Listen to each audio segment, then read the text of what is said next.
Chapter 74. Father and son in conflict. The executioner wielded his blade with precision, severing heads that rolled onto the ground, blood gushing forth. The more than 20 officials who had merrily attended court that morning now lay lifeless beneath the sword. Shortly after the passing of Empress Ma, the old Emperor Zhu broke his promise. However, his wrath was not indiscriminate. Aside from Guo Huan, the chief culprit whose entire clan faced extermination, the families of other wrongdoers were spared from total annihilation. Yet, while they escaped the death penalty, they could not evade a grim fate, facing exile or forced labor, leaving them far from unscathed. Nevertheless, at least their lives were preserved. Liu Hua fared relatively well, receiving a complete corpse, whereas Guo Huan met a gruesome end, suffering over 1,000 cuts before succumbing. Simultaneously, those previously imprisoned were brought to the execution platform, and the marketplace buzzed with activity once more. The executioner worked tirelessly from morning till night, his blade becoming dulled and his limbs weary. This was merely the beginning. Li Qing busied himself with executions, arrests, and home raids, leaving him no moment to rest. With Mao Xiang and his group still in Bashu, the capital relied heavily on Li Qing's contingent of the Jinhui, augmented by the Ministry of Justice, under Zhu Yuanzhang's command. The Jinhui comprised a substantial force, totaling 13,000 men, yet their responsibilities were manifold, monitoring local chieftains, gathering intelligence on the northern Yuan, patrolling borders, and overseeing officials from across the realm, a burden not to be taken lightly. Days later, Empress Ma was laid to rest. The elder princes, Zhu Biao, Zhu Yin, Zhu Chang, and Zhu Di, supported the coffin, while civil and military officials donned mourning attire, trailing behind in heartfelt lamentation. Their sorrow was deeper this time. After the funeral, Li Qing once again immersed himself in the task of confiscating property. The ill-gotten gains uncovered from Guo Huan alone amounted to an astonishing 450,000 pickles of grain when converted to tax. Additionally, over 20 officials, including the Minister of Revenue, Deputy Minister of Personnel, and Junior Minister of Rights, were found to possess varying sums of illicit wealth, ranging from tens of thousands to hundreds of thousands. The endeavor to raid these officials' residences occupied an entire month. Notably, Wang Wenlu, the frenzied official from the Ministry of Revenue, could not evade his fate, as Emperor Zhu ordered his execution by beheading. As winter arrived, the confiscation efforts reached a temporary conclusion, paving the way for a comprehensive investigation into the Guo Huan case. Li Qing pondered and ultimately resolved to consult Emperor Zhu for guidance. Given the extensive implications of the matter and the need for careful deliberation regarding the severity of the repercussions, in the imperial study, Li Qing articulated his intentions, prompting Zhu Yuanzhang to fall into deep contemplation. Ultimately, a boundary was established. Those guilty of embezzling over 50 taels would face execution. Officials involved, barring those engaged in genuine work, would be executed on the spot. Zhu Yuanzhang remarked that officials performing actual duties would not be executed immediately. They would continue their work during the day and be escorted to prison at night. Zhu Biao furrowed his brow, countering, "Father, if we proceed in such a manner, those officials condemned to death will live in constant fear. How can they perform their duties effectively? If they fail, let them be executed." Zhu Yuanzhang replied, "Shall we allow them to escape justice?" "Not at all." Zhu Biao, bowing respectfully, suggested, "Might it not be prudent to offer them an incentive? For instance, if they achieve remarkable results during their period of disgrace, they could be spared execution, while their successors could simply be dismissed from their positions." Naive. Zhu Yuanzhang, visibly displeased, remarked, "Such words will inevitably lead many officials to resort to unscrupulous means for the sake of political achievements, ultimately causing suffering for the common people. Furthermore, once corrupt officials are granted immunity from death, it becomes exceedingly difficult to instill a sense of deterrence." With a cold smirk, Zhu Yuanzhang asserted, "We must ensure these officials grasp the consequences of embezzlement." "Father, there is no need to elaborate," he decisively declared. "If the amount falls below 50 taels, we may refrain from execution and instead impose a sentence of hard labor. This is the utmost limit of our tolerance." Zhu Biao sighed deeply, expressing his discontent. "Father, have you forgotten Mother's admonition?"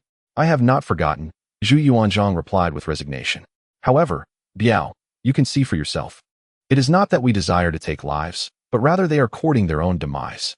We cannot stand idly by while they wreak havoc upon the populace. Can we?" Zhu Biao opened his mouth, left speechless. After a prolonged silence, he sighed softly.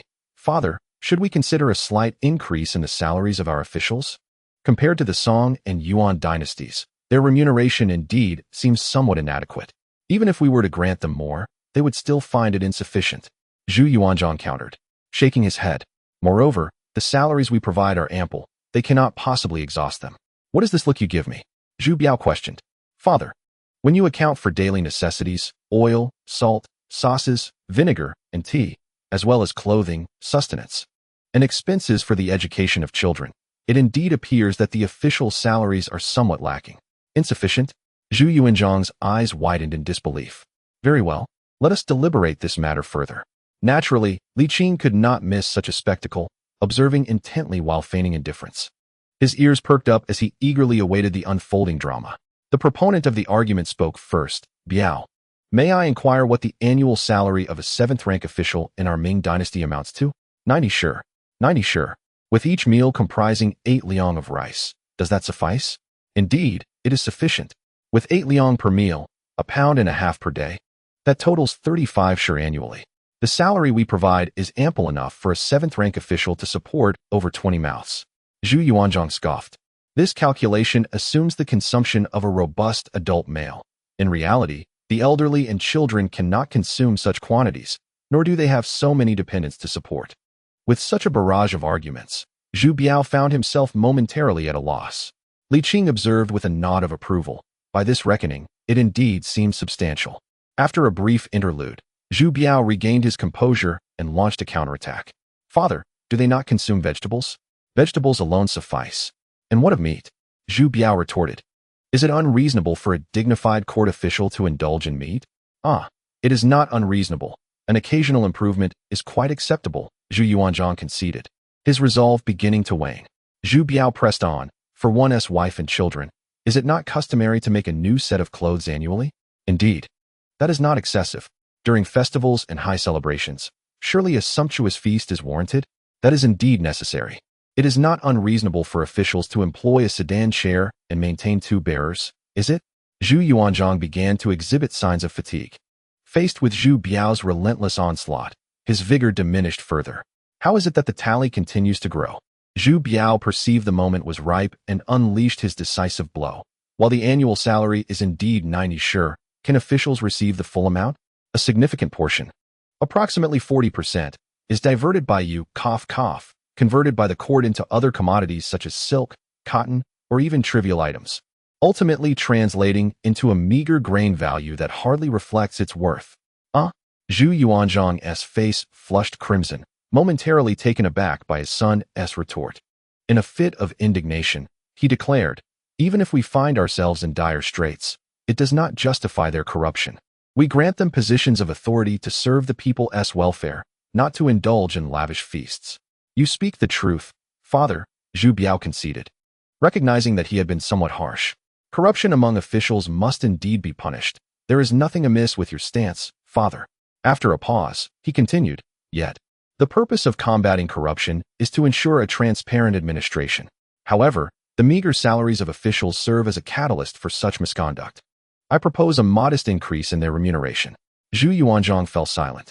Observing his father's lack of response, Zhu Biao added, Father, with so many officials succumbing to corruption, can we truly believe they all aspire to be corrupt from the outset?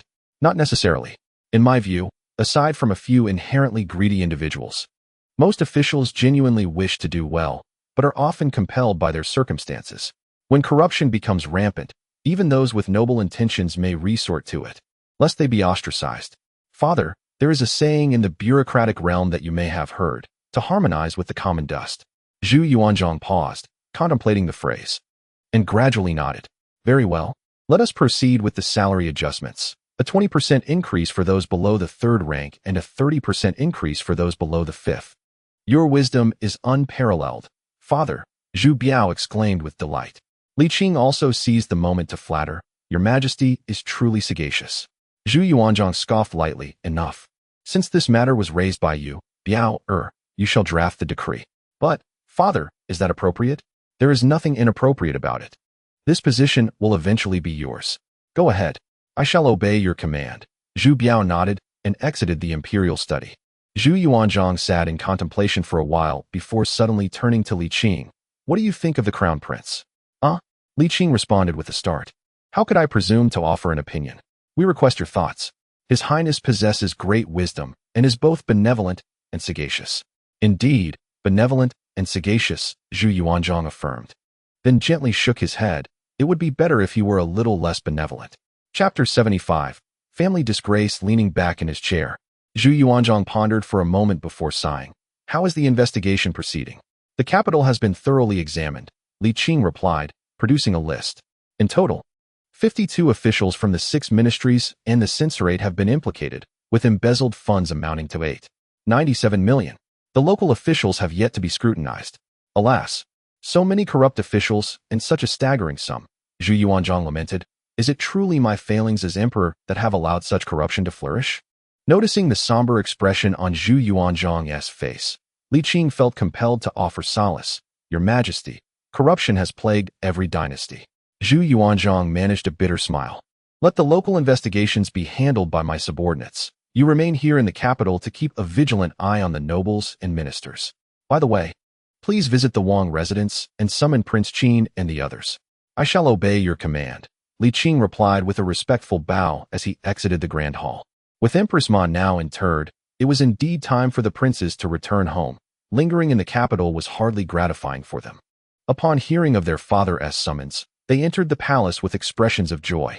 Zhu Yuanzhang addressed each of his sons in turn, and then summoned a group of over 10 monks. Select a few to take back with you.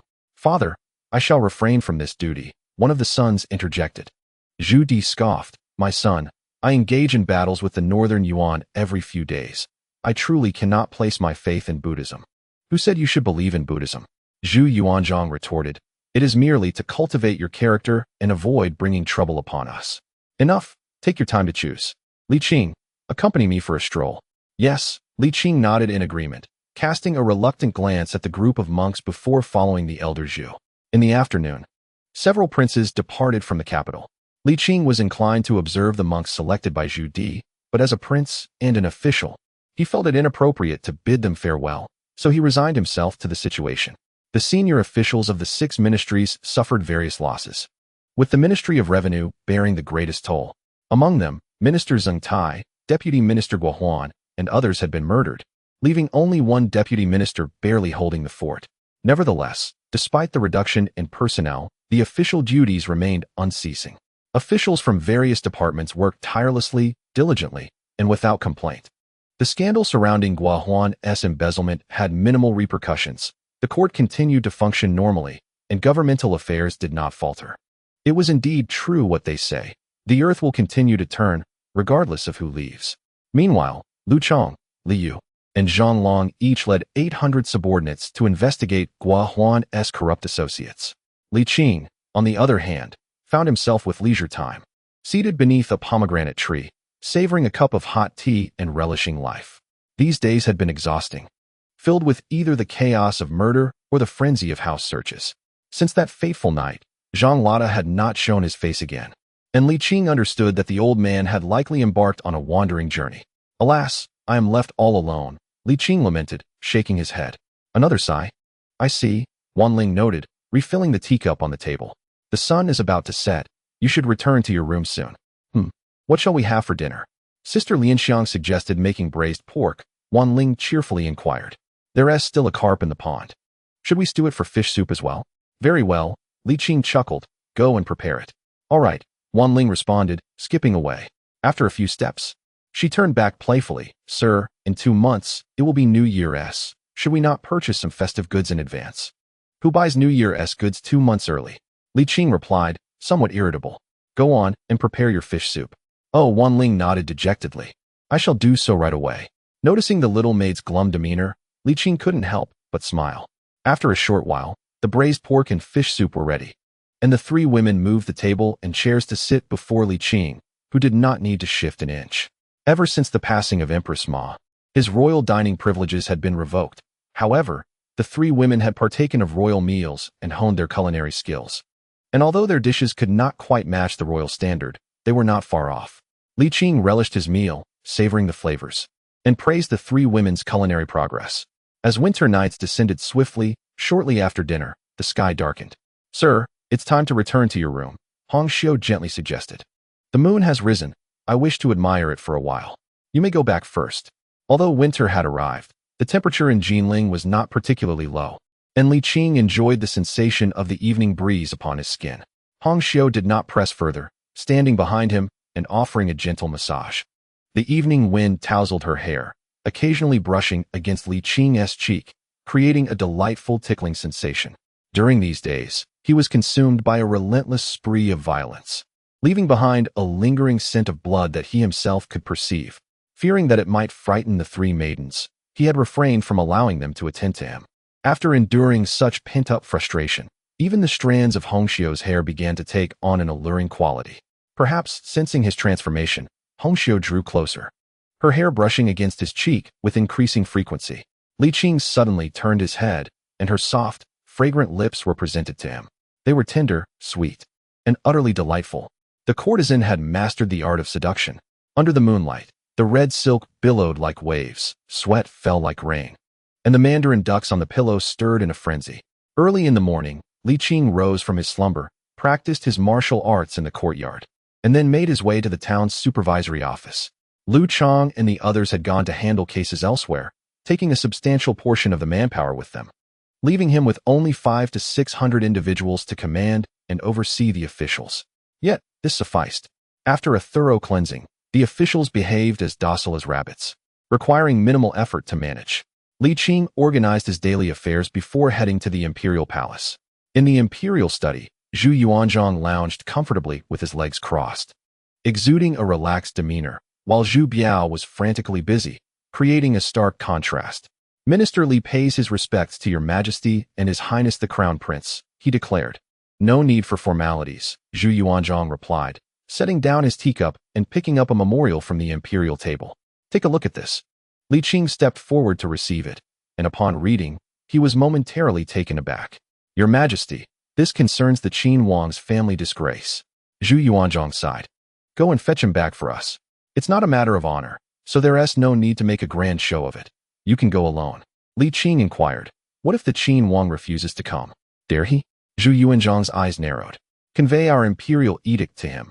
If he dares to defy us, we shall strip him of his skin. Li Qing nodded. I shall obey your command. Go forth. Zhu Yuanzhang cautioned. If he dares to create a scene, give him a good beating first. Li Qing thought to himself. Despite Zhu's words, he understood that this man was particularly protective of his own interests, and it was best to avoid conflict if possible. However, the Qin Wang was indeed audacious, plundering gold and silver in the fief, abducting maidens, and committing murder in broad daylight. Had it been anyone else, they would likely have faced the executioner's block upon their return. Li Qing held no fondness for this prince, who often looked down upon others, yet he did not anticipate such malice from him. After procuring a horse from the town's supervisory office, Li Qing mounted and set off in pursuit of Zhu Yi. The prince traveled with a full retinue, resulting in a leisurely pace, and Li Qing caught up by afternoon. Upon noticing him, Zhu Yi inquired, What brings you here? Your Majesty has summoned you back to the palace, Li Qing replied. Back to the palace? Zhu Yi furrowed his brow. What has happened? Are the third and fourth brothers returning as well? Li Qing did not respond to his questions, merely stating, The emperor has ordered me to escort the Qin Wang back to the palace. Zhu Yi dismissed his attendants and faced Li Qing. You must tell me what this is about. The emperor has simply commanded the Qin Wang to return, Li Qing replied coolly, and I hope for your cooperation. At this point, Zhu Yi, even if slow-witted, grasped the gravity of the situation and erupted in curses, which scoundrel reported on me. Li Qing interjected. I kindly asked the Qin Wang to accompany me into the palace. Zhu Yi shrank slightly, forcing a laugh. Please inform my father that it is all a misunderstanding. I will rectify my ways upon my return and will never err again. He truly dared not confront the old Jew. Li Qing, weary of idle chatter, stated that the emperor's decree commanded the Prince of Qin to return to the palace immediately. Did the prince dare to defy the imperial order? An imperial decree? Zhu Yin chuckled. Bring forth the edict. Otherwise, I shall not acknowledge your proclamation. Who can ascertain whether you are not merely fabricating it? Li Qing smiled. I shall reiterate this for the final time. Follow me back to the palace, or else what? Zhu Yin retorted with a cold sneer. Do you think I am easily intimidated? Li Qing, you are nothing. Bang. Zhu Yin hunched over, his mouth agape, saliva spilling forth. Before he could fall, Li Qing seized him, warning, "I shall resort to force if necessary." Chapter 76. The misfortune of Zhu Yan. Cough, cough, cough. Zhu Yan coughed violently, tears streaming from his eyes. "Li Qing, have you lost your mind?" he wheezed. "I do not wish to strike you, but your disobedience leaves me no choice." Li Qing shrugged. "I am unconcerned with your grievances. You must return with me." "You scoundrel!" Zhu Yan spat blood in anger. "Someone seize him. Who dares?" Li Qing's expression darkened. "The Emperor's decree commands the Prince of Qin to return to the palace forthwith. Should anyone impede this, I shall have their head." A group of onlookers exchanged glances, none willing to take the lead. "I will bear the consequences if anything goes awry," Zhu Yan bellowed. "Seize him." "Silence." Li Qing raised a hand, striking Zhu Yan's head repeatedly, a cacophony akin to a torrential downpour, causing him to see stars and weep profusely. The pain was unbearable. Zhu Yan felt as if a steel rod were striking his skull. As a dignified prince, the legitimate second son of Emperor Hongwu, he had never endured such humiliation. While he could accept being beaten by the old Zhu, being thrashed by a mere genie town protector was intolerable. "Li Qing, even the heavens cannot save you. Mark my words," Zhu Yan exclaimed in a fit of rage, turning to curse, "If you do not assist me, you shall never work again." "My lord, this official bears the emperor's decree." "False," Zhu Yan insisted. "I will take full responsibility if anything occurs, so feel free to act." Li Qing, incensed by Zhu Yan's defiance, delivered a heavy punch. Bang. "Is that so?" Zhu Yan staggered back, disbelief etched on his face, even forgetting the pain. Bang. "You will take responsibility, will you?" Bang. "Feel free to act, will you?" With each statement, Li Qing struck, forcing Zhu Yan to flee in disarray, leaving the guards astonished and unwilling to intervene. After a thorough beating, Zhu Yan fell silent. "Get up." Li Qing hoisted him, but he quickly slumped down again. "Good heavens, I hope I haven't killed him." Li Qing hastily checked Zhu Yan's wrist, feeling a steady pulse, and he exhaled in relief. He did not rouse Zhu Yan, but instead placed him atop a horse. Addressing the crowd, "The emperor has summoned the Prince of Qin back to the palace. This is of no concern to you. You may leave." Seeing the prince subdued, the onlookers dared not utter a word, hastily bowing and reorganizing their formation as they led the empty carriage back to their domain. After all, it was the emperor who summoned the prince, and they could return to report to the princess. Li Qing mounted his horse and hurried toward the palace. As dusk approached, he finally returned to the capital. With the palace gates about to close, he dared not hesitate and rode directly to the entrance. "Your Highness, awaken, we have arrived home." Zhu Xiang, bewildered, opened his eyes to behold the crimson palace gates. His countenance turned pale, and disregarding Li Qing's presence, he swiftly mounted his horse, intent on fleeing. "Come back." Li Qing, quick as lightning, seized his belt and yanked him down. Leaning in ominously, he whispered, "Your Highness, the emperor has declared that should you fail to return to the palace, he will flay your skin." Zhu Xiang's body trembled, his lips quivered. It is well known that flaying, under Zhu Yuanzhang's reign, is no mere figurative expression. While it is unlikely he would flay his own son, Zhu Xiang, feeling guilty, misinterpreted the emperor's command as a threat of skinning. His eyes rolled back, and he fainted. Hey, Prince Qin." Li Qing nudged him a few times. But upon realizing he was truly unconscious, he resorted to carrying him. "Please assist me with the horse." Li Qing displayed his badge, declaring, "The emperor urgently summons Prince Qin. Please allow us to pass." Yes, esteemed sir." The palace guards, members of the Genie Wei, recognized the renowned Li Qing and swiftly opened the gates. With over 100 pounds on his back, Li Qing moved with remarkable agility. In the imperial study, as soon as Zhu Xiang was set down, Zhu Yuanzhang removed his shoes and began to strike him across the face. In no time, Zhu Xiang was forcibly roused from his stupor. "I curse you," Zhu Xiang began. But upon realizing it was Zhu Yuanzhang delivering the blows, he quickly halted, pleading, "Father, I acknowledge my faults. I shall never repeat them." Zhu Yuanzhang ignored him, continuing his assault. Zhu Xiang's already considerable face swelled visibly. Blood oozed from the corners of his mouth, and he could barely keep his eyes open. "Father, please cease." Zhu Biao watched with a racing heart, fearing that if this continued, it might truly lead to Zhu Xiang's demise.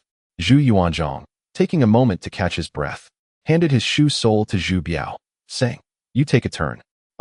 Zhu Biao replied with a wry smile, "Father, if this continues." What if something were to happen to Xiang? Zhu Yuanzhang delivered another series of blows until Zhu Xiang's eyes grew hazy, finally stopping. Biao, summon those little rascals. Yes, I shall do so immediately. Zhu Biao hastily bowed and exited the study. Li Qing understood that Zhu Yuanzhang intended to set an example. And wishing to remain uninvolved in royal matters, he clasped his hands and said, Your Majesty, the palace gates are about to be locked. I shall take my leave. You need not return today. Zhu Yuanzhang waved his hand, awkwardly attempting to don his shoes, but struggling for quite some time, becoming increasingly irate. Do you not possess any sense? Can you not assist me? Li Qing stepped forward to support him. After a few stumbles, Zhu Yuanzhang finally managed to put on his shoes, only to discover they were torn, causing him great distress. These were made for me by my sister. He then approached Zhu Xiang, delivering 2 kicks. Zhu Xiang, in a dazed state, resembled a battered pig, sprawled on the ground with vacant eyes. Your Majesty, please calm your anger. Li Qing helped Zhu Yuanzhang to sit, advising, perhaps it would be wise to rest before continuing. His concern was not for Zhu Xiang, who deserved his punishment, but rather for the health of Zhu Yuanzhang. Zhu Yuanzhang was no longer in his youth. In recent times, he had endured the loss of his beloved wife, the corruption within the court, and now the misdeeds of his own son had dealt him a heavy psychological blow. However, he steadied his breath, gradually calming his emotions. A quarter of an hour later, the dragon sons and grandsons had all gathered. Zhu Zi glanced at the ground where Zhu Xiang lay, puzzled, and asked, Who is this? Why is he wearing my second brother's clothes? Ah, this is your second brother. Zhu Biao replied, speechless. What? Zhu Zi exclaimed in shock, quickly picking up Zhu Xiang, overflowing with fraternal affection, and shouted, Who is it? Who injured my second brother? It was us, Father Emperor. Zhu Zi was momentarily stunned. The other princes, wishing to emulate Zhu Zi, promptly abandoned their displays of brotherly love. Zhu Zi, taking advantage of the situation, set Zhu Xiang back on the floor and stepped aside, adopting an air of unfamiliarity. Zhu Yuanzhang ignored this brief interlude and stood up, saying, Prince Zhu Xiang has been recklessly constructing grand edifices in his fief, extorting gold and silver, and forcibly seizing maidens. His misdeeds are numerous. How should we deal with this? The princes bowed their heads, remaining silent. They too would eventually govern their own territories, who did not desire to be a local sovereign. Advocating for severe punishment would be digging their own graves. Seeing their silence, Zhu Yuanzhang felt even more angered. If he could not discern the thoughts of these young ones, he need not bear the title of emperor. He sneered. So you all wish to emulate him once you govern your own lands, do you? Your sons, grandsons, dare not. Zhu Yuanzhang chuckled with amusement, glancing at Zhu Yunting, who was curiously observing his second uncle. Yunting, what do you think should be done regarding the crimes committed by your second uncle? What? Zhu Yunting recoiled slightly, timidly looking towards Zhu Biao. Grandfather is asking you a question. Answer honestly, Zhu Biao gently urged. Yes, Zhu Yunting replied, lowering his head. There should be a punishment. And what kind of punishment? Zhu Yunting appeared as if he were a struggling student facing a teacher's inquiry, panic evident on his small face as he buried his head deeper. After a while, he cautiously suggested, punish his salary, ban him from leaving the house, and, all right, if you can't articulate it, then don't force yourself. Zhu Yuanzhang chuckled, shaking his head. Yunwen, what do you think should be the punishment? In response to his grandfather, Zhu Yunwen raised his head to gaze earnestly at Zhu Yuanzhang, stating, princes should be treated the same as commoners when they commit crimes. Upon hearing this, the faces of everyone present changed dramatically, including Zhu Biao's. Zhu Yunwen. Zhu Biao exclaimed in surprise and anger. He had not anticipated that his usually mild-mannered son would utter such harsh words. Chapter 77. The Insatiable Human Heart. Blood is thicker than water. Zhu Xiang was his younger brother. As the elder brother, it pained him deeply to see his brother err, yet he had never contemplated such severe consequences. He thought a sound beating, a thorough reprimand, followed by a punishment to encourage reform would suffice. However, his son's words had escalated the matter beyond mere chastisement. The other princes gazed at Zhu Biao in astonishment, all incredulous at his son's statement. To them, Zhu Yunwen was merely a 5-year-old child. His words must have been instilled by someone else, and it was obvious who that person was. Zhu Biao looked at his younger brothers, their expressions a mix of complexity, confusion, and even irritation, and he too felt a tumult of emotions within. He could empathize with the sentiments of his younger brothers, The throne rightfully belongs to you. We have no intentions of usurping it, nor could we even if we wished to. Must we not even be allowed to govern as princes? We are all sons of the emperor. Surely, you cannot deny us a single drop from the broth. Little did Zhu Yunjin realize the immense impact of his words. A lack of parental guidance leads to discord among siblings. Zhu Biao understood he must take action. Otherwise, the palace would soon be rife with unrest. How outrageous! Zhu Biao strode forward and delivered a resounding slap. The sound echoed sharply, and Zhu Yunjin staggered, falling to the ground, momentarily dazed, before tears streamed down his face. Biao? What have you done? Zhu Yuanzhang glared at Zhu Biao, his expression filled with concern. Father, Zhu Biao knelt, clasping his hands. Children speak without restraint. I hope you will not take it to heart. Zhu Yuanzhang chuckled softly, thinking, why should I not take it to heart? The child speaks the truth. Upon hearing this, the atmosphere grew tense among the onlookers. Father, my second brother does not deserve such a punishment. Enough, Zhu Yuanzhang rose. The Prince of Qin has committed numerous crimes, harming the people and violating the laws of the land. We cannot show leniency simply because he is our son. After a pause, he continued, for now, strip him of his title and confine him to the capital. This revelation astonished Li Qing. The Prince of Qin is no more. The other princes were equally taken aback. They had not anticipated their father's resolve, nor his unyielding stance towards his own flesh and blood. Initially, Zhu Yuanzhang had not intended to impose such a harsh punishment. But after considering his grandson's words and recalling the previous disgrace brought about by the consort Ouyanglan, he resolved to take decisive action. If the royal family were not held to account, they would only grow more reckless in the future, and local officials would become increasingly reluctant to challenge them, leading to consequences too dire to contemplate. Do not look at me with such expressions, Zhu Yuanzhang stated calmly. To spare him is a tremendous act of mercy. Should any of you err, you shall meet the same fate. Zhu Biao implored, Father, think this over. No need for persuasion. My decision is made. Zhu Yuanzhang declared. Tomorrow, we shall instruct the Ministry of Works to commence the construction of a royal residence. He cast a cold glance at the assembly, should a prince misbehave in his territory. The royal residence in the capital will be his eternal home. The princes were shaken to their core, their faces paling in disbelief. Zhu Yuanzhang approached Zhu Yunjin and gently caressed his cheek. All right, you may all return now. Your son, grandson, takes his leave. The princes exited the hall, their hearts heavy with trepidation. Father, must the punishment be so severe? Zhu Biao inquired. Without such measures, we cannot instill fear in the hearts of others, Zhu Yuanzhang sighed. How could Ouyang Luan, as a consort, brazenly engage in smuggling? It was his royal connection that empowered him. But Zhu Xiang is of our Zhu family. None shall be exempt. Zhu Yuanzhang spoke sternly. Civil officials may be executed, generals may be beheaded, and princes may be stripped of their titles.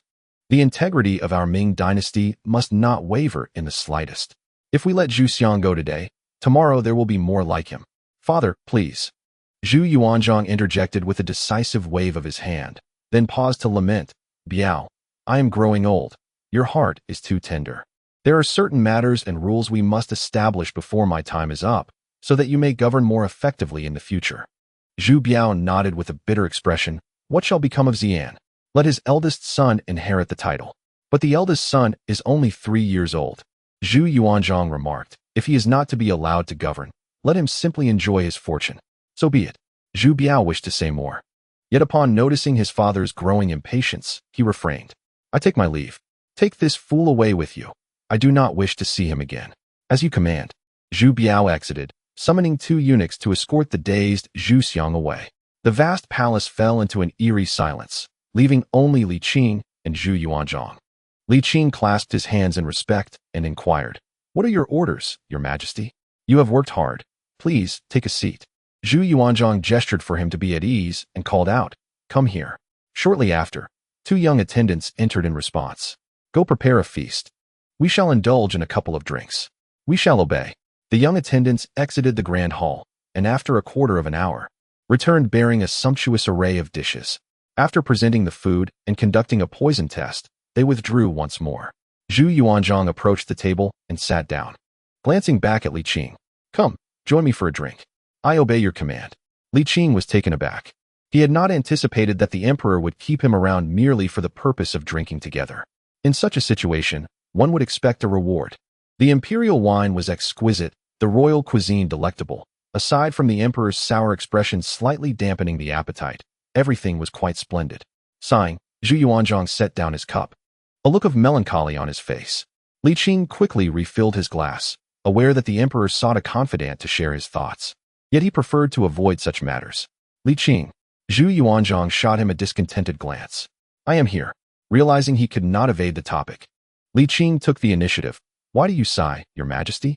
Tell me, am I perhaps too harsh as a father? Zhu Yuanzhang inquired. Li Qing pondered for a moment before responding. Your Majesty is indeed wise. Zhu Yuanzhang's expression darkened further. I detest such platitudes. Speak plainly. There are no outsiders here. Whatever is said remains guiltless. Your Majesty is truly wise, Li Qing reiterated, setting down his chopsticks. You are the father of the prince, yet simultaneously, you are the father of the realm. When one son bullies another, as a father, it is only just to punish the wrongdoer and uphold justice for the wronged. Zhu Yuanzhang was taken aback, slowly nodding. Your analogy is quite apartment. If a son is not taught, it is the father's fault, ultimately. I have failed in my role as a father. A sense of loss washed over him as he lamented the chaos brought upon by the feudal lords and the rampant corruption of officials. His elder sons bullied the youngest, and he found himself utterly drained. Zhu Yuanzhang took a sip of his wine, bitterness lining his words. I am but a farmer, lacking grand ambitions. Even as emperor, I never aspired to achieve great feats or leave a lasting legacy. Li Qing filled his glass again, and Zhu Yuanzhang drank it down in one go. He continued, I merely wish for the people to be free from hunger and cold, to have food to eat and clothes to wear. I sought to democratize the imperial examinations, allowing individuals to be selected based on merit rather than lineage. I believe that those who have endured hardship would make just officials, yet alas, I do not wish for my descendants to suffer as I have. I have granted them titles, ensuring they live lives of luxury, yet they do not ease my burdens. If I cannot manage my sons, nor can I govern my officials, the realm still bears the weight of impoverished citizens. As an emperor, I truly feel like a failure. Zhu Yuanzhang wore a bitter expression, perplexed as he inquired, Pray tell, why can they not find contentment? Li Qing replied with a wry smile, Your Majesty.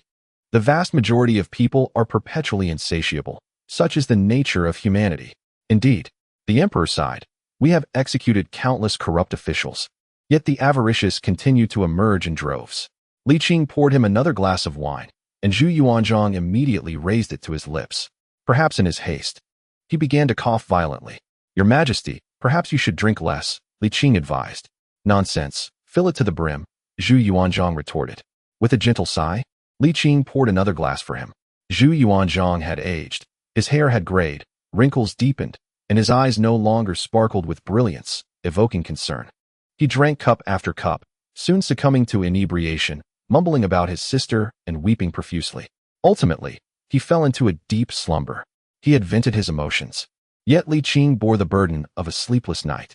The following day, at the break of dawn, Zhu Yuanzhang awoke slowly, noticing Li Qing still by his side. Feeling somewhat uneasy, Li Qing, he called. At your service, Your Majesty, Li Qing responded promptly. I drank excessively last night and remember nothing.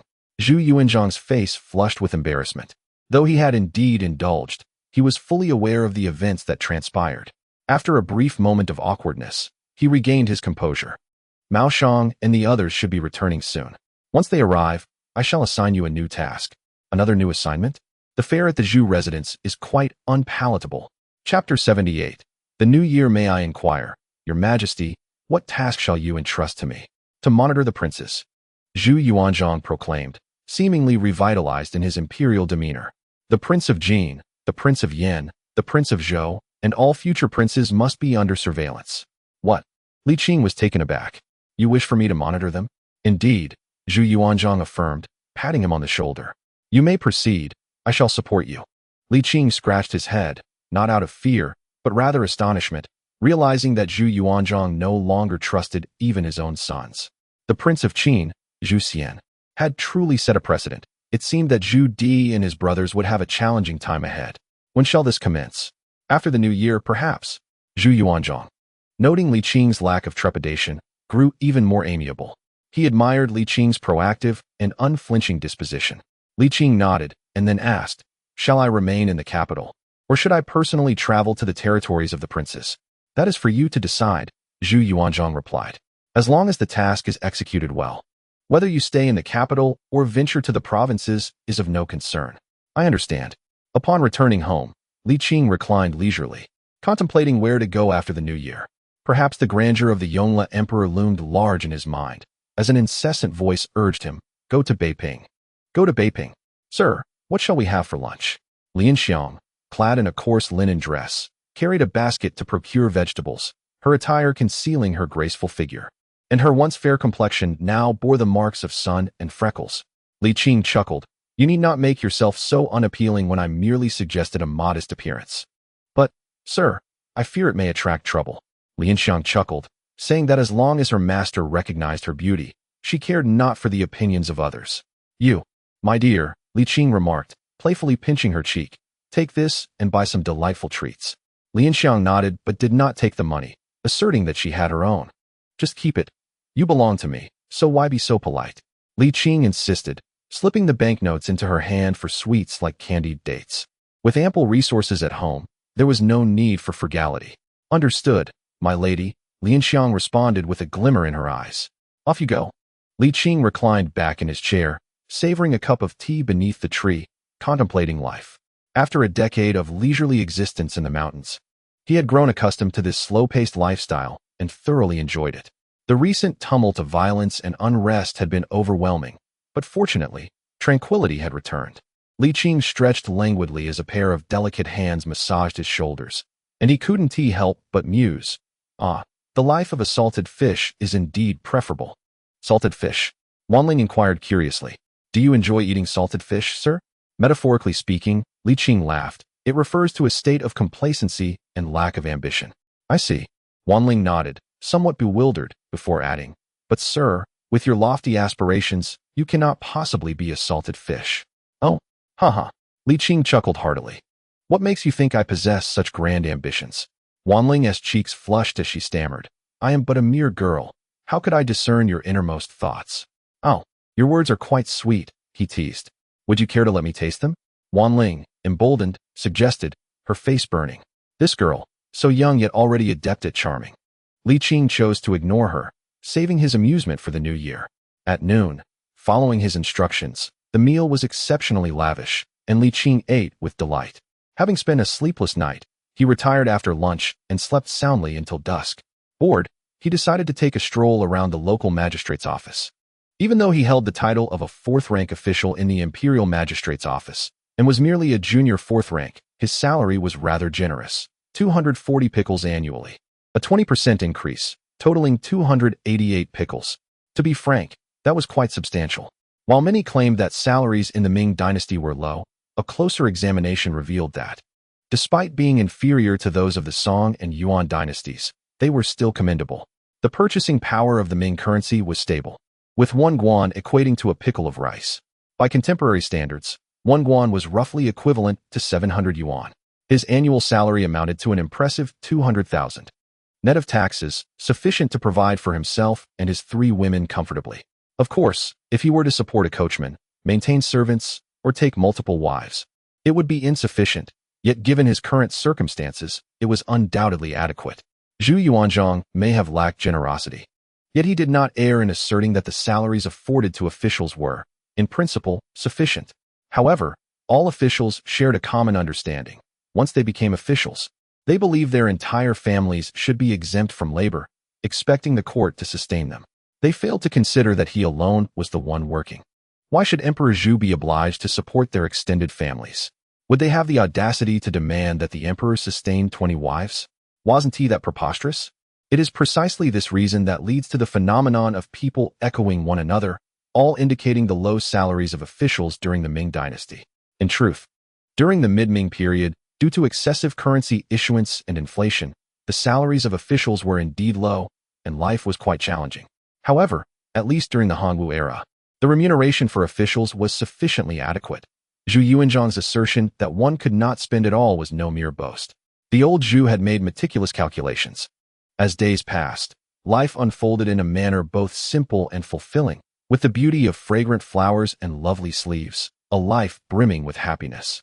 Occasionally, he would indulge in the luxuries of the brothels, seeking the company of a courtesan to add a touch of joy to his existence.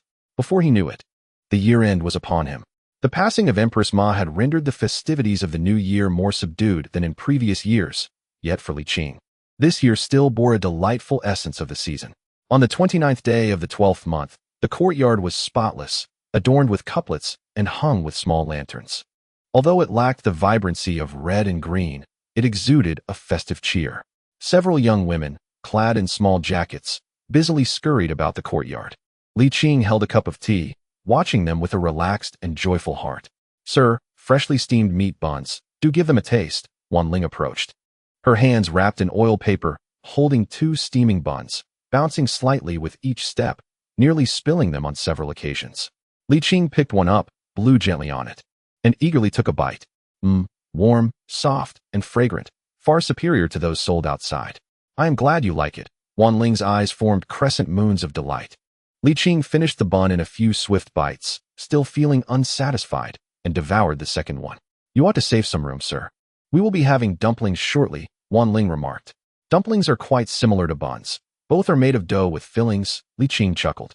"I will not be dining at home for lunch. I must pay a visit to some colleagues." Mao Chong, Zhang Heng, Lu Ming, and others had returned, with only a handful remaining to handle ongoing cases. During the new year, social niceties could not be overlooked. Today and tomorrow belonged to the festivities. And with few personnel at the office, Li Qing made his way directly to Mao Chong's abode. Mao Chong's home was bustling with activity, filled with numerous officials, including various high-ranking dignitaries. "Ah, esteemed lords, I have brought gifts," Li Qing greeted with a smile, addressing Mao Chong. "Where shall I place these?" The steward behind him shrugged helplessly at Mao Chong. Mao Chong's lips twitched, acknowledging the gift. "Just give it to the steward." It appeared that Li Qing only then noticed the steward, exclaiming, "Oh, I did not realize you were here. Had I known, I wouldn't have brought it myself." "What a strain it has been," the steward replied. "I followed you the entire way, and you clung to it like a lifeline. Do you blame me?" The 20 taels of the gift stung Li Qing's heart, especially seeing Mao Chong not even glance at it, feeling quite the loss. Had he known, he would have opted for something more modest. As everyone settled back down, shortly thereafter, the servants brought forth food and drink, and the gathering erupted into laughter and lively conversation. "Li Qing, are you a ravenous wolf?" Mao Chong chided playfully. "Enough eating. I have matters to discuss with you." "Ahem." Li Qing set down his chopsticks. "What is it, my lord?" "It concerns your new assignment. The emperor has spoken to me about it." Mao Chong wiped his hands and said, "Regarding the investigation into the Guo Huan case, you should coordinate with Zhang Heng. After the new year, focus on your own matters." "Understood," Li Qing replied with a smile, continuing to indulge in food and drink. Zhang Heng, curious, asked, "Li Qing, has the emperor assigned you a new task?" "Oh, can you share the details?" With a look of intrigue, Lu Ming and others also displayed their curiosity. Mao Chong waved his hand, saying, "No more questions. You'll find out in due time. Let's drink." Chapter 79. Only engaging in high-end matches in the afternoon during the hour of shun, Li Qing returned home. Feeling neither hungry nor full, Wan Ling thoughtfully presented him with a bowl of hangover soup, and after consuming it, Li Qing felt rejuvenated. "Sir, half an hour ago, Lord Liu and his companions visited, but you were not here and left shortly after. They mentioned they would return tomorrow," Wan Ling informed him as she took the bowl. "I see," Li Qing nodded. "I will take a short nap. Please call me for dinner." "All right," she replied, as Li Qing entered his room. The young girl lingered for a moment, her face suddenly flushing. She then returned to her room to seek advice from her 2 sisters. As dusk fell, Li Qing awoke leisurely. Tonight was New Year's Eve. Although there was no spring festival gala, the tradition of staying up late had existed since ancient times. After dinner, they spent time cracking sunflower seeds and engaging in idle chatter. Wan Ling, having dressed meticulously, appeared even more enchanting under the candlelight, her delicate features radiating warmth, igniting Li Qing's fervor. Lian Xiang giggled. "Sir, it's still early. Are you that eager?" "Indeed," Hong Xiu chimed in with playful banter. "The maids and Lian Xiang are certainly not lacking in charm. Shall we all partake?" Li Qing ventured tentatively. Lian Xiang pouted. "Wan Ling has been waiting for several months. We wouldn't dare compete with her." "True indeed," Hong Xiu replied with a grin. "We certainly do not wish to be disliked." Wan Ling blushed, exclaiming, "You two are quite bothersome." "I am not like that at all." She then shyly glanced at Li Qing and murmured, "As long as you are pleased, I am willing." Li Qing felt a stirring within, but after some contemplation, he decided it was best to keep things discreet for Wan Ling, who was experiencing such moments for the first time. "I will make it up to both of you another day." The two women nodded in agreement, and Hong Xiu added, "Sir, you must visit the Emperor early tomorrow to wish him a happy new year. It would be unwise to indulge too much tonight." Li Qing chuckled and retrieved the prepared red envelopes. "One for each of you to purchase something you desire. Sir, on this festive occasion, you cannot possibly take it back." The girls replied softly, accepting the envelopes with gratitude. After distributing the red envelopes, Li Qing's mind wandered to the prospect of how generous old Zhu might be with his own envelope. He quickly dismissed the thought, considering old Zhu's character. He would be fortunate to receive 10 taels. The group continued to snack on seeds and converse until midnight, at which point the two women retired to their rooms. Only Wan Ling remained in the main hall, and the atmosphere grew increasingly intimate. Although Li Qing was no novice, this scenario, akin to entering a bridal chamber, was a first for him, and he felt a twinge of nervousness. Seeing him remain still, Wan Ling suppressed her shyness and urged, "Sir, let us return to the room." "Very well," he agreed. In the chamber, Wan Ling lowered her head, her slender fingers nervously fiddling with the hem of her clothing, her cheeks flushed and silent. At this point, if Li Qing were to wait for her to take the initiative, it would indeed be inappropriate. Thus, he gently lifted Wan Ling's chin and kissed her. After a long while, they finally parted. Observing Wan Ling's flushed cheeks, he couldn't help but recite, "The air is fragrant with orchids, and her skin is smooth like jade." Her brows gather in shyness, and her rosy lips melt into warmth. Wan Ling, feeling dazed, wondered why her teacher was suddenly so poetic. Was it not the beast that should be roused instead? Noticing that his verses had failed to elicit the desired response, Li Qing decided to abandon any pretense. The moonlight outside gradually became hazy. The jade figure entwined, the dark scent wafting, two peaks of sorrow, the mandarin duck's part. The delicate flowers cannot withstand the frenzy of butterflies and bees. As the clock struck 4, Li Qing sat up, and Wan Ling followed suit, nestling back into his embrace. "Are you going to the palace?" she asked. "Indeed," he replied, stroking her dark tresses. "You must rest well." All right." Wan Ling leaned up and pressed a soft kiss on his cheek, her eyes brimming with affection. In that fleeting moment, Li Qing felt a surge of romantic emotion, though he quickly dismissed it, playfully pinching her cheek. "Rest well, I must take my leave." At the front of the Fengxiandian, in the square, Li Qing arrived to find that nearly all the officials had gathered. After surveying the area, he proceeded to the section occupied by the imperial guards. "You rascal, always arriving late." Mao Shang shot him a glance, exasperated. "Do you have no sense of time?" "Well, the emperor hasn't arrived yet," Li Qing replied with a cheeky grin. Internally mocking, the emperor isn't anxious, but the eunuchs are. Approximately 15 minutes later, Zhu Yuanzhang and Zhu Biao entered together, prompting the courtiers to bow and shout their praises. "All rise," commanded the emperor. "Thank you, your majesty," the officials exclaimed as they stood, their spirits lifted. This exuberance was understandable, akin to the excitement felt during a corporate annual meeting when year-end bonuses were about to be announced. Who wouldn't be thrilled? Next, Chairman Zhu Yuanzhang presented the annual summary, which was quite extensive. The gist of it highlighted how much the Ming company had profited this year, how many had been executed, what had been done well and should be continued, and where improvements were urgently needed. Blah, blah, blah, followed by a vision for the future. The essence of his speech could be distilled into 2 words: empty promises. Old Zhu was quite the orator, his skills rivaling those of a certain renowned figure in later times known for his applause of understanding. In the Fengxiandian square, applause erupted thunderously. Li Qing was swept up in the enthusiasm. As the sun ascended to its zenith, the moment everyone had been eagerly anticipating arrived: the distribution of red envelopes. Li Qing was unaware of the specifics of how much each official received, but seeing their gleeful expressions, it was clear that the rewards were more generous than in previous years. He too received a red envelope, and, being somewhat impatient, opened it immediately. 20 taels of silver, a month's salary, indeed a significant sum, surpassing his expectations. Following a series of formalities, the officials gradually departed from the palace. Li Qing remained, not out of desire, but because the emperor had matters to discuss with him. Once the others had left, he approached, "Your Majesty."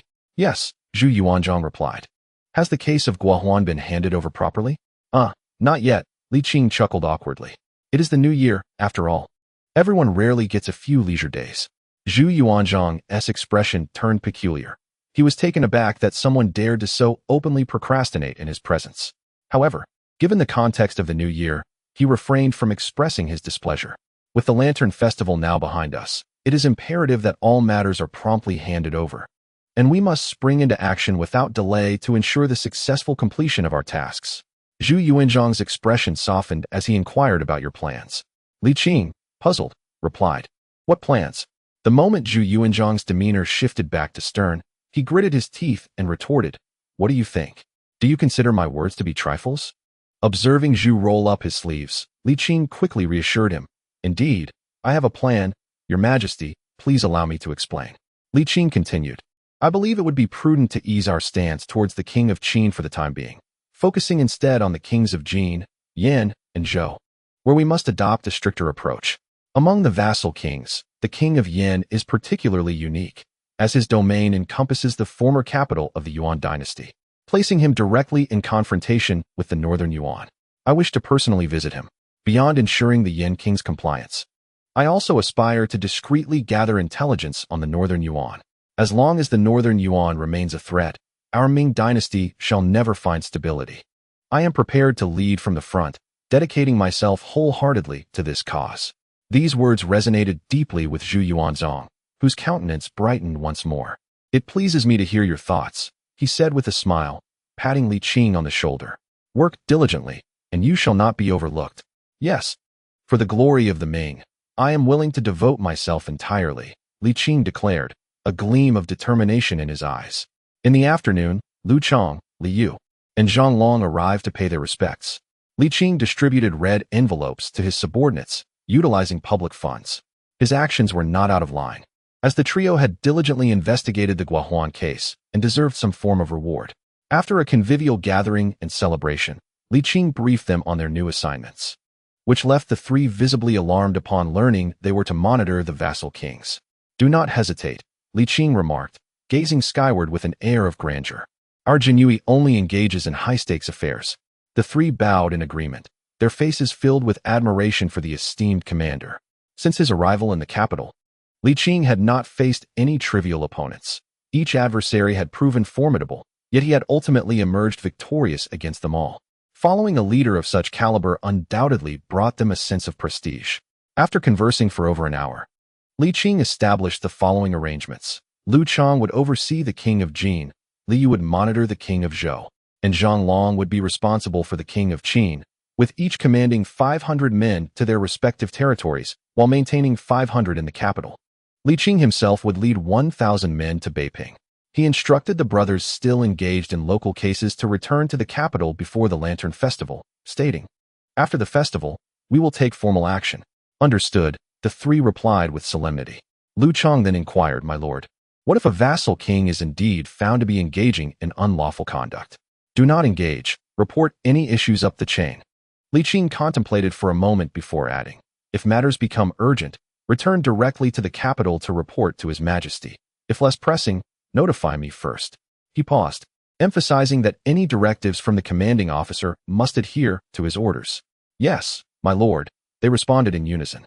Once they departed, Li Qing reclined once more in his armchair, basking in the sunlight. Days of comfort were dwindling, and he was determined not to squander them. The three women emerged from the room, massaging his shoulders and dancing gracefully, creating an atmosphere of pure leisure. Li Qing leisurely prepared for a journey after the Lantern Festival, which would extend from a few months to half a year. "Where are you headed, sir?" The three women paused, their faces reflecting reluctance. "Is it an official assignment?" "Indeed, it is," Li Qing reassured them, "but I shall not disclose the destination. Rest assured, the area around our courtyard will be patrolled by the Jinhui, ensuring safety." The three women exchanged glances and nodded with a sense of melancholy. "Do not be disheartened. I shall return," Li Qing gestured lightly, "as a servant of the realm. It is my duty to alleviate the burdens of my lord, is it not?" "You speak wisely," Wan Ling replied softly, advising, "While away, do not neglect your own well-being." "Fear not." Li Qing chuckled, "I am not one to suffer losses, regardless of where I go." The days of tranquility and comfort passed swiftly. And soon the lantern festival had come and gone. Clad in a flying fish robe and wielding a spring knife, Li Qing rode a magnificent steed, radiating elegance and vigor. The three women watched him with tearful eyes as he set off. "All right, return home now." Li Qing waved his hand, turning his head to raise the whip. "Giddy up." The powerful hooves of the horse kicked up dust, quickly vanishing from their sight. Outside the city, 1,000 Jinui awaited his arrival. Upon reaching them, Li Qing promptly commanded, "Divide into 10 teams of 100 and gather in Beiping in a month." "Yes, my lord," they responded in unison. In Beiping, within the royal residence, Zhu Di paced anxiously, his face clouded with worry despite the joyful cries of a newborn echoing from the inner chamber. The birth of a child should be a cause for celebration. However, a certain phrase lingered incessantly in his mind. "I, with my meager talents, have no worthy gift to offer, but I wish to present His Highness with a white hat." This had been Dao Yan's exact words. Ever since he heard them, Zhu Di found himself unable to eat or sleep, desperately trying to dismiss the thought, yet it seemed to possess an enchanting power, echoing within his mind and taking root in his heart like a deadly poison, dangerous yet alluring. The robust cries of the infant signified the arrival of a boy. A midwife joyfully rushed to deliver the news, yet Zhu Di remained oblivious until the servants joined in the congratulations, prompting him to snap back to reality. He hastily distributed the prepared red envelopes and rushed into the inner chamber. The fiery charcoal basin crackled energetically, its surface covered with a fine layer of ash, raising the room's temperature significantly. Despite this warmth, the woman on the bed remained wrapped tightly in blankets. Sweat glistened on her forehead, hair clinging to her cheeks, and her delicate lashes fluttered gently, enhancing her fragile and fatigued appearance. "Xiao Yun," Zhu Di gently took her hand, smoothing her disheveled hair, and spoke tenderly. "You have endured much." Su Miaoyun smiled sweetly, radiating maternal warmth. At only 20, she had already given birth to 3 sons for Zhu Di. "Your Highness, it is a boy." "Indeed," Zhu Di nodded with a smile. "Father said that if it were a boy, he should be named Sui." He pinched the tender cheek of the little one, grinning, "Zhu Gao Sui." The little fellow returned a smile, greatly alleviating Zhu Di's melancholic heart. "Father has chosen a splendid name." Su Miaoyun expressed her joy. "The princess has given birth, and the servants have retreated, leaving only the family of 3 in the room. Your Highness, you seem somewhat displeased." Su Miaoyun, who married Zhu Di at the tender age of 14, immediately sensed the weight upon his heart. "Is war imminent?" "Not at all," Zhu Di replied with a smile, shaking his head. He dared not reveal the truth, even with 120% trust in his wife. Such matters are not easily articulated. He could not even bear to contemplate them himself. Su Miaoyun believed he was merely trying to spare her concern, urging him, "I am well now. State affairs are of utmost importance. If I were to delay your duties, it would be my fault. There are no state affairs." Zhu Di kissed her forehead and chuckled. "I am simply overwhelmed with emotion." Their bond was exceptionally strong, akin to childhood sweethearts. From the day Su Miaoyun was born, she was destined to be Zhu Di's wife, summoned to the palace at just 11 years old. After nurturing their affection for several years, they married harmoniously. Among the many daughters-in-law of Zhu Yuanzhang, Su Miaoyun was one of the 2 he cherished most.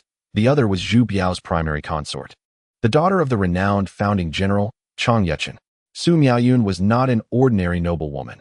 Her father was the first marshal general of the Ming dynasty, Suda. After entering the palace, she served closely alongside Empress Ma, treated like a beloved daughter. Though a woman, she possessed a profound love for learning from a young age, earning Zhu Di's personal praise as a learned woman, and under her father's influence, she also excelled in military strategy. Zhu Di often sought her counsel regarding warfare. "Is there truly nothing amiss?" Su Miaoyun queried, her brow furrowing with suspicion. Zhu Di nodded with a smile, shifting the topic. "During this visit to the capital, I noticed that my father-in-law has aged considerably. Once you recover, I shall take you back to see him." "Yes, that sounds good," Su Miaoyun replied with a gentle nod. "Is my father in good health?" "Quite well. He can consume a whole chicken in one sitting." After conversing for a while, Su Miaoyun felt drowsy and soon fell into a deep slumber. Zhu Di summoned a wet nurse and attendants before leaving the royal residence. "Your Highness, where are you headed?" the palanquin bearers inquired. "To Qingshou Temple." "Your Highness, you have arrived," Dao Yan greeted with a smile and a respectful bow, exuding an air of calmness as if he had anticipated Zhu Di's arrival. Zhu Di gazed intently at Dao Yan, seemingly seeking to discern something, yet was met with disappointment. After a long silence, he let out a slow sigh, his imposing demeanor gradually dissipating. I wish to consult the high monk on Buddhist teachings. Let no one interrupt. Understood. The guards bowed and withdrew. Once the door was closed, Zhu Di seized a meditation cushion and sat before Daoyan.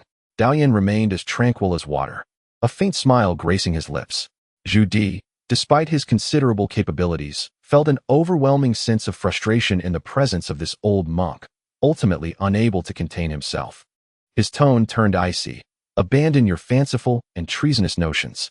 Should you dare utter any further rebellious words, I shall have your head. The poor monk shall remember that. Daoyan replied with a smile, showing no signs of fear. Pausing for a moment, he admitted, I concede to the treasonous label, but where lies the fanciful notion? Zhu Di snorted coldly. I am merely a prince, yet you. The poor monk can foresee.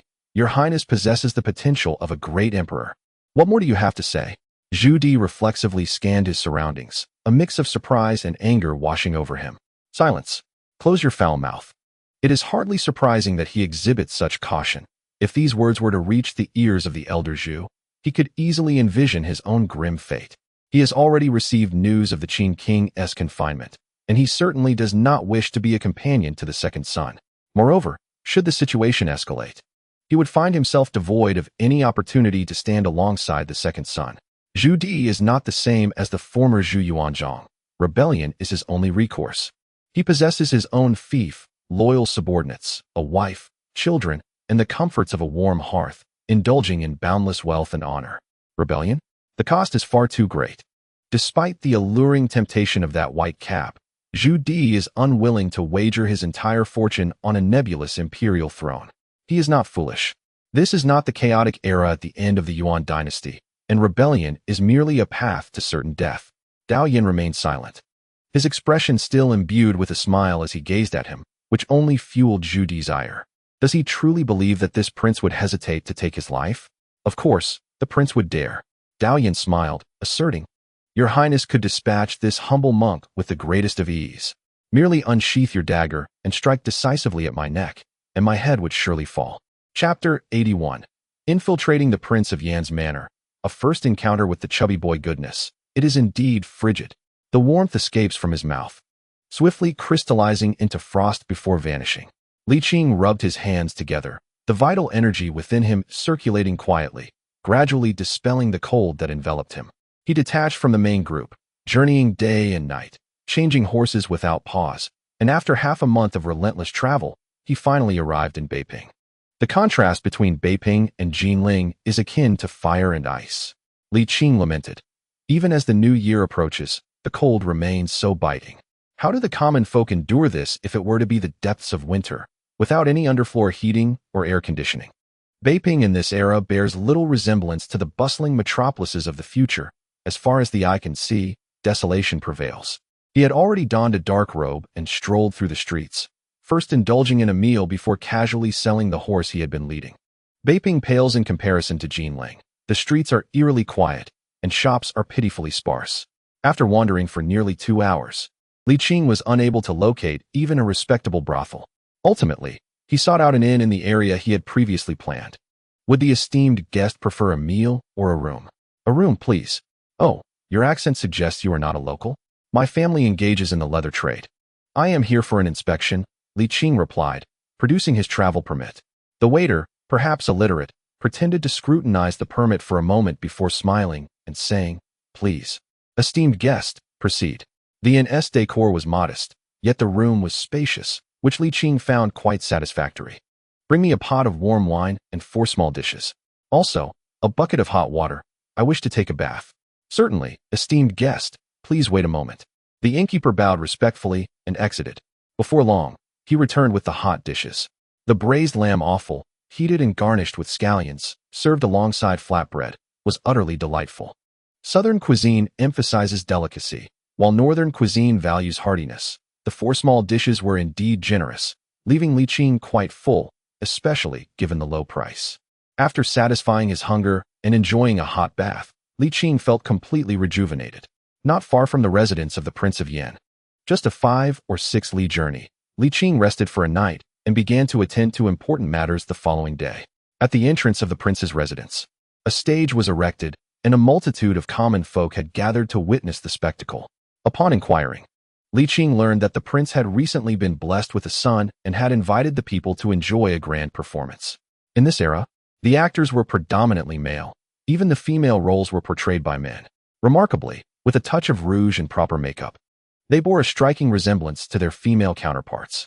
When the operatic voices resonated, it was truly difficult to discern between the genders. Li Qing turned to a nearby onlooker and asked whether the performance was solely external or if there were also performances within. The man, noticing Li Qing's splendid attire, did not dare be dismissive and replied with a smile. Of course, both inside and out. The inside is the main act and far more splendid than the exterior. Seems like you've seen it before, teased a nearby man, suggesting familiarity in their banter. Unperturbed, the other man retorted, "You fool. Just because you haven't seen it doesn't mean you can't imagine." Li Qing expressed his gratitude and chose not to engage further in their playful exchange, quietly making his way to the backstage. Hey, what are you doing? Go watch the show from the front." As soon as Li Qing arrived backstage, he was met with a chorus of shouts urging him to leave. However, he remained unruffled, producing several banknotes to share among them, and said with a smile, "I have a small inquiry. Are you all part of the troupe inside?" "Yes, what is it?" The atmosphere shifted as the allure of money softened their expressions. "I have a rather unrefined request," Li Qing explained. "My family once engaged in this craft, but after acquiring wealth, we withdrew from it. Yet, one must not forsake ancestral skills, right? What exactly do you wish to do?" "I wish to enter and perform on stage." Li Qing unveiled his intentions. "That won't do." The foreman accepted a small bundle of banknotes, his demeanor becoming more accommodating. "I can only relay your request to the head. Whether he agrees is beyond my control. If he consents, there will be compensation." Li Qing nodded. "I am not lacking in funds.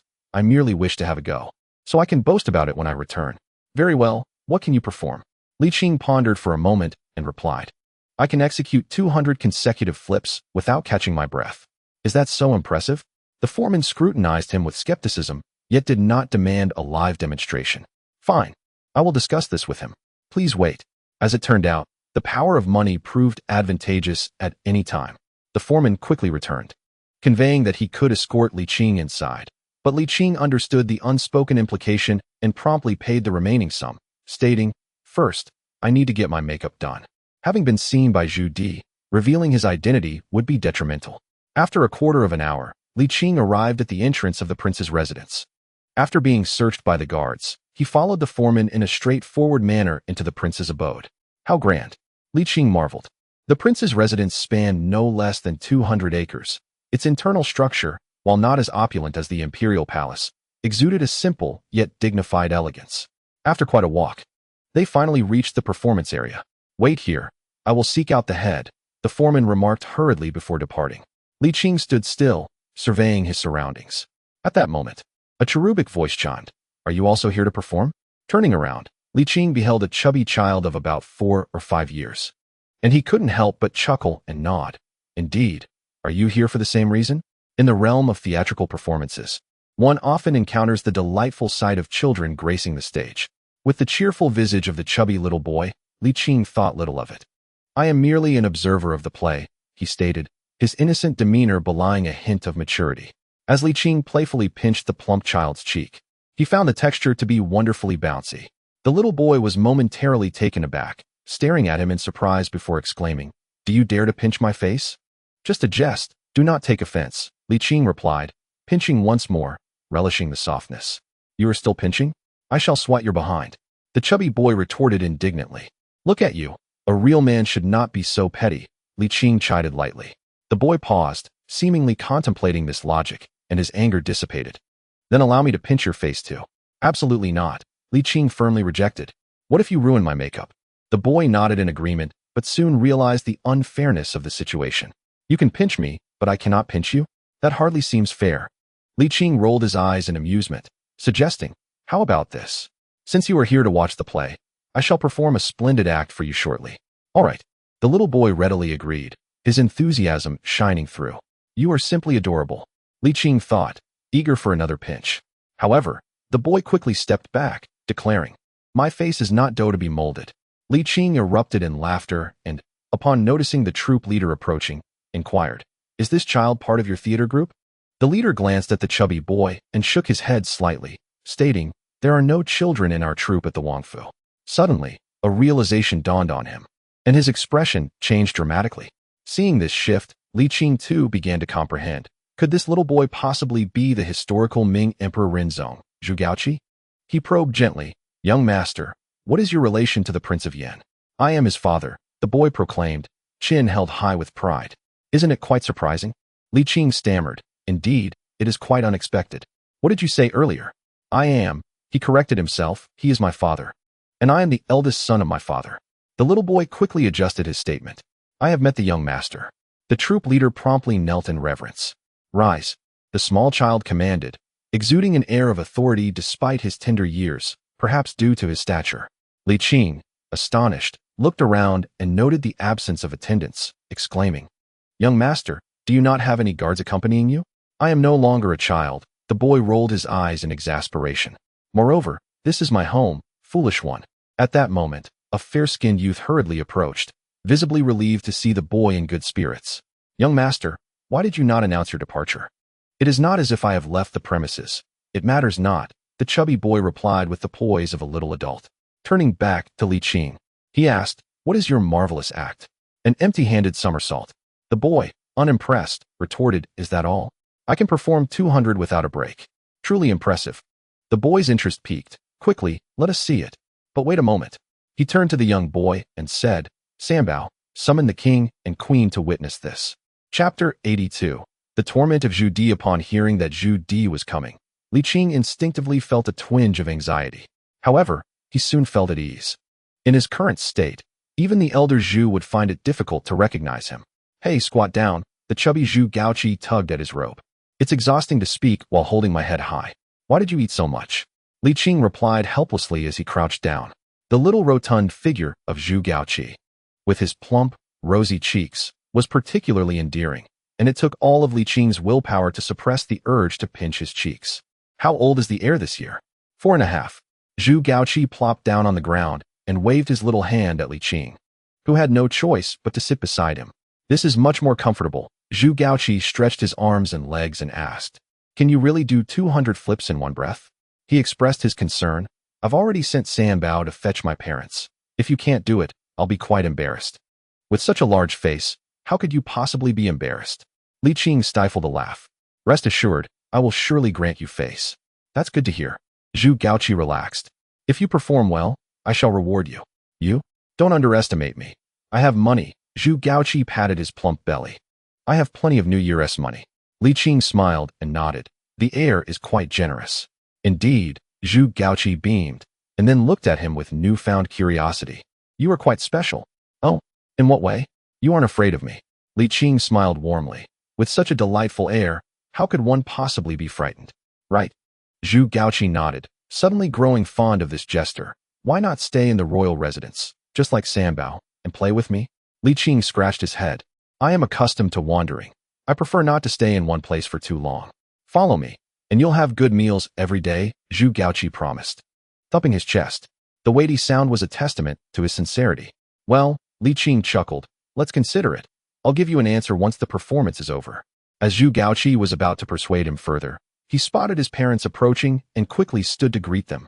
Father, mother. Li Qing rose as well, bowing to Prince Yin and the princess. Zhu Di wore a stern expression, ignoring him, while Su Miaoyun waved her hand dismissively. No need for formalities. Father, he can perform 200 flips, Zhu Gaoqi proudly declared. Humph. Zhu Di continued to scowl, pulling out a chair to sit. What is so remarkable about that? Your father can chop down 200 Yuan soldiers. You don't exhibit the demeanor of an heir at all. Father is boasting, Zhu Gaoqi muttered. Hey, Zhu Di's already dark expression deepened. You little rascal, are you itching for a lesson? Mother. Zhu Gaoqi ran behind his mother's back, feeling wronged. My dear son. Su Miaoyun bent down to brush off the dirt from him, somewhat irritated. Your Highness, the residence is celebrating. Why wear such a long face? If you wish to take a concubine, then do so. I shall not object, but there is no need for this. That was not my intention, Zhu Di replied dryly. I simply am not in a good mood.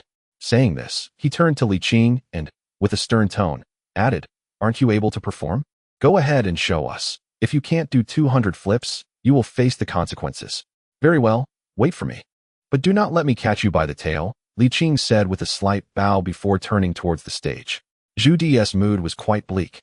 For days he felt as though he were ensnared in a spell, his mind consumed by the seductive words of that enigmatic monk. Despite the fact that he could effortlessly sever the man's head with a single stroke, he found himself unable to act, lost in a sea of hesitation. Last night, he even dreamt of ascending the throne, nearly letting slip his thoughts in his sleep. This existence was becoming unbearable. He regretted his choices deeply. If given another chance, he would never have brought Dao Yin back. Since that fateful day when the white-hatted monk spoke, his once idyllic life had lost all its vibrancy. His heart felt as if it stood at the precipice of a chasm. He knew that taking a single step forward would lead to irreversible doom.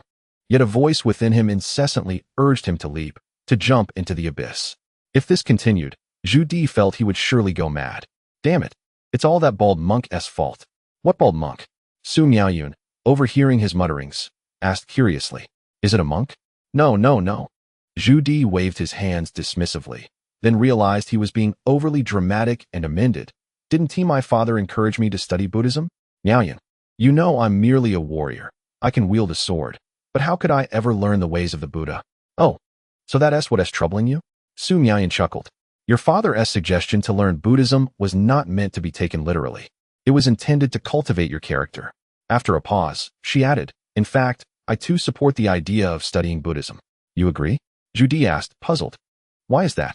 Your Highness is constantly embroiled in conflict. While it is for the sake of loyalty to the nation, the bloodshed you have on your hands is substantial. It would be wise for the Buddha to help you alleviate your karmic burdens. Zhu Di scoffed, my dear scholar. Do you truly believe in such things? Su Miaoyun's cheeks flushed as she retorted, I would rather believe there is something to it than dismiss it entirely. There is no harm in it. Mother, look. He is about to do a somersault. Zhu Gaoqi exclaimed. The couple's conversation was interrupted as they turned their attention to the stage. Li Qing, donned in a simple outfit, appeared nimble and agile. Upon noticing the chubby boy's gaze, he flashed him a smile. Then, with taut calves and a swift twist of his waist, he executed a flawless 360-degree spin, landing perfectly where he had started, all in one fluid motion. At the moment of landing, he propelled himself again, effortlessly performing another somersault. Then came a third, a fourth. Each move was executed with precision and grace, flowing seamlessly without a hint of hesitation, always returning to the same point. Li Qing spun faster and faster, like a whirlwind, captivating the audience. Zhu Gaoqi watched in sheer delight, clapping his pudgy hands in approval, and even Zhu Di nodded repeatedly, murmuring, indeed, he possesses considerable skill. Li Qing continued to somersault for nearly 15 minutes, far surpassing 200 flips before he finally came to a halt. Sanbao, go and summon him, Zhu Di commanded. Yes, your highness, the young lord replied. The young lord's admiration for Li Qing deepened, and he turned to his mother, saying, Mother, I wish to keep him as a companion for my playtime. May I? Play. That is all you think about. Zhu Di responded with displeasure. Aren't you supposed to focus on your studies? I won't neglect my lessons, Zhu Gaoqi assured him. Your highness, Su Miaoyun interjected, frowning. Why do you always take your frustrations out on Gaoqi? He has done nothing wrong. Zhu Di, aware of his own irascibility, hesitated to admit his fault and retorted with a hint of petulance. A doting mother often spoils her child. Indulge her if you must. Alas, he had unwittingly stirred a hornet's nest. The typically gentle and obedient Su Miaoyun was suddenly incensed, though she did not raise her voice in a raucous manner. Instead, she spoke with a sarcastic undertone. Isn't it merely your desire to take a concubine? Is it not that you find me aged and less appealing? Very well. In a few days, I shall return to Jinling and cease to be a bother here. As she spoke, tears welled in her eyes. You may take 10 or even 20 concubines. It is of no concern to me. Zhu Di, having inherited a certain fear of women from Zhu Yuanzhang, softened at the sight of his wife's tears. Ah, Miaoyun, I truly did not mean it that way, he said, attempting to placate her. I worry that Gaoqi may indulge in frivolities and neglect his studies. I have suffered from my own lack of diligence in learning. You merely lack effort in your studies. Look at our fifth brother, who is said to have published books, Su Miaoyun replied, rolling her eyes. We attended the same academy. How can there be such a disparity? Zhu Di, unperturbed, chuckled.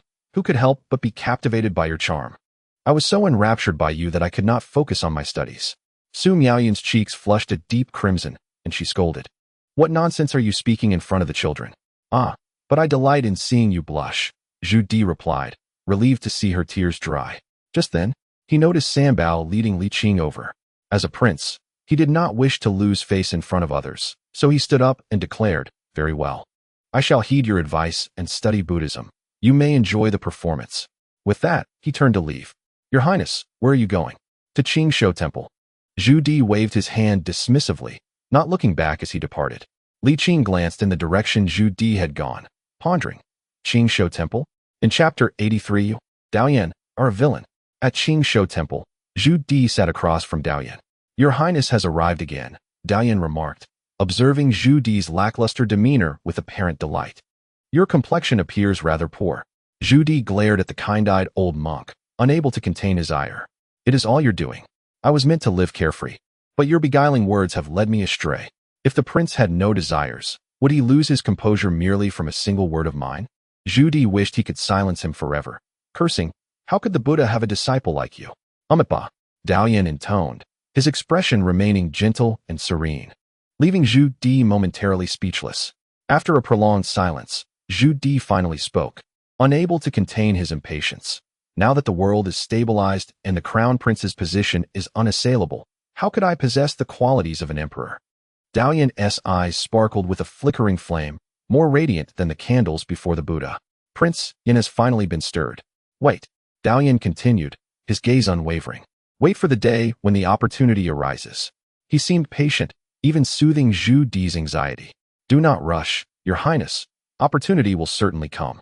What we must do now is to be ever prepared for that day. Zhu Di, exasperated, retorted, then why the devil did you not inform me sooner? After a pause, he inquired, how old are you this year? In 2 years, I shall reach the age of understanding one's fate. Zhu Di mockingly remarked, you are nearing 50. How many years can you possibly have left? I fail to comprehend why, at your age, you persist in such futile endeavors. Moreover, you are a monk. He did not curse Daoyan, for in this era, living to 50 or 60 could barely be considered a long life. The impoverished monk confidently believed he would witness the day when the world would be transformed. Zhu Di found this old monk before him to be somewhat incomprehensible, defying all conventional wisdom. After a moment of contemplation, he inquired, what, pray tell, is the purpose of your actions? What is the purpose? Daoyan paused, momentarily lost in thought. After a while, he slowly began, I was born into a tumultuous era, and from a young age. I vowed to put an end to this chaos. However, when the heroes rose, I was too young. By the time I had honed my skills, the world had already been settled. I cannot resign myself to a life of mediocrity. His eyes sparkled with an almost frenzied determination. I believe I am not inferior to Zhuge Liang or Lu Ji. Daoyan gazed intently at Zhu Di, articulating each word with conviction. I seek no reason other than to fulfill my ambitions and to help your highness seize the world. Zhu Di was taken aback. He had not anticipated the existence of such a person, especially one who was nearly 50 and a monk at that. Observing Daoyan's serene demeanor, he could not help but believe that there truly were individuals who thrived on chaos. He trusted Daoyan, for there was no need for him to lie. Even if he were to ascend the throne, what could Daoyan possibly gain? Approaching 50, by the time Zhu Di claimed the throne, Daoyan would be an old man. How much enjoyment could he derive from wealth and power? At this, Zhu Di fell silent. After a lengthy pause, he finally spoke. Zhuge Liang ultimately failed to save the Han dynasty, and Lu Ji met a similarly tragic end. There remained an unspoken thought, unlike Zhuge Liang and Lu Ji, who acted out of a desire to save the common people and were heroes in their own right. You, Daoyan, are a villain. Daoyan seemed to perceive Zhu Di's thoughts but paid them no heed, merely smiling and asking, Your Highness, will you accept this white hat? You are a madman. Zhu Di retorted, exasperated. Daoyan nodded calmly. Indeed, I am a madman. Zhu Di, increasingly agitated, could never find peace in the presence of this old monk. He dismissed Daoyan's remark with a scoff. My father has instructed me to study Buddhism. Let us speak more of matters pertaining to the sutras. After a moment's pause, he added, Your selection to pray for the Empress surely indicates the excellence of your teachings.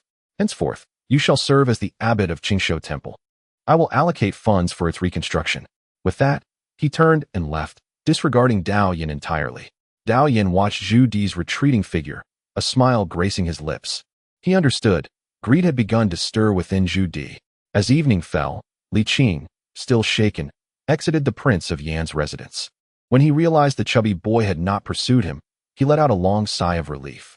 It turned out that playing with the young prince, much like with Sanbao, came with conditions, such as the removal of the troublesome lump from his trousers. How terrifying! The leader of the troop patted his shoulder and inquired, "Little brother, will you return tomorrow?" Li Qing pondered for a moment and inquired, "How long does the performance last here?" 10 days. Today is merely the first day, replied the manager. Here's the deal. Starting tomorrow, I will provide you with 2 taels of wages each day. There's no other choice, given that the heir apparent is fond of it. In due time, a mere trickle from the Yan Wangfu will suffice to equal their toil for an entire year, comparatively. 2 taels a day is but a trifling sum. After some contemplation, he realized that his subordinate would not arrive for another 10 days. With nothing to occupy his time, infiltrating the royal mansion to scout ahead seemed quite advantageous. However, the enthusiasm of the plump fellow was rather overwhelming, and the thought of becoming a eunuch was utterly intolerable. Oh dear, 2 taels a day, what more could one desire? Let us do it.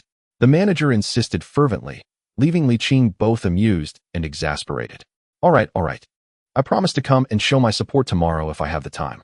Li Qing casually picked up a painted face mask and asked, by the way, where is the Qing Shou Temple? I wish to light some incense. Not far from here, just 4.5 li east from the Wangfu, was the response. Thank you. Upon returning to the inn for dinner and enjoying a warm bath, dusk descended. Li Qing donned the mask and stealthily slipped out. The temple had few monks, all merely eking out a living, and by nightfall, they were fast asleep. Only the flickering candlelight in the main hall and the solitary sound of the wooden fish could be heard. The rhythm was slow yet steady. Clad in a dark robe and wearing the painted mask, Li Qing observed from the eaves for quite some time, noting that no one stirred within the temple. He then quietly entered the main hall, slipping through a window. With a powerful push from his calves, he gracefully scaled the beams, executing the movement with such finesse that it made no sound. Soon, he spotted Dao Yin, who was engrossed in his studies. Is it him? After all, during his earlier investigation, Dao Yin was the only monk named Yao, and Li Qing had a distinct impression of him. At that moment, Dao Yin appeared serene, his benevolent countenance truly embodying that of a venerable monk. The wooden fish's sound gradually slowed and finally ceased. Dao Yin opened his eyes and smiled. Why does the benefactor enter the temple through the window? Li Qing's heart raced. Had he been discovered? Peering intently, he dismissed his concerns. The monk before him was just an ordinary man, and he was confident he would not be detected. From you, I sense a familiar aura. It seems we have met before, Dao Yin remarked. Li Qing remained silent, feeling an eerie certainty that he had indeed been noticed, though it seemed implausible. Dao Yin paused for a moment before resuming the rhythm of the wooden fish. After 15 minutes, he slowly rose and said, if the benefactor has no other matters, please take your leave. I must retire for the night. Li Qing hesitated, then cleared his throat to speak. Has the Yan Wang come to find you? Dao Yan's gaze sharpened, and instead of responding immediately, he looked toward the beams. This time, Li Qing did not shy away. He met his gaze. After a brief silence, Dao Yan replied, yes. What does he seek you for? To learn Buddhist teachings? Indeed. Another silence ensued. After a long while, Li Qing nodded. I apologize for the intrusion. With that, he turned to leave. He was now nearly certain that Dao Yin was Yao Guangxiao, yet he had yet to devise a suitable approach to this revelation. The individual's influence on history is unparalleled, compelling Li Qing to act with utmost caution. Upon returning to the inn, he tossed and turned, unable to find slumber throughout the night. While eliminating Yao Guangxiao would be effortless, he must weigh the repercussions of such an act. If Yao Guangxiao were to perish, would Zhu Di still rebel? Would there be an Emperor Yongle? Would the benevolent governance of the Rinxian era still unfold? In other words, would Zhu Biao meet an untimely demise? Would Zhu Yunwen ascend the throne and curtail the feudal lords? If the latter 2 scenarios were to materialize, then even if he were to slay Yao Guangxiao, Zhu Di would inevitably rise in rebellion, driven by the pressures of Jiangwen. Standing at the crossroads of history, Li Qing found himself in a state of profound confusion, yearning for someone to confer with, if only to express his thoughts without seeking a resolution. Alas, his master was absent. Chapter 84. discussing appearances, not intentions the next day, at the residence of the Prince of Yan. Upon his arrival, Li Qing was greeted by the plump young prince. "You're here," Zhu Gaoqi exclaimed, rubbing his chubby hands together. "Have you made your decision? Follow me, and you shall feast." Li Qing chuckled, pinching his cheek. "Do you truly hold such affection for me?" Zhu Gaoqi, unfazed by the cheek pinching, replied earnestly. "Once you've pinched my face, you belong to me. You're not a maiden, even if I were to share your bed. You wouldn't be able to extort me in such a manner," Li Qing responded with a sigh. "Your Highness, I am a man of family, and I cannot serve as your primary companion." "Then find them a home," Zhu Gaoqi insisted. Li Qing retorted, "How can you utter such cold words with your warm demeanor?" The young prince, realizing he had overstepped, looked sheepish and murmured, "But I don't want you to leave." Seeing the reluctant expression on Zhu Gaoqi's face, Li Qing felt his annoyance dissipate. After some contemplation, he replied, "I shall remain here for an extended period. Should you miss me, you may have someone seek me out." "Really? Of course, I never deceive children." They sealed their promise with a pinky swear. "What shall I call you?" Zhu Gaoqi inquired, his face lighting up with joy. "So I can send someone to find you." "I am known by a pseudonym while traveling," Li Qing mused. "You may call me Mr. Qing." At once, Zhu Gaoqi discerned it was not his true name and expressed his dissatisfaction. "As long as I can locate you, it suffices," he conceded, nodding in agreement. Zhu Gaoqi displayed his loyalty by secretly bringing Li Qing 2 chicken legs for lunch, saying, "Eat up, there will be more tomorrow."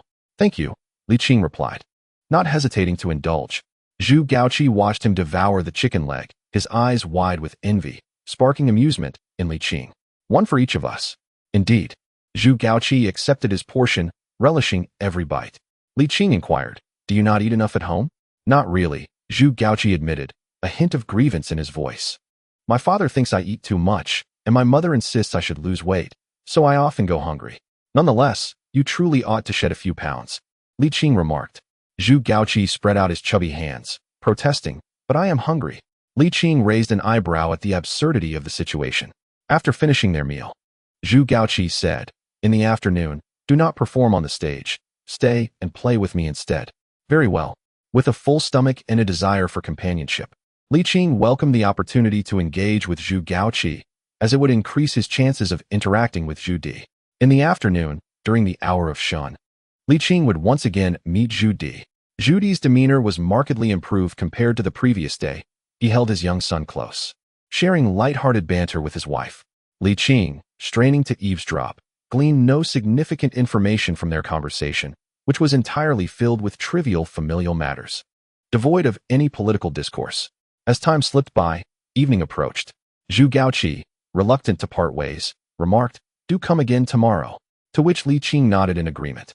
Upon returning to the inn, Li Qing indulged in a soothing hot bath and then picked up a book to pass the time. Suddenly, a knock resounded at the door. Clang, clang, clang. "Who is it?" he inquired. "Sir, someone is looking for you," the innkeeper's voice announced, stating it was your associate. Li Qing's interest piqued. He called out, "The door is unlatched. Let him in." With a creak, the door swung open, revealing Deputy Qianhu Wang Qian and Liu Hua, who approached in unison. "Indeed, it is you." Li Qing smiled and gestured to the innkeeper. "We have business to discuss. You may withdraw." "Ah," the innkeeper hesitated. "Do these 2 gentlemen require lodging?" After a moment's thought, Li Qing replied, "If there is an available room next door, prepare it for them." "Yes, certainly," the innkeeper responded cheerfully, promptly departing to arrange accommodations.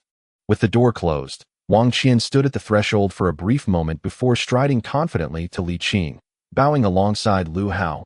"We pay our respects, esteemed lord." "Rise," Li Qing gently waved his hand.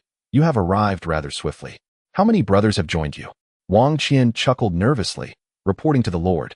"There are approximately 100 men in total. I feared you might require assistance, so I came with Liu first. The main contingent will follow in about 10 days." The 2 were once part of the initial group that had ignited the flames of rebellion, and familiarity had bred camaraderie. Li Qing, foregoing unnecessary pleasantries, stated directly, "Since you are here, let us commence our inquiries, starting with the reputation of the Prince of Yan among the populace. Also, pay close attention to Qingshou Temple." The 2 bowed in acknowledgement. Liu Hua hesitated. "My lord," with so many unfamiliar faces arriving suddenly, coupled with the variation in dialects, "it is inevitable that the Prince of Yan will notice." How shall we respond then? That is of no consequence. Should he become aware, so be it.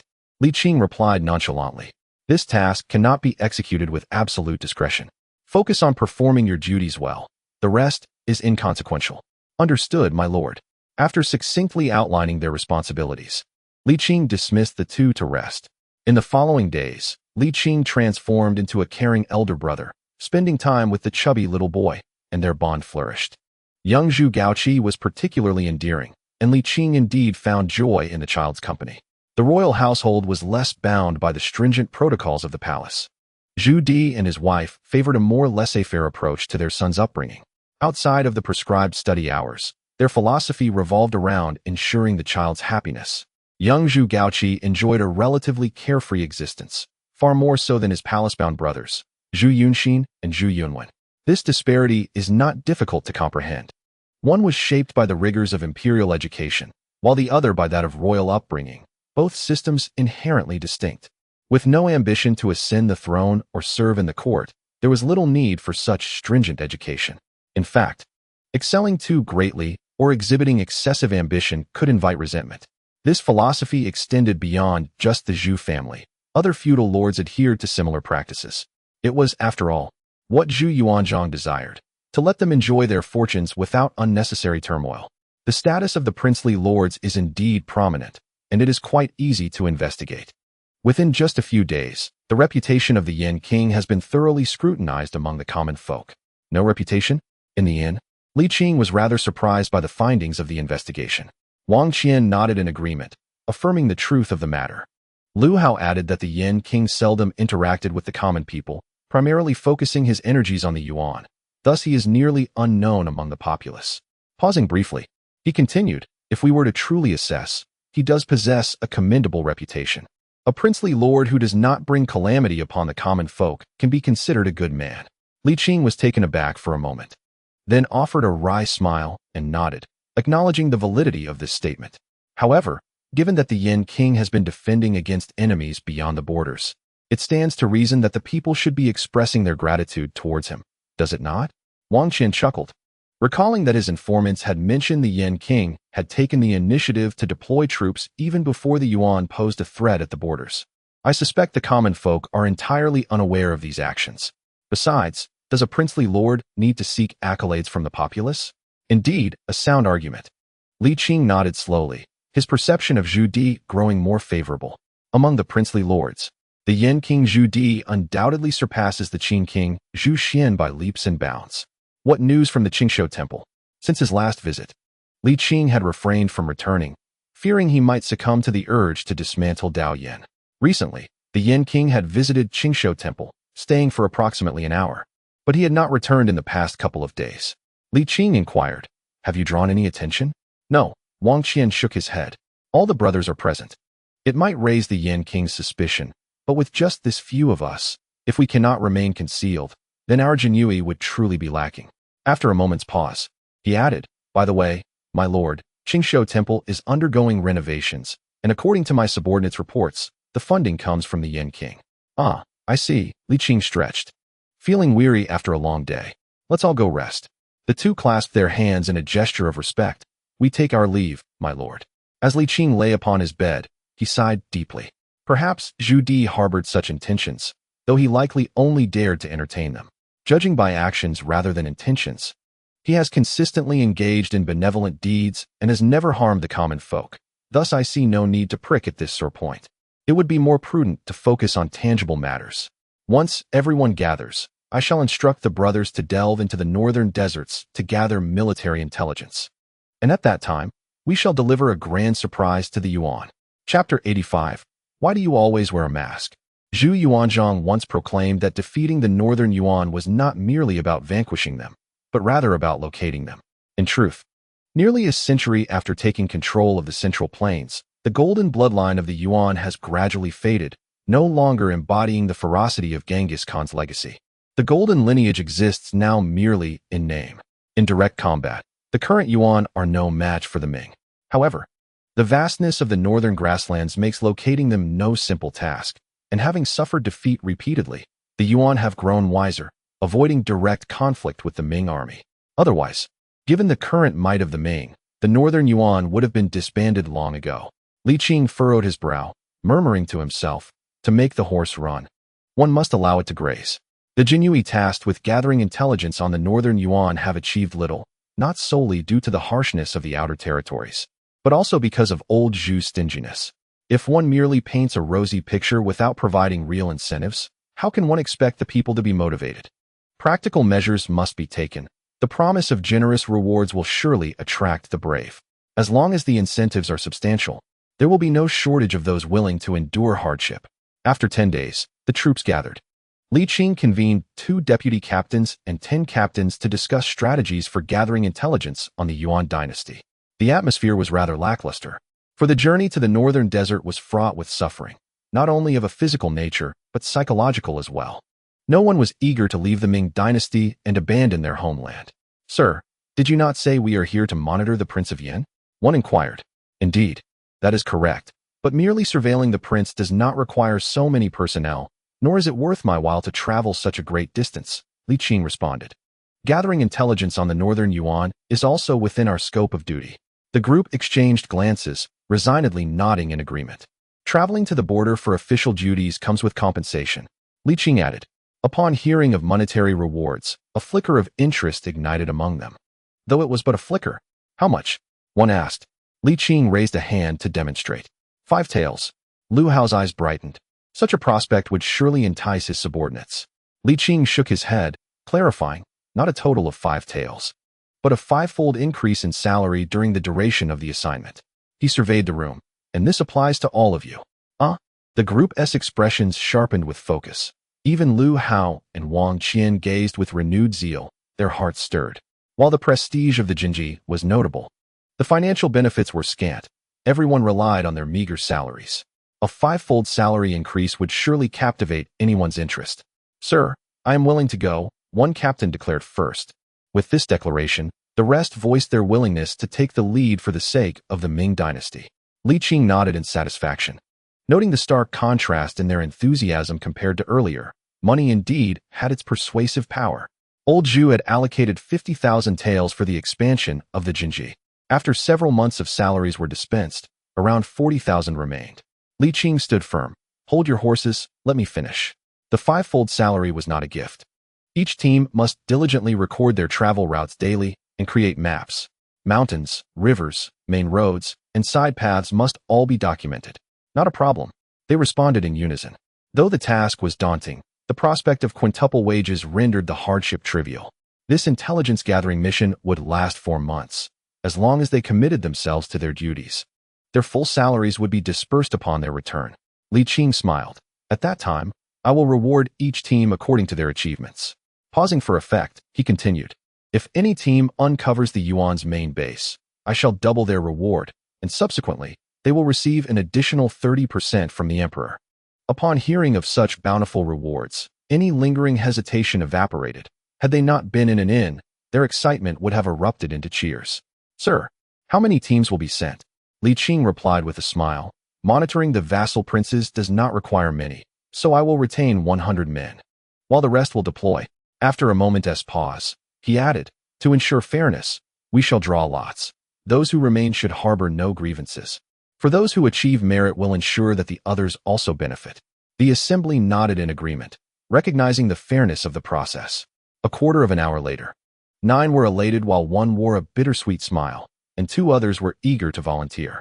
Wang Qian and Liu Hua rubbed their hands together and said, "My lord, shall we also go?" After a moment of contemplation, Li Qing nodded in agreement and cautioned, "Your mission is to gather intelligence from the other party. But should you expose yourselves, the information obtained would be utterly worthless. Therefore, discretion must be your foremost priority. Whether you disguise yourselves as merchants of leather goods or herbalists, I do not inquire about the methods, only the results. Do you understand?" "Understood." The group nodded in unison. "Very well, prepare yourselves," Li Qing instructed. "There is no need for farewells. Depart once you are ready." "Yes, my lord." As the weather gradually warmed, Li Qing became increasingly accustomed to life here. He spent his days fishing, occasionally visiting the tea house to listen to music, and during moments of boredom, he would rendezvous with the chubby lad. Enjoying a life of simplicity and tranquility, surveillance of the Prince of Yin was ongoing, yet no valuable information had been gleaned. Zhu Di showed no signs of rebellion.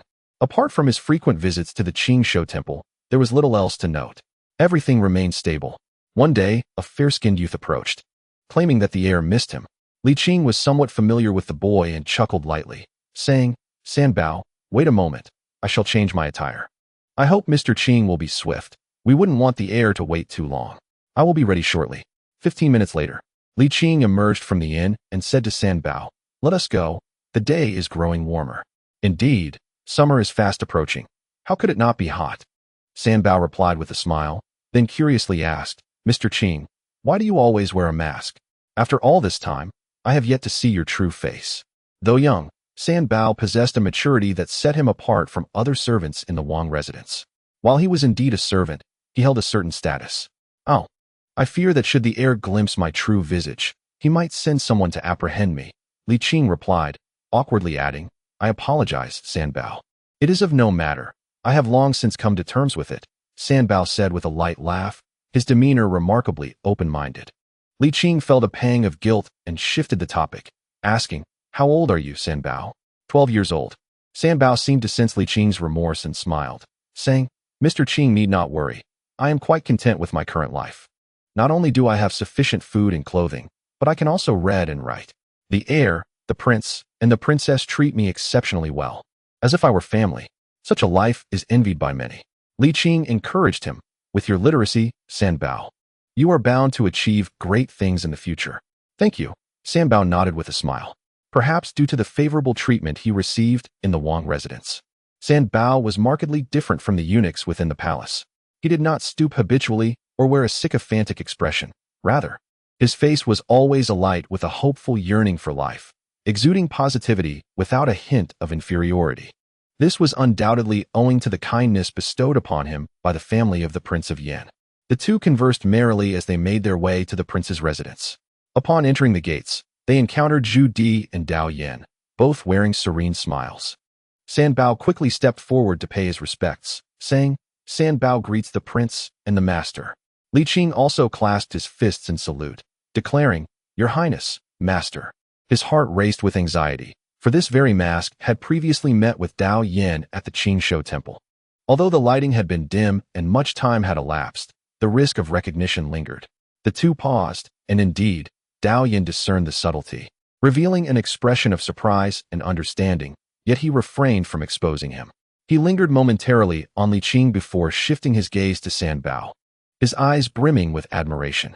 "Your Highness, Sanbao possesses an affinity with the Buddha. I wish to take him as my disciple, if it pleases you." "Certainly," Zhu Di replied with a hearty laugh. "Sanbao, do you wish to pay your respects to the master? The master possesses considerable skill. This is a splendid opportunity." Sanbao nodded eagerly, his face alight with joy, ready to perform the customary bow of respect.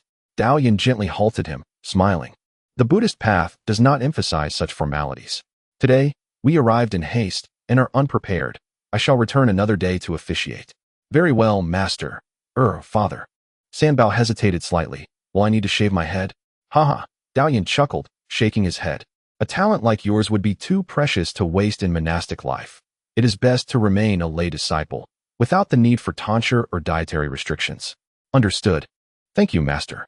The eager Sanbao beamed with happiness. Zhu Di cast a glance at Li Qing, his brow furrowing slightly, and posed the question Sanbao had previously asked, "Why do you always wear a mask?" Chapter 86. Significant Intelligence. Li Qing paused for a moment, then clasped his hands together respectfully. "Your Highness, I lead my own life, and my connection with the young master is purely coincidental. I hold affection for him, but do not wish to disrupt my existence." Zhu Di appeared dissatisfied with this response, and was about to speak further when Dao Yan interjected. "Your Highness, the Qingshou temple is undergoing repairs, and there are many matters that require my attention. I must take my leave." "Very well, I shall escort you, master." Zhu Di ceased to engage with Li Qing and stepped out alongside Dao Yan, watching the two retreating figures. Li Qing paused for a moment before walking into the courtyard with Sanbao. The little chubby one remained just as he was, albeit a bit rounder and slightly taller. Still endearing as ever. "You've come," Zhu Gaoqi exclaimed, pulling him along. "I've discovered something amusing. Come quickly." Li Qing spent the better part of the day at the royal residence, and by the time he departed, evening had set in. He chose not to return to the inn, but instead strolled through the streets until darkness enveloped the sky, then turned toward the Qingshou temple.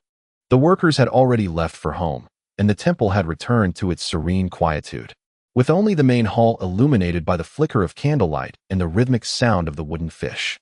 Li Qing did not sneak in through the window. Instead, he boldly entered. "You've arrived," Dao Yan said, pausing his studies to look up at him with a warm smile. "Please sit." Li Qing took a deep breath and sat upon the mat before Dao Yan. "Curious, did you know I would come?" "Indeed," Dao Yan nodded, a gentle smile gracing his lips. "Upon our first meeting today, I was certain that you would visit this evening." "Such foresight." Li Qing chuckled, then, with a sudden shift in demeanor, his gaze intense, asked, "Can you foresee the rising sun of tomorrow?" Dao Yan smiled, calm as ever. "Certainly. I intend to kill you. And I won't even need a blade," Li Qing replied coolly. "I am aware, yet you have already relinquished your murderous intent," Dao Yan responded. Dao Yan gazed at him. During their last encounter in the palace, the master had exhibited a calm demeanor, yet his intent to kill was unmistakably pure. That had been the closest the monk had ever come to death. However, the present master, despite his formidable aura, seemed to have lost the resolve to take the monk's life. Li Qing's heart jolted. He had not anticipated that his own secrets would be so easily discerned by Dao Yan. This monk was truly extraordinary. "Now that you are aware of my identity, why do you not inform the Prince of Yan?" Dao Yan candidly replied, "I fear it might frighten him." Li Qing fell silent for a moment, with no outsiders present. He decided to speak plainly. "Very well," Dao Yan nodded in agreement. "Please proceed. The Prince of Yan has been frequently associating with you, which cannot merely be for the study of Buddhist teachings, can it?" Indeed, Li Qing's spirits lifted. He had not expected such forthrightness from Dao Yan. He pressed on. "What is the true purpose? To govern the fief more effectively. Is it not the emperor's prerogative to govern the lands under his rule? What need does a fief lord have for such involvement?" Li Qing responded coolly. "The prince's actions are already overstepping boundaries." "Not at all," Dao Yan shook his head. The emperor's intention in bestowing titles to the princes was precisely this. A fief lord possesses management rights over his own territory. If you doubt this, feel free to inquire with the emperor upon your return. Li Qing was momentarily at a loss for words, then asked, "Aside from this, nothing else?" "I do not believe you. But this is the truth," Dao Yan sighed with a wry smile. "Your disbelief stems from not hearing what you wish to hear. People tend to trust their subconscious judgments.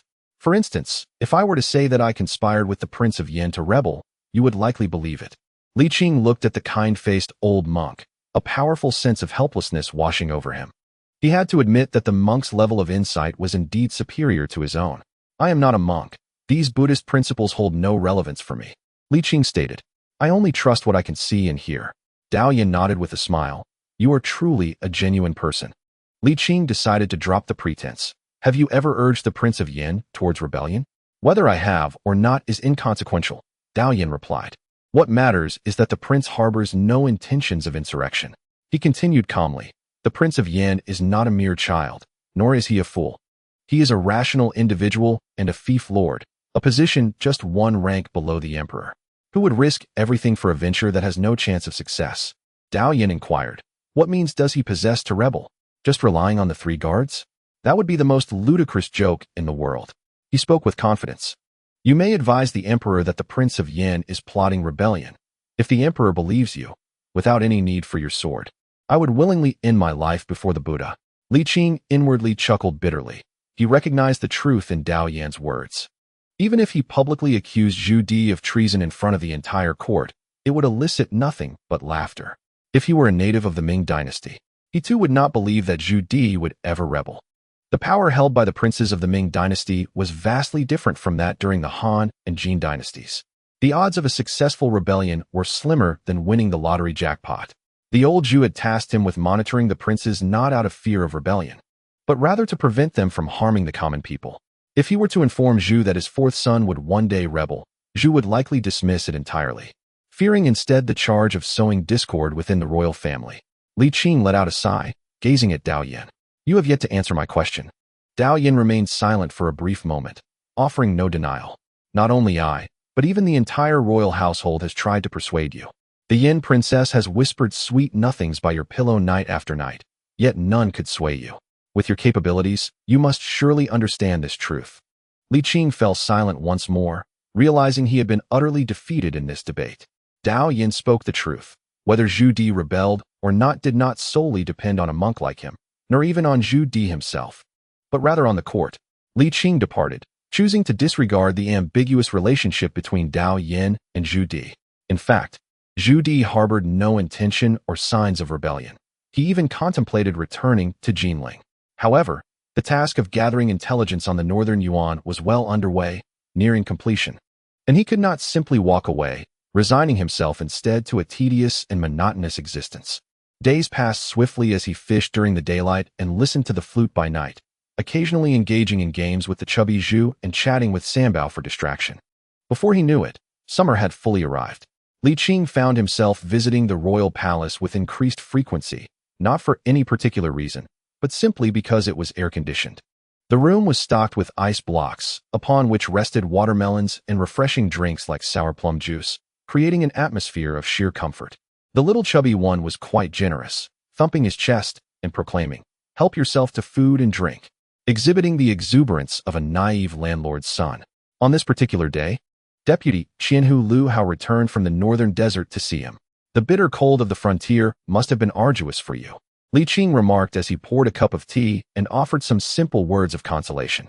Liu Hua appeared quite pleased, producing a sheepskin sewn into his clothing. "My lord, I have not failed in my duty. This is the map drawn by my teams." Li Qing took the map and examined it closely. Mountains, rivers, and hills were all meticulously detailed. Even someone with limited cartographic knowledge like him could grasp its clarity. "Well done," Li Qing acknowledged after surveying several sheepskin maps. "Your brothers have endured much hardship these months. Upon your return, their salaries will be fully dispensed." Liu Hao's complexion had darkened considerably from the toil, and upon hearing Li Qing's words, he broke into a smile, feeling that their suffering had not been in vain. "Have you seen Wang Qian and the others?" Li Qing inquired.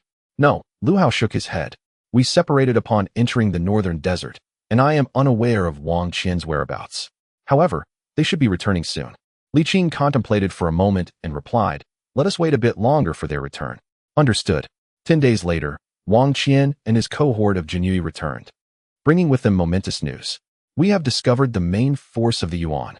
Is the information reliable?" Li Qing exclaimed, brimming with excitement. "How many are there? Who leads them?" Faced with Li Qing's rapid-fire questions, Wang Qian appeared somewhat flustered and took a moment to respond. "My lord, the information is absolutely reliable, but I do not know the exact number of their forces or who leads them." He elaborated. "We refrained from approaching them for fear of alarming them." "Very well," Li Qing said, slightly disappointed. "What is your rough estimate of their numbers? Based on the tents and herds of cattle and sheep, there must be at least 30 to 50,000, perhaps even more."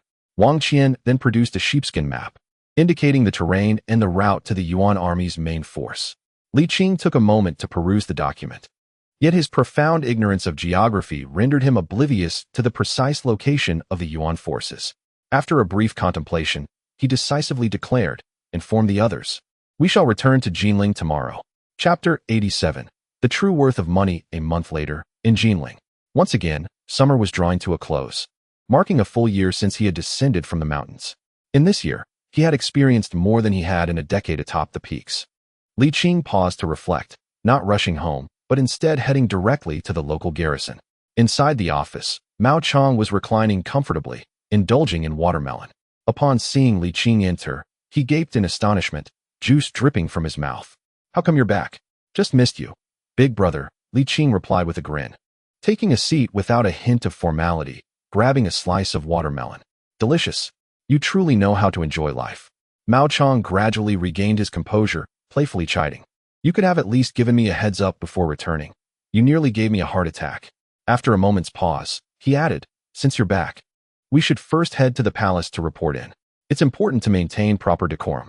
"Indeed, you are right," Li Qing chuckled. "Please accompany me, big brother." "Huh, is there meat involved?" Li Qing winked. Mao Chong was momentarily taken aback, but then quickly understood, albeit somewhat puzzled. "What meat could you possibly have while surveilling the princes?" "The Yuan forces." Mao Chong's eyes lit up, and he promptly stood up, exclaiming, "Let us go, let us go." He patted Li Qing's shoulder with great camaraderie. "You've done well. From the very first moment I laid eyes on you, I knew you were something special." In the palace, In the imperial study, Zhu Yuanzhang and his son were engrossed in reviewing petitions when they were taken aback by the sudden entrance of the two men. Li Qing, what brings you back? Is it urgent? Li Qing clasped his hands and replied, I apologize for not seeking permission, Your Majesty. I come bearing pressing news. Urgent. Zhu Yuanzhang's expression hardened, his temper flaring. Does the Prince of Yen pose a threat to the people? It is not the Prince of Yen, but the Yuan forces. Li Qing produced a terrain map compiled by his 9 small squads. Your Majesty, I have located the main body of the Yuan forces. What? Zhu Yuanzhang was so astonished he nearly leapt from his seat, and Zhu Biao, equally surprised, leaned in to examine the map closely. The route to the Yuan forces was marked in red. Li Qing explained to the father and son, according to my investigations, the Yuan forces number approximately 30 to 50,000, possibly more. To err on the side of caution, my subordinates did not approach closely, hence the information is somewhat generalized. Excellent. Excellent. Zhu Yuanzhang caressed the map as if it were a priceless treasure, exclaiming in exhilaration, How did you acquire this map? It was crafted by my subordinates step by step, line by line, Li Qing stated humbly. With a team of 900 over 4 months, we compiled this final version. Let us award them.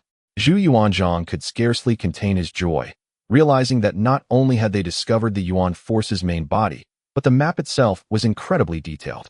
With such a resource, the Ming army's foray into the northern deserts would no longer be akin to navigating blindfolded. In warfare, particularly in campaigns beyond the borders, maps are of paramount importance. Zhu Biao cast an appreciative glance at Li Qing, smiling. My father has long sought to create maps of the northern deserts, but had little success. Who would have thought you could produce such an intricate map in merely half a year? Your Highness, you flatter me. It is merely my duty. Li Qing replied with modesty. Subsequently, he internally added a remark. It is indeed my own fault for being overly frugal, reluctant to spend money. Had the funds been sufficient, the map would have been completed long ago. A merit is a merit, and there is no need for false modesty. Zhu Yuanzhang's gaze shifted from the map to Li Qing, and he could not conceal his admiration. Speak up. What reward do you desire? Do not hesitate. I shall grant it. Here we go again. Why can't you simply bestow a reward? Li Qing chuckled dryly. Let us not discuss rewards for the moment. I have some expenses that require reimbursement. Reimbursement? Zhu Yuanzhang chuckled in disbelief. Very well, proceed. Li Qing meticulously outlined the expenses incurred during the mission of the Jinyue, totaling 21,600 taels for this salary supplement. With the rewards promised to the successful team, the total expenses exceeded 25,000 taels. Previously, the Emperor allocated 50,000 taels. And after deducting these expenditures along with the regular salaries of other subordinates for the past 6 months, less than 8,000 taels remained. He smiled sheepishly. The funds I have left are only sufficient to cover another 2 months of salaries. Your Majesty, might you allocate a bit more? Zhu Yuanzhang remarked. 900 men. For 4 months, over 25,000 taels in salaries? You truly possess a knack for spending. Yet, to be fair, the expenditure of over 25,000 taels was indeed justified. He would have accepted even 10 times that amount without hesitation. Although Zhu was frugal, he was not foolish regarding significant matters. No problem, we shall approve another 20,000 taels for you shortly. Prepare an account for Mao Chong to verify. As you command. To maintain the independence of the Jinyue, their salaries were not drawn from the Ministry of Revenue, but rather distributed by the higher-ups within the Jinyue. Nonetheless, it still required accounting. With a dedicated Jinyue team responsible for monitoring salary distribution, independent of the 6 ministries. Zhu Yuanzhang smiled and asked, Now, what reward do you seek? Li Qing, somewhat helpless, responded, As one who eats the king's provisions, I dare not crave rewards. Why do you not speak when prompted? Such hypocrisy. Zhu Yuanzhang chided with a laugh. Very well. Since you enjoy fine food and drink, I shall grant you 10,000 taels for your expenses. After a pause, he removed a dragon-patterned jade pendant he carried and added, This shall be yours as well. Thank you, Your Majesty. Li Qing accepted it and casually placed it in his pocket, which made Mao Chong gaze upon him with envy. However, as the head of the Jinyue, Mao Chong also reaped rewards for the great contributions made, receiving substantial accolades and generous rewards.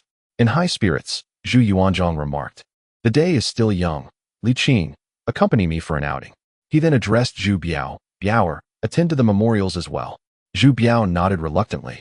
As you command, father. Noticing that the emperor was in exceptionally good spirits, Li Qing seized the opportunity. I still have some official matters to present to your majesty. What matters?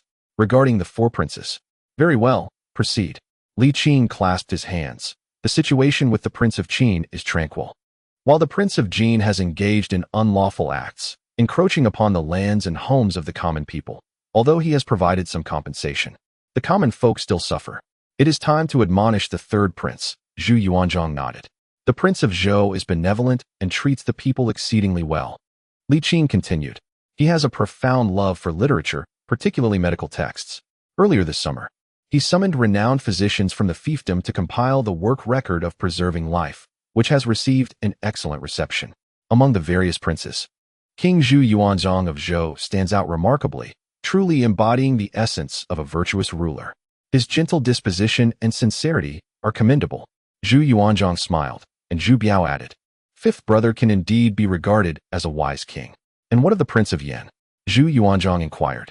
The Prince of Yan does not engage closely with the common folk, yet he has not harmed them, maintaining a peaceful coexistence, replied Li Qing candidly. However, it seems he has recently developed a keen interest in Buddhism, frequently visiting the nearby Qingshou temple and often inviting the abbot to the palace. With a jesting tone, he added, it all seems rather mysterious, as if he has something to hide. Zhu Yuanzhang's gaze sharpened as he looked intently at Li Qing, who wore a bemused expression and shook his head slightly, appearing perplexed yet soon at ease. You speak without thinking. Do take care in the future. Yes, my lord. I apologize, Li Qing responded, his smile fading as he cupped his hands in agreement, inwardly sighing at Zhu Yuanzhang's evident disbelief. Zhu Biao, too, displayed no sign of concern. Seemingly oblivious to any implications, Li Qing's remarks had reached their limit. He could not speak too plainly, for Zhu Di had not indeed plotted rebellion. As for the thoughts swirling in Zhu Di's mind, how could he possibly know? Come, accompany me for a brief outing, Zhu Yuanzhang declared. Rolling up the map and stepping out of the main hall, Li Qing bowed to Zhu Biao before turning to follow. Your Majesty, where are we headed? To the residence of Duke Wei. Li Qing was taken aback. Was he to seek Suda? Surely, Zhu Yuanzhang would not consider sending Suda, whose mobility had waned, to lead an expedition against the northern Yuan. Chapter 88. A wise sovereign and capable ministers.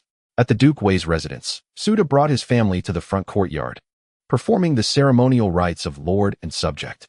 Rise, rise, Zhu Yuanzhang urged as he stepped forward to assist Suda. How is your health? As it has always been, Suda replied, dismissing the onlookers with a wave and smiling at Zhu Yuanzhang. In my youth, I was quite formidable, but age has taken its toll. They settled into a pavilion. I have met you, Duke Wei, Li Qing said, clasping his fists in greeting. No need for formalities, Suda replied with a slight nod, turning his gaze to Zhu Yuanzhang. Your Majesty, seeing these young ones makes me acutely aware of my advancing years. Alas, time is relentless. Suda, with his head full of gray hair and still a robust stature, bore signs of stooping. This was Li Qing's second encounter with Suda.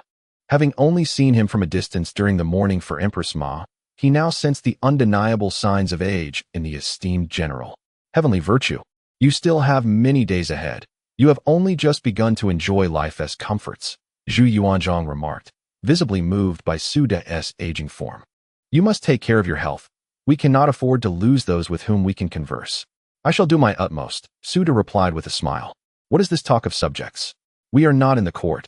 Let us maintain our previous terms of address. Zhu Yuanzhang replied with displeasure. My sister has departed, and I increasingly feel the pangs of solitude. Tang he claims to be visiting family, yet he has not returned in over a year. By heavens, we must summon him back. Suda chuckled. I find myself rather envious of him. Truth be told, if my health permitted, I would wish to return to my hometown for a while. What? Do you also wish to distance yourself from us? Ah, my dear elder brother, Suda exclaimed in protest. When have I ever evaded you? Zhu Yuanzhang's expression softened as he gazed at the visibly aged Suda, feeling reluctant to frighten him further. He spoke gently, saying, take good care of your health. Once you recover, let us share a drink together. Indeed, that would be splendid. The two reminisced for quite some time, and Suda, taking the initiative, inquired, surely, elder brother, you did not come merely to visit me? Indeed, I have matters to discuss, Zhu Yuanzhang replied mysteriously. I have something remarkable to show you. With that, he produced a map from his wide sleeves and unfolded it. Suda, puzzled, nodded and spread the map across the stone table. Upon discerning its contents, he gasped in surprise. Is this a topographical map of the northern steppes? Precisely, Zhu Yuanzhang affirmed. The red lines indicate the route leading to the main forces of the Yuan.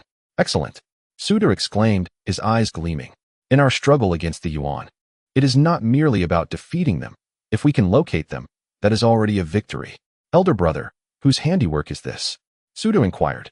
Zhu Yuanzhang gestured towards Li Qing with a nod. It is his. Suda turned to Li Qing and praised. This map is more valuable than 10,000 elite soldiers. You have done remarkably well. Your grace is too kind, Li Qing replied modestly. Suda chuckled and then turned his attention back to Zhu Yuanzhang, saying, Elder brother, I truly feel my age. I can no longer muster the strength. Look how you frighten yourself, Zhu Yuanzhang retorted with a hint of annoyance. Rest assured, I shan't place you in a commanding role. Merely offering a suggestion would suffice, wouldn't it? Suda chuckled awkwardly, pondering for a moment before responding. Elder brother, as long as the intelligence is accurate, we need not rely on elaborate strategies. A surprise attack would suffice. The Yuan are no match for our Ming. Then who do you think would be suitable for the command? Zhu Yuanzhang asked. Suda instinctively hesitated to respond, but upon reflection, he decided to speak freely as his elder brother had inquired. After a brief pause, he declared, in matters of promotion, one should not shy away from family. Hence, I recommend Prince Yan, Zhu Di, for the command. Zhu Yuanzhang furrowed his brows and pondered for a moment before slowly responding. Di is still quite young.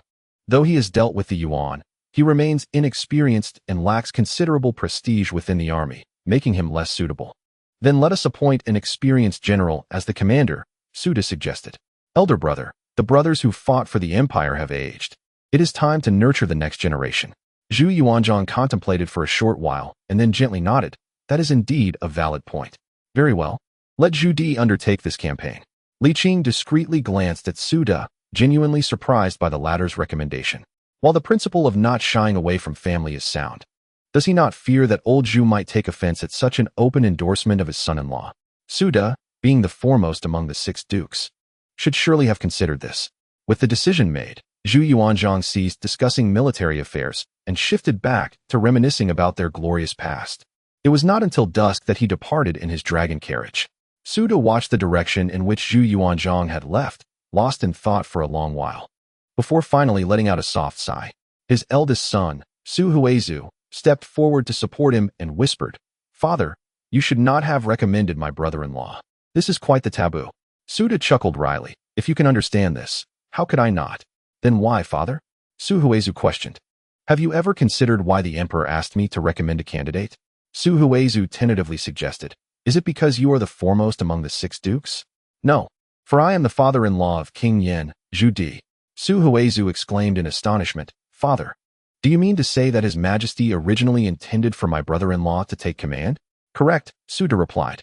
Su Huizhu was even more bewildered. If the emperor already has a preferred candidate, why did he travel such a great distance to seek your recommendation? Because, Suda sighed, His Majesty is not entirely at ease with our family. By voluntarily offering him a handle against us, I am providing him with a means to hold us accountable later. What? Su Huizhu's complexion changed dramatically as he stammered. Father, if you are already aware, why then present him with this handle?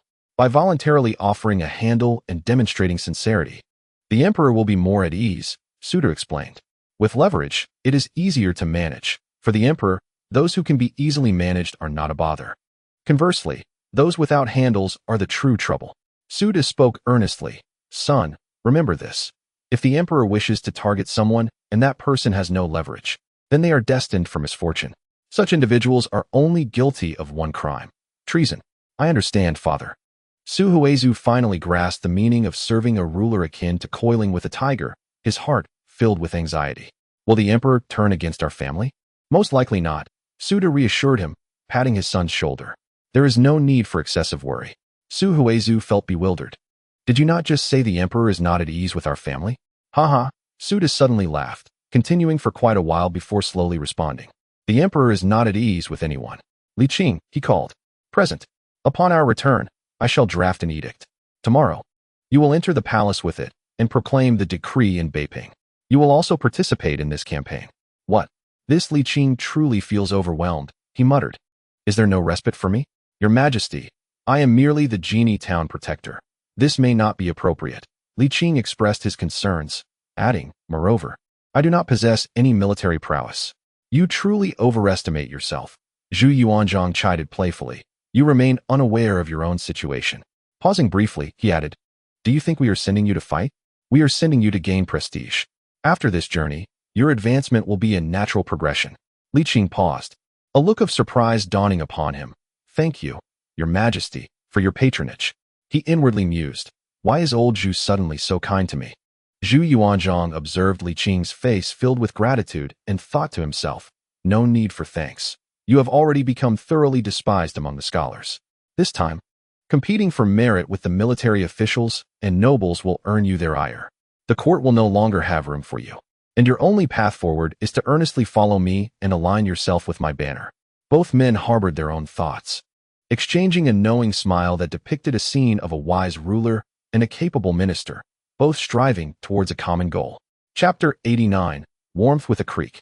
Li Qing pushed open the door and stepped into the courtyard. Sir? Wanling gazed at him in disbelief, rubbing her eyes as if she could scarcely believe the sight before her. It is I. I have returned, Li Qing said with a smile. Only then did Wanling confirm it was not a dream. Her face lit up with joy as she leaped towards Li Qing. Sir, you have finally returned. I have missed you so much. She gazed at him, her eyes filled with emotion. I have missed you all as well. Li Qing wiped away her tears. Do not cry. It does not suit you. All right.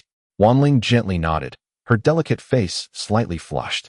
After a moment, Lianxiang and Hongxiu emerged from the room, their expressions a mix of surprise and joy upon seeing their master return. Master. Li Qing replied with a smile. Let us go inside and talk. Upon reaching the parlor and settling down, the three young women rested their chins on their hands, gazing at him with an almost enchanting fixation, making him feel somewhat bashful. Clearing his throat, he inquired, by the way, has dinner been prepared? I find myself quite hungry. What would you like to eat, master? Li Qing, adopting a tone reminiscent of a lord, requested, nothing too extravagant. Hongxiu, please prepare some braised pork. Lianxiang, a pork rib soup, and Wanling, a fish soup will suffice. The maidens promptly rose and hurried to the eastern kitchen, bustling about. The once tranquil courtyard suddenly brimmed with warmth and activity, filling the air with a sense of homeliness. Li Qing reclined in his chair, enveloped in comfort. By the time dinner was ready, the night had fallen heavily. Famished, Li Qing eagerly indulged in the delicious fare. You all should eat as well. Do not merely watch me. We are not hungry, the three replied with cheerful smiles, their eyes fixed on him with evident contentment. Li Qing chuckled, relishing his meal. After a quarter of an hour, feeling satiated, he complimented, your culinary skills are impressive, better than those at the taverns. Wanling beamed. If you enjoy it, master, I shall prepare it daily. Li Qing sighed with a wry smile. I shall be leaving tomorrow. Wanling's smile faltered, and Lianxiang and Hongxiu's expressions dimmed as well. Master, are you leaving on official business again? Indeed, Li Qing lamented. One cannot defy the Emperor's command. And how long will you be gone? After a moment of contemplation, he reassured them, rest assured, I shall return before the year ends, perhaps even sooner. He had never fought in a war, nor witnessed the ancient military marches, thus he was uncertain of the duration of his absence. The three young women felt a wave of melancholy wash over them. Having finally found a home and a sense of belonging, their happiness was fleeting. As Li Qing would be away for 6 months once again, having just returned for a day, Wanling, striving to uplift the mood, stated, the Emperor holds you in high regard, master. This is indeed a favorable circumstance. Your duties are of utmost importance. Do not worry about us. We shall take care of ourselves, Hongxiu encouraged, her small fist clenched in determination. You will surely become a remarkable official in the future. Tears welled in Lianxiang's eyes as she added, please take care of yourself while you are away. They spoke as if delivering heartfelt farewells to a beloved husband. Though merely servants, Li Qing had always treated them with kindness and respect, akin to that of a devoted spouse. In their hearts, they had long regarded him as their own. Sensing the somber atmosphere, Li Qing chuckled, I have returned with great difficulty, not to witness your tears. Let us all be cheerful. The three nodded, their faces lighting up with radiant smiles. After a brief exchange of idle chatter, The young women rose to clear the table and fetch water for their ablutions. Seizing the opportunity, Li Qing also took a refreshing shower, then reclined beneath a fruit tree to admire the moon. Above, the bright moon hung resplendently in the night sky. Li Qing breathed in the night breeze, savoring the rare tranquility. After a while, the young women brought over a table, lit candles, and set out sunflower seeds and candied fruits. As the four of them enjoyed their meal, engaged in lively conversation and laughter, Li Qing rose from his slumber and opened the door, revealing a sumptuous spread on the dining table: steamed buns, eggs, rice porridge, and a selection of pickled vegetables, all lovingly prepared by the young women. A basin of water for washing, a cotton cloth, and a clean loofah sponge with salt were neatly arranged on the wooden rack. The young women had awoken in the early hours of the morning to prepare the meal, laboring diligently until now. Li Qing was aware of their efforts but chose not to intervene, allowing them to find satisfaction in their work. "Sir, please wash up quickly. It's time to eat," they urged. "Very well," he replied, washing up before sitting down to enjoy the meal, the atmosphere filled with warmth and camaraderie. In the imperial palace, within the imperial study, upon Li Qing's arrival, Xiao Gizi presented him with a decree. Zhu Yuanzhang paused in his tasks, looking up to say, "The funds and rewards have already been addressed. You may directly collect them from the Ministry of Revenue. The map of the northern grasslands is still lacking in detail. The reconnaissance efforts must continue. Additionally, let the previous scouts carry on their investigations. Their compensation will remain as you previously established, and we shall cover it." "Your servant obeys," Li Qing replied. "Furthermore, inform Zhu Di to perform diligently. A significant reward awaits him if he excels in this battle." "Rest assured, I shall deliver your promise to him," Li Qing responded. Bowing respectfully, Zhu Yuanzhang cautioned, "You are the military supervisor for this campaign, vested with the authority to oversee military matters. Do not hesitate to act decisively, or necessary. Take action." "Though I lack knowledge, I would not dare to issue commands recklessly," Li Qing replied helplessly, bowing again. "I understand. Other matters are not pressing," Zhu Yuanzhang added. "This military expedition will be led by Duke Song, Feng Sheng, with Prince Yin, Zhu Di, in command of the actual operations." Li Qing was momentarily taken aback, but soon grasped the essence of the situation. In essence, Feng Sheng was merely a figurehead, while Zhu Di bore the true responsibility for the military engagement. Upon leaving the palace, Li Qing promptly collected the allocated funds and rewards before proceeding to the Duke Song's residence to deliver the decree. After departing from the Duke's estate, he hastened to the town garrison office to fulfill his promises. Li Qing's ability to deliver on his commitments was learned from the old Zhu, yet he was more generous, ensuring that the rewards he promised were indeed realized.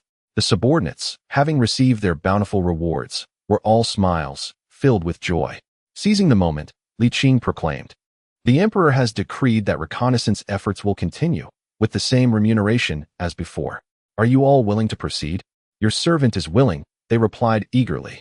Having just received their rewards, their spirits were high. Though the journey to the frontier would be arduous, the generous compensation rendered the hardship bearable. Li Qing nodded in satisfaction and addressed Liu Hua and Wang Qian, "Take a day to rest. We shall depart for Beiping early tomorrow." "Your servant obeys," the two responded. Bowing, Wang Qian inquired, "Sir, will you not accompany us this time?" "I shall go. I will leave today," Li Qing affirmed. "I shall accompany you, my lord."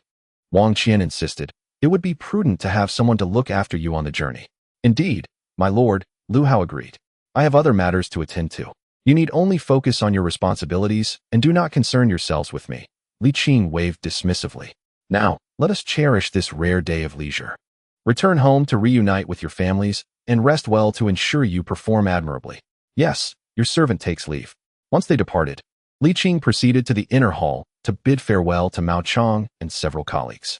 After a whirlwind of activity, it was already noon. Upon returning home for lunch, he distributed the remaining rewards to the three young women, advising them to indulge as necessary and not to let themselves grow thin, as he preferred them to be plump and lively. The maidens, with red-rimmed eyes, dutifully promised to remember his words. Waning gently, Wanling said, "Sir, the funds we possess at home are already ample. These are entirely unnecessary. A modest household and a prosperous journey. Please, take them with you." "I have enough," Li Qing replied with a smile. "Besides, when on official business, one ought to utilize public funds, spending one's own would be rather unwise. The three women were amused, and the melancholy of parting lightened somewhat. Li Qing added, "Live well. I shall return once my duties are fulfilled." After exchanging a few brief words, Li Qing mounted his steed and galloped away. He did not accompany Feng Sheng, as the vast army of tens of thousands required meticulous preparation of provisions and equipment. Although this task was under Zhu Di's purview, Li Qing still needed to convey the imperial decree. Riding swiftly, changing horses without pause, he arrived in Beiping in just over half a month. This time, Li Qing bore no disguise. Dressed in the flying fish robes and embroidered spring saber, with the imperial edict in hand, he entered the gates of the Prince of Yan's residence. Chapter 90. Why do you not acknowledge me? Your humble son, Zhu Gaoqi, respectfully wishes your majesty peace. Li Qing stood tall and cleared his throat. Long live the emperor. He then produced the edict and slowly unfurled it. By the grace of heaven, the emperor decrees, Zhu Di, the Prince of Yan, is valiant in battle and possesses remarkable leadership qualities, which bring me great joy. I hereby appoint him as deputy commander of the Zhengyuan, commanding 50,000 troops to advance into the northern grasslands and cooperate closely with the commander-in-chief, Duke Feng Sheng of Song, and military supervisor Li Qing, for a decisive confrontation with the main force of the Yuan. The Prince of Yan must swiftly arrange provisions and equipment upon the army's arrival in Beiping. They shall march forth immediately. Thus is the decree. Your humble son accepts the decree. Zhu Di, with hands raised, could hardly conceal his excitement. Li Qing presented the edict to Zhu Di, and once he stood, Li Qing clasped his hands and said, "This humble official pays his respects to the Prince of Yan, the princess, and the young heir." "Please, no formalities," Zhu Di replied with a smile. "It has been a long time since we last met, Mr. Li." Li Qing awkwardly laughed. "Indeed, it has been quite a while." The chubby little Zhu Gaoqi struggled to rise from the ground, looking up at Li Qing with a face full of curiosity. He had an uncanny feeling that this Mr. Li, spoken of by his father, was the same as his dear friend, Mr. Qing. Children's instincts can be remarkably accurate. Sensing something amiss, Li Qing hastily said, "This battle is of great significance. I implore the prince to make arrangements swiftly, and I shall not intrude further." "Do not be in such a rush, Mr. Li," Zhu Di invited.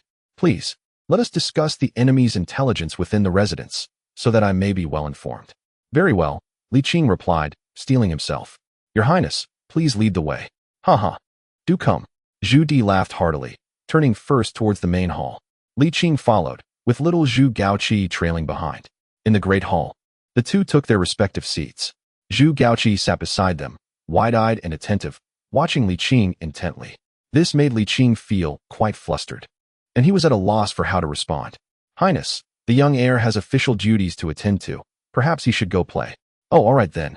Zhu Gaoqi nodded reluctantly, rising to take a few steps before suddenly turning around and calling out, "Mr. Qing." Li Qing merely responded instinctively, but fortunately, he quickly masked it by sipping his tea. Internally bemused, he thought, "This little chubby boy seems rather innocent, yet he can be quite mischievous." "Your Highness, what is the matter with the young heir?" Li Qing feigned surprise. "Oh, there was an actor who used to frequently visit the residence to play with my son." As he spoke, Zhu Di glanced at Li Qing, noting that their physiques bore a striking resemblance. "Is that so?" Li Qing responded with a smile, turning to the little chubby boy.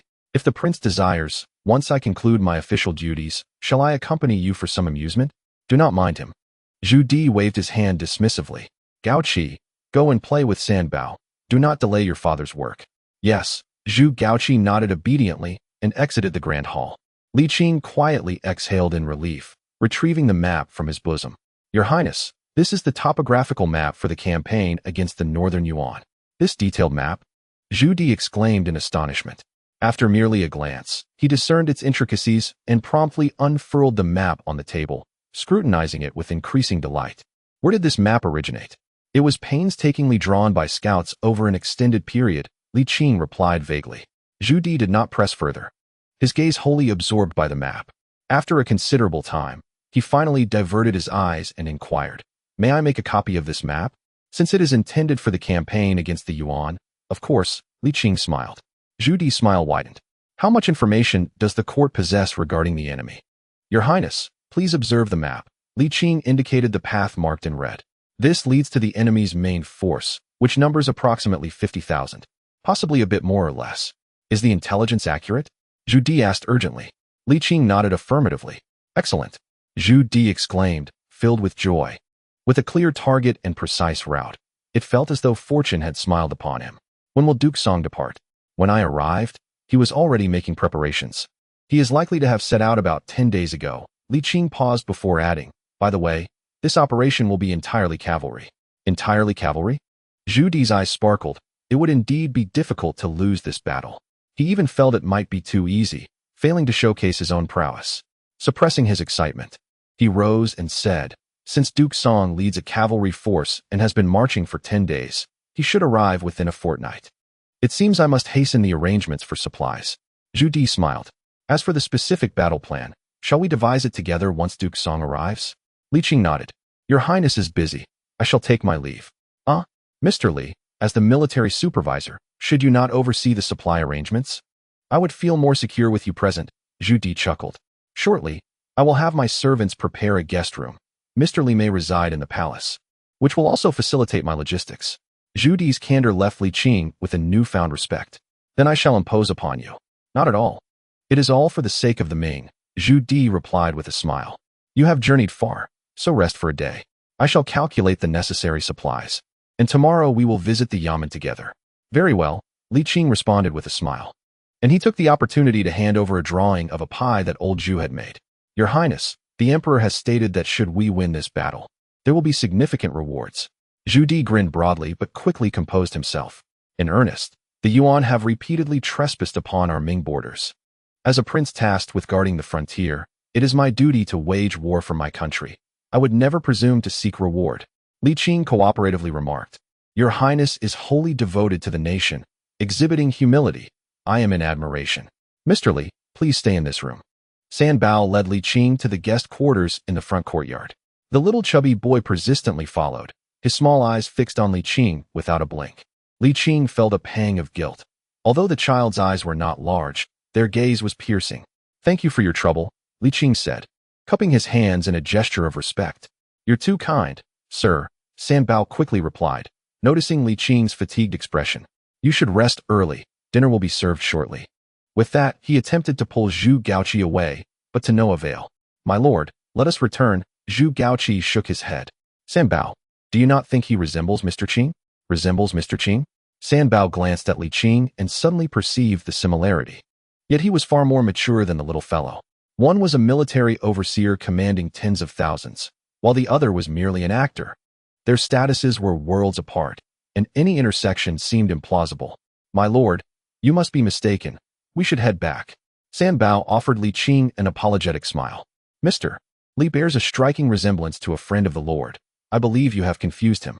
He then crouched down, urging, my lord, do not disturb our guest. Dinner will be served soon, and there will be chicken legs tonight. Upon hearing about food, the little chubby boy's eyes sparkled brightly. He glanced at Li Qing once more and nodded, saying, very well then. At last, he departed. Li Qing collapsed onto the bed, overwhelmed with silence. He had nearly succumbed to a child's whims. The dinner was sumptuous, featuring 8 dishes, 2 soups, and a pot of wine. Li Qing devoured his meal with gusto. After a long day of travel, he was indeed exhausted, stretching out before drifting into slumber. Just as he was about to fall asleep, the door swung open. The little chubby boy scampered to the bedside, visibly upset. Why do you not recognize me? Li Qing lamented his predicament. How had he gotten entangled in this?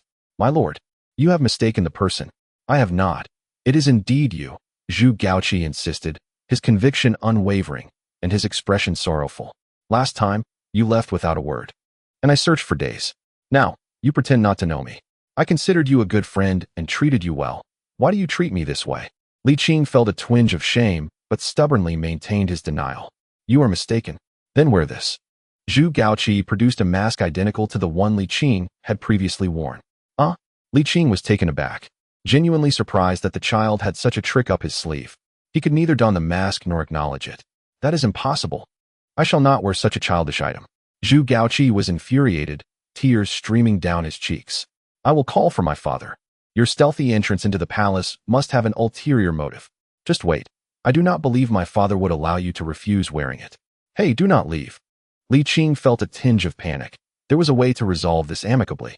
Though the situation was quite absurd, he indeed felt cornered by the little chubby boy.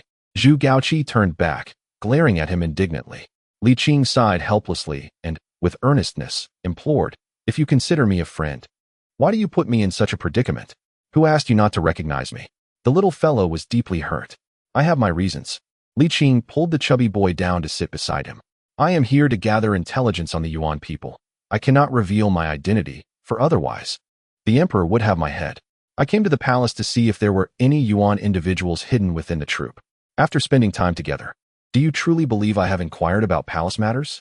Do you not know who I am?" "Oh, is that so?"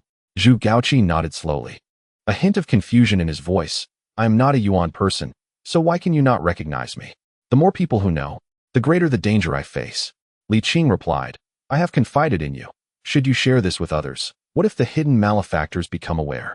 With a woeful expression, he continued, "I risk my life for you. As a friend, you must keep this secret. Rest assured, I shall not divulge it." The young lad promised, visibly moved, patting his chest. "I won't tell father, mother, or Sambao. This will be our little secret, just between us." How thrilling! Though it was unnecessary to speak as if they were engaging in illicit affairs, Li Qing nodded, affirming the bond of friendship and loyalty. Chapter 91. This military supervisor is quite impressive. After sending off the chubby boy, Li Qing pondered idly. Well, if the Prince of Yin knows, so be it. After all, monitoring him is the command of old Zhu. His awareness changes nothing. He turned over and fell into a deep slumber. The next day, Li Qing rose early, having consumed only half his meal when Zhu Di hurried in. "It is I who arrived early," he stated. "It is I who woke late," Li Qing replied, clapping his hands. "Business is urgent. Let us depart." Zhu Di produced a letter from his bosom. "Mr. Li, please review this first. Once confirmed, we shall proceed to the Yamen for arrangements." Upon receiving the document, Li Qing's eyes widened at the provisions listed: 100,000 shur of rice, 30,000 shur of wheat, 8,000 pigs, 5,000 sheep. Concerning munitions, 50,000 arrows, 5,000 shells, and 10,000 lead bullets. In total, this amounted to over 3.5 million taels in treasure. This did not even include military salaries and post-war compensations. Is it truly this costly to wage war in ancient times? Noticing his expression change, Zhu Di inquired with a smile, "Does Mr. Li have any objections?" Li Qing slowly shook his head. Such matters must be reported to the court. If Zhu Di dares to proceed thusly, it is a testament to its reasonableness. However, he was somewhat perplexed. "Your Highness, is the rations for our Ming soldiers truly this generous?" "The quality of soldiers' rations varies with circumstance," Zhu Di patiently explained. "During the initial chaos, when my father and the others rose in rebellion, anything edible sufficed. Now, however, the world is stable and the people seek peace.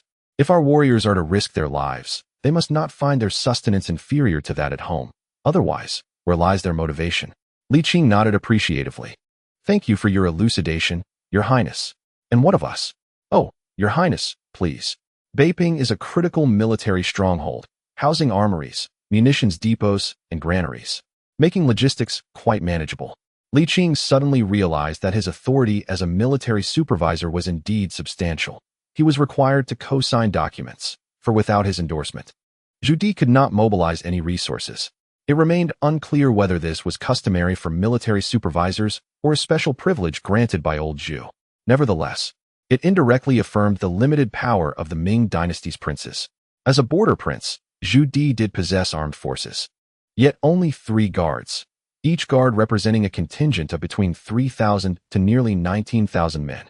Theoretically, a prince could command up to 57,000 troops.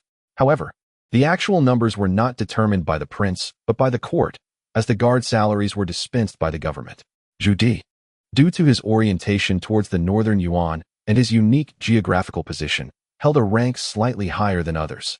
However, even when combined, his 3 guards amounted to merely 24,000 men. Typically, in standard military operations, the royal guards were not employed. Their primary duty was to ensure the safety of the prince. To be precise, they served as bodyguards for the royal household, rather than as a formal army. Zhu Yuanzhang, in his apprehension that his sons might be bullied, had hired these protectors for them. Nonetheless, there were occasions when they were requisitioned. Zhu Di's 3 guards were frequently called upon, and sometimes, out of sheer restlessness, he would lead them on excursions across the grasslands. However, this time, with a clear objective and precise route, Zhu Yuanzhang, fearing a missed opportunity, deployed his elite cavalry in full force. Li Qing, having followed Zhu Di for several days, gained a rudimentary understanding of the military affairs of the Ming dynasty, at least knowing whom to approach for provisions and artillery. Simultaneously, he developed some insight into Zhu Di's character. Zhu Di was a man who relished warfare. Beyond his ambition for merit, he possessed an ardent passion for combat itself. During these days, he walked with an invigorating vigor, as if fueled by boundless energy. After several days of bustling activity, the military supply matters finally reached a conclusion. In truth, Li Qing, as the military supervisor, had not played a significant role. He merely signed documents and affixed his seal, while Zhu Di handled the bulk of the work. Yet, he felt no shame in this. He deemed it disgraceful to issue misguided commands. Thus, he resolved to uphold this spirit of delegation. Professional matters should be left to those with expertise. He would never feign understanding in areas he did not comprehend. The ancient methods of warfare were entirely foreign to him. He dared not apply the dramatization seen in television shows recklessly. In battle, errant commands could lead to fatalities. Old Zhu had summoned him for the sake of prestige, not to command battles. That duty belonged to dukes and princes, while he would simply partake in the discussions. Once the military supply issues were resolved, Li Qing relaxed, engaging in lively games with the chubby lad. The chubby boy was indeed loyal, guarding Li Qing's secret without uttering a word.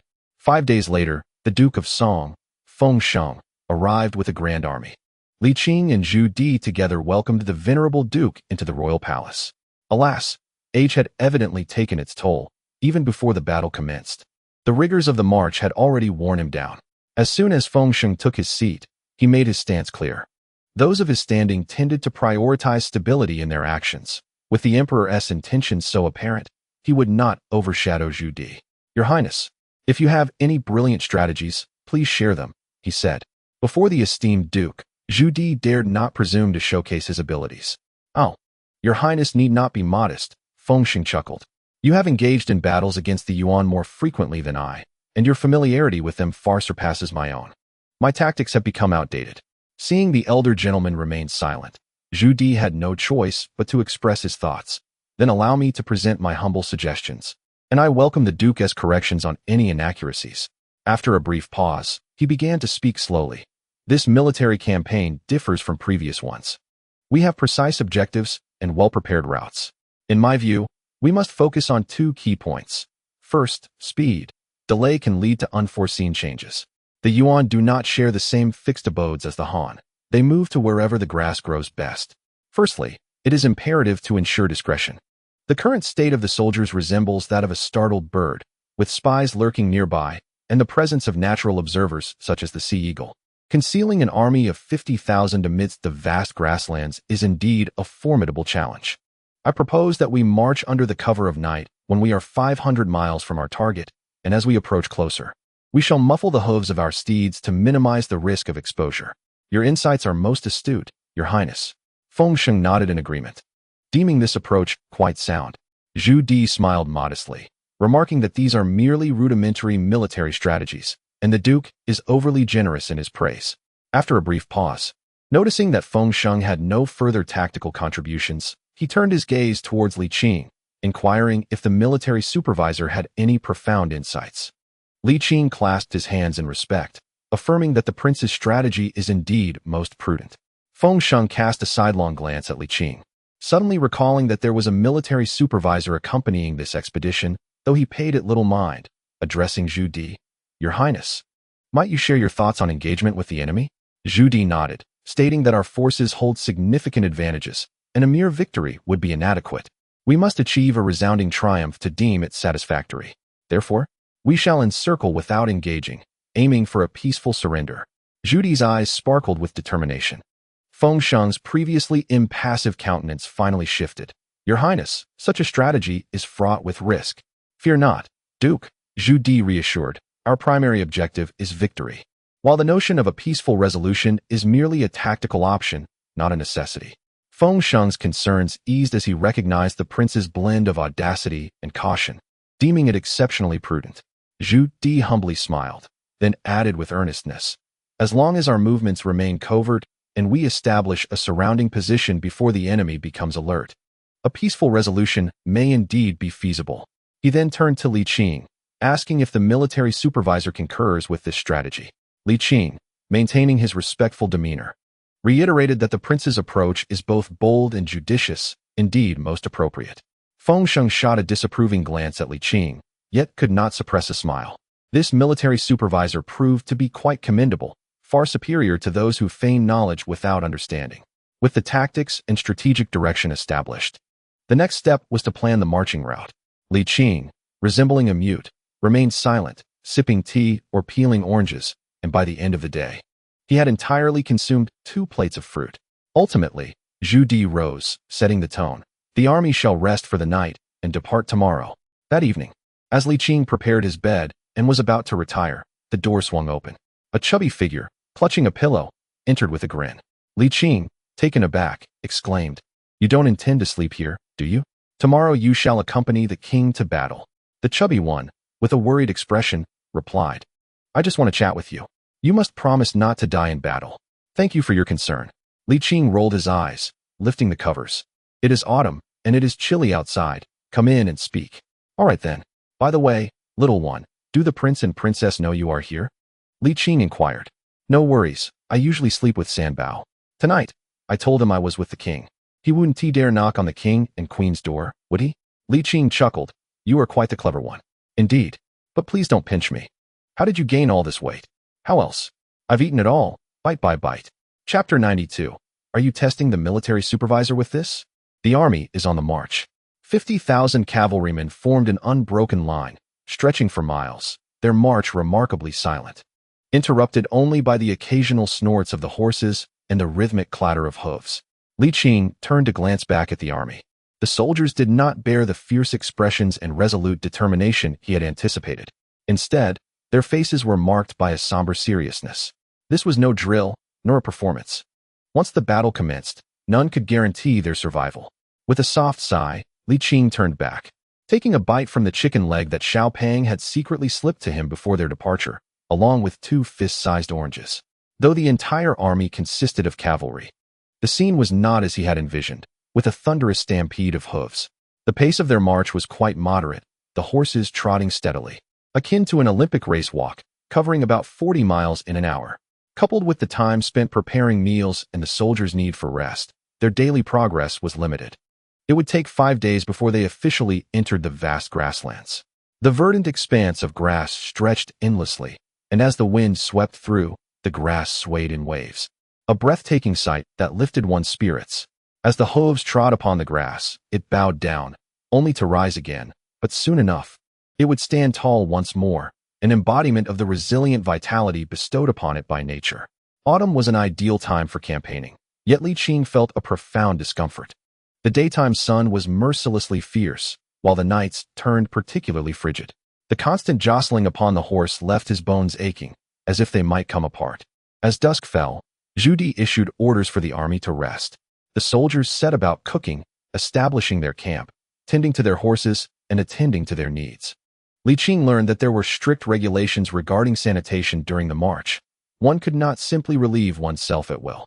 There were designated times and places for such matters, and afterwards, they were required to bury waste uniformly, not for environmental reasons, but to conceal their traces. Despite the absence of combat, Li Qing felt an overwhelming fatigue, his body itching with discomfort. Within the tent, Duke Feng Sheng of the Song Kingdom sat in command, with Zhu Di to his left. Together, they plotted their route of advance, while Li Qing listened intently, observing and eating in silence. Approximately 1,200 miles remained until they neared their objective. Zhu Di pointed to the sand table, his eyes gleaming. "Duke, should we consider splitting our forces to advance in a pincer movement?" Feng Sheng sipped his tea, gazing at the sand table with a furrowed brow. "This is indeed the most suitable location for such a strategy, but Your Highness, while it is ideal to win over the enemy without conflict, we must not engage in battle under the pretense of negotiation. The best strategy is to incur no losses. But should there be a misstep?" His tone turned grave. "We hold all the advantages. If there were to be any oversight, how would we explain it to the emperor?" The old man understood Zhu Di's desire for glory, yet he was different. At his stage, he sought nothing but stability. A guaranteed victory that allowed the enemy to escape could lead to dire consequences. As a prince, Zhu Di might only face reprimand and minor punishments, but for Feng Sheng, failure could cost him his title.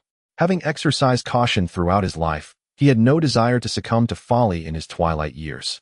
He is the commander of this grand army, and should any misfortune arise, he would be the first to bear the blame, unwilling to take unnecessary risks. Feng Sheng, apprehensive that Zhu Di might be overly eager for achievement, hastily advised, "Your Highness, the Emperor has great expectations of you. You must not let him down." His words carried a clear implication. The Emperor evidently wishes to nurture you. So complete this battle with utmost sincerity, and you shall surely reap the rewards. Do not create unnecessary troubles. Zhu Di, of course, understood this well. However, he did not wish to merely submit a mediocre performance in such a golden opportunity. Nevertheless, Feng Sheng was the supreme commander, and although Zhu Di saw himself as the protagonist, he could not openly defy the general's command. With a tinge of reluctance, Zhu Di turned his gaze towards Li Qing, the military supervisor, asking, "What are your thoughts?" Li Qing swallowed his morsel, disregarding Zhu Di's subtle gestures, and replied, "I believe the Duke speaks wisely." Zhu Di's intent was unmistakable. It was an opportunity for him to gain favor, and should he triumph in this battle, he would share in the spoils. Even if no troops were lost, he would still benefit. Thus, he was understandably reluctant to take risks. In this instance, he sided with General Feng. With both the commander and the military supervisor in agreement, Zhu Di found himself with little choice. "Very well. Let us proceed as the Duke suggests." Feng Sheng, relieved that Zhu Di heeded his counsel, engaged in light conversation before retiring to his quarters. After preparing the last chilled slice of watermelon on the fruit platter, Li Qing let out a satisfied burp and respectfully said, "It is getting late, Your Highness. You should rest early. I take my leave." "Not so fast," Zhu Di exclaimed, retrieving a wine pouch from his waist. "The night is long. Let us share a couple of cups for a restful slumber." Li Qing responded, "Are you using this to test the military supervisor?" "Your Highness, it seems drinking is not permitted in the army, is it?" Zhu Di, surprised, replied, "Who told you that?" "When my father ascended the throne, he lifted the ban on alcohol entirely." "You were not aware of this?" Li Qing scratched his head, uncertain. "Can we really drink while at war?" Zhu Di chuckled. "Why not? Alcohol can alleviate the burdens of the camp and inspire the soldiers' spirits. It is indeed a fine thing. But won't drinking hinder our tasks?" Li Qing questioned, puzzled. Zhu Di laughed. "Drinking will not impair our duties. It is drunkenness that leads to folly." Before embarking on an expedition, soldiers prepare large wine pouches to ease the hardships of their journey, yet none would drink it all at once. Drinking does not violate military orders, but being inebriated is strictly punishable. "I see." Li Qing nodded, contemplating this. It made sense. The military life was already arduous, and heading into battle added immense psychological pressure on the soldiers. Allowing them a couple of drinks to relieve stress would likely prevent chaos. The wine of this era was not nearly as potent as the spirits of later times, making intoxication less likely. "So, shall we have a couple of cups?" Li Qing grinned. "We can't drink without something to accompany it, can we?" "Wait, I'll have someone bring a leg of lamb." Zhu Di, pleased with the young man's enthusiasm, beamed with satisfaction. The authority of the military supervisor was considerable, and by winning over Li Qing, his strategic options would expand greatly. He still aspired to submit a flawless performance. The roasted leg of lamb, golden and sizzling, released an enticing aroma as Zhu Di sliced into it. He filled Li Qing's cup, gently clinked his own against it, and said, "Cheers." "Cheers," Li Qing exclaimed, downing his drink and savoring the feast. "Don't just eat, drink. Let us drink." Half an hour later, Zhu Di felt somewhat intoxicated, while Li Qing remained radiant and utterly clear-headed. "Your Highness, the wine is finished. Shall we call it a day?" "Not at all. We have only just begun. I am yet to indulge fully." Zhu Di exclaimed with unrestrained enthusiasm. "Damn it. I refuse to believe I cannot conquer you." He commanded, "Bring forth another barrel of wine." "Your Highness, is that wise?" "Nonsense. Drink without worry." An hour later, Zhu Di's cheeks were flushed, and he was 7 parts drunk. Li Qing, in contrast, was still in fine form, capable of eating, drinking, and boasting. "Your Highness, it is getting late. I must return to rest." Li Qing chuckled awkwardly. "Another day, then." Zhu Di, feeling utterly defeated, lamented the waste of 2 fine barrels of wine. With his heart heavy from the unaccomplished task. Wait a moment. Does your highness have further matters? Indeed. Zhu Di decided to drop the pretense and stated plainly, I still believe that pacifying is the best strategy. Li Qing slowly shook his head. I believe that is unwise. Zhu Di was taken aback. Was it not said that one is beholden to those they receive from? Even if you disagree, there is no need for such bluntness. Damn it. What a waste of 2 barrels of good wine. I hardly touched that leg of lamb. Zhu Di suppressed his anger. What is so unwise about it? Li Qing sighed.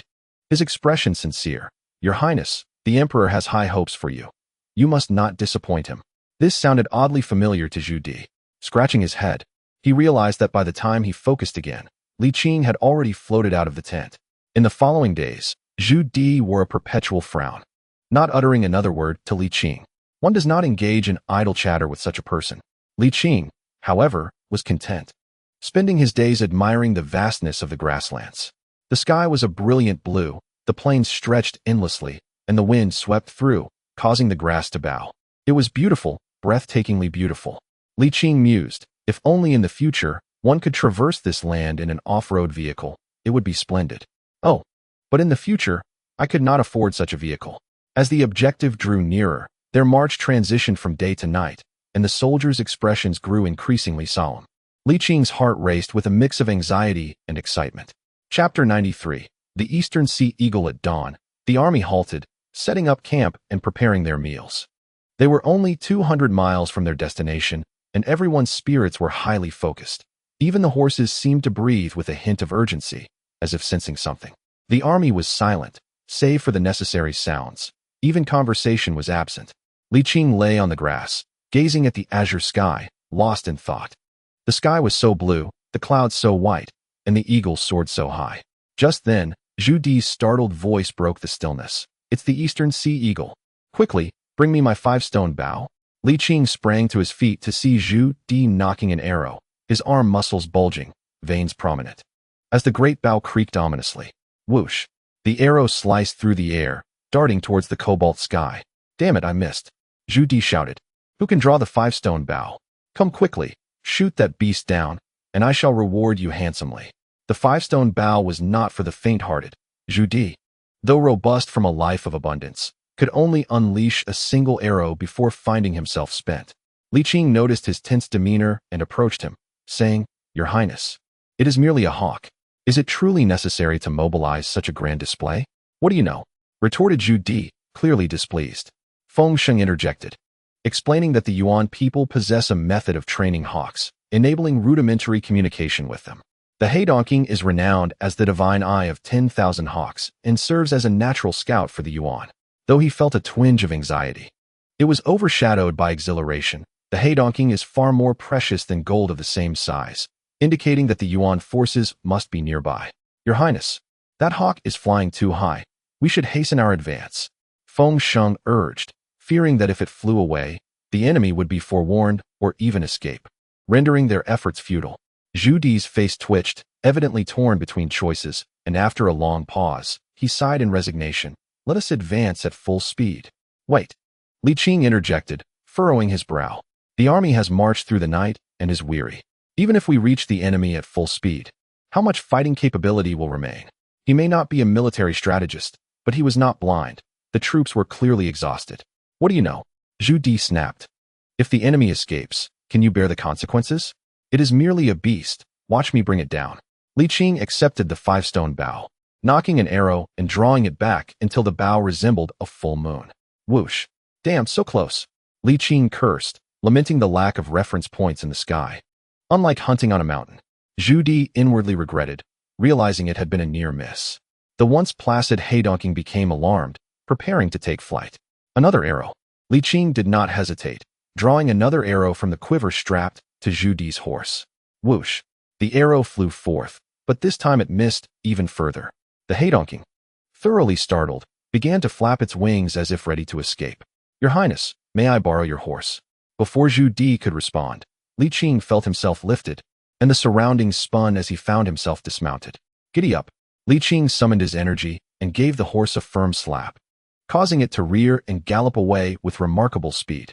Yet, Li Qing understood that the horse could not match the speed of the eagle. He had at most half a minute. Whoosh! The first arrow missed, but Li Qing wasted no time, knocking another arrow and releasing two in quick succession. Whoosh whoosh. Finally, the third arrow met its mark, striking one of the haydonking's wings. The bird flapped desperately, but the 5-stone arrow was far sturdier than a regular arrow, piercing through its wing and causing it to lose balance.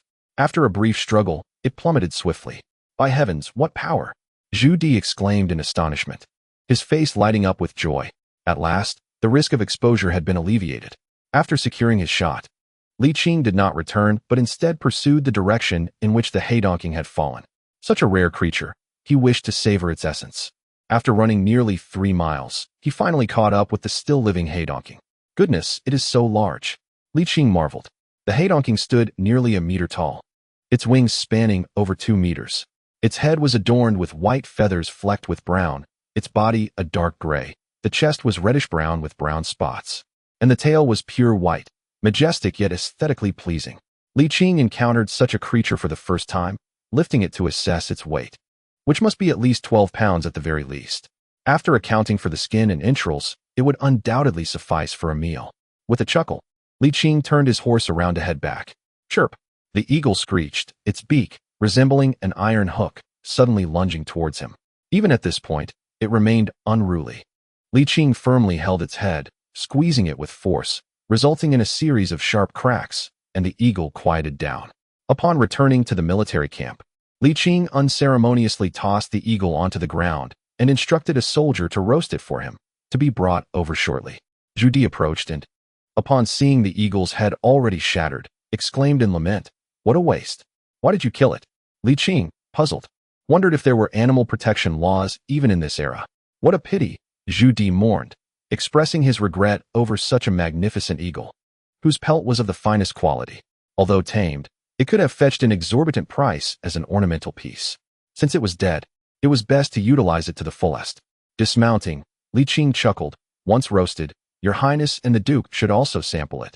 The flavor should be quite delightful." Shortly thereafter, the roasted eagle was presented. Zhu Di savored it with great relish, and although the elderly Duke Feng Sheng had aged, his teeth remained robust, tearing off a leg with ease. Their esteemed positions had afforded them countless delicacies, yet they had never tasted wild game like the eagle. Making this a rare experience they were eager to relish. In truth, the flavor was not extraordinarily remarkable, akin to that of a wild chicken, but its rarity significantly enhanced its appeal, prompting both men to exclaim in delight. Sated, Zhu Di, still fixated on the prospect of surrender, began to persuade once more. A distance of 200 miles can be traversed in a single night. Duke, why not exchange a smaller cost for a greater benefit? Why waste the opportunity? Duke Feng Sheng, swayed by the current circumstances, indeed saw the feasibility of surrender. After a moment of contemplation, he nodded gently. Nevertheless, we must remain prepared for battle. Naturally, Zhu Di responded with elation. Rest assured, our approach to surrender will be predicated on victory. Should the situation prove untenable, we shall fight. Indeed, Feng Sheng sighed, adding, "Yet we must not let our guard down. Although the eagle is rare, there is no guarantee we won't encounter another today." Zhu Di patted Li Qing on the shoulder with a smile. "You are capable, are you not? How could a man say otherwise?" Li Qing replied darkly, feeling somewhat vexed. As the day progressed, no further eagles were encountered.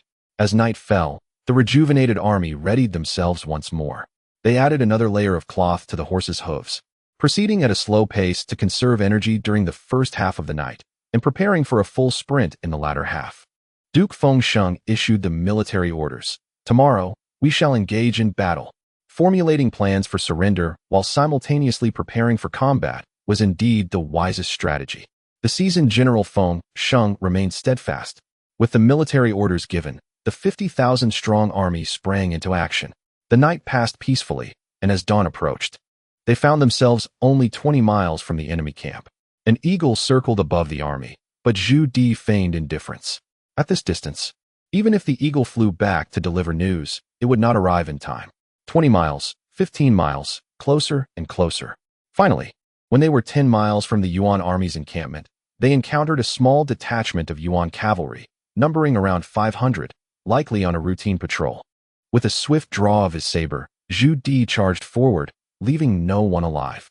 The odds of 50,000 against 500 were unmistakable, and within less than a quarter of an hour, this patrol unit was completely obliterated.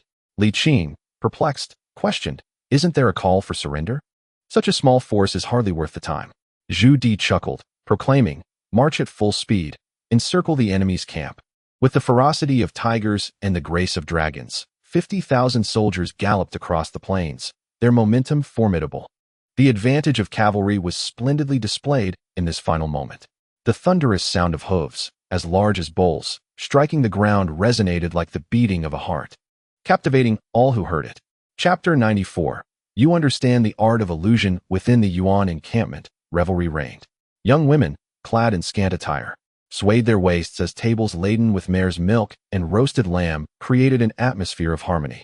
Taiwei Liu Hua, surrounded by companions, raised a cup of mare's milk to pour into a woman's bosom, savoring the moment, which elicited peals of laughter from her. A nearby young man, his face etched with fury, felt too constrained to voice his anger. Suppressing his rage, he forced a laugh and said, "Taiwei, the emperor has commanded you to raid the Ming before winter sets in to prepare for the season. Time is running short as we are already deep into autumn. Why the haste?" Liu Hua laughed. "Return to the emperor and assure him that before winter arrives, I shall deliver plump cattle and sheep, along with beautiful Han women." "The emperor does not desire beautiful women," the young man insisted. "I implore you, General, to rally the troops and depart immediately so that I may return to report." "Do not rush, envoy," Liu Hua signaled with a glance.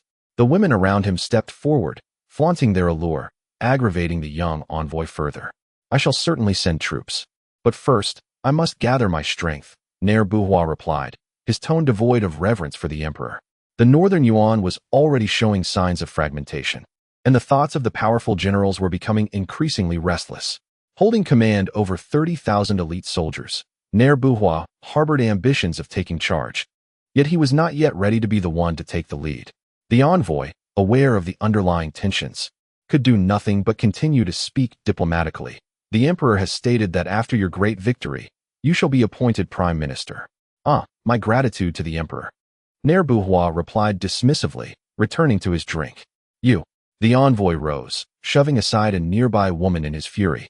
"Are you not afraid of the emperor turning his forces against you?" "Of course I am," Liu Hua replied with a smile, "but I never said I wouldn't go." "Then you should mobilize," the envoy shouted in exasperation. "Wait a moment," Liu Hua shrugged. "I don't know what I'm waiting for. I just want to wait a little longer." "Very well." The envoy, infuriated, let out a cold snort and turned to leave. "Hold on, did I permit you to leave?" Liu Hua sneered. "Do you think we are still in the Central Plains? The world has changed, and your stubbornness may lead to your downfall." The envoy's expression shifted, astonished and enraged. "Do you dare threaten my life? What are you, a mere trifle? What harm would it be to eliminate you? Do you dare?" The envoy, though fierce in demeanor, trembles within.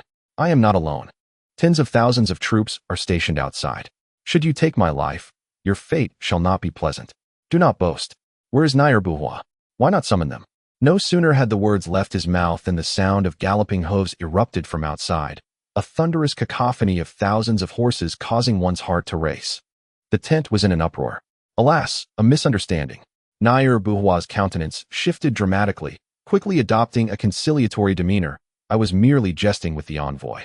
The young envoy, too, was astonished, never expecting his idle words to manifest into reality. Just as he was about to speak, a general hurriedly entered. Anxiety etched upon his face. "My lord, it is dire news. The Ming army is advancing upon us." "The Ming army?" Liu Hua paused, then grew frantic. "By heavens, we only realize they are at our doorstep now? What have you all been doing? Quickly rally the troops. Follow me." "My lord, we are already surrounded," the newcomer lamented. The Ming forces number over 50,000, all cavalry, and exceptionally well equipped. The Ming commander has proclaimed that if we surrender, the terms will be generous. Upon hearing this report, Liu Hua collapsed onto the ground, his face twitching in distress. 50,000 Ming soldiers, all cavalry. How can we possibly fight? We cannot win in battle, nor can we escape. Wait, generous terms? Liu Hua seized upon this notion. What are the conditions? They request that the general meet to discuss terms. I shall not go, Liu Hua asserted decisively. Let their commander come here. Otherwise, there will be no discussion. Stability restored. Zhu Di wore a relaxed smile. The formation of the geese was already established. The decision to fight or not lay entirely in their hands, thus granting them a tremendous advantage. Feng Sheng also appeared at ease. This battle would be easier than anticipated. At this stage, there was no chance of failure, even if the Yuan forces suddenly intervened. Escape would remain elusive. The outcome was already determined. What remained was whether the Yuan would recognize the situation. Shortly thereafter, more than a dozen Ming soldiers rode forth, dismounting hurriedly at a distance, kneeling on one knee. "Your Highness, Duke, the opposing commander requests that our commander meet for discussions."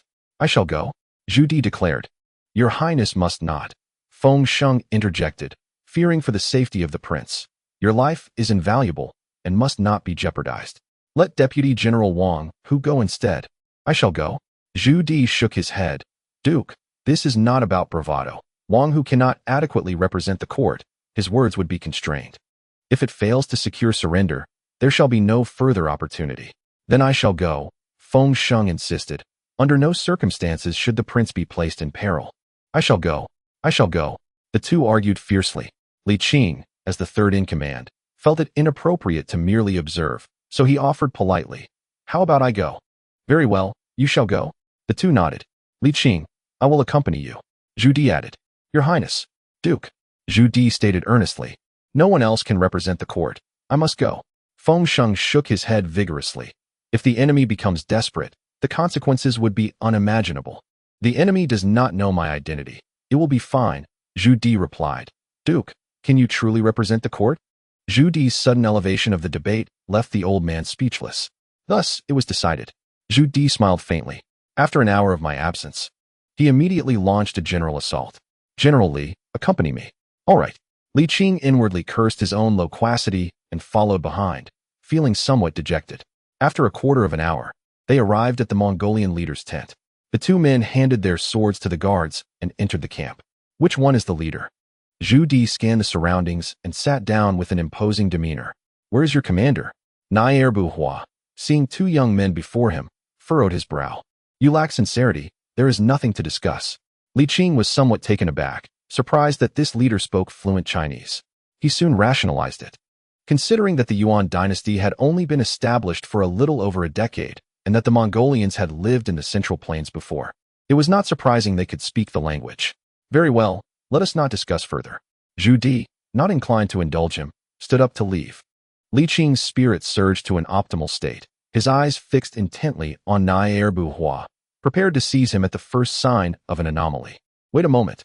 Liu Hua's face darkened. "Let us hear your terms." "Now you're speaking correctly," Zhu Di replied with a smile. "We Han people have an ancient saying, 'Those who understand the times are the true heroes.' Now that my Ming army holds the advantage and is willing to negotiate, you should consider yourself fortunate." "Less chatter," Liu Hua retorted. "Can you two represent the Ming army, the court, and the Emperor of the Great Ming?" "Indeed." Zhu Di nodded. "I am the Emperor's appointed negotiator and can make certain decisions on his behalf." "You really speak boldly," Li Qing silently mused. However, Liu Hua seemed to believe him, his expression brightening considerably. Li Qing was astonished, thinking to himself, "This fellow is too easily swayed." Little did he know, in an age where imperial authority was paramount, no one dared to invoke the emperor's name to feign power. Even if Feng Sheng were present, he would not dare to speak in such a manner. Strictly speaking, Zhu Di was already overstepping, but as the son of Zhu Yuanzhang, his loyalty to the nation would not be harshly judged. "I demand a third-rank military officer position from the Ming court," Liu Hua stated. "How many men do you command?" Zhu Di inquired. 30,000 elite soldiers, all cavalry." "No problem. I want to continue to have full command of this army." "I cannot agree to that," Zhu Di decisively refused. Liu Hua was not surprised. He had not truly expected that, but rather was laying the groundwork for his next remarks. "I will command 20,000, following the Ming's orders." Liu Hua asserted, "This is my bottom line. If this condition cannot be met, then we shall resort to battle." Zhu Di shook his head. 15,000, it cannot be less." Liu Hua gritted his teeth. Zhu Di continued to shake his head. "Is that not acceptable?" "It's not that it isn't acceptable. It is simply beyond my authority," Zhu Di chuckled softly. Pausing before elaborating, "The emperor might agree, and it is not impossible for you to have full command, but the prerequisite is that you must accept the terms of surrender." Of course, you can also choose to fight, but you should already know the outcome of such a choice. Zhu Di continued painting a grand vision. If you can achieve great merit, it would not be difficult for you to gain promotions and titles in the future. What is so appealing about the grasslands? Enduring the relentless winds and the scorching sun, what do you truly seek? Come to the Ming, where luxurious clothing and sumptuous food await, along with wealth and prosperity, and the promise of a noble title for your wife and children is just around the corner. Bala. Emperor Hua found himself utterly captivated by the grand visions painted by Zhu Di, to the point where he began to dream of the future. Li Qing cast a glance at Zhu Di, inwardly exclaiming, "You truly know how to weave dreams." Chapter 95, Fulfillment after a brief interval. Under the relentless onslaught of Zhu Di's grand visions, Emperor Hua found himself in a state of resignation. "Shall we not draft a document?" he inquired, rubbing his hands together. He was well aware of the Han customs, understanding that only a written and stamped agreement held legal weight. "Certainly, no problem at all," Zhu Di responded with great generosity. "Procuring paper and ink. Let us proceed to formalize our agreement." Upon hearing this, Li Qing released a long sigh of relief. The battle was over. Contrary to the anticipated bloodied struggles and heart-stopping scenes, what transpired was almost theatrical, yet seamlessly concluded. Before long, the feathers dipped in sheep's blood, and both parties reached a consensus regarding the terms of surrender. After signing the necessary documents, they engaged in a friendly exchange, agreeing to commence the handover the following morning. That evening, at the heart of the Ming army and Yuan camp, a bonfire feast was held. The flames crackled merrily as the Yuan provided a sumptuous array of beef and mutton, complemented by fermented mare's milk. The Ming troops contributed fruits and distilled spirits. The atmosphere was convivial as the commanders from both sides dined together, fostering an amiable spirit. The soldiers, filled with joy, recognized that war often entails bloodshed and sacrifice. If conflict could be avoided, they were eager to do so. The current outcome was nothing short of ideal. The Ming forces would return without the need for bloodshed, rewarded for their efforts, while the Yuan found new employment, no longer subjected to the harsh elements of the steppes, a true win-win situation. Li Qing, unaccustomed to mare's milk, found the roasted beef delightful and indulged heartily, a first for him after years of traversing time. In this era, cattle served as invaluable agricultural tools, and the act of slaughtering a cow was scarcely less grave than taking a human life. Thus, no one dared engage in the beef trade. On the following day, the formal handover commenced. The spoils of this engagement were considerable, totaling 30,000 Yuan troops, including women and children, amounting to over 50,000. Additionally, there were 35,000 horses, over 8,000 cattle, and more than 28,000 sheep. Achieving such a bountiful outcome with negligible sacrifice rendered this campaign undeniably successful. Zhu Di was elated, having ultimately delivered a commendable report. He dispatched a small team to hasten back to the capital with the joyous news as the main force began their return journey. The sky was vast, the plains endless. The wind swept low, revealing cattle and sheep, with the prairie landscape as picturesque as a painting. Zhu Di, filled with ambition and vigor, felt invigorated. As time passed, the allure of the white cap had gradually faded. The throne was undeniably tempting, yet he recognized its near impossibility, a mere fantasy. However, the arrival of Yao Guangxiao opened another door for him, allowing him to become the most accomplished vassal prince. The royal family's ability to expand was formidable, and in the future, many vassal princes would emerge. He was determined to amass considerable wealth for himself and his descendants. In stark contrast to Zhu Di's spirited demeanor, Li Qing appeared rather listless. The reason was simple. Their marching speed had slowed dramatically. The presence of cattle, women, and children severely hampered their progress. Akin to a snail's crawl, time slips by like a fleeting shadow. In the blink of an eye, winter has arrived, and the army has finally reached Beiping.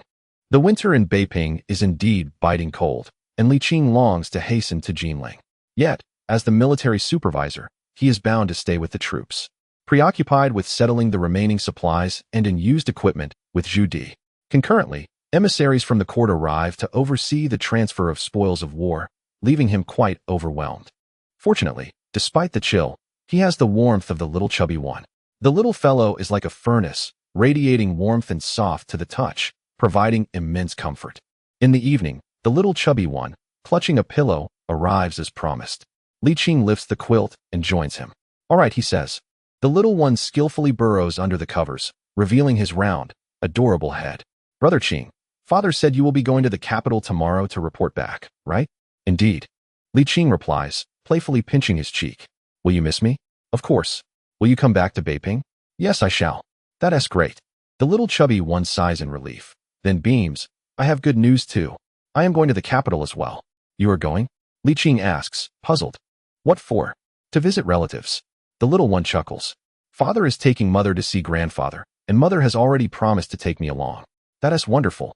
Li Qing exclaims. I will come to visit you when I have time. You must keep your word. Of course. When have I ever deceived you? At dawn, sunlight streams through the window, gently illuminating Li Qing's face. He stirs awake, glancing at the little chubby one, who is still sound asleep, snoring softly and mumbling. Likely dreaming of delicious food, drool escaping from his lips. Little chubby, wake up, Li Qing nudges him. If you don't get up now, you will be discovered.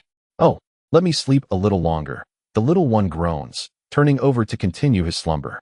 Just then, Zhu Di's booming voice echoes. Supervisor Li, are you awake? I am. Li Qing responds reflexively, immediately regretting his words. I am coming in. Oh, wait a moment. I am not dressed yet. Li Qing hastily urges the little one. Upon hearing his father's voice, the little chubby one awakens, panic etched on his plump face. Brother Qing, what should we do? Father is coming. Li Qing feels a twinge of anxiety as well. Do not worry, I am here. Yet, he suddenly realizes the absurdity of his own concern. Why should he be anxious? The one lounging in bed is Zhu Di's son, not his daughter, and he is not engaged in any illicit affair. Little chubby, quickly get up and open the door for your father. I want to go. The little one shakes his head vigorously, then burrows deeper into the covers, trembling. Are you ready? Zhu Di's slightly impatient voice calls out. The carriage is prepared. We are waiting for you. I will be there shortly. Li Qing hastily puts on his shoes and rises to open the door. He forces a chuckle. Your Highness, good morning. The Duke has arrived, and the army is ready to depart. Let us not delay any further. We shall leave after breakfast. As he speaks, Zhu Di inadvertently glances at the bed, noticing a large lump still quivering, and his expression instantly darkens. Your Highness, it is not what you think. Li Qing quickly clarifies. However, Zhu Di did not grant him the opportunity to explain himself. Striding forward, he abruptly lifted the blanket, and the furious expression he intended to display was replaced by sheer astonishment. Gao Ji, trembling, raised his head, his round face wrinkled into a smile. Father, good morning. Hi Ji. Zhu Di was taken aback. How come you are in Li Qing's bed? I was chatting with Qing Ge last night, and it got late. So I fell asleep here, Zhu Gaoji stammered. Qing Ge? Zhu Di turned his head. Your Highness, the heir wishes to hear about your heroic exploits, but did not want to disturb your rest. So he came to my quarters, Li Qing said with an awkward smile. Let us just focus on our own matters, shall we? Zhu Di seized Gao Ji by the collar. What nonsense is this? The little chubby boy kicked his arms and legs, crying out, I won't do it again, with a flurry of slaps. Zhu Di struck him over a dozen times before finally releasing him, casting an annoyed glance at Li Qing. If you dare to wander around in the middle of the night again, I shall break your legs. I understand, the little chubby boy shivered. Zhu Di snorted coldly. Enough of this nonsense. Once he departed, the little chubby boy lifted his head, apologizing. I'm sorry, Qing Ge, I couldn't protect you. It's nothing. Li Qing waved his hand and asked, does it hurt? I'm thick-skinned. It doesn't hurt. After a brief while, the grand army set forth. Tens of thousands marching majestically towards the capital. This time, their speed was remarkably swift. They reached the capital in just over 20 days. Li Qing, Zhu Di, and Fengsheng entered the palace together to report, with the Yuan leader Liu Hua accompanying them as well. In the imperial study, Zhu Yuanzhang, clad in a resplendent yellow robe adorned with dragons, sat in a chair, exuding an air of authority. Zhu Biao stood beside him, his demeanor radiating warmth, presenting a stark contrast between father and son. Your humble minister, son, pays respects to His Majesty. Long live the Emperor, and to the Crown Prince. Long live the Crown Prince. Rise, Zhu Yuanzhang commanded. Thank you, Your Majesty, father. The three stood up. Liu Hua knelt separately to pay his respects. But Zhu Yuanzhang did not allow him to rise immediately. You are the Grand Marshal of the Northern Yuan, Liu Hua? Your Majesty, I have turned from darkness to light, Emperor Hua replied, fully aware of the adage that one must be loyal to those who nurture them. I am now a general of the Ming dynasty. Haha. Zhu Yuanzhang burst into hearty laughter. Zhu Biao also chuckled in surprise. Rise. Thank you, Your Highness. Emperor Hua stood up, respectfully declaring, Your Majesty, I have a significant gift to present to you. A significant gift? Zhu Yuanzhang inquired with interest. The Emperor of the Northern Yuan, Togus Timur, Emperor Hua proclaimed. Zhu Yuanzhang's gaze sharpened, and he rose, saying, If the information is credible, there shall be a substantial reward. Li Qing and the others exchanged surprised glances, not expecting Emperor Hua to possess such valuable intelligence. With a self-satisfied smile, Emperor Hua produced a sheepskin map from his bosom, declaring, This marks the territory of the Northern Yuan Emperor, with an error margin of no more than 300 miles. An error margin of 300 miles? Zhu Yuanzhang's eyes sparkled with intrigue. The Yuan people differed from the Han. They lacked fixed residences, and even the emperor's encampments were merely temporary. As long as there was fertile grassland, setting up a tent constituted a palace. A 300-mile margin of error was indeed quite small. Zhu Yuanzhang scrutinized the map for a long while before looking up with sudden clarity. Is this true? Your Majesty, I found this on an envoy sent by the Northern Yuan Emperor. It cannot be false, Emperor Hua assured him. Emperor Hua confidently declared that perhaps there was not even a 300-li discrepancy. It was evident that Emperor Hua had indeed experienced the intricacies of the Central Plains. He understood the unspoken rules of allegiance, knowing that to thrive within the Ming dynasty, one must betray their former master. Excellent. Zhu Yuanzhang was greatly pleased. After a moment of contemplation, he proclaimed, Emperor Hua, heed my command. The minister responded affirmatively, and Emperor Hua, overwhelmed with excitement, immediately bowed deeply. We shall bestow upon you the title of Shunming Bo, Zhu Yuanzhang declared. Should you achieve a great victory against the Northern Yuan in the future, your title shall be elevated to that of a noble rank. He paused before adding, with accumulated military merit, further advancement is not out of reach. In the Ming dynasty, noble ranks consisted of 3 categories, Duke, Marquis, and Earl. Furthermore, there existed distinctions between hereditary and non-hereditary titles. The latter could only be enjoyed by the individual and would vanish upon their death, whereas hereditary titles could be passed down through generations, coexisting with the Ming. Hereditary nobility was an object of envy among all officials. Emperor Hua felt a slight disappointment. He had initially believed that such a generous reward would secure him the rank of Marquis, particularly given that he had once been an emperor of the Northern Yuan. However, upon reflection, he found solace in the fact that, having recently pledged allegiance, such an honor was already commendable. Though merely an earl, he was still of noble lineage. I am deeply grateful for your Majesty's profound grace, Emperor Hua expressed as he bowed in thanks. Rise. You shall be stationed in Beiping, Zhu Yuanzhang jovially instructed, pausing momentarily, to assist Prince Yan in resisting the Northern Yuan. As you command, Emperor Hua replied, rising and respectfully clasping his hands towards Zhu Di. Zhu Di nodded slightly, his heart brimming with excitement. The 30,000 cavalry were now under his command, and the frustration that had previously lingered was now dispelled. Zhu Yuanzhang was in high spirits. Considering the recent campaign a resounding success, having acquired not only a multitude of cattle and sheep, but also 3,000 troops, with Emperor Hua's generous offering being of utmost significance. With this support, the complete annihilation of the Northern Yuan no longer seemed an insurmountable task. Fengsheng, you performed admirably this time, Zhu Yuanzhang remarked with a smile. Your Majesty is too kind, Fengsheng quickly replied. The strategies and tactics were all devised by His Highness Prince Yan, and the pacification was entirely his solitary achievement. I, an old minister, do not deserve such praise. Acknowledging the clear intent of the emperor, the veteran Feng humbly deferred all credit to Zhu Di. The campaign incurred the meager expense of 50,000 stones of rice, 20,000 stones of wheat, and a substantial amount of meat, with not a single piece of military equipment being utilized and casualties being negligible. Originally, the military budget had exceeded 3 million taels, yet, including salaries, the actual expenditure was less than 1 million, all thanks to His Highness Prince Yan. Zhu Yuanzhang laughed heartily, observing his son, full of vigor, with immense satisfaction. Deer performed exceptionally well, surpassing even my expectations, Zhu Di modestly remarked, Serving the country with loyalty is my duty as a son. Merit is merit. Why should the fourth brother be so humble? Zhu Biao patted his shoulder. Once elder brother finishes his tasks, let us share a drink together. Indeed, your highness. Zhu Di replied. I mean, thank you, elder brother. He corrected himself. Very well, let us hold a celebratory banquet outside the Feng Tian Hall tomorrow at noon. Feng Sheng, please inform all the officers involved in the campaign to attend, Zhu Yuanzhang said, beaming with joy. The cost of this battle was remarkably low, while the rewards were astonishingly great. Since the passing of Empress Ma, it was the first time he had felt such happiness. Li Qing, you must join us as well. We owe you a great deal for your intelligence and maps, and we shall reward you handsomely. Are you, the Zhu family, naturally gifted in the art of pastry painting? Li Qing clasped his hands and expressed his gratitude. Thank you, your majesty, for your great kindness. As the year drew to a close, the capital once again buzzed with excitement.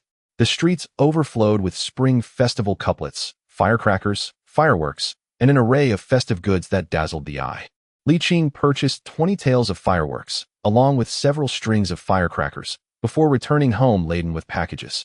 The small courtyard remained unchanged, as pristine as ever, with red lanterns adorning the fruit trees, creating a delightful atmosphere. Upon hearing the commotion, the three young ladies hurried out of their rooms. Upon seeing that it was indeed Li Qing, their eyes sparkled with joy, and an air of misty enchantment enveloped them. With a smile, Li Qing stepped forward, noting the chill outside, and suggested they go indoors. The three ladies nodded, taking the bundles from him and leading him into the house to sit down. Lianxiang approached and inquired, Sir, you aren't planning to leave again so soon, are you? Li Qing chuckled, Surely not. Even livestock enjoys a reprieve, does it not? Any official business can wait until after the new year. Upon hearing this, the girls felt a wave of relief wash over them. Sir, you must be hungry. I shall prepare a meal, Lianxiang offered. Indeed, Li Qing was not only hungry but also thirsty. His visits to the secluded spots had significantly decreased compared to last year, and he hadn't ventured out at all in the latter half of the year. Go ahead, and please boil some extra hot water for a bath this evening, he instructed.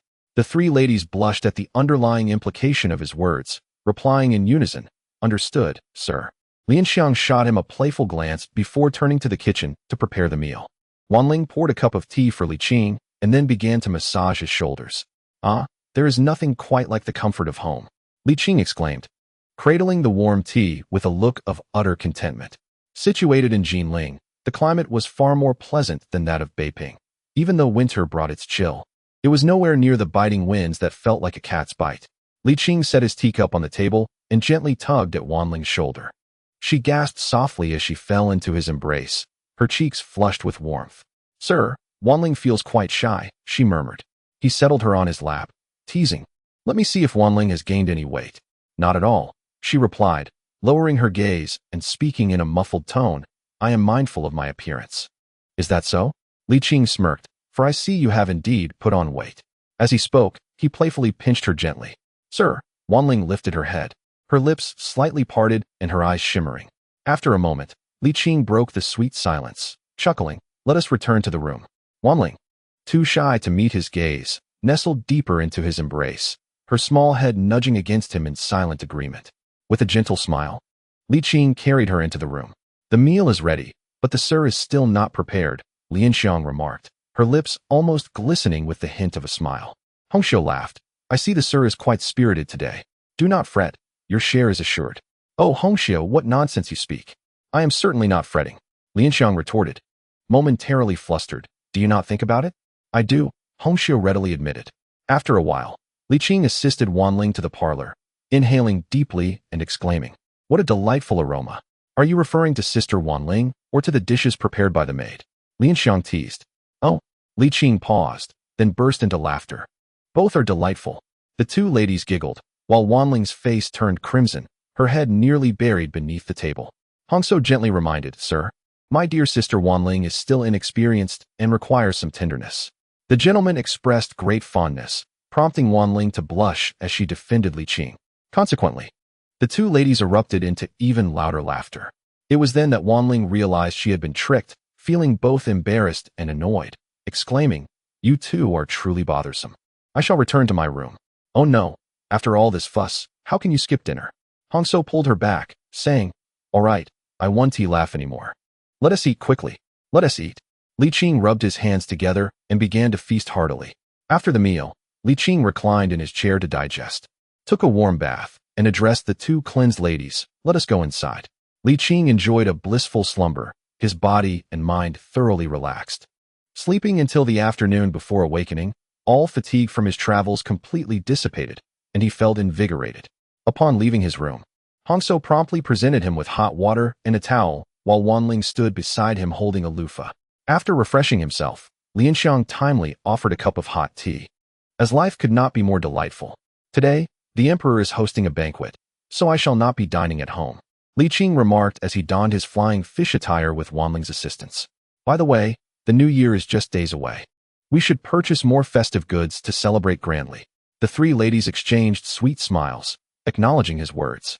Chapter 97. The eternal Qing Marquis in the square of the Fengtian Palace. Dozens of generals gathered. The banquet was modest with only 5 tables. Yet the quality was undeniably high, adorned with exquisite delicacies from land and sea. Zhu Di and Feng Sheng had already arrived, while Li Qing was fashionably late. Fortunately, he was not overly delayed, arriving earlier than the old Zhu. Li Qing was not well acquainted with these martial generals, many of whom he could not even name.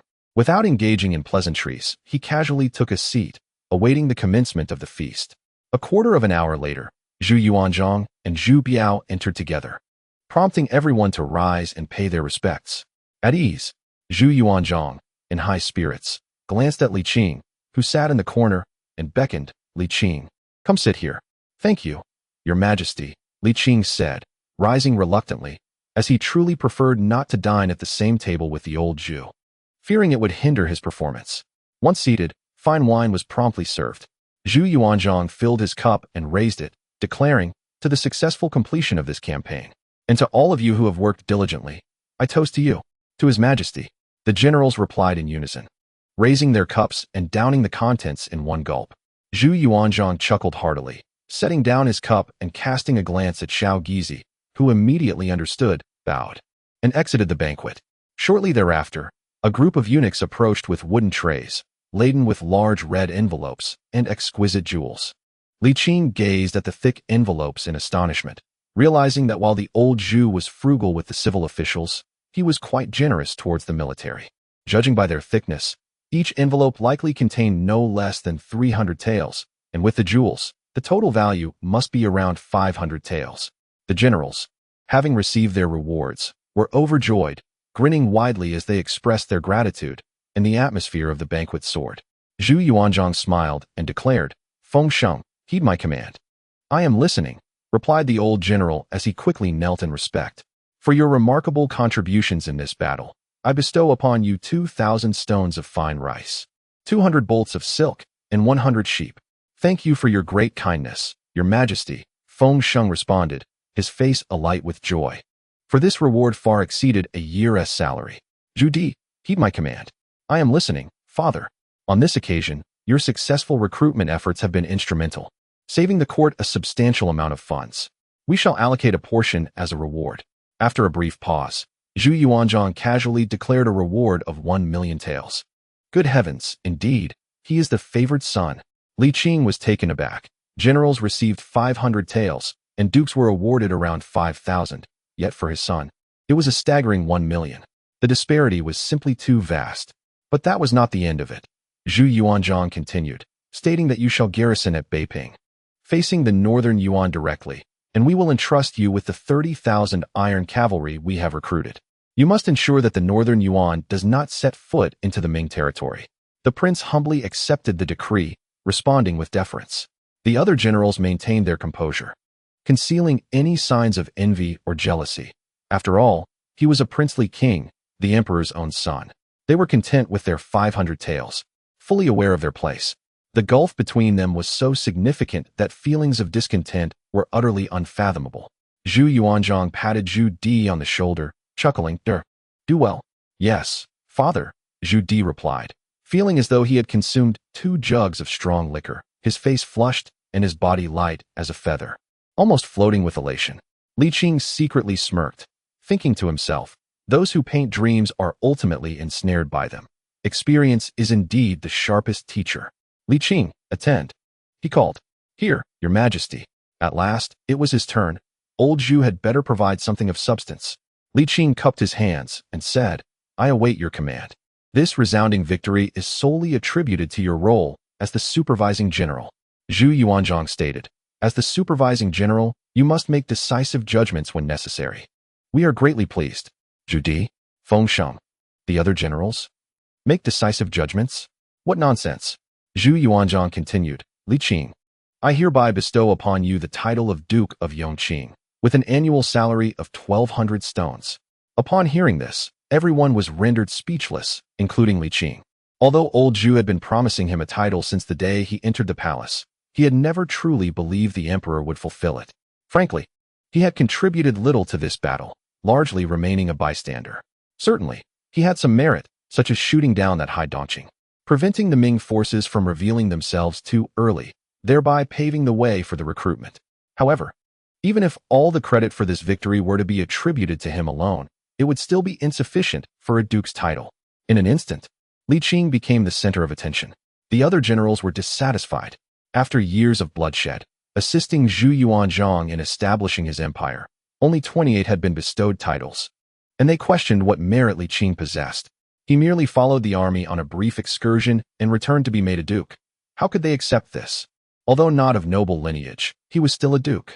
The Prince of Yan was a royal, and they had no objections. But how could a mere genie town protector like Li Qing be granted such an honor? The emperor's decree was absolute, and the generals dared not dissent. Yet in their hearts, they could not reconcile with Li Qing's elevation, their discontent barely concealed on their faces. Li Qing felt as though he had a thorn in his back, a lump in his throat, and bitterly remarked, Your Majesty, I am unworthy of such an honor. If we say you are worthy, then you are indeed worthy, Zhu Yuanzhang retorted, casting a glance at the assembled generals. Do any of you have objections?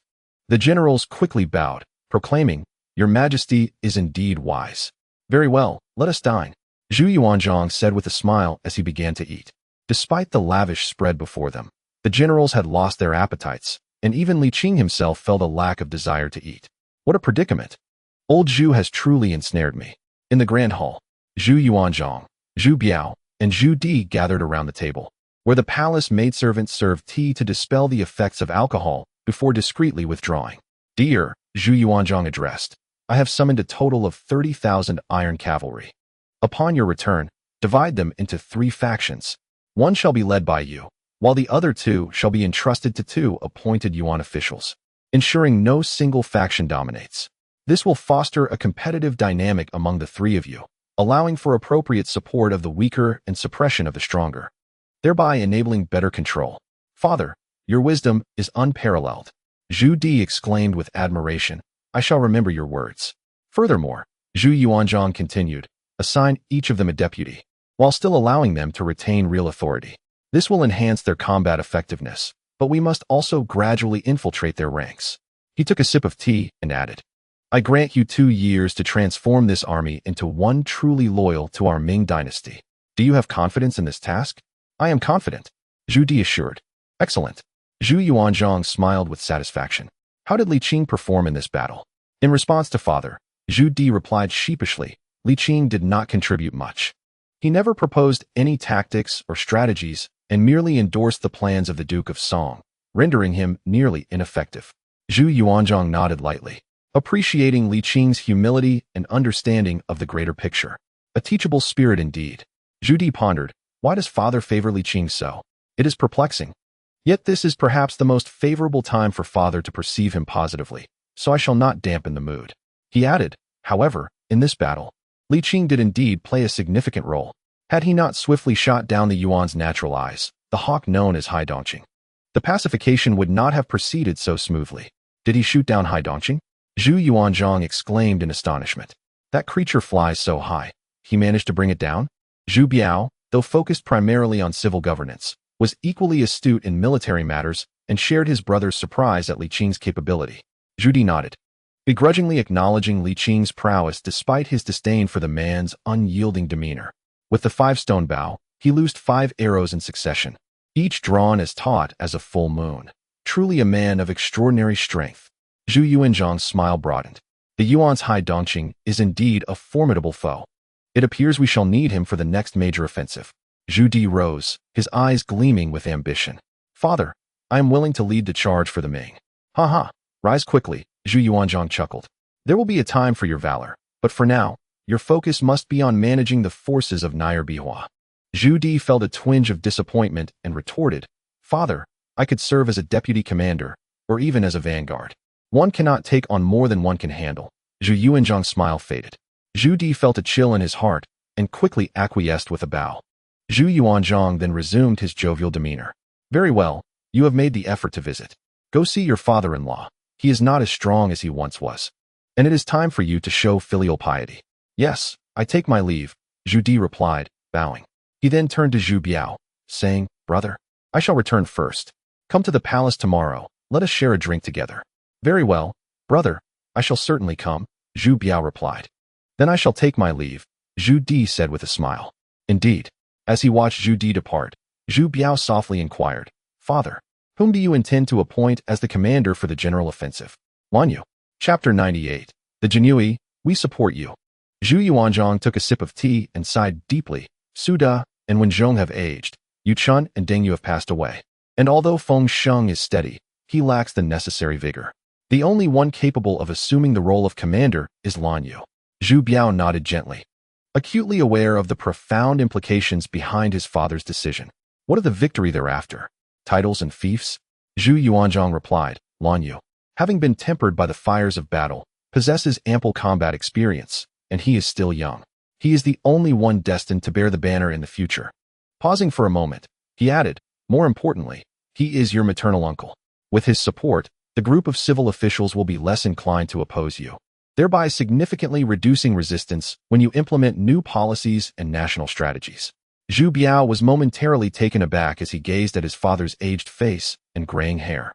Feeling a pang of sorrow, he understood that his father was paving the way for him. Father, the cycle of life, aging, illness, and death is the natural order. Zhu Yuanzhang replied with a calm demeanor. With the realm stabilized, a period of great governance is required. Once we resolve the Northern Yuan issue, it will be the civil official stage. Remember, my son, these well-educated literati are far less loyal to the throne and patriotic than they appear. While the military generals may be overbearing, it is merely a facade. The civil officials are more insidious, harboring darker intentions and greater greed. They often disguise their true motives with lofty rhetoric, appearing noble while their hearts are much more corrupt than those of the generals.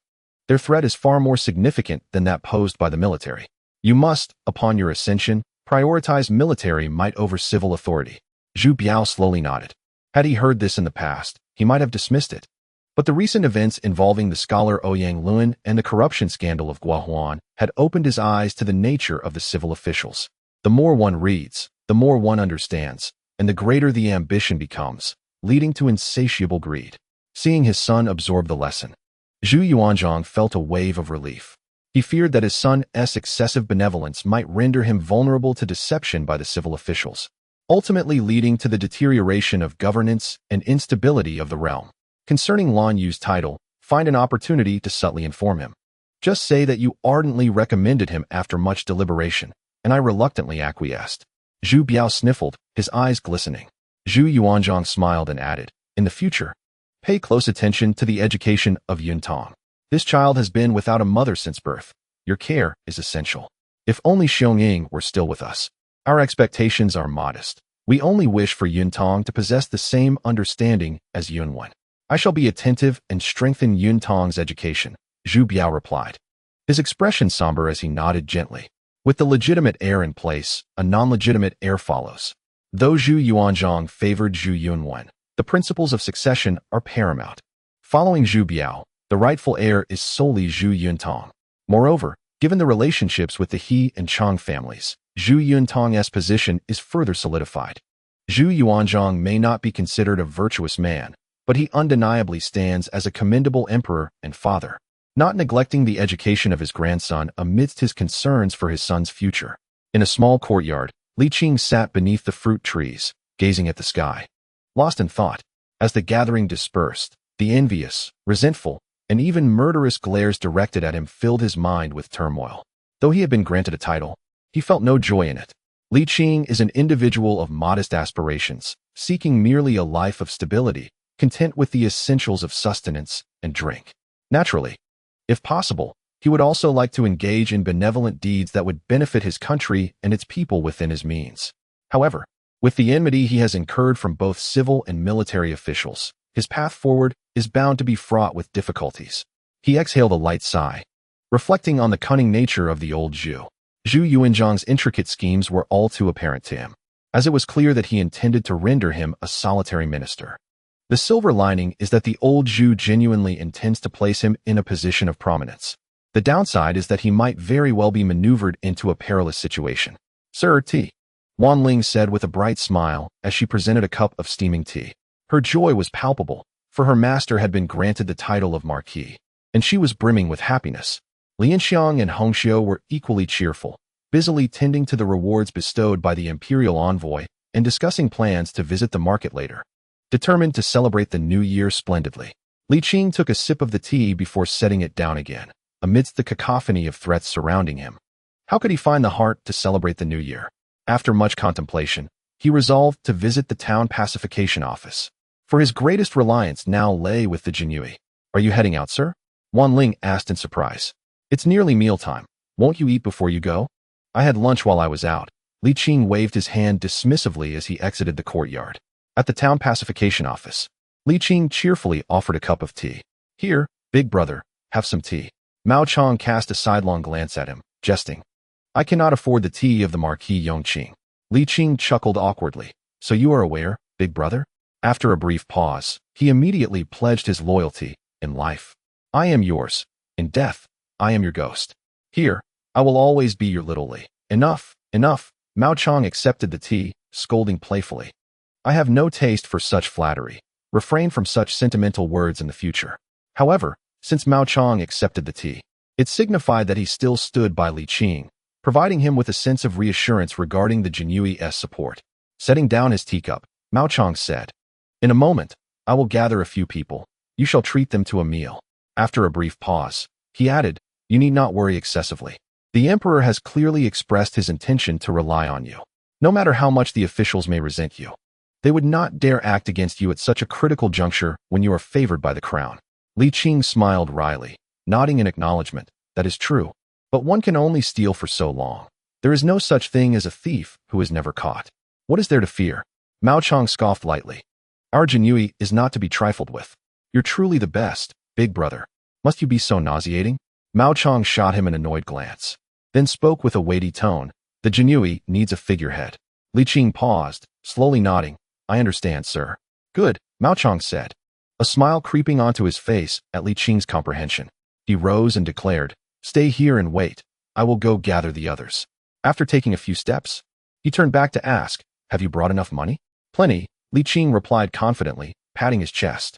Half an hour later, the Jinyui officials, including the deputy and the town pacification envoy, had all arrived. After exchanging pleasantries, they agreed to convene at Hongxiang Tower. Li Qing's elevation to Marquis status elicited envy and even a hint of jealousy among them. However, as a member of the Jinyui who had rendered significant service and secured numerous benefits, their resistance was not substantial. Coupled with Mao Chong's support and Li Qing's assurances, any lingering negative sentiments dissipated over the course of the meal. The age-old adage rings true: when one is in another's debt, they are at their mercy. After indulging in a lavish feast, the camaraderie among the group seemed to restore itself completely. Everyone do stay this evening at the brothel.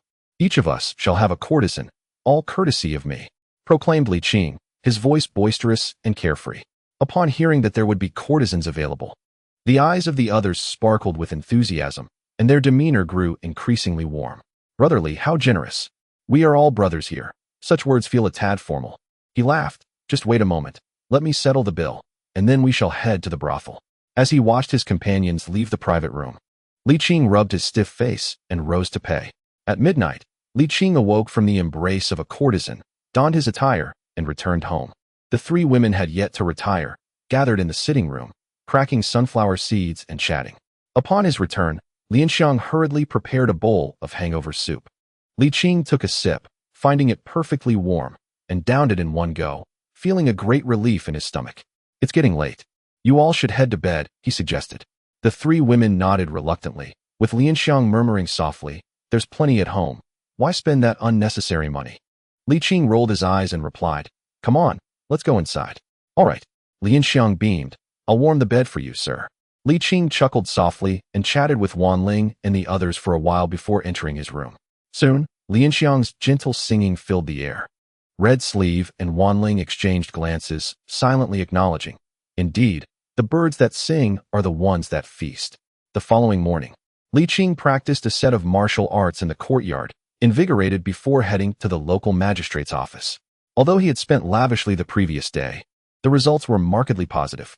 Zhang Heng and Lu Ming, among others, greeted him with newfound friendliness. After all, they had shared the same indulgence, strengthening their bonds. Among men, discussions inevitably gravitated towards women. As a seasoned patron, Li Qing held considerable sway in such matters, and after conversing, he fully integrated into their circle.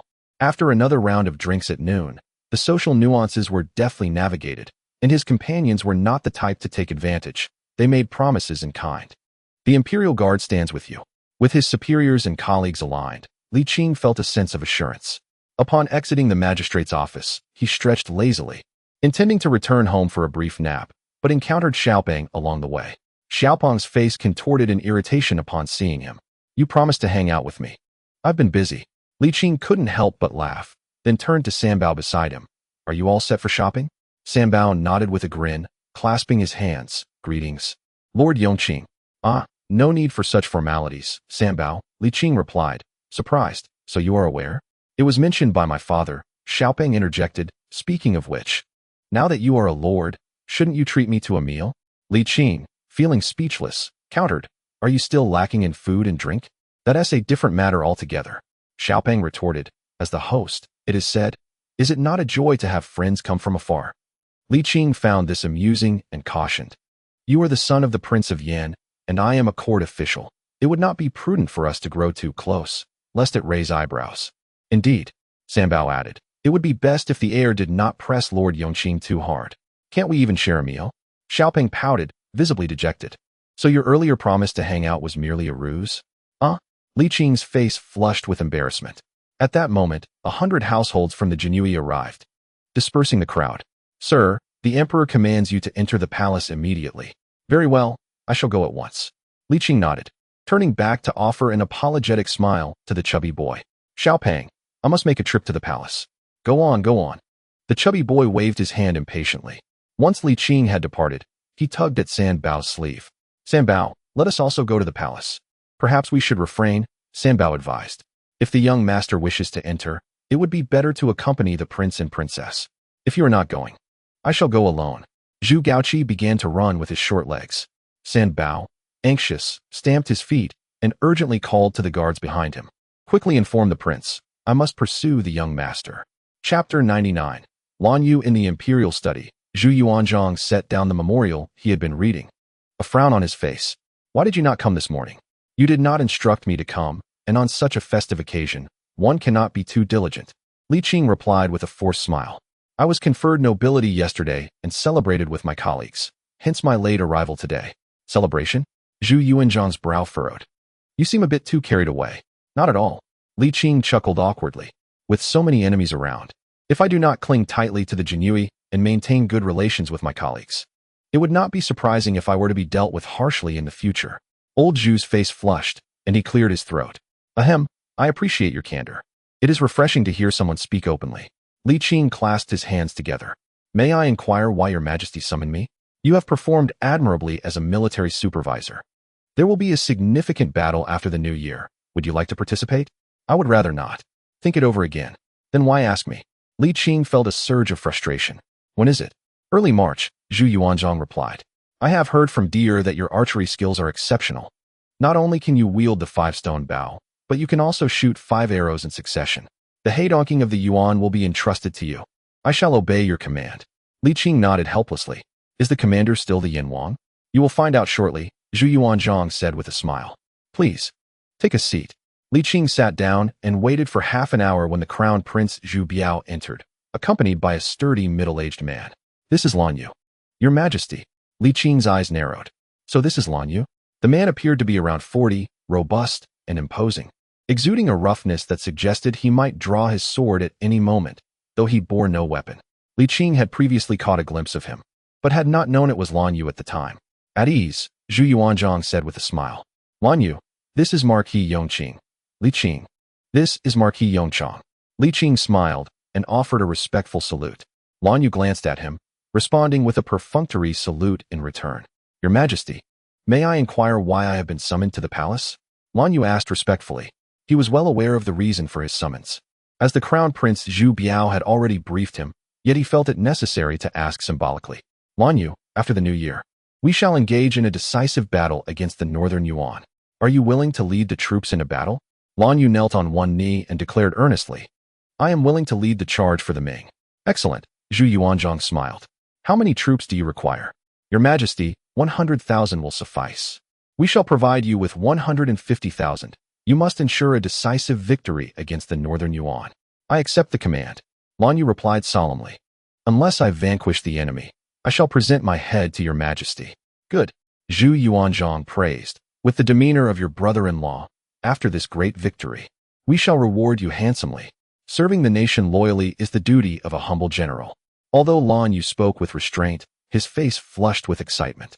My lord, after this battle, he will stand on equal footing with Su De, Li Shanchang, and others. Moreover, Lan Yu understood that his time had finally arrived. How could he not be thrilled? He had suppressed his ambitions for too long, overshadowed by the senior generals Su De and his companions. Never afforded the opportunity to showcase his abilities. No matter how well he performed, he was merely regarded as the second coming of Chang Yuchen. It was not that he lacked excellence. Rather, Su De and the others were simply formidable. Being born in an era abundant with military stars was a source of sorrow for him, yet he took solace in his youth. Now, his opportunity had come. I shall not disappoint His Majesty, Lan Yu declared almost as a vow. Zhu Yuanzhang nodded with a smile. His decision to promote Lan Yu was not solely to pave the way for his son, but also because he recognized this fervent desire. No one craved victory, yearned for validation, and sought to escape the shadow of brother-in-law Chang Yuchen more than Lan Yu. We believe in you, Zhu Yuanzhang exclaimed with a hearty laugh. Prepare the banquet. At the residence of the Duke of Wei, Zhu Dali was toasting his father-in-law when he suddenly learned that his son wished to enter the palace. Causing him to erupt in anger, call him back to me. Su Miaoyan raised her eyebrows. Who do you think you are to speak so? Zhu Dali, already intimidated by his wife, felt cautious in front of his father-in-law, quickly rectifying. I meant Gao Ji, dear father-in-law. I am not referring to you. The explanation, however, only added to Su Da's discomfort. He scratched his nose and remarked, it is entirely appropriate for Gao Ji, the eldest son and a grandson of the emperor, to visit his grandfather. He genuinely adored his chubby grandson, who was both endearing and charming. Zhu Dali chuckled awkwardly. Father-in-law, Gao Ji is merely a child, accustomed to freedom in the royal residence. I fear he may commit a faux pas and offend His Majesty. I shall accompany him to the palace. Su Miaoyan interjected. Since we are in the capital, as a daughter-in-law, I must pay my respects to His Majesty. Indeed, one must not neglect propriety, Su De agreed. Miaoyan, you should visit the palace. Do not forget to light incense for the Empress, who once cared for you dearly. I understand. Father, Su Miaoyan nodded gently. Casting a glance at Zhu Dali, I am off to the palace now. Go on, Zhu Dali replied with irritation. Su De frowned. Miaoyan, you have overstepped. I was wrong. Father, Su Miaoyan admitted, reluctant to argue. May this humble servant enter the palace to pay respects to His Majesty? Zhu Dali rolled his eyes in disbelief. Go on, but be careful on your way. At the entrance of the palace, not far away, Sanbao coaxed the little chubby one, finally managing to persuade him. Young master, shall we return to the Duke's residence? Sanbao, I have forgotten what grandfather looks like. The little chubby one pouted. I am also a grandson of the emperor. Why can I not meet him? Of course, young master can meet him, Sanbao patiently explained, but it must be with the prince and princess's accompaniment. For there are many rules within the palace. We must not risk offending anyone. All right, the little chubby one replied, somewhat disheartened. Initially, he was filled with anticipation for his journey to Jinling. However, to his dismay, Qing Ge could not draw near him, and he was unable to meet the emperor. The disappointment weighed heavily on his heart. Sanbao, let us return, he said. Do not be disheartened, young master, Sanbao replied, straining to lift the chubby child. tenderly smoothing his disheveled hair. You shall surely meet the emperor. Yes, Sanbao, please set me down. I can walk on my own. Sanbao, with ease, continued to carry him. With a smile, he jostled the child playfully before turning back. After walking for about a mile, they encountered the sedan chair of Prince Yin approaching. As the curtain was lifted, Su Miaoyun cheerfully announced, Gao Ji, come aboard. Your mother will take you to see the emperor. Really? The chubby child was overjoyed, slipping from Sanbao's embrace and scampering up into the chair. Goodbye, Sanbao. Goodbye, young master. Sanbao waved with a smile, happy for the child's delight. You are the commander, and you are the supervising general. Drink separately, Zhu Yuanzhang said enthusiastically, encouraging them to drink. Yes, your majesty. The two raised their cups, with Lan Yu's glass significantly higher as he clinked it against Li Qing's. Li Qing was no pushover either. Just as their cups were about to meet, he suddenly lifted his arm, raising his cup to match Lan Yu's, perhaps even slightly above it. With a clang, Li Qing raised his cup to his lips and drained it in one gulp. Lan Yu's face twitched, but he too finished his drink, setting down the cup and cupping his hands in salute.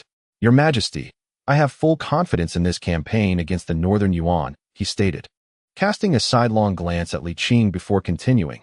However, the battlefield is unlike any other. If the commander lacks absolute authority, the battle will become cumbersome and yield little reward. You possess absolute authority, Zhu Yuanzhang reassured him. Thank you, your majesty. Lan Yu felt relieved, casting a scornful glance at Li Qing, hoping the supervising general would comply with his arrangements when the time came. Li Qing replied coolly, if everything is to be arranged by Commander Lan, then what need is there for me as the supervising general? Zhu Yuanzhang scolded. The battle has yet to commence. What is this bickering between you two? I acknowledge my fault. Both men responded, bowing in apology. Zhu Yuanzhang snorted. Once the battle begins, Lan Yu will have full command. Li Qing, you must not interfere. As for other military matters, Li Qing holds the right to supervise and refute. Lan Yu, you must not establish a dictatorship. Yes, your majesty. With that, Zhu Yuanzhang finally revealed a smile and raised his cup. Let us drink. To your majesty. At that moment, Xiao Gizi entered with small, hurried steps, softly announcing, Your Majesty, the Princess of Yin has come with the young master to pay their respects. Ah, it is that girl from Su Da's family. Zhu Yuanzhang nodded. Let her come forth. Li Qing and Lan Yu, seeing that the emperor wished to receive guests, stood to take their leave. Do not depart yet. How can one drink halfway? Zhu Yuanzhang chuckled. You shall continue shortly. Both men exchanged glances of discontent, reluctant to drink further. But feeling compelled to comply with the emperor's wishes, they bowed in acknowledgement. A short while later, under the guidance of Xiao Gizi, Su Miaoyun entered, holding the chubby child's hand. Your humble daughter-in-law pays her respects to the emperor. Long live his majesty. Su Miaoyun performed a deep bow, greeting the crown prince with reverence. The chubby child, having been instructed by his mother on how to pay respects, also knelt down, proclaiming, Grandson Zhu Gaoji pays his respects to his majesty. Long live the emperor, and greetings to the crown prince. His round form made the act of bowing quite the effort, and although he tried earnestly, his gestures were somewhat clumsy. Rise. Zhu Yuanzhang held a special fondness for his descendants, disregarding all else as he hurriedly lifted his chubby grandson into his arms. Thank you, Father Emperor. Su Miaoyun gracefully rose. Zhu Yuanzhang paid no mind to his daughter-in-law, his attention wholly captivated by the little rotund figure. The slightly bashful child appeared all the more endearing, radiating an irresistible charm. Without a care for the prickliness of his beard, Zhu Yuanzhang planted a kiss on his cheek, exclaiming, Goodness, how did you amass such a delightful plumpness? In reply to grandfather, it's all thanks to the food, the little one replied candidly. Zhu Yuanzhang erupted in laughter, pinching the boy's cheek. How can you be so adorable? With a broad grin, he spun the child around several times, utterly carefree, devoid of any trace of imperial demeanor. Grandfather, please put me down. I'm getting dizzy. Zhu Yuanzhang chuckled. Not yet. I haven't received your thanks. Haha, no need for that, he replied, laughter spilling forth once more as he indulged in a few more bites of the boy's charm. The bond between generations flourished vividly in that moment. Li Qing sighed inwardly. My little one is becoming too spoiled. Chapter 100. Jealousy distorts one's countenance with eyes solely fixed on his beloved grandson.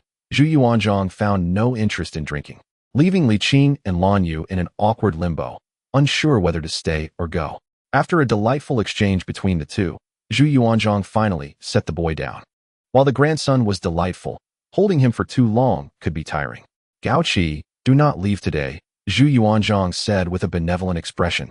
Stay and accompany grandfather tonight. The little one scratched his head and glanced at his mother. Su Miaoyun, witnessing her father's affection for her son, felt immense joy. Yet she was aware of the boy's youth and his accustomed freedom in the royal residence. Concerned about his unfamiliarity with court etiquette, she delicately suggested, Father Emperor, if you favor Gao Qi, I shall frequently bring him to pay my respects. Zhu Yuanzhang's brow furrowed slightly. What? Are you worried I might neglect Gao Qi? I would never dare, Su Miaoyun quickly replied, bowing respectfully. Gao Qi is still young and does not understand the court's rules. I fear he might. What rules? Zhu Yuanzhang interjected with authority. Our rules are the rules. Su Miaoyun found herself at a loss for words. I shall abide by your wishes. Pausing momentarily, she added, Father, I wish to light incense at the memorial tablet of the Empress. Zhu Yuanzhang, momentarily taken aback, softened his demeanor. Very well, go ahead. The Princess of Yen has come with her maidservants. Xiao Gizi promptly gestured with a courteous bow. Su Miaoyun turned to her son, advising, Gao Qi, do not be mischievous. I will remember, mother, the boy replied. Su Miaoyun nodded gently, then bowed once more before exiting the grand hall with Xiao Gizi. Zhu Biao approached to tease his nephew. Removing a jade pendant he carried, Gao Qi, take this. Thank you, His Highness, the boy responded. Call me uncle.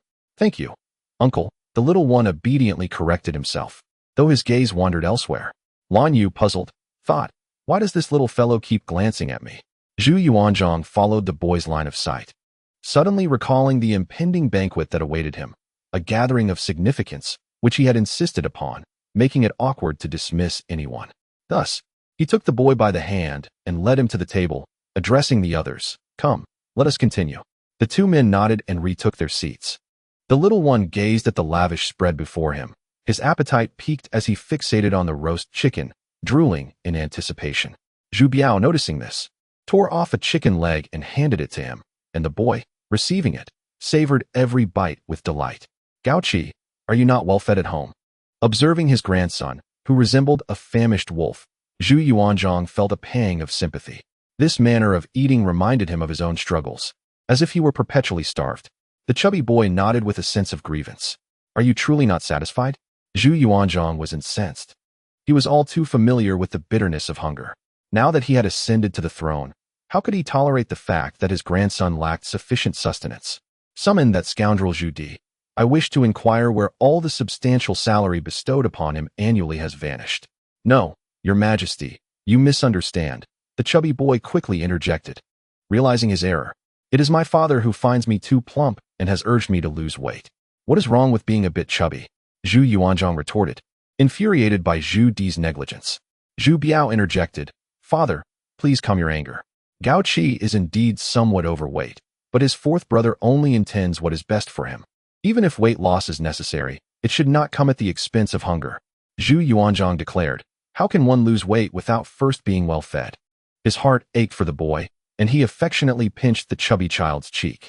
In the future, tell your grandfather whatever you wish to eat. Thank you, grandfather. The boy timidly replied. Please don't let father come, otherwise, I shall be punished upon my return. He dares to strike you?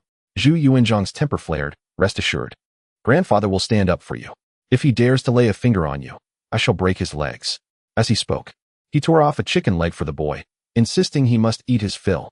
After ensuring his grandson was well fed, Zhu Yuanzhang raised his cup, toasting, to the emperor. Li Qing and Lan Yu raised their cups and drained them in one gulp. As the revelry progressed, Gao Qi's eyes remained fixed on Li Qing. Lan Yu then realized that the chubby boy had not been gazing at him, but at Li Qing instead. Curiously, he inquired, Young master, do you know Li Qing? Yes. He stayed at the Wang residence for a time before going to battle with my father, and I often played with him. Gao Qi remembered Li Qing's admonition and refrained from mentioning the incident of Li Qing infiltrating the Wang residence. However, recalling Li Qing's words outside the palace, a sense of melancholy washed over him. Grandfather, Li Qing said he is a court official and I am the heir. We can no longer play together, as it would not be appropriate if seen by others. Zhu Yuanzhang looked at Li Qing with surprise, chuckling lightly. You, my friend, are quite adept at entertaining children. I acknowledge my fault, Li Qing quickly explained. My previous interactions with the heir during my brief stay at the Yin Wang's residence were purely coincidental, with no intention of seeking proximity. Zhu Yuanzhang shook his head, chuckling. There is no need to be so serious. Previously, Li Qing had informed him that he had disguised himself as a performer to monitor the Yin Wang, during which time he had engaged with the heir for official purposes. Now let us continue. Zhu Yuanzhang, possessing a robust constitution for drink, continued until the late hour, only pausing when Zhu Di arrived. Upon receiving the summons, Zhu Di immediately surmised that he had been ensnared by his mischievous son. He grumbled along the way but transformed into a docile rabbit upon encountering the elder Zhu. I pay my respects to father. Zhu Yuanzhang's countenance was displeased, and he did not permit him to rise. I have heard that Gao Qi is not being adequately fed at home. Zhu Di replied, family matters should not be aired publicly. Observing that his father was on the verge of erupting, Zhu Biao rose and addressed Li Qing and Lan Yu. You may return now, rest well for a few days, and prepare for military affairs after the new year. We take our leave, the two replied with a bow. Li Qing felt a tinge of regret for missing out on the gossip. Upon exiting the palace, Lan Yu casually inquired, do you understand warfare? Not particularly, Li Qing replied. Since you lack understanding, you ought not to interfere excessively in military affairs, Lan Yu remarked with a serious tone. This battle is of utmost significance. Do you comprehend? Li Qing had never intended to meddle in military matters, yet Lan Yu's demeanor irked him. I am the military supervisor, possessing the right to inquire into and challenge military affairs. Lan Yu, infuriated, was aware that this was a statement made by Zhu Yuanzhang, rendering him unable to counter it. He stamped his foot in frustration and coldly retorted, do not think that being granted a title of nobility places you on equal footing with the 28 founding lords. You are still far from it. Li Qing chose not to retort. Although Lan Yu's words were harsh, they held a kernel of truth. The merits of those founding heroes were undeniable. Li Qing's elevation to nobility was not due to military achievements, but rather imperial favor. Far from being accepted by Lan Yu, no one in the court was convinced. Naturally, this was the very situation Zhu Yuanzhang wished to cultivate. Li Qing discerned that Zhu Yuanzhang's intention in allowing him to continue as military supervisor was not to have him involve himself in military affairs, but rather to temper Lan Yu's demeanor. As the commander of the Jinyue, he was beholden solely to the emperor. Zhu Yuanzhang's message was clear, do not overstep your bounds. We are aware of all your actions. Lan Yu understood this too well, and it was precisely this understanding that left him unsettled. Unable to vent his dissatisfaction towards Zhu Yuanzhang, he could only vent his frustrations on Li Qing. However, Li Qing was no pushover, and he would not allow himself to be easily manipulated. Thus, even before the battle commenced, a rift had formed between the commander and the military supervisor. The two stood in a tense standoff for an extended duration, ultimately leading Lan Yu to yield. It was not out of magnanimity, but rather his intense desire for victory. You may inquire into military matters, but as the emperor has decreed, once the battle commences, I hold absolute authority, and you shall not interfere. That is understood. Li Qing had no intention of being overly aggressive. He merely found Lan Yu's arrogance displeasing. Seeing the other party relent, he offered an avenue for compromise. This battle was of paramount importance, and he certainly hoped for a victory. Very well, Lan Yu grunted coldly. Preparations will commence on the 4th of the first month. Li Qing nodded and turned to depart. News of Li Qing's elevation to nobility swiftly spread throughout the court and beyond. Upon hearing it, no one among the officials accepted it graciously. Military officers grumbled, while scholars submitted memorials to impeach him, vowing to bring this insufferable young man down before the new year. The Jinyue acted swiftly, dispatching spies far and wide, meticulously investigating every detail concerning those who had submitted memorials against him. With only a few days until the new year, the once tranquil court was once again engulfed in turmoil. To avoid suspicion, Li Qing refrained from involving his subordinates in the investigations, spending his days sequestered in his small courtyard, akin to a woman in confinement after childbirth. In the face of the brewing storm, he displayed an unusual calmness. Having anticipated this turn of events, he simply had not expected the officials to act so swiftly, unable to even wait for the new year. Li Qing sighed, reflecting on how Mao Shang had claimed that the officials would not launch an attack against him at such a critical juncture. It seemed he had overestimated their restraint, for jealousy had distorted their very nature. A cold smile crept across his face as he thought, if they wish to impeach me, they ought to first consider the cleanliness of their own rear ends. Chapter 101. A collective assault. The fervent efforts of the Jinyui can be attributed significantly to Li Qing's previous extravagant expenditures. More crucially, the Jinyui sought to establish a facade while simultaneously aiming to leverage this opportunity to further amplify their influence. Zhu Yuanzhang was certainly aware of the power struggle, yet he refrained from intervening, as he too wished to bolster the Jinyui's prominence. The rationale was simple. Zhu Yuanzhang was aging. In order to pave the way for his son, he needed to support the emergence of an independent force, and the Jinyui, unaffiliated with both civil and military factions, solely obedient to him, was the ideal choice. With remarkable efficiency, within a mere 2 days, several officials were implicated in illicit activities. Confronted with irrefutable evidence, Zhu Yuanzhang wasted no time in executing several individuals. Li Qing remained unscathed. Yet those who had sought to impeach him found themselves ensnared in an ongoing struggle that only intensified the situation. The ministers soon recognized the gravity of their predicament, choosing not to retreat but to broaden the scope of their impeachment efforts. The target shifted from Li Qing to the entire Jinyui. After 2 years of development, the power and influence of the Jinyui had grown to an intolerable extent for the ministers. They understood that if the Jinyui continued its unchecked expansion, their own fates would be dire. This sentiment was shared not only by the civil officials, but also by the military commanders.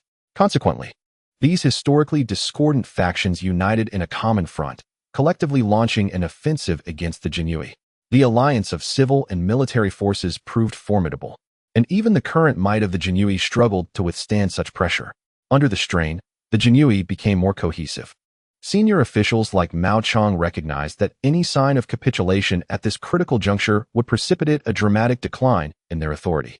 Positioned at the heart of power, stagnation equated to regression. They resolved to adopt a ruthless stance. If officials sought to impeach them, they would retaliate by investigating not only the officials, but their families and all associated matters. The Jinyui's relentless onslaught left the ministers in distress, intensifying mutual animosity. As events escalated towards an uncontrollable climax within a few short days, Zhu Biao found himself restless. "Father, this cannot continue. There is nothing to worry about. The sky will not fall," Zhu Yuanzhang replied dismissively, intending to observe the unfolding drama. Zhu Biao sighed, imploring, "When water is too clear, there are no fish. I urge you to reconsider, father. Moreover, if severe measures are to be employed, they should not be implemented at this critical moment." His tone bore a note of desperation. "So many have already perished in the Guo Huan case. If this continues, there will be no one left to serve. Let us wait until the ranks are replenished before proceeding with further inquiries, shall we?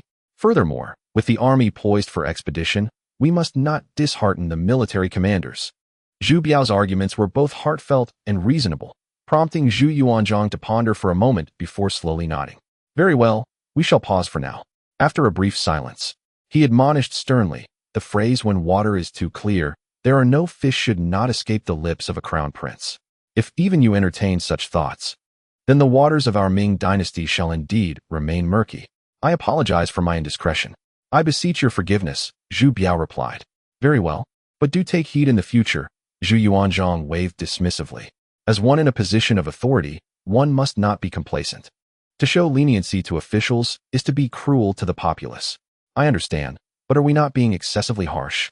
Zhu Biao countered. "I do not dare to presume."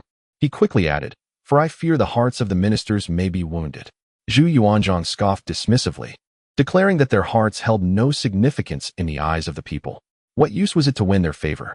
The previous dynasty may have retained the loyalty of its ministers, yet those in power were all gluttonous and corrupt, indulging in excess while the common folk suffered under heavy taxation. He lamented that his own family had been left to starve. And despite a lifetime of toil in the fields, his parents had been denied even a proper resting place after death. Zhu Yuanzhang's profound disdain for corrupt officials stemmed from his own visceral experiences, which compelled him to enforce strict laws. "Father, please do not be angry.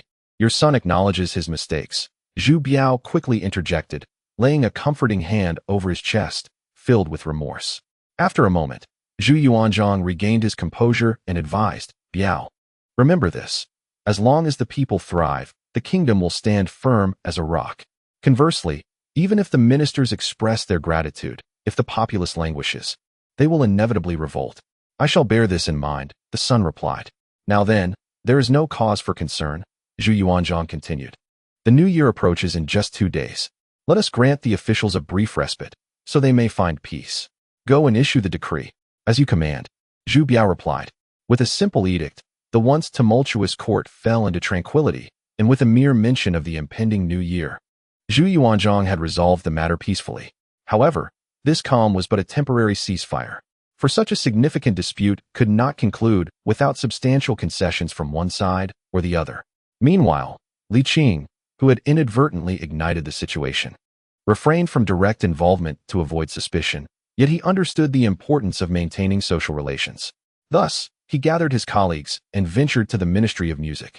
In the carefree atmosphere of the Wuyo cave, their camaraderie deepened, fostering an unbreakable bond. Time passed, and the new year was once again upon them. On the 29th day of the 12th lunar month, the courtyard was adorned with spring couplets and lanterns, radiating a festive crimson. The young women busily steamed buns, prepared dumplings, and fried meatballs, their movements swift yet filled with joy and contentment. Flour dusted their rosy cheeks as they chatted and laughed, creating a vibrant and lively ambience that encapsulated the essence of the new year. That evening, Li Qing retrieved the fireworks he had purchased earlier, igniting the fuse with a gentle puff. With a swift crackle, the fuse ignited, and before the expectant gazes of the 3 young women, the fireworks erupted. Bang, bang, bang. The pyrotechnics soared into the night sky, exploding into a myriad of sparks that formed exquisite floral shapes, a sight to behold. Though the fireworks of this era could not compare to those of the future, they were nonetheless impressive, showcasing an array of shapes that delighted the eye. The faces of the 3 young women glowed with joy, their smiles radiant and infectious. Eager to create a visual spectacle, Li Qing ignited several fireworks simultaneously, consuming 20 taels worth in less than a quarter of an hour. Sir, do you have more?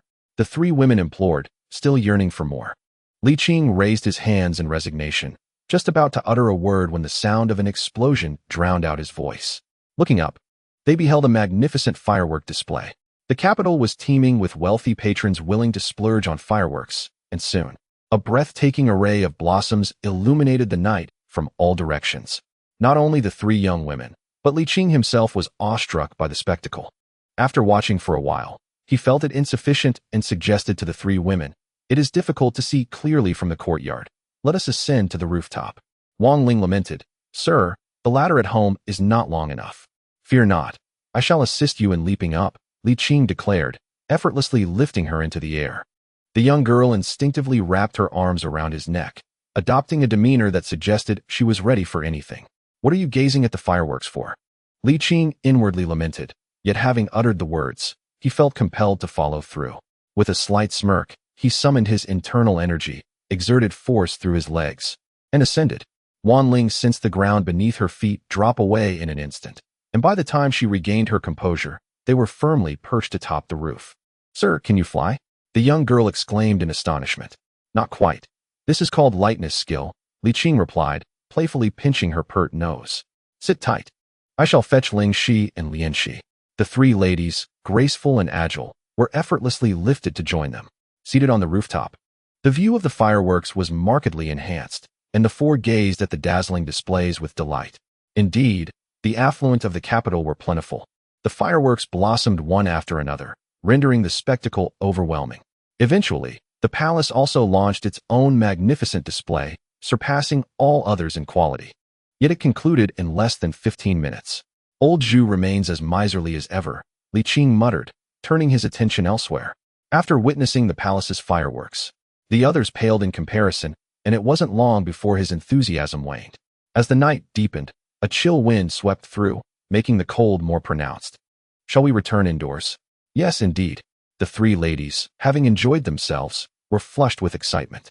"Sir, this evening we shall keep the vigil, and we 3 have prepared a performance for you." "Oh?" Li Qing inquired. "Is it the kind of performance I am anticipating?" "Indeed," Lian Shi replied with a playful hum. "I assure you it shall surpass anything from the music bureau," Hong Xiu declared. "What we have at home is the finest." Li Qing smiled and nodded. "Very well. Let us proceed with the vigil." On New Year's Eve, Lian Shi sang softly while Hong Xiu played the flute. Wan Ling, adorned with a disheveled golden hairpin, accompanied them with the most delicate lyrics, pinned by Li Qing. Chapter 102. Old Zhu's Economic Ignorance on the First Day of the New Year. In front of the Hall of Supreme Harmony, the annual year-end bonus ceremony of the Ming company commenced. The ministers were naturally enthusiastic, arriving at the square early, each wearing a joyous expression. To avoid any gossip, Li Qing also arrived early, finding the wait rather dull.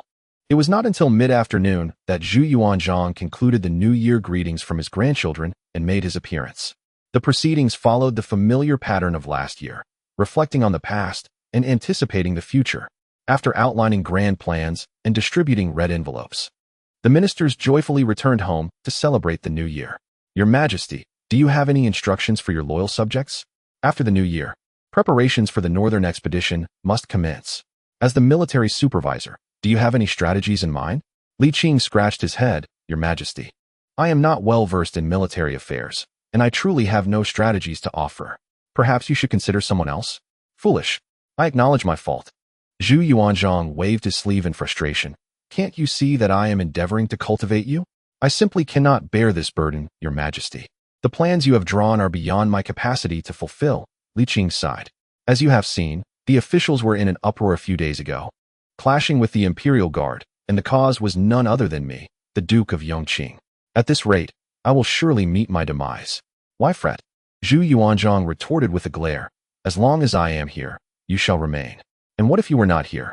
Li Qing found it difficult to articulate his thoughts directly, so he said, Your Majesty, I am but a humble scholar, truly unworthy of such cultivation. Enough, Zhu Yuanzhang replied, a cold smirk gracing his lips. You are merely concerned that should I perish, you will face retribution, am I correct? As long as you understand, Li Qing replied, bowing respectfully, long live Your Majesty. Spare me the formalities. Zhu Yuanzhang waved his hand dismissively.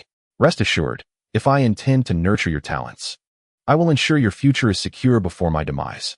Pausing for emphasis, he continued, what I value is your courage and your honesty with me. Should you lose your innocent heart, there would be no reason for me to retain you. I understand, Li Qing acknowledged. That's good to hear, Zhu Yuanzhang said.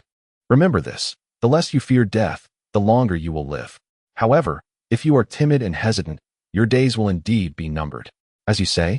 Li Qing replied, bowing again.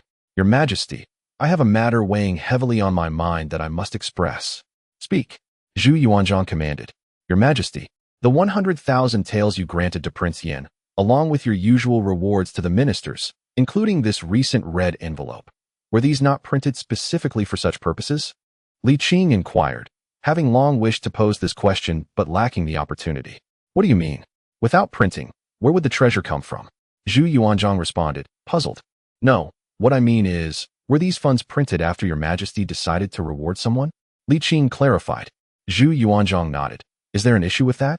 Li Qing thought to himself, as expected, and sighed lightly. Your Majesty, on what basis do you decide to print money? What basis? What else is there to consider? Zhu Yuanzhang asked, perplexed. Li Qing was at a loss for words. It was clear that the emperor was quite ignorant of economics.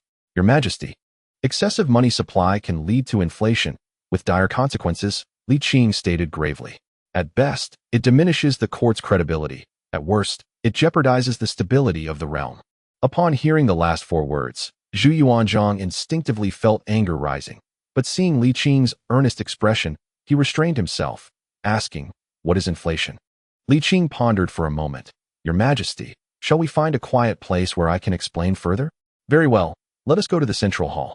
Upon arriving at the central hall, the palace maid quickly presented them with hot tea. Zhu Yuanzhang waved his hand, and she promptly withdrew. Now may we speak freely? Li Qing nodded. Inflation refers to the rise in prices. That cannot be, Zhu Yuanzhang asserted confidently. We have fixed the price of rice at a specific rate. Who would dare raise it? I would have them executed. At that moment, Li Qing realized the futility of reasoning with someone so obstinate. After a brief silence, he asked, Your Majesty, if you can print 100,000 taels, can you conjure an additional 100,000 pickles of grain for the Ming? That is preposterous. I am no deity, Zhu Yuanzhang retorted. Precisely, Li Qing countered. If Your Majesty cannot produce an extra 100,000 pickles of grain, why then print 100,000 taels? Zhu Yuanzhang furrowed his brow deeply, as if he suddenly grasped something profound, only for the insight to slip away, leaving him hesitatingly asking, is there a necessary connection between the two? Indeed, there is, Li Qing affirmed, picking up 5 oranges from the fruit plate. Allow me to illustrate. If the Ming has 5 oranges and 5 tails, then it is reasonable for 1 tail to purchase 1 orange, correct? Indeed, Zhu Yuanzhang replied, still not fully comprehending. So what follows? Li Qing continued. What if there remain 5 oranges, yet the currency transforms into 10 or even 100 guan? Your argument is flawed. Zhu Yuanzhang stubbornly replied. We have established that 1 guan equals 1 stone of grain. No one dares to raise prices arbitrarily. Frustrated, Li Qing sought a different approach. Your Majesty, will the great Ming treasure notes ultimately circulate among the common people? Isn't that obvious? Zhu Yuanzhang retorted. If they cannot circulate nationwide, can they still be called great Ming treasure notes? Very well, let us consider an example based on the current situation, Li Qing suggested. Suppose great Ming has 5 oranges, 5 guan, and 5 citizens. Each person receives 1 guan for 1 orange, engaging in mutual trade to fulfill their needs. If the treasure notes increase to 100 guan, how much does each individual receive? Zhu Yuanzhang quickly calculated and replied, 20 guan. After a moment's pause, he appeared to grasp the concept but remained obstinate, insisting, we have set the prices. Who would dare defy them? Naturally, no one would, Li Qing continued. But suppose I were one of those 5 citizens, holding 20 guan. What if I wished to purchase all 5 oranges? At this, Zhu Yuanzhang erupted in anger, exclaiming, damn it, if you buy them all, what will others eat? I have the money, Li Qing boldly asserted. I am entitled to spend it as I please. Zhu Yuanzhang retorted, can you consume them all? Indeed, I can, Li Qing affirmed. Allow me to demonstrate. With that, he began peeling the oranges. And in less than a quarter of an hour, all 5 were consumed. Zhu Yuanzhang stood in shock, momentarily speechless. Before erupting in rage, there are only 5 oranges in the great Ming, and you consumed them all. I shall have your head. Old Zhu, you are taking this too seriously, Li Qing exclaimed, startled. I was merely illustrating a point. Surely, Your Majesty now understands the dangers of excessive currency issuance? Zhu Yuanzhang paused, gradually calming down. Li Qing continued earnestly. Excessive currency issuance inevitably leads to rising prices. If the government enforces price controls despite this, the consequences will be even graver. He mused, consider those 5 oranges. Zhu Yuanzhang fell silent, struggling to counter Li Qing's argument, ultimately failing. After a long pause, Zhu Yuanzhang sighed deeply and bitterly remarked, according to your reasoning, if we print 1 million taels, it is akin to robbing the citizens of 1 million. We would become the greatest bandits under heaven. Roughly speaking. Yes, Li Qing chuckled nervously, relieved that old Zhu finally understood. Zhu Yuanzhang fell silent once more. After a considerable time, he asked, if viewed this way, can the government print money in the future? Not entirely, Li Qing replied, shaking his head. For every orange, there should be 1 guan. The great Ming should print notes equivalent to the number of oranges available. This is a fundamental principle. Observing old Zhu's melancholic demeanor, he offered reassurance. Under your wise governance, the oranges of great Ming will flourish in abundance. To ensure the circulation of currency, it is necessary to print additional treasure notes, yet the principle must always be upheld.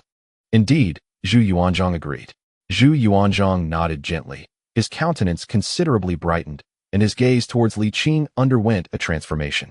He had now fully comprehended the significance of Li Qing's discourse, acutely aware that the implications of Li Qing's previous warnings, should the court's credibility diminish, the stability of the realm would be jeopardized, were indeed no exaggeration. Alas, I have ultimately become the very person I despised most, the most notorious corrupt official in the world. Zhu Yuanzhang lamented inwardly. Your Majesty, are you unwell? Nothing amiss, Zhu Yuanzhang replied with a melancholic sigh. He then patted Li Qing on the shoulder, unreservedly expressing his admiration. Your insights are worth their weight in gold. Li Qing's face brightened with joy. So, Your Majesty intends to reward me with gold? Zhu Yuanzhang cleared his throat twice, beginning to paint a rosy picture. Rest assured, as long as you perform admirably, I shall not neglect your contributions. Li Qing, having long since become impervious to such flattery, turned the tables on Zhu Yuanzhang. Your Majesty, you need not worry. I shall certainly strive to do my utmost. Chapter 103. The family heirloom. How did you come to understand these matters? Zhu Yuanzhang was astounded by Li Qing's theories, having ruled as emperor for so many years without ever realizing these truths. In that moment, Li Qing's stature and Zhu Yuanzhang's eyes rose significantly. Recalling Li Qing's previous suggestion to replace difficult-to-preserve taxes with monetary equivalents, Zhu Yuanzhang was increasingly convinced of Li Qing's potential for greatness. If, a century from now, my descendants have someone like him to assist them wholeheartedly, I shall rest easy, Zhu Yuanzhang mused, his expression growing gentler and his resolve to cultivate Li Qing solidified. Li Qing scratched his head and chuckled awkwardly. It's really nothing extraordinary. It's merely a matter of diligent study. Diligent study? Zhu Yuanzhang inquired, puzzled. Yes. It involves meticulous and thoughtful examination, Li Qing replied earnestly. Your Majesty bestows such trust upon your subject. I am at a loss for how to repay you. I spend my days contemplating how to reciprocate, to serve the state loyally, and through my ruminations, I arrived at these conclusions. Pausing for effect, he added another enticing prospect. I assure you, I will remain humble and steadfast. Excellent, Zhu Yuanzhang proclaimed, filled with delight. Diligence is commendable. His admiration for Li Qing only intensified. A minister who was not only loyal and courageous, but also exceptionally talented was a rare find, even for the usually exacting Zhu Yuanzhang. More importantly, Li Qing was still young, barely in his 20s, with ample time ahead of him. Zhu Yuanzhang secretly contemplated. Perhaps he could serve even into my grandchildren's generation. Li Qing, you are quite remarkable. Your Majesty is overly generous, Li Qing responded modestly. I serve at your pleasure, alleviating your burdens for the sake of the Ming dynasty. Unbeknownst to him, Li Qing had again painted a grand vision for Zhu Yuanzhang. He had suddenly developed a fondness for this art of crafting enticing prospects, observing the emperor nodding in appreciation, which filled him with a sense of satisfaction. The one who paints prospects is ultimately ensnared by them. In a spirited conversation, Li Qing inadvertently revealed some advanced theories from the future, leaving Zhu Yuanzhang both impressed and elated, drawing him closer to Li Qing. Do not overexert yourself. It is essential to rest and relax appropriately. And take care of your health, Zhu Yuanzhang advised with genuine concern, thinking to himself, my son, and even my grandson, will need him. I must cherish his contributions. In his eyes, Li Qing had become a treasured heirloom. A quarter of an hour later, both of them emerged from the main hall, thoroughly satisfied after indulging in each other's lavish offerings. Zhu Yuanzhang remarked, enjoy the new year well, and after the festivities, work diligently. The minister assured, I shall not disappoint your Majesty. As Li Qing opened the door to the courtyard, he was greeted by two familiar faces. What brings you here? He inquired. The chubby boy grinned. Don't be afraid, Brother Qing. The emperor has granted us permission to play together. Sambao bowed and greeted. I have met with the Yongqing Marquis. Ah, Sambao, no need for such formalities, Li Qing smiled, gesturing towards the shy Hongxiu. Please go prepare a meal. We have a guest today, so let it be a sumptuous feast. Yes, I shall attend to it at once, Hongxiu replied with a sigh of relief, curtsying as she entered the kitchen. Li Qing invited the two to sit and poured them each a cup of tea. Turning to Sambao, he asked, is it truly as the emperor has promised? Sambao nodded, smiling. Without the prince's and princess's consent, how would I dare bring the young master here? Indeed, Li Qing felt reassured and asked the chubby boy, how long will you stay in the capital? The chubby boy cheerfully replied, Mother said until after the 15th. That's still half a month. You must extend your hospitality well. Li Qing chuckled, certainly. It seems the emperor has taken quite a liking to you. Indeed, the chubby boy beamed. Even father dares not scold me now. Li Qing admonished playfully, don't be too arrogant. Let us see how it goes when we return to Beiping. The chubby boy's smile faltered momentarily, but quickly returned. Dismissing the concern, future matters can wait. You're quite open-minded, Li Qing thought to himself, secretly musing that it was indeed a generous heart that allowed for a plump physique. The household had prepared an abundance of New Year provisions, and lunch was particularly lavish. The sight of the table filled with dishes delighted the chubby boy. Ever since he met the emperor, he had enjoyed the freedom of feasting without the need for dieting. Brother Qing, your wife is not only beautiful but also an excellent cook, he praised. Wan Ling, who was serving the dishes, blushed at the compliment and softly clarified, you misunderstand. Young master, I am merely a maid. A maid? The chubby boy pondered aloud. Are all maids this lovely? Wan Ling felt a bit awkward being praised by a 5 or 6-year-old chubby boy, and hurriedly retreated after serving the dishes. Stop gawking, Li Qing lightly tapped the chubby boy. What are you thinking? Hee hee, the chubby boy chuckled, Now I understand why Brother Qing is reluctant to accompany me to the palace for play. After a moment, he inquired, "Where is your sister-in-law?" Li Qing shrugged. "Not yet. Why marry such a thing?" Not wishing to delve deeper into the topic in front of Sanbao, he looked up with a smile. "Guests are here. Sanbao, please don't stand on ceremony." "Exactly," the chubby boy interjected. "We're not at your grandfather's house, so Sanbao, let us just enjoy our meal together." Without further ado, he pulled Sanbao to the table, insisting, "Let us eat together." "Very well." Sanbao hesitated but soon complied. Turning to Li Qing, "Thank you, Yongqing Marquis, for your hospitality." "No need for thanks. It is only right," the chubby boy declared, treating Li Qing's friends as his own. Li Qing suppressed a laugh. "You can drink as well, chubby?" "I tried sneaking a drink once, but it wasn't tea pleasant, so I haven't tea touched it since." The chubby boy eagerly grabbed a piece of braised pork, chewing heartily. "Nothing beats good meat." Li Qing smiled. "Perhaps when you grow up, you might come to enjoy it." "Sanbao, shall we have a drink?" Sanbao politely declined, accompanied by the young master, for he dared not indulge in wine. Li Qing, who had no habit of urging others to drink, chuckled. "Then let us feast on some dishes." They dined and conversed for quite some time, until the chubby one reluctantly rose. "Qinggu, I must take my leave. I shall seek your company another day." He glanced around the small courtyard and added, "Your abode is rather modest.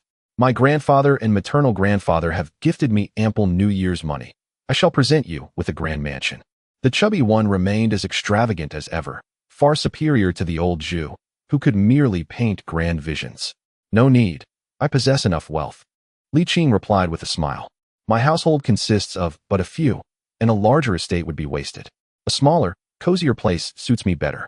After bidding farewell to the chubby one and Sanbao, Li Qing basked in the sun for a while, just as he was about to return indoors for a brief rest. Xiao Gizi arrived. "Yongqing Marquis, the emperor commands you to visit the Duke of Chao's residence." Li Qing was somewhat perplexed. What business could there be at the Duke of Chao's during the New Year? He inquired, "May I ask the reason for the emperor's summons?" "The Duke has fallen ill," Xiao Gizi explained. "He has been unwell for several months, but today his condition has suddenly worsened, alarming the emperor. You must hurry with me." "Ah, very well," Li Qing replied, not daring to delay and requesting Xiao Gizi to lead the way. At the Duke of Chao's residence, Li Wenzhong lay in bed, his face pale with illness, while Zhu Yuanzhang sat by his side, holding his hand, a visage of reproach and concern. "Bower, why did you not inform us of your ailment sooner? The emperor is burdened with state affairs. I could not bear to cause you worry." Li Wenzhong replied with a faint smile. "I never anticipated this illness. I have never suffered greatly before. It appears this time." "Do not speak such nonsense," Zhu Yuanzhang interrupted. "We have sent for Li Qing. He will surely be able to heal you." Li Wenzhong forced a bitter smile, fully aware of his own condition. He understood that he was nearing the end of his days. If Li Qing truly possessed extraordinary skills, he would have been able to cure Empress Ma's ailment as well. At the age of 45, he was not particularly old, but the toll of years of warfare had severely strained his health. Now, his hidden ailments had erupted all at once, and he was unable to withstand them. "Your Majesty, I fear I shall not survive this ordeal. I can no longer bear the burdens of the Ming," he sighed, feeling melancholic. "Please take care of yourself. Do not speak," Zhu Yuanzhang gently comforted. "Rest assured. Everything will be well." Old Zhu held a strong sense of kinship. Li Wenzhong was his sister's son, his beloved nephew, and also his adopted son, who had achieved remarkable military feats. Now, witnessing his nephew in such a dire state, his heart ached profoundly. Patting Li Wenzhong's hand, Zhu Yuanzhang turned to inquire, "Why has Li Qing not yet arrived?" No sooner had he spoken than Xiao Gizi's voice rang from outside. "Your Majesty, Li Qing has arrived. Do not delay. Let him in at once," Zhu Yuanzhang urged anxiously. Chapter 104. "I still prefer your untamed spirit." Li Qing parted the crowd and hurried forward. "I pay my respects." "Your Majesty, at such a time, must we still maintain these formalities?" "Quickly, attend to Bower." "Ah, yes, yes," Li Qing exclaimed, realizing the urgency, and rushed to grasp Li Wenzhong's wrist. Immediately, his brow furrowed deeply. Zhu Yuanzhang, who despised seeing physicians frown, found himself unable to remain seated upon witnessing Li Qing's expression. "Can it be treated?" "It can," Li Qing affirmed with a nod. "Then treat him." "Your Majesty, may I request a moment to contemplate the prescription?" Zhu Yuanzhang responded with a hint of impatience, urging him to think swiftly. After careful consideration, Li Qing prepared a concoction and inquired, Do you have silver needles for acupuncture? Indeed, Li Jinglong promptly replied. I shall retrieve them at once. The others bowed to Zhu Yuanzhang and exited the chamber, busily summoning individuals to gather and brew the medicinal herbs. The room instantly felt more spacious. Zhu Yuanzhang inquired, Is Bauer in good health? Li Qing, feeling somewhat awkward, scratched his head and admitted, The Duke's condition is rather grave. Li Wenzhong paused, then chuckled lightly. During this festive season, Your Majesty, it would be best not to linger here, lest you attract misfortune. Understanding his sentiment, Zhu Yuanzhang decided to grant them privacy, saying, Very well, Bauer, focus on your recovery. We shall take our leave. Minister, rest well. No need for formalities, he added, patting Li Wenzhong's hand before rising and casting a glance at Li Qing. Li Qing clasped his hands in respect and followed suit, taking measured steps. As they approached the door, Zhu Yuanzhang halted and instructed, after tending to Duke Chao, Do visit the palace. I shall obey, replied Li Qing. With a sigh, Zhu Yuanzhang ambled out. After watching him depart, Li Qing returned to the room. Upon reaching the bedside, Li Wenzhong asked, My illness is beyond cure, isn't it? Li Qing hesitated before reassuring him, I will exert all efforts. Recalling his initial arrival in the capital, when he had clashed with Li Jinglong at the drunken immortal pavilion, and how Li Wenzhong had once sought atonement, he noted how this once vigorous duke now appeared weary, a testament to the passage of time. Time, like a relentless blade, hastens one's aging. As an officer of the Jinyue, he was well aware of the duke's past exploits, a youthful warrior who quelled the south and campaigned against the northern Yuan, earning accolades that shone brightly even amid a constellation of stars. Li Wenzhong sighed deeply. How much longer might I endure? I cannot guarantee, Li Qing replied, bowing politely. It depends on the specific circumstances. Having learned from the ordeal of Empress Ma, he was cautious not to make overly optimistic predictions, as illness can strike with the force of an avalanche, beyond his control. You must at least provide me with a general prognosis, Li Wenzhong insisted. I can bear the truth and shall not hold you accountable. Li Qing, seeing his silence, was prompted to continue. Might I survive a month? With proper care? Under ideal circumstances, it is possible, he reluctantly conceded after careful deliberation. Li Wenzhong nodded, lost in contemplation. After a brief moment, Li Jinglong hurried in with a wooden box, exclaiming, Mr. Li, should you cure my father's ailment, the Li household will reward you handsomely, perhaps due to age or his father's severe illness. This once reckless youth had matured significantly. Today, he was no longer the arrogant figure from the drunken immortal pavilion, but treated Li Qing with utmost respect. I shall certainly do my utmost, Li Qing affirmed, accepting the box and, after sanitizing it, commenced the acupuncture treatment. After a short while, Li Qing withdrew the silver needles, offered further advice, and bid farewell. Jinglong, see Mr. Li off, Li Wenzhong instructed, his condition having improved considerably, signaling to his son. Li Jinglong acknowledged and gestured for Li Qing to proceed. You are too kind, young Master Li, Li Qing replied courteously. Li Qing found it somewhat difficult to adapt to the transformation of Li Jinglong. After all, the enmity between them ran deep, having not only imprisoned the man in the Zhaoyi prison but also given him a thorough beating. Now, with Li Jinglong bestowing him with such courtesy, he felt a twinge of embarrassment. He had an urge to say, I still prefer your rebellious demeanor. Do return to it. As Li Jinglong escorted Li Qing to the door, he retrieved a piece of exquisite mutton fat jade from his bosom, politely stating, During this festive season, I trouble Mr. Li to make this trip. This is but a small token of my appreciation. I hope you will not decline.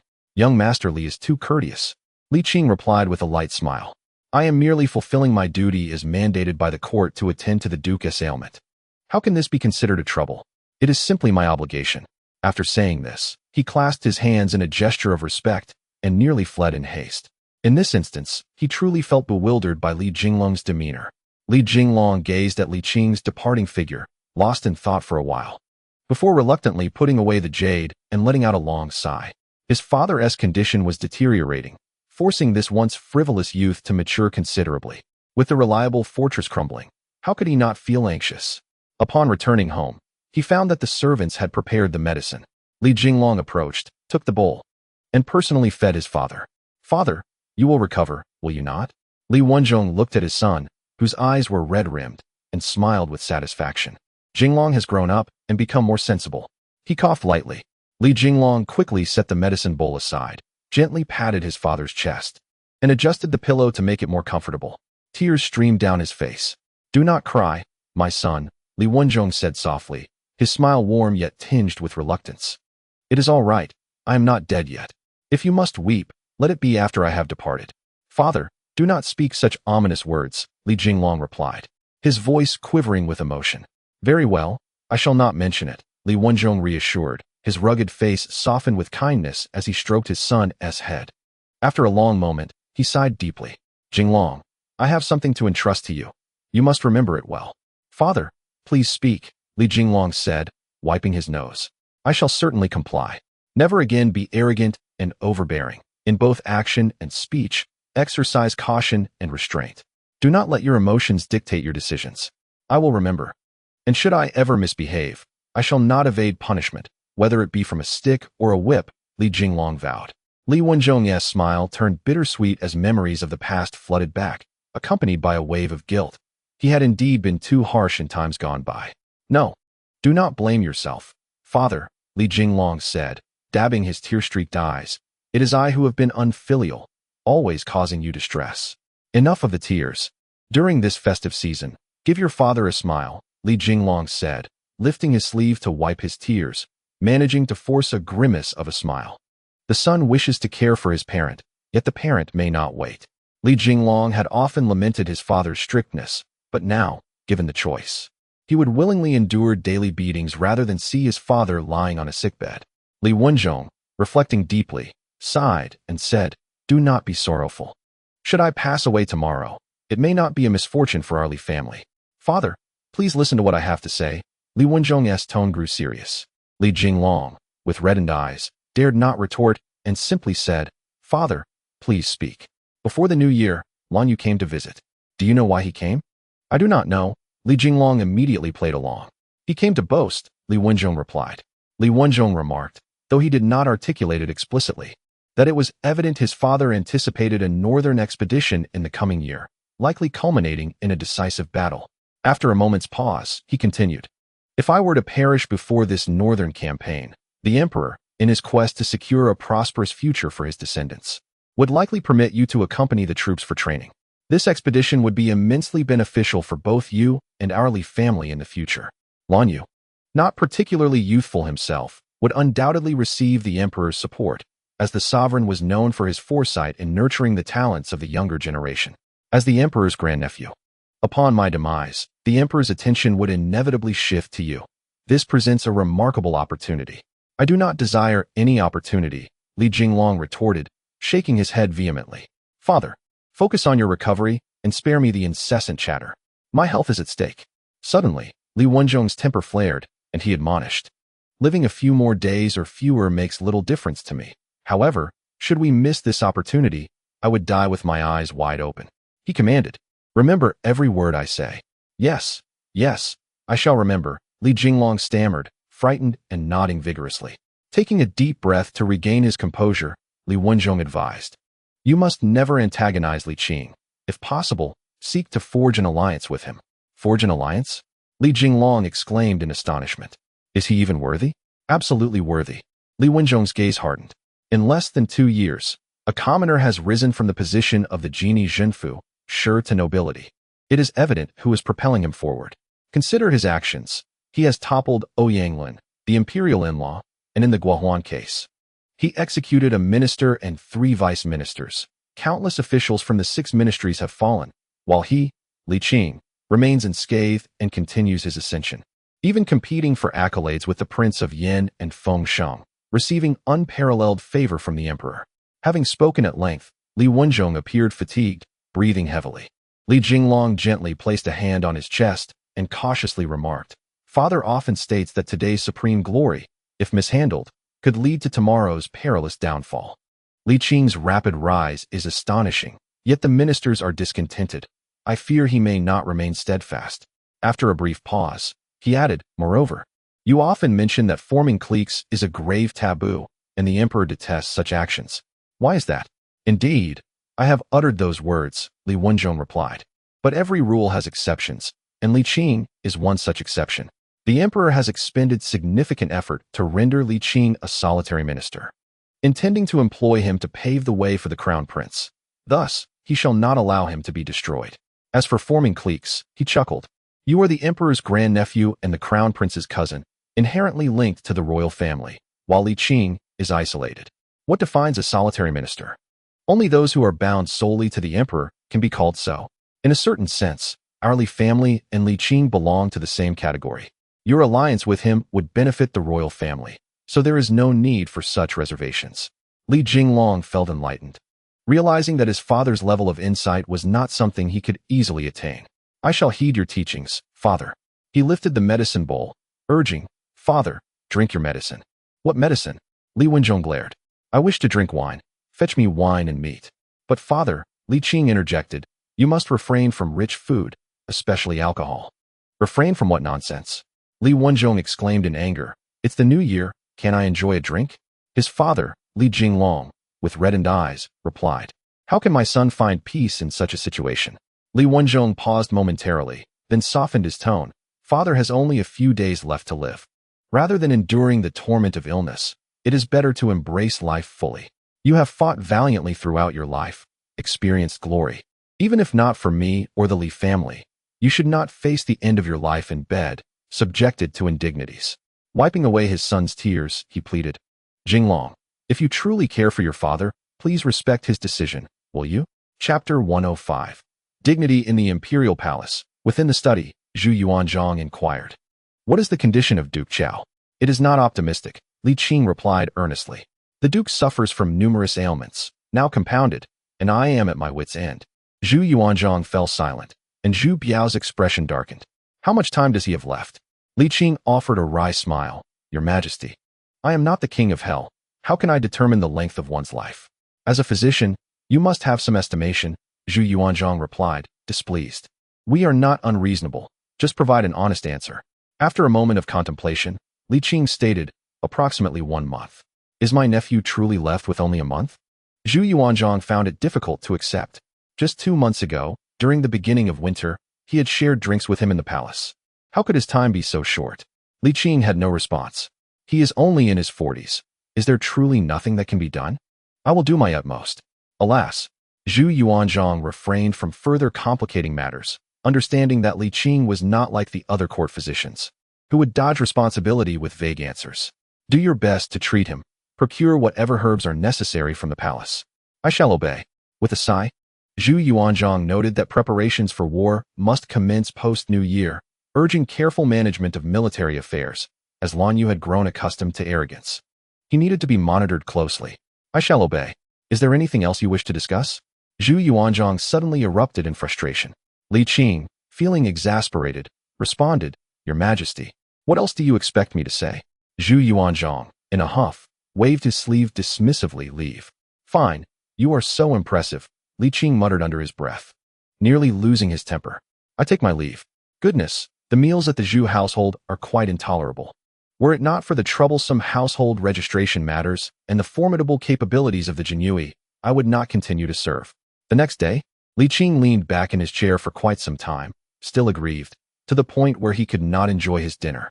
He could only manage 3 large bowls of rice and 2 bowls of soup before feeling utterly full. The following morning, Wanling lifted her head from Li Qing's embrace. Her long, silky hair cascading naturally, the tips brushing against his chest, creating a pleasantly ticklish sensation. The morning sunlight filtered through the cracks in the window, illuminating her delicate oval face, which appeared even more fair and tender. Under the sunlight, the fine hairs on her face became distinctly visible, enhancing her youthful innocence, evoking a sense of guilty pleasure. Li Qing gently twirled a strand of her hair around his finger, saying softly, It's still early. Why not sleep a little longer? Sir, the sun is already up, Wanling nudged him. Get up, or else my sisters will tease me. What is there to fear? They are no different. Li Qing extended his arms, enveloping her in a warm embrace, relishing the softness of the moment. After all, isn't the essence of the new year to indulge in happiness? Wanling gently struggled for a moment, but upon realizing her inability to escape, she returned the embrace, pressing her cheek against his chest, and dreamily uttered, Sir, Wanling truly adores you. I like you too, he replied, but his words felt insincere, lacking genuine emotion. almost suggesting a heartless demeanor akin to a man who dons a robe yet remains unrecognizable. Wan Ling pouted, being as astute as she was. She discerned the underlying meaning in his words, yet she felt content nonetheless. Coming from a brothel, her current life was already a dream come true, allowing her to awaken with a smile. What more could she possibly wish for? Could a courtesan dare to hope for a sir's genuine affection? Now that you're a noble lord, she hesitantly inquired, shouldn't you consider marrying a proper wife? Haven't I told you that someone like me cannot settle down? Li Qing rolled his eyes, admonishing her not to indulge in fanciful thoughts. Isn't our situation quite satisfactory as it is? Wan Ling furrowed her delicate brows, aware of the dangers lurking in the world of politics. Yet, given his esteemed position and the emperor's favor, as long as he does not err gravely, there should be no untoward incidents. Caution is wise, but excessive wariness is unnecessary. Li Qing playfully pinched her cheek, chuckling, is that what you truly desire? For me to take a legitimate wife? Wan Ling, pouting her rosy lips, planted a kiss on his cheek and cheerfully replied, not exactly. I simply wish to bask in more of your affection. She sighed again. However, my sisters and I can only serve to bring you joy. How could we ever hope to step into the main hall? A man of your stature must have a lady of the house. Li Qing was deeply moved. This young woman had truly given her heart to him. In truth, it was not only her. Lian Xiang and Hong Xiu felt similarly. Yet they were even more self-conscious and restrained due to their less-than-pure pasts, often expressing their genuine feelings solely through their intimate encounters. In that moment, Li Qing's heartstrings trembled, nearly swayed by genuine emotion, but he quickly suppressed it. Well, I do not wish to marry at present. As for the future, we shall see. I believe things are just fine as they are, don't you think? If you feel it is good, then it is indeed so, Wan Ling smiled sweetly, tightening her embrace, enhancing Li Qing's sensory delight while also snuggling closer. This girl had likely learned such boldness from the other two. At that moment, an urgent voice from outside interrupted. Lord, Yongqing Marquis, please open the door. Sir, the imperial envoy has arrived. Wan Ling grasped his mischievous hand, reminding him of the pressing matters at hand. Hurry, Lord, do not hide in there. I know you are home. Open the door. Something has happened, something grave. What is it? The courtyard was small, and with Li Qing employing a bit of his inner energy, he could hear Xiaogui's voice clearly. The Duke of Chao is critically ill. He bled profusely this morning. You must hurry, or it will be too late. Li Qing was stunned. Just yesterday he had assured old Zhu that he would live for another month, and now he was on the brink of death? This was simply not right. However, now is not the time for entanglement. He cannot afford to linger in tenderness. With swift motions, he donned his robe, neglecting to wash his face or brush his teeth, and hastily slipped on his shoes, rushing out the door. Bang! The door swung open abruptly, and Xiao Gizi, who was about to continue knocking, stumbled and nearly toppled into the courtyard. Without a moment's hesitation, he exclaimed, My lord, hurry. Otherwise, it will truly be too late. I understand. I shall go at once. Li Qing responded hurriedly, not even glancing at the carriage, as he dashed away in a frenzy. At the Duke of Chao's residence, by the time Li Qing arrived, Li Wenzhong was on the verge of death. The room was thick with the acrid scent of alcohol and the metallic tang of blood. Did I not explicitly forbid meat and wine? Though he did not entirely cast blame, as a physician, it was indeed infuriating when patients disregarded his advice. Judging by the stench of liquor in the room, it was evident that Li Wenzhong had indulged excessively, at least 2 large jars, already in a critical state. Consuming such a quantity of alcohol was merely courting death. Li Qing refrained from unleashing his frustration on the ailing Li Wenzhong, and instead directed his ire at Li Jinglong. Young Master Li, I made myself abundantly clear yesterday. Why are you?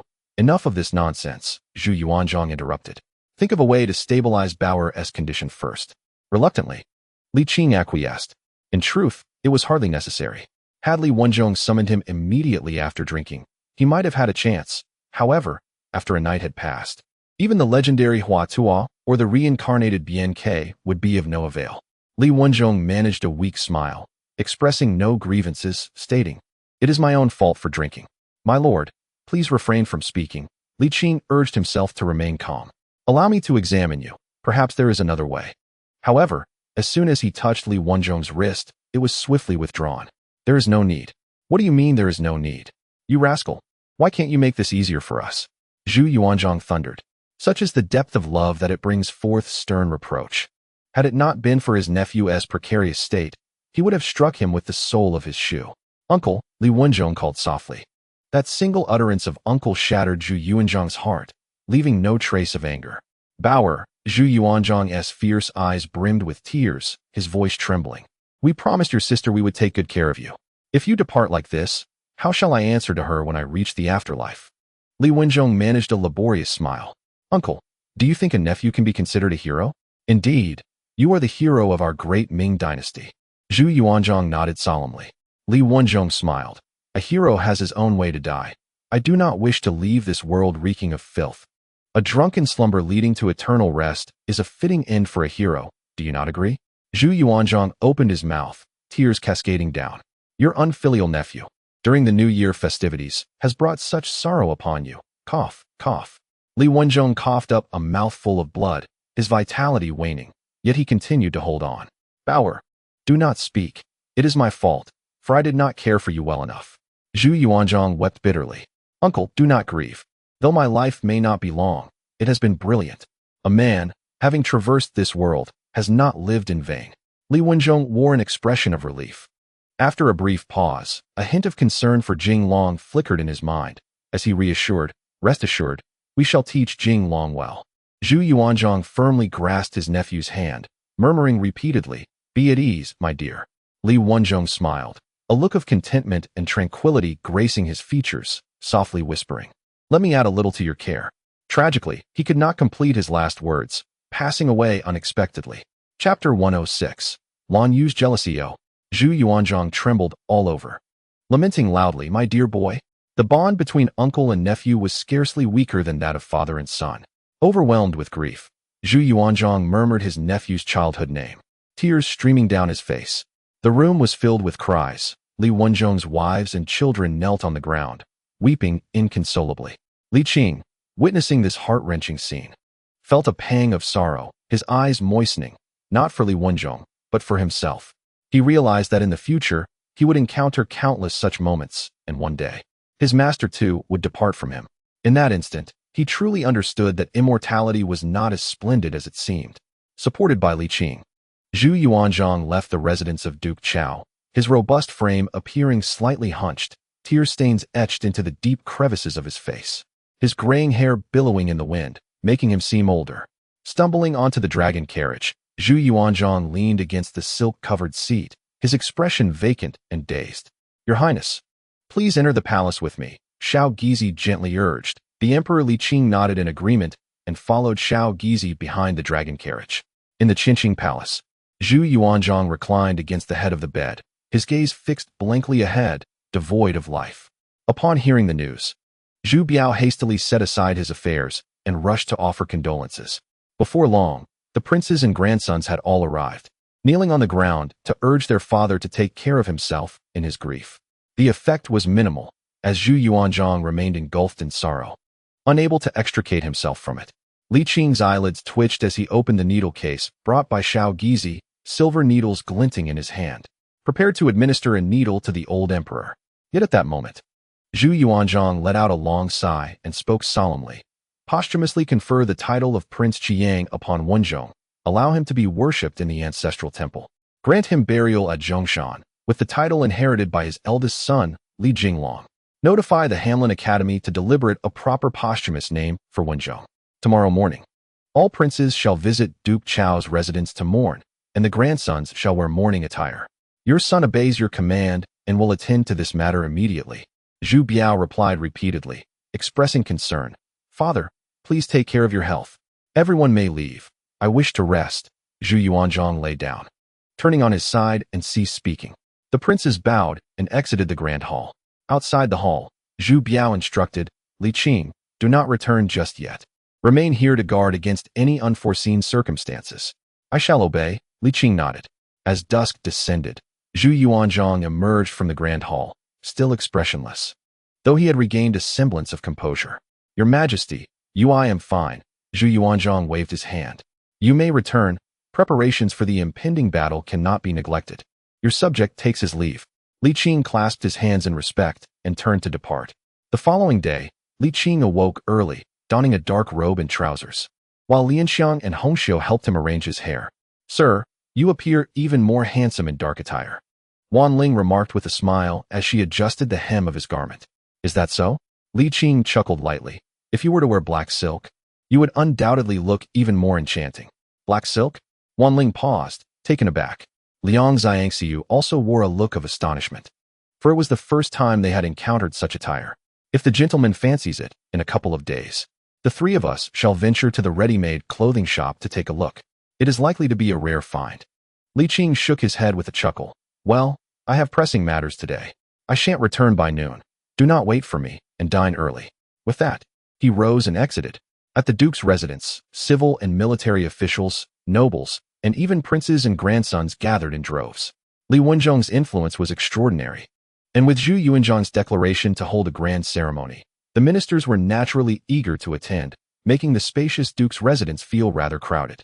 Notable figures like Li Shanchang, Feng Sheng, Su De, and Lan Yu were all present.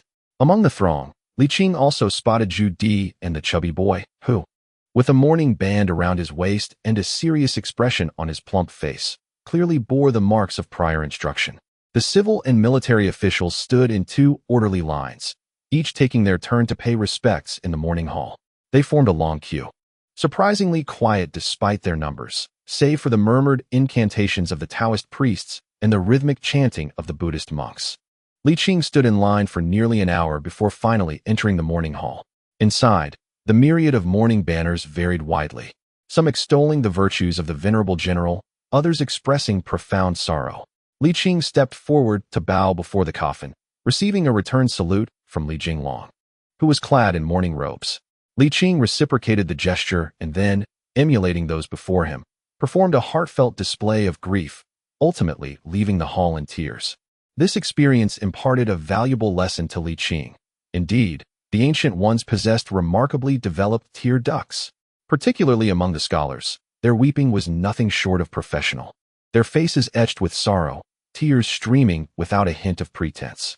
In the entertainment circles of later generations, they would surely be award-winning performers. Previously, during the mourning for Empress Ma, he had caught a glimpse of this phenomenon, but at that time, he had thought such profound sorrow was reserved for figures of imperial stature. Little did he realize that mourning was so deeply felt in all funerals. It seemed he would have to practice his own tears in the future. Li Qing squeezed the ginger hidden in his sleeve, mused that such strategic resources should be kept on hand at all times. If everyone else was weeping and he remained stoic, it would appear quite out of place. Yet, he lacked the ability of the ministers to simply cry on cue. Without external assistance, he found himself unable to shed a tear. As he stepped out of the estate, preparing to return home for a much-needed rest, he was called back by Lan Yu, whose expression was less than favorable. Pointing to the sedan chair, he clasped his hands together and said, "Duke Yongqing, may I have a word?" "Certainly," Li Qing replied with a courteous gesture. "Please, Duke Yongchang." This detour was indeed a lengthy one, leading them 5 miles straight to the Duke Yongchang's residence. "Prepare the wine." As soon as they alighted from the sedan chair, Lan Yu called out, turning to Li Qing, "Let us converse in the guest hall."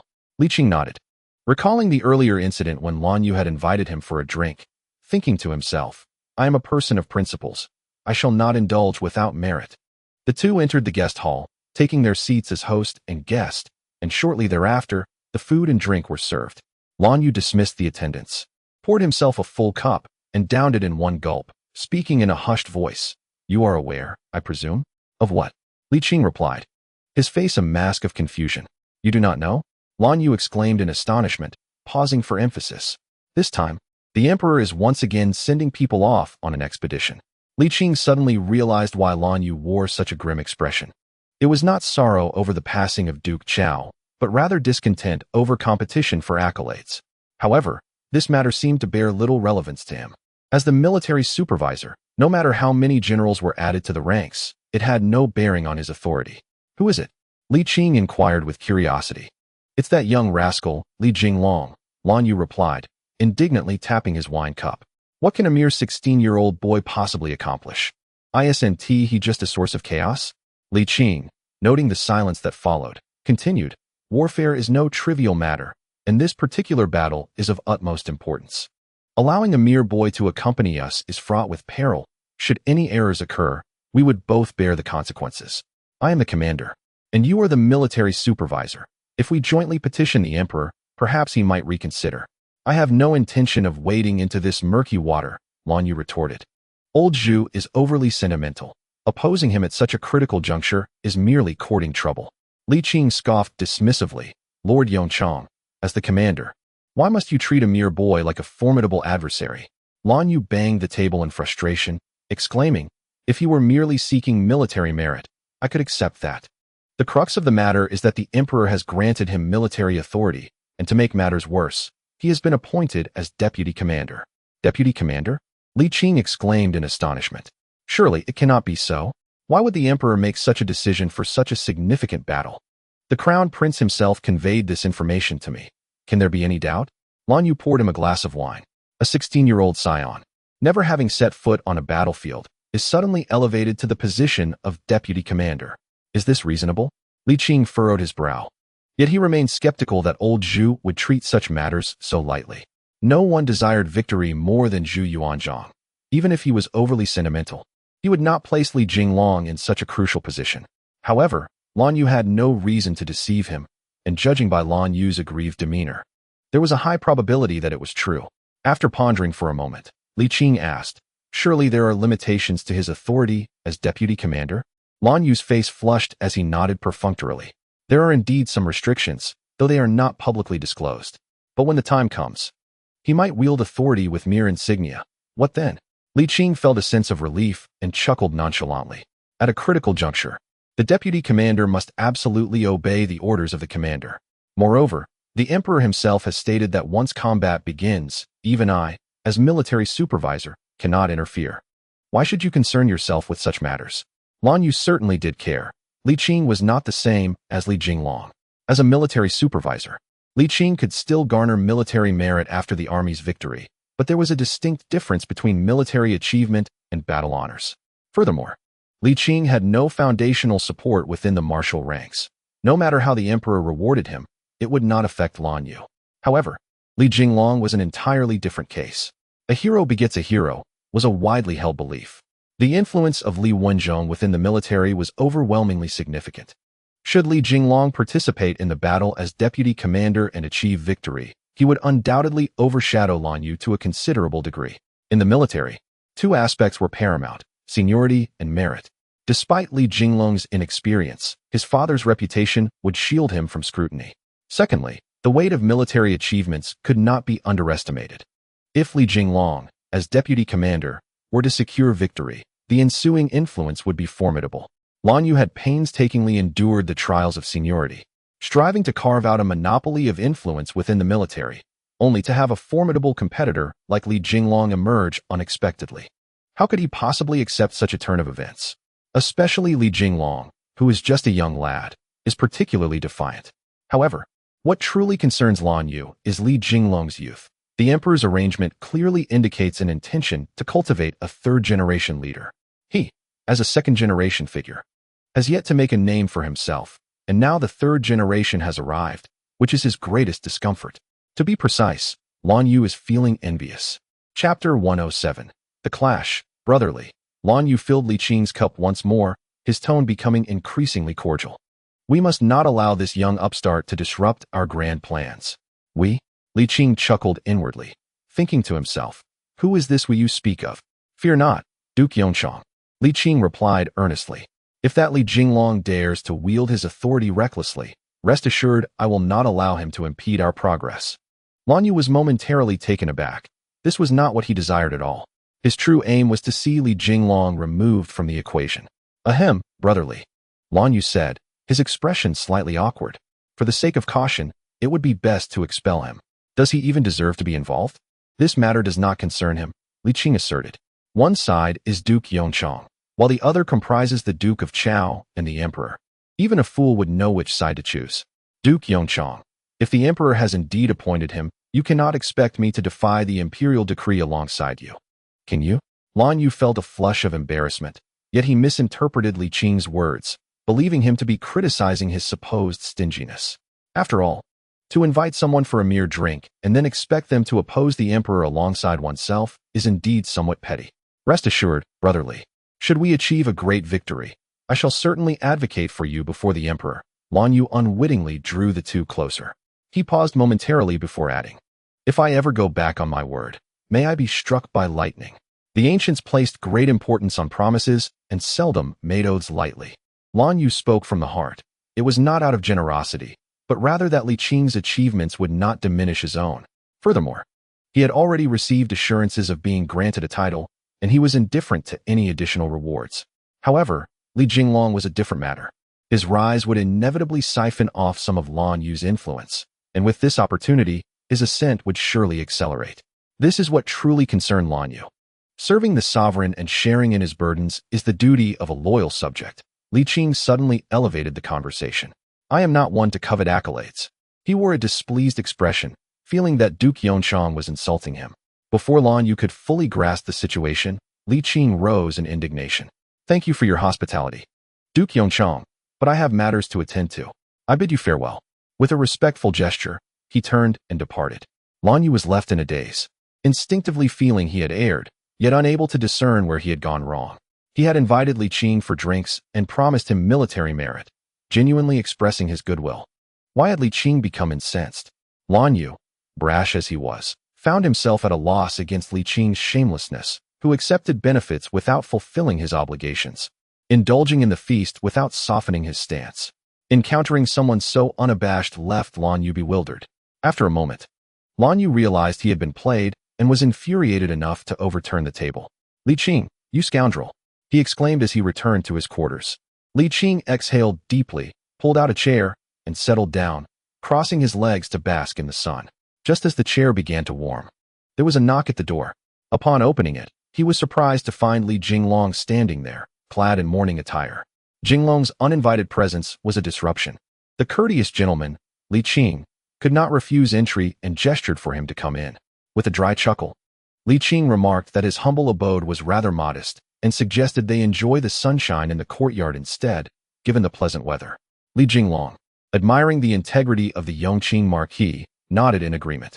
Li Qing, however, jested, urging Jinglong to return to his usual boisterous demeanor, as he found this subdued version of him difficult to endure. The two took their seats at the table, where a maidservant served them hot tea.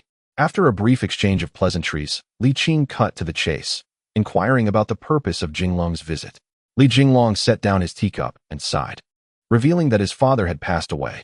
As a son, he felt it was his duty to remain by the funeral rites. Yet the impending northern expedition mandated by the emperor required his participation in military preparations. He acknowledged that national affairs took precedence over personal matters, and out of loyalty to the Li family's contributions to the state, he could not afford to be neglectful.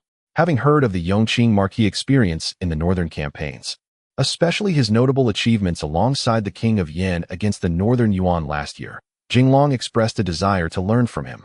Hoping the marquis would graciously impart his wisdom, Li Jinglong adopted a humble demeanor, appearing as if he sought mentorship. Li Qing felt a strange discomfort, internally pondering the implications if history were to repeat itself and this young man were to attain the status of a war god. It would be a source of embarrassment to be known as one who had once guided him. He tactfully responded that Jinglong's father was one of the most capable generals of the Ming dynasty, and he, a mere subordinate, dared not presume to teach. Instead, he suggested that if Jinglong truly wished to learn, he should seek out the Yongqing marquis, as he himself lacked military knowledge. Li Qing wished to avoid being caught between the two, and moreover, he was merely a layman in military matters. Do not belittle yourself, Yongqing marquis, Jinglong replied earnestly, expressing his sincere intent to learn. Li Qing thought to himself that even if he could teach, he would be reluctant to do so, as it might tarnish his reputation. After exchanging a few more polite remarks, he deftly redirected the conversation to other topics, to which Jinglong did not persist, following his lead. It soon became clear to Li Qing that Jinglong was not there to discuss military strategies, but rather to cultivate a closer relationship with him. Li Qing found himself perplexed, wondering how he had become a figure of interest. Was his personal charm truly so great? After an extensive conversation, Li Qing's impression of the once dissolute Jinglong shifted significantly. Apart from the historical title of war god, he recognized Jinglong's considerable growth in social conduct, a stark contrast to his former self. As dusk approached, Jinglong rose to take his leave, stating that preparations for the military would commence the following day. Yongqing Marquis, we shall meet again tomorrow. Indeed, until then. Li Qing replied with a smile, offering to see him off. The next day at the Ministry of War, Li Qing, Lan Yu, and Li Jinglong gathered with the host. The Minister of War, standing nervously to the side. The Minister of War during the Hongwu era was little more than a figurehead, wielding minimal authority. After being outmaneuvered by Li Qing the previous day, Lan Yu wore a displeased expression as he assumed his position, asserting with an air of command, "This northern expedition will deploy an army of 150,000, penetrating deep into the northern steppes. The duration of the campaign remains uncertain. Thus, we must ensure ample provisions, for they cannot be in short supply." The Minister of War nodded repeatedly, forcing a smile as he inquired, "Your Excellency, what is the specific quantity required?" 200,000 stones, came the reply. The Minister of War appeared utterly bewildered. Surely, such a quantity is unnecessary? With an army of 150,000, 200,000 stones of grain averages nearly 13.5 stones per soldier. Are we preparing for battle or celebrating the new year? Even the most ravenous soldiers would not consume such a bounty in a year. The logistics of transporting 200,000 stones would entail costs exceeding 500,000 stones, solely for provisions. The Minister of War hesitated to give his assent. Does His Majesty know of this? Blue Jade's eyes widened, asserting, "I am the commander, fully authorized to manage military supplies, as per the Emperor's decree. Dare you defy it?" "I would not presume," the Minister of War responded, shaking his head repeatedly, yet unable to promise compliance. He turned to Li Qing and his deputy with a pleading expression. "What are your thoughts, Li Jianjun, Deputy Commander?" "What thoughts could we have?" Blue Jade scoffed. "I am the commander. Heed my words." Li Qing furrowed his brow, recalling that the last deployment of 50,000 troops required only 130,000 stones of rice and wheat, which had yet to be consumed. Now, with troop strength tripled, the grain demand had inexplicably soared to 15 times that amount. Absurd. More provisions do not equate to better preparedness. Excess could become a burden, especially if the enemy were to seize it. There's no way the 150,000 troops could consume such a surplus. Just as he was about to voice his objections, Li Jinglong interjected, "Eternal Prosperity Marquis, address me as commander." He quickly modified his tone. "Commander, such quantities are truly unnecessary." Although he had not fought in battle, even a rudimentary calculation revealed that half would suffice, leaving ample surplus. "What do you know?" Blue Jade retorted disdainfully. "Have you ever fought?" Li Jinglong felt a flush of embarrassment at the reprimand. "I may not have fought, but this grain could sustain 150,000 troops for 2 years. Does the commander anticipate that this northern expedition will last 2 years? I have no desire to explain myself to someone who has not seen battle." Blue Jade dismissed him contemptuously. "You, Li Jinglong, are still young. How can you withstand such indignation? I shall petition the Emperor. Fear not. If this commander is to be dismissed, I shall resign." Li Qing, weary from the exchange, raised his hands in a gesture of peace. "Commander, could you elucidate the rationale behind such a demand for provisions? Have you ever fought?" Blue Jade countered sharply. Li Qing hesitated. "I have journeyed to the northern deserts, merely to earn military merit," Blue Jade retorted, like a disgruntled spouse, lashing out at everyone. Meanwhile, the Minister of War, anxious yet secretly pleased, silently hoped for conflict to erupt. The civil officials were thoroughly suppressed by the military, unable to raise their heads in the presence of such warriors, 2 of whom were seasoned generals while 1 hailed from the Imperial Guard, rendering them foes of the civil service. The Minister of War secretly wished for discord among the trio. Li Jinglong, unable to bear the provocation, regained his former defiance. "Eternal Prosperity Marquis, do not presume too much. Do you think the noble lords of this realm lack military knowledge?" With the exchange of titles, 1 Marquis, 1 Duke, Li Jinglong's rhetoric visibly irritated Blue Jade. However, he was not one to be easily cowed, retaliating with sharp wit. "You merely rely on your father's influence. Without your lineage, what would you be?" He held Li Jinglong in contempt, deeply believing that his own title was earned through merit, unlike those who merely rode on the coattails of others. Li Jinglong, ultimately too naive, was provoked by Lan Yu's scorn and erupted in fury, exclaiming, "I'll fight you." How dare he claim superiority over him? Lan Yu, equally incensed, reacted. "Oh dear," the Minister of War interjected anxiously, adopting an official tone, "Your Excellencies, please refrain from fighting." In Chapter 108, iron-blooded troops. The impetuous youth Li Jinglong, burdened by the recent death of his father and filled with pent-up frustration, was ignited by Lan Yu's taunts, disregarding decorum. Prompted by the minister's warning, he rushed forward, fists raised. To his surprise, Lan Yu did not anticipate such boldness from Li Jinglong, who dared to strike. Yet, Lan Yu, accustomed to dominance, dismissed Li Jinglong entirely. After all, he was also of noble lineage. Even the crown prince Zhu Biao would refer to him as uncle. In terms of seniority, he was of a higher generation than Li Jinglong's father. Lan Yu was not one to be easily outmatched. As Li Jinglong approached, he swiftly rose, delivering a powerful right hook followed by a left kick, sending Li Jinglong sprawling to the ground, tumbling several times before coming to a halt. Dazed, Li Jinglong shook his head and cursed. What kind of hero resorts to ambush? Fine, I won't claim to bully you, Lan Yu retorted, extending just one hand. And I can still make you weep. The mention of tears ignited Li Jinglong's fury to its zenith. His eyes reddened as he bellowed, I will fight you. In truth, Lan Yu's words were unintentional. He had no desire to provoke Li Jinglong by referencing his deceased father. It was merely a casual remark, not meant to be taken to heart. However, Li Jinglong was now fully enraged, seizing a chair and hurling it at Lan Yu's head. Should he connect, Lan Yu would either face death or a severe concussion, jeopardizing his campaign. Yet, Lan Yu was no ordinary adversary. He deftly sidestepped, simultaneously tripping the overzealous Li Jinglong, sending him flying once more. The two were on entirely different levels. Even if 5 more Li Jinglongs appeared, Lan Yu would still dominate effortlessly. Stop. Please, no more fighting. The Minister of War called out, retreating to a safe distance, his neck craned in anxiety. Li Jinglong was not lightly injured. His lip was split from the impact, and he spat out bloodied saliva, cursing, Are you toying with me? Lan Yu's face flushed with heat, retracting his foot. That didn't count. Come at me again. Li Qing, unable to bear the spectacle any longer, spoke sternly. Gentlemen, cease this. It's none of your concern. Li Jinglong roared, akin to a bull incensed by a red cape, while Lan Yu was the matador, deftly maneuvering and leaving Li Jinglong disoriented. In mere moments, Li Jinglong was left battered and bruised, his forehead lacerated, his once handsome visage marred by blood. Meanwhile, the Minister of War, despite his verbal admonitions to halt, took no tangible action, subtly fanning the flames of conflict. Li Qing, taken aback by the chaos erupting just a day before the military supplies were to be dispatched, felt overwhelmed. Drawing a deep breath, he bellowed, Enough!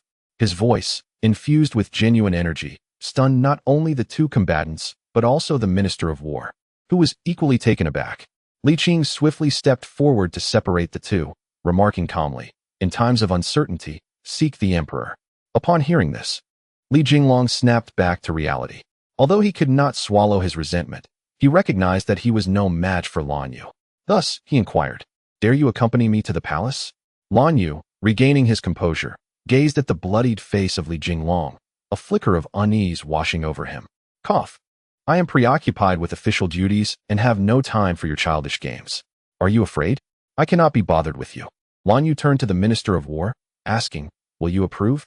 The minister, taken aback, was in disbelief. One moment he was merely an observer, and the next, the pressure was suddenly upon him. The rapid fluctuations of life left him momentarily speechless. This. The Minister of War anxiously rubbed his hands, unable to commit or refute. There is no need for so many. Li Jinglong spat angrily. Your Grace is seeing clearly, the Minister of War exclaimed, as if a savior had appeared, and he hastily added, The Duke is indeed reasonable. What nonsense! Lan Yu retorted, his face contorted with threats. I shall ask you once more, will you approve or not? Lan Yu, do you believe I will report you? My lord, the Duke intends to report you. The Minister of War whispered as a reminder. Lan Yu chuckled coldly. If you wish to file a report, feel free, but spare me your incessant prattling. Li Jinglong's temper flared. Very well, you have said it, Lan Yu. I hope you possess such courage when the Emperor arrives. With that, he flicked his sleeve and departed. Lan Yu clicked his tongue, turning his ire back towards the Minister of War. Will you or won't you approve? I will attend to it immediately. The minister stammered. The intimidation from Lan Yu was palpable. He felt that should he refuse, that massive fist would soon greet him with a friendly salute. After all, the Emperor would arrive shortly, and he could always switch sides then. The Minister of War resolved firmly, bowed, and exited the hall. Lan Yu slowly seated himself, gazing in the direction Li Jinglong had left, feeling a pang of apprehension. After all, the man had just lost his father and was now beaten so severely. He understood that the emperor would at least deliver a sharp reprimand upon learning of this. Ahem, Li Qing, Lan Yu said awkwardly, you saw it too.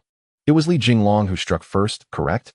Li Qing scratched his head, thinking to himself, you have already beaten him to a pulp. Does it truly matter who struck first? Should the emperor inquire, I shall respond truthfully. Li Qing nodded. However, commander, given that you are requisitioning such a large quantity of supplies, might I receive an explanation as the supervising officer? Upon seeing his willingness to assist, Lan Yu's expression softened slightly. The grasslands of the northern wilderness are not solely grasslands. There are deserts as well. I have examined the map of Guo Huan, and the northern Yuan emperor's stronghold is not far from the desert. This makes sense for a swift escape. Therefore, those provisions cannot simply be for consumption. We cannot afford to let the Yuan army flee while we leisurely gather grass, can we? For the horses to eat? Li Qing suddenly understood. With this clarity, he finally comprehended Lan Yu's reasoning. If they could not pursue the enemy due to supply issues, the losses would be immense. To be prudent, those funds were indeed indispensable. Li Qing sighed. Why not state it plainly? You must have seen the map as well, right?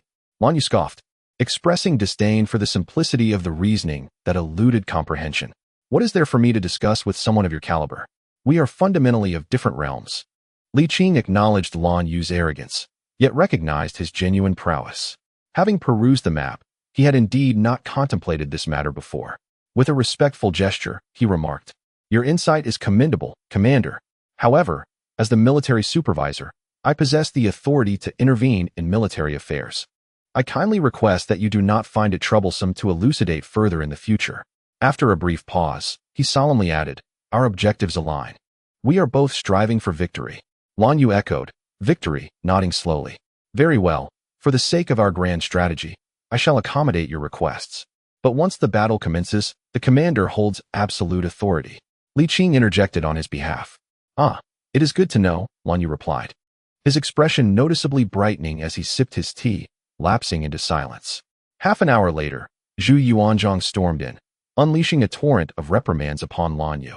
Yet he refrained from mentioning the issue of provisions. Lan Yu bore the verbal onslaught with humility, offering profuse apologies. And it was only after Li Qing's intercession that the anger of the venerable Zhu was quelled. Prepare the military supplies diligently. Any further missteps will not be forgiven, Zhu Yuanzhang declared vehemently before departing in a huff.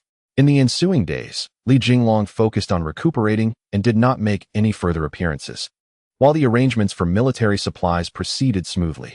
On the 10th day of the first month, the king of Qiang was laid to rest at Zhongshan, prompting a grand attendance of officials, with Zhu Yuanzhang personally composing the eulogy, posthumously bestowing the title of Wujing. By the 16th of the month, the family of the Yin king returned to Beiping, and Li Qing seized the opportunity to meet with the young heir before immersing himself once more in the preparations for military supplies.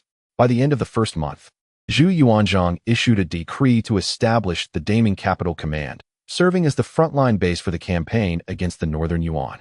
The Daming Capital Command encompassed the central, left, and right guards, along with the jurisdictions of Huizhou, Muyu, and Xinqing. Subsequently, he mobilized over 20,000 troops to garrison Daming. And from the newly surrendered forces of Liu, he selected nearly 10,000 elite soldiers to be stationed there. Furthermore, he ordered Zhu Di to coordinate with the rear for military preparation and, in conjunction with the governor of Beiping, to establish 22 horse relay stations from Hejian and Jingzhou to Yongping and Funing, 8 water relay stations from Wuqiao to Tongzhou, with additional horses or boats at each station, and 7 horse relay stations from Zhuanhua to Daming for swift communication of military intelligence. Zhu Yuanzhang placed immense importance on this campaign, ensuring meticulous preparations. Li Qing, too, was not idle, tirelessly collaborating with Lan Yu to assemble a force comprised solely of youthful and vigorous elites. The standards set for this recruitment surpassed those of the previous enlistment of Liu by a considerable margin. The days, busy yet fulfilling, passed swiftly, and before long, it was early March. On the parade ground, 150,000 troops gathered, their armor gleaming and their presence formidable. Zhu Yuanzhang, seated upon the command platform, gazed upon this ironclad army, his martial spirit ignited and surging within him. In that moment, he yearned to lead them personally into battle. After a prolonged moment of internal struggle, he managed to temper his impulsive desires. He was no longer the youthful warrior brimming with vigor. Observing the three foremost figures, clad in resplendent armor, a smile graced his lips, for with their presence, he felt assured of the legacy he would leave behind. Having fought against the Yuan dynasty for far too long, even the indomitable Zhu Yuanzhang felt the weight of fatigue. He gazed up at the azure sky and murmured to himself, "May this time, we shatter the northern Yuan in one fell swoop." Chapter 109. One must not judge by appearances. Zhu Yuanzhang rose slowly, and the ever-obedient Shao Gizi immediately followed suit, producing the pre-prepared proclamation of war and commencing its recitation. Observing the formidable assembly of 150,000 ironclad troops below, the ordinarily stooped Shao Gizi straightened his back, his countenance devoid of servility, his voice no longer shrill. The proclamation resonated with a rhythmic cadence, imbued with fervor, igniting even his own spirit. After a quarter of an hour, the declaration concluded. Zhu Yuanzhang pressed his right hand to his waist, drawing forth his 3-foot blue blade with a swish, his face alight with a fierce determination. His voice ringing clear, "For over 30 years, we commenced our endeavors at the age of 24, enduring 16 years to expel the Mongol invaders and restore China. Since the establishment of our nation, warfare has never ceased, culminating in another 16 years of conflict. This year, the 17th year of Hongwu, has finally ushered in the moment of reckoning. For the eternal glory of the Ming dynasty, for the peace of our descendants, I urge you all to fight valiantly. Trample the enemy underfoot. I call upon you to achieve unparalleled greatness." Zhu Yuanzhang raised his arm, sword pointing towards the heavens. "Kill, kill, kill, kill." The soldiers gripped their spears tightly, brandishing their swords, a tempest of battle fervor igniting the air.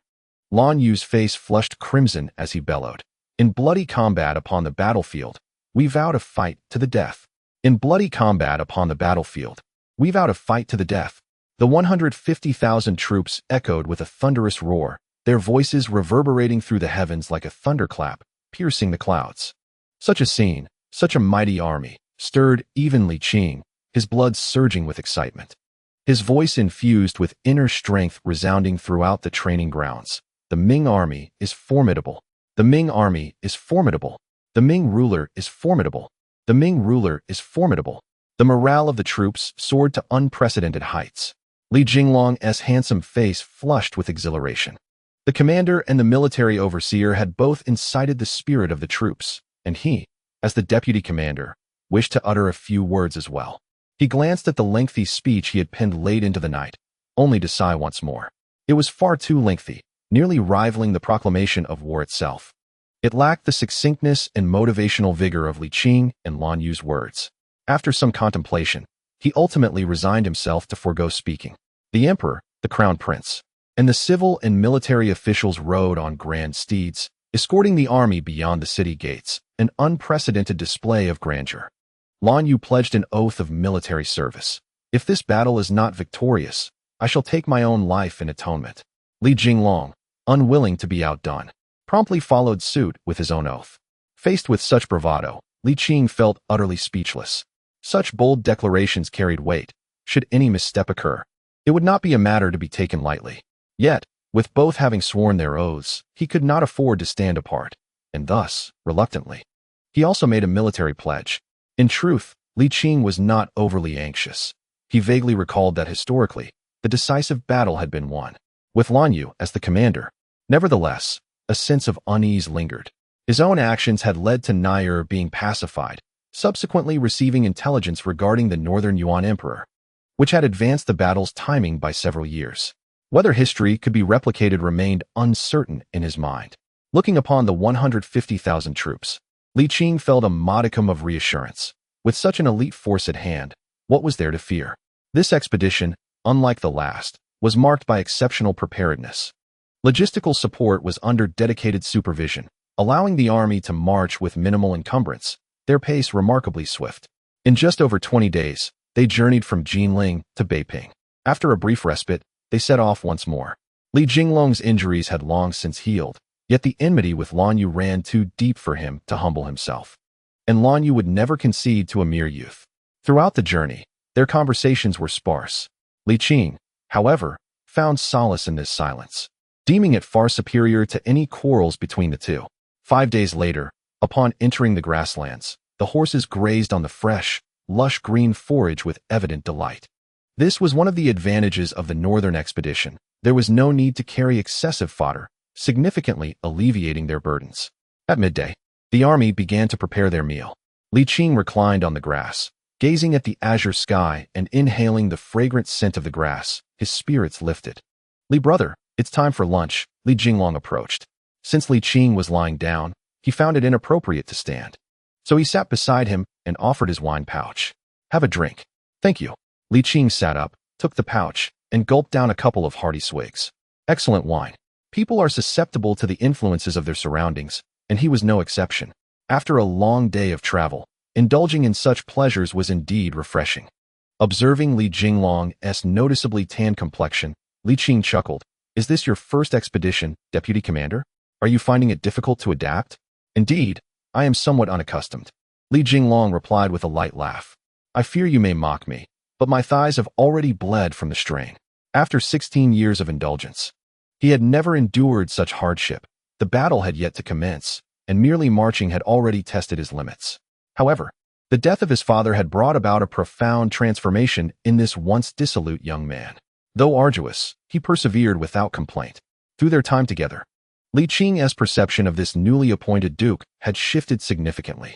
What the future held remained uncertain, but for now, Li Jinglong was genuinely striving, diligently perusing military texts even in his moments of rest. "It will become easier with time," Li Qing reassured him. "I too felt uncomfortable during my first campaign." He took another couple of swigs before returning the wine pouch. Rising and brushing off his trousers, he said, "Come now, let us head to the main camp for a meal." "Go ahead. I have already eaten," Li Jinglong replied. Li Qing hesitated for a moment and then insisted. It would be better to join everyone in the main camp. Although Commander Lan can be rather irritable, he is quite skilled in battle. Engaging with him will prove far more beneficial than solely immersing yourself in military texts.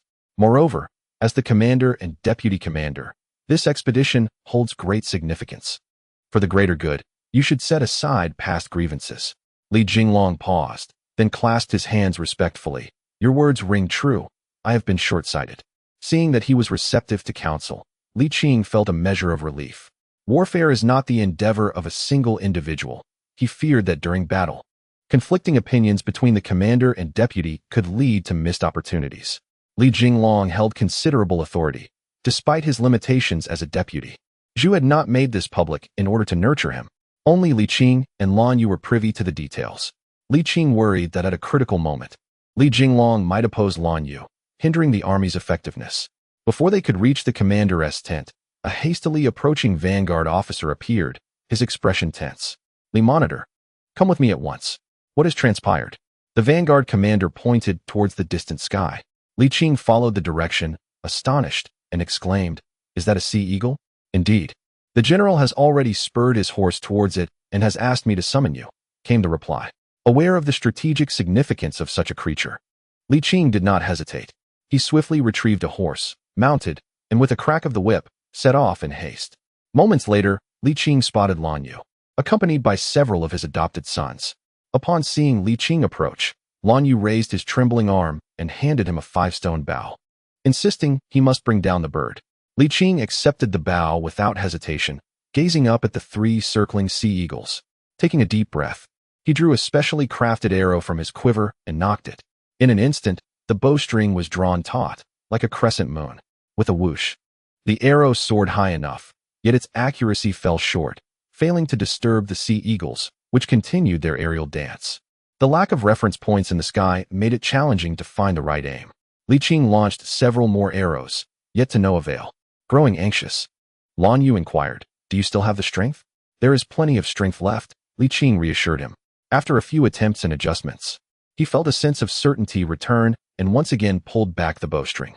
With a swift release, the arrow sliced through the air, and moments later, one of the sea eagles flapped its wings in distress before plummeting to the ground. "Excellent," Lan Yu exclaimed, invigorated. However, Li Qing remained unperturbed, for the other 2 eagles had been startled. Without hesitation, he released 2 more arrows, one striking true while the other merely grazed the feathered tip, causing the startled eagle to flee even faster. Li Qing hurriedly knocked another arrow and, after half a minute, seized the opportunity to shoot again, successfully bringing down the final eagle. With a sigh of relief, Li Qing followed the direction in which the creature had fallen, ready to retrieve it for roasting. Upon returning to the camp, he found that Lan Yu had already located the other 2 eagles. One lay lifeless while the other, with a wounded wing, was receiving treatment from the military medic. Is this creature worth saving? Li Qing inquired, bewildered. Absolutely, Lan Yu affirmed, stepping forward to inspect the eagle Li Qing had brought back. After examining it closely, he chuckled. What a false alarm. It bears no markings, it's entirely wild. Then, upon noticing that the eagle Li Qing had retrieved was in a sorry state, he erupted in frustration. Did you crush it to death? Li Qing retorted. It's merely a bird. What purpose does it serve? Better to roast it. You know nothing. Lan Yu fumed. I anticipated such an outcome and deliberately brought along a dozen loyal Mongols skilled in falconry. This sea eagle could have been of great use to me. You've squandered a valuable resource. Taken aback, Li Qing did not expect the rugged Lan Yu to possess such foresight, leaving him momentarily speechless. But there's still one left. Li Qing attempted to lighten the mood. One is better than none. Besides, had I not brought them down, we would have ended up with nothing. One must learn to be content. Lan Yu, after a moment of dejection, turned to the army doctor and said, do not harm its feathers. Take good care of it for a couple of days. Once it has recovered, let those Yuan people stew it. If it dies, you might as well not live. Yes, rest assured, my lord. I have experience and will ensure this sea eagle does not perish. Li Qing scratched his head, contemplating that it seemed he was also a veterinarian. Indeed, one should not judge a book by its cover. Lan Yu was truly meticulous in battle. In the past, Li Qing's impression of Lan Yu was that of a brash and fierce general, boastful and reckless, never envisioning him as a capable leader of troops. However, that preconceived notion was shattered. Lan Yu was indeed wild, but he possessed the merit to be so. Setting aside character and interpersonal relations, his prowess in warfare was undeniable. This instance alone demonstrated a meticulousness that rivaled even the most fickle of hearts, starkly contrasting with his outwardly rugged demeanor. Feeling somewhat embarrassed, Li Qing kicked the lifeless sea eagle and pondered whether they should roast it since it was already dead. Lan Yu sighed with regret and instructed his guard to add more seasoning and less salt. Moments later, Li Jinglong entered the command tent, clasping his hands in salute. General Lan, I am Li Jianjun. Li Qing returned the gesture and smiled. Ah, Deputy General Li, your timing is impeccable. We just shot down a few sea eagles and have sent them off to be roasted. We shall enjoy a couple of drinks shortly. Lan Yu shot a sidelong glance at Li Jinglong, teasing, your nose is quite discerning. Li Jinglong, unfazed, chuckled as he took a seat. It seemed fortune favored them today. After a pause, he turned to Lan Yu, saying, your archery skills are exceptional, my lord. I am in admiration. One does not strike a smiling face. And with Li Jinglong's humble demeanor, Lan Yu felt compelled to lower his guard, responding with a huff. It was not I who shot them down, but Li Qing. Li Jianjun. Li Jinglong exclaimed, astonished at the formidable prowess of Li Qing. Ah, ha, merely flattery. Li Qing replied modestly before turning to Lan Yu, my lord. Now that we have entered the northern grasslands, should we not plan our route? The current marching path differed significantly from the last and ventured deeper. The map provided by Nair Buko was rather rudimentary. Without a well-planned route, Li Qing felt quite uncertain. No need for such effort. Lan Yu waved his hand dismissively.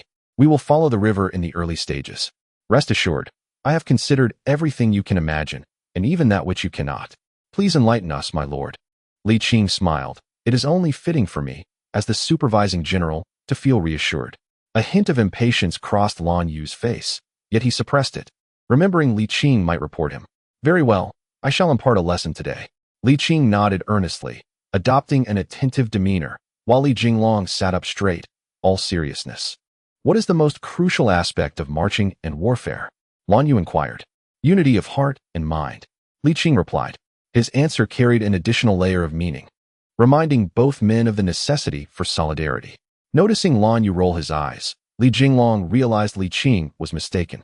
After some contemplation, he cautiously suggested, I believe it is morale.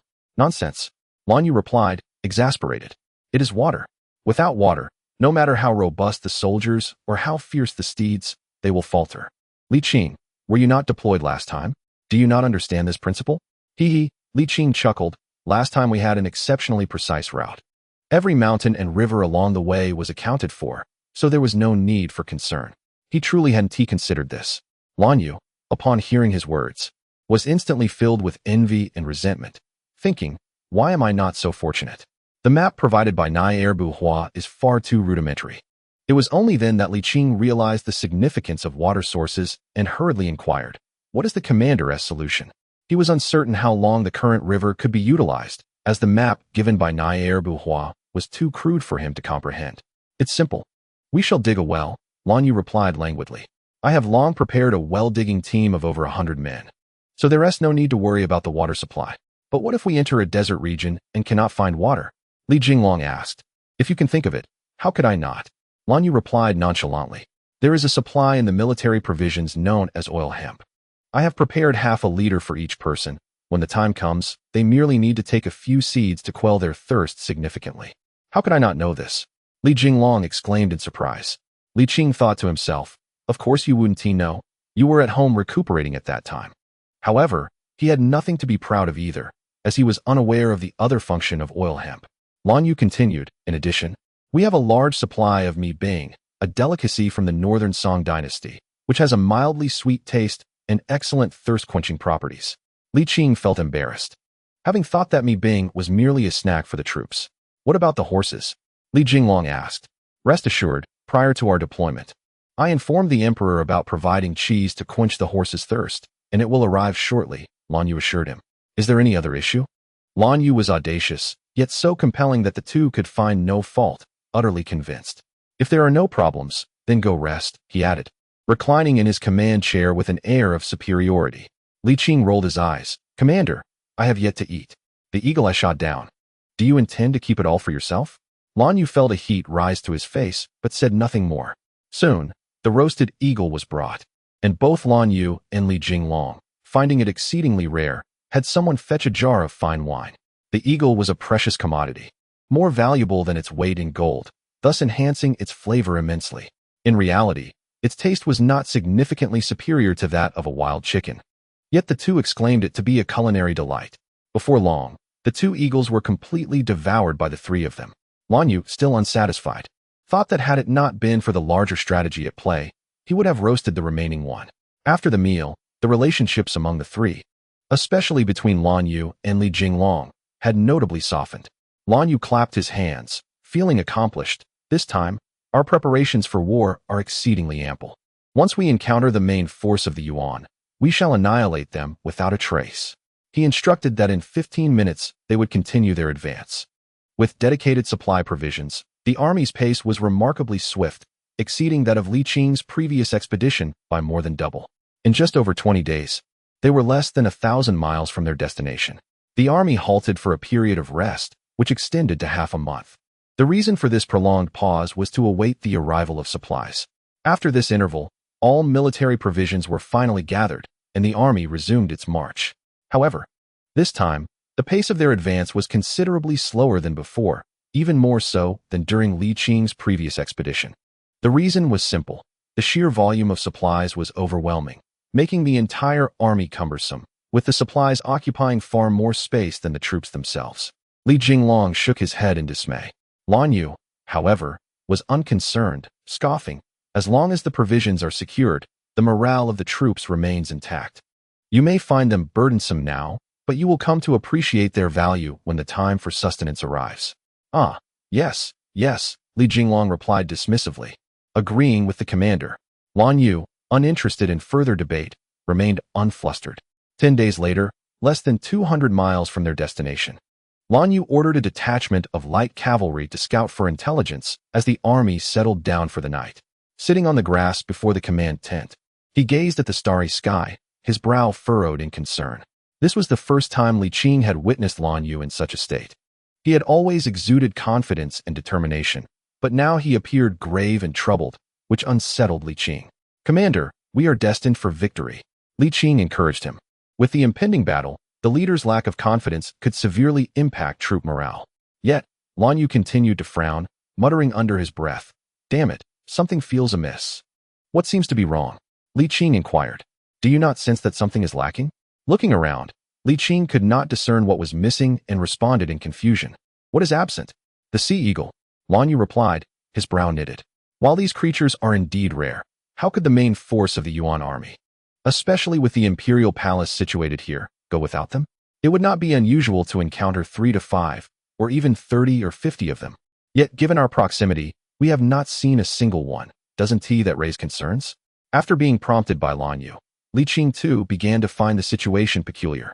After a moment's contemplation, he mused that even if there were 3 to 5 dozen eagles scattered within 100 or even several hundred miles, their absence was indeed alarming.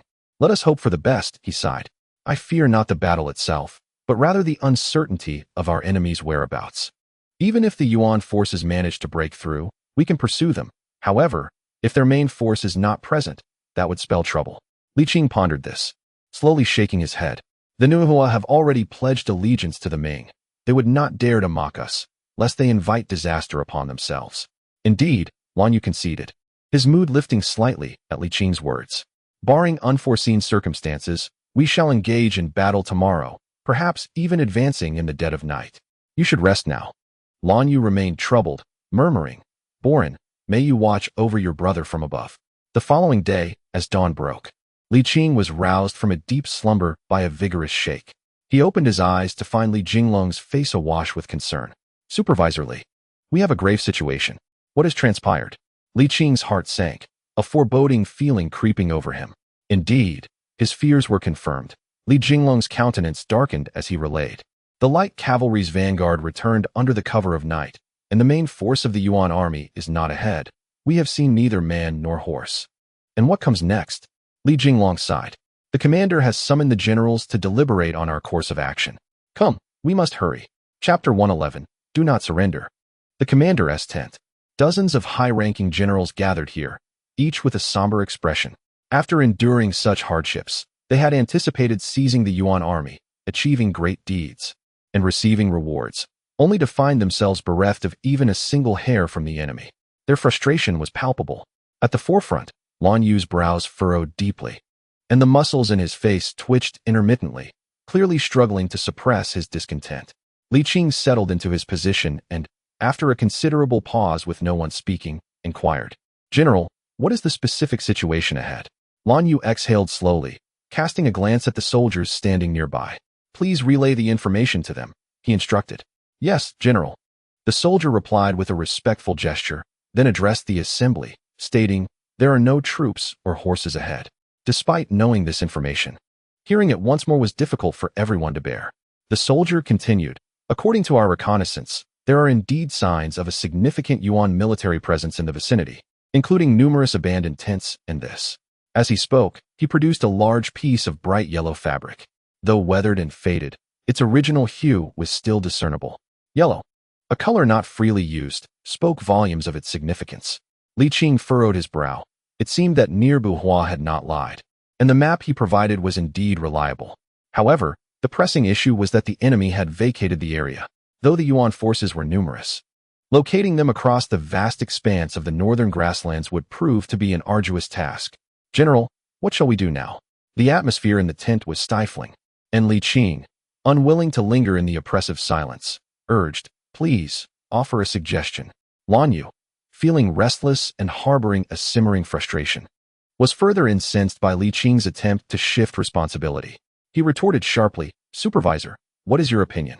Li Qing did not intend to evade responsibility. He merely believed that rather than remaining in this dismal state, they should devise a solution. Thus, he did not decline and stated, I believe this matter should be reported to the Emperor. When in doubt, consult the old Zhu. He continued, dispatch a light cavalry unit back to Beiping immediately, with each rider taking 4 horses, changing mounts without pause, and they should arrive in less than half a month. Furthermore, we can expedite communication through the relay stations to reach the capital in under 10 days. In total, this would take a month and a half, and our supplies are ample enough to sustain us. At this juncture, it was imperative not to utter the word retreat. Morale was already low, and advocating for withdrawal would undoubtedly scatter the troops, making reorganization impossible. This battle had incurred tremendous costs, and he could not bear the burden alone. Not just him. No one dared to speak of retreat, including Lan Yu. Too much time has passed. Lan Yu rejected this proposal. Supplies were sufficient. But after a month and a half in the field, morale would have evaporated. You haven't even located the enemy, and you concern yourself with morale? Li Qing was at a loss for words. Yet, in front of the other generals, he could not allow Lan Yu to lose face, so he remained silent. After a moment, a senior commander spoke up. General, I believe Supervisor Li's words hold merit. Such a significant matter must be accurately reported to the Emperor. The implication was clear: deflect the blame. Having faced defeat, the generals could not escape responsibility. However, since the enemy had relocated, the fault could not be laid at their feet. Reporting it to the Emperor would allow him to make a decision, and they would merely be executing orders. There could be no misstep in that. General, I too believe that Colonel Li's words hold merit. This matter is of great significance. We cannot deceive His Majesty. Another commanding officer spoke, his words laced with a subtle warning. I concur with Colonel Li's proposal. Deceiving the heavens and the earth is one thing, but deceiving the Emperor is altogether unacceptable. Lan Yu's expression darkened further. He was acutely aware of the implications of such words. To withhold information from the Emperor would be tantamount to treachery. Yet, this was not the outcome he desired. Opportunities in warfare are fleeting, and after having waited for over a month, even if he could evade responsibility by adhering to Li Qing's strategy, he remained unwilling. He, Lan Yu, came to achieve victory, not to indulge in leisurely pursuits across the steppes. Should the Emperor learn of this, he would likely order a retreat, never permitting an army of 150,000 to meander aimlessly across the plains. However, this was his singular chance to prove himself. Should he miss this opportunity, the timing of the next decisive battle would remain a mystery. If he were to return in disgrace, would the Emperor still place his trust in him in the future? Lan Yu was desperate for victory. He had long awaited this moment, stifled his ambitions for too long, and endured countless days and nights in preparation for this northern expedition. How could he simply relinquish it? Yet, the overwhelming majority of the generals supported Li Qing's notion, and even as the commander, he could not disregard their opinions. He needed to enlist a prominent figure. Lan Yu turned his gaze towards Li Jinglong, adopting a surprisingly amiable demeanor, even exhibiting a hint of flattery. Vice Commander Li, your father is one of the individuals I hold in the highest regard. In his heart, Lan Yu added, one of many. He smiled gently. A tiger begets no dog. Vice Commander Li, having been nurtured by Wang Qiang, surely possesses an innate understanding of military strategy. Given the current circumstances, what insights might you share? Li Jinglong was taken aback. Li Qing was equally astonished, never having expected the arrogant Lan Yu to exhibit such a side. This was utterly unexpected. Nonetheless, Lan Yu's manner of speaking was pleasing to Li Jinglong. With a restrained smile, Li Jinglong replied, You flatter me, General. I have only grasped a fraction of my father's strategies. How can I claim to possess them effortlessly?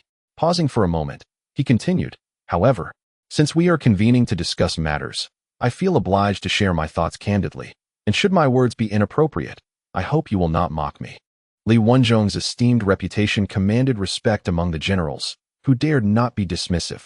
Even if they did not want to extend courtesy to the vice commander, they must show deference to the elder statesman, and thus they responded with polite words. After a brief moment, at the urging of the assembled generals, Li Jinglong slowly began. I believe we cannot station troops. Once we do, morale will surely dissipate. We must ensure that the army has tasks to occupy them. We cannot even publicize the enemy's movements. Excellent. Lan Yu had never regarded Li Jinglong with such favor, immediately steering the conversation, for instance. Observing Lan Yu's eager expression, Li Jinglong felt a surge of satisfaction and responded with a light laugh. The Yuan have fled, but we can search for them. Li Qing felt a pang of embarrassment, thinking to himself, just as I began to develop a favorable impression of you, you propose such a foolhardy notion. It sounds easy. But where on this vast prairie can we search? The vice commander speaks wisely. Lan Yu praised exuberantly. A tiger begets no dog, indeed. The commander and vice commander harmonized in their discourse, achieving a peculiar equilibrium with the faction that had initially held the advantage. Yet, Lan Yu understood that this was merely a temporary respite. Should Li Jinglong waver, the situation would swiftly spiral beyond his control. Therefore, he promptly declared, Let the army camp for a day to recuperate. He paused, his expression darkening as he declared, I have issued a strict edict to the light cavalry tasked with gathering intelligence. Not a whisper of our situation must be disclosed. Should anyone dare to reveal the relocation of the Yuan forces, disrupting the morale of our troops, they shall not blame me for my ruthless actions. Then, with a smile, he added, of course, how to address this matter requires further deliberation. You may withdraw for now. I shall discuss it thoroughly with Vice Commander Li and Military Supervisor Li. The assembled generals exchanged glances, resigned, and bowed in acknowledgement. We take our leave. Once they had departed, Lan Yu, beaming, remarked, Military Supervisor Li. We have been on this campaign for quite some time without sharing a proper drink together. Given that the main force of the Yuan remains uncertain, we must indulge in a hearty celebration today. Li Qing thought to himself, I am not one to soften my stance, and are you truly testing the supervisor with this? However, feeling the warmth of hospitality extended toward him, he found it difficult to turn down the invitation, responding with a smile, then I shall graciously accept. After a brief interval, the table was laden with food and drink. The three raised their cups in a convivial toast, the atmosphere remarkably harmonious. As the first jar of wine was consumed, Lan Yu broached the main topic. The Emperor's grace is vast, and the resources expended on this northern campaign are considerable. If we achieve no results, it would indeed be a disservice to His Majesty. What face would we have to return to him? Li Qing, thick-skinned, merely smiled in silence. Noticing his indifference, Lan Yu personally poured him more wine, his demeanor growing increasingly affectionate. Lan Yu understood that to consolidate control over the other generals, he needed to align Li Qing with them. The commander, vice commander, and military supervisor must present a unified front to ensure no dissent among the ranks. The commander speaks wisely. Li Jinglong chimed in, eager to avoid returning empty-handed. His father had sacrificed his own life for this opportunity, and he was determined not to let that sacrifice be in vain, nor to allow others to perceive him merely as a beneficiary of his father's influence. He sought to demonstrate to the world that he, Li Jinglong, was also a man of military acumen. Though Lan Yu and Li Jinglong had previously been at odds, their shared objectives now fostered an unprecedented unity that even made Li Qing waver. Alas, Li Qing sighed deeply. The Emperor's grace is indeed immense, and I would never wish to betray his trust. Yet, the current situation on the vast plains renders the likelihood of locating the main Yuan forces exceedingly slim. Lan Yu's eyes sparkled with interest as he queried, but what if I had a definitive direction? Oh, Li Qing perked up, then shook his head with a chuckle. I can understand the commander's enthusiasm, but we must also consider the fate of our 150,000 troops. No, I genuinely possess a clear direction, Lan Yu asserted, his gaze resolute. I know where the Yuan forces are headed. Where? To the desolate wilderness ahead. And your reasoning? Li Qing inquired. After a moment of contemplation, Lan Yu explained, Emperor Hua was successfully persuaded to surrender last winter, and this map was retrieved from the envoy of the northern Yuan emperor. The fate of that envoy remains unknown, but it is highly probable that Emperor Hua had him killed, as he would not have been returned. With the envoy's disappearance, the northern Yuan emperor is bound to harbor suspicions and will certainly send someone to investigate. Given the absence of battle traces, coupled with the celebrations of the surrender, there will inevitably be some remnants of the Ming forces. Thus, it is certain that the news of Emperor Hua's surrender has reached them, prompting their urgent relocation. The commander's reasoning seemed somewhat tenuous. Even if Emperor Hua accepted surrender, would the northern Yuan emperor necessarily direct his forces to the wilderness? Li Qing shook his head and said, would it not be better to choose a more fertile grassland? No, you are mistaken, Lan Yu asserted confidently. They will undoubtedly retreat to the desert. Commander, you are being overly hasty. Allow me to finish. Lan Yu continued his analysis, stating that the main force of the Yuan was positioned alarmingly close to the desert, intending to retreat into it to wear down the Ming army when they arrived. Upon learning that his subordinates had surrendered to the Ming and that their location was likely to be compromised, the northern Yuan emperor would inevitably execute the strategy he had long prepared. With a serious expression, Lan Yu posed a question. Why would there be so many abandoned tents at the Yuan army's camp? Clearly, they were in a state of panic and fear of a Ming attack, and were unable to gather their belongings in time. Think about it, Commander Li. When one is in a state of panic, would they resort to a premeditated plan or devise a new one? Li Jinglong, struck by this reasoning, felt a genuine respect for Lan Yu, fully convinced by his logic. Li Qing also fell silent, acknowledging that while Lan Yu's assertions were grounded in reason and had a significant probability of being accurate, they remained mere conjectures. The prospect of sending 150,000 troops into the desert, where they could easily become lost, was a daunting thought.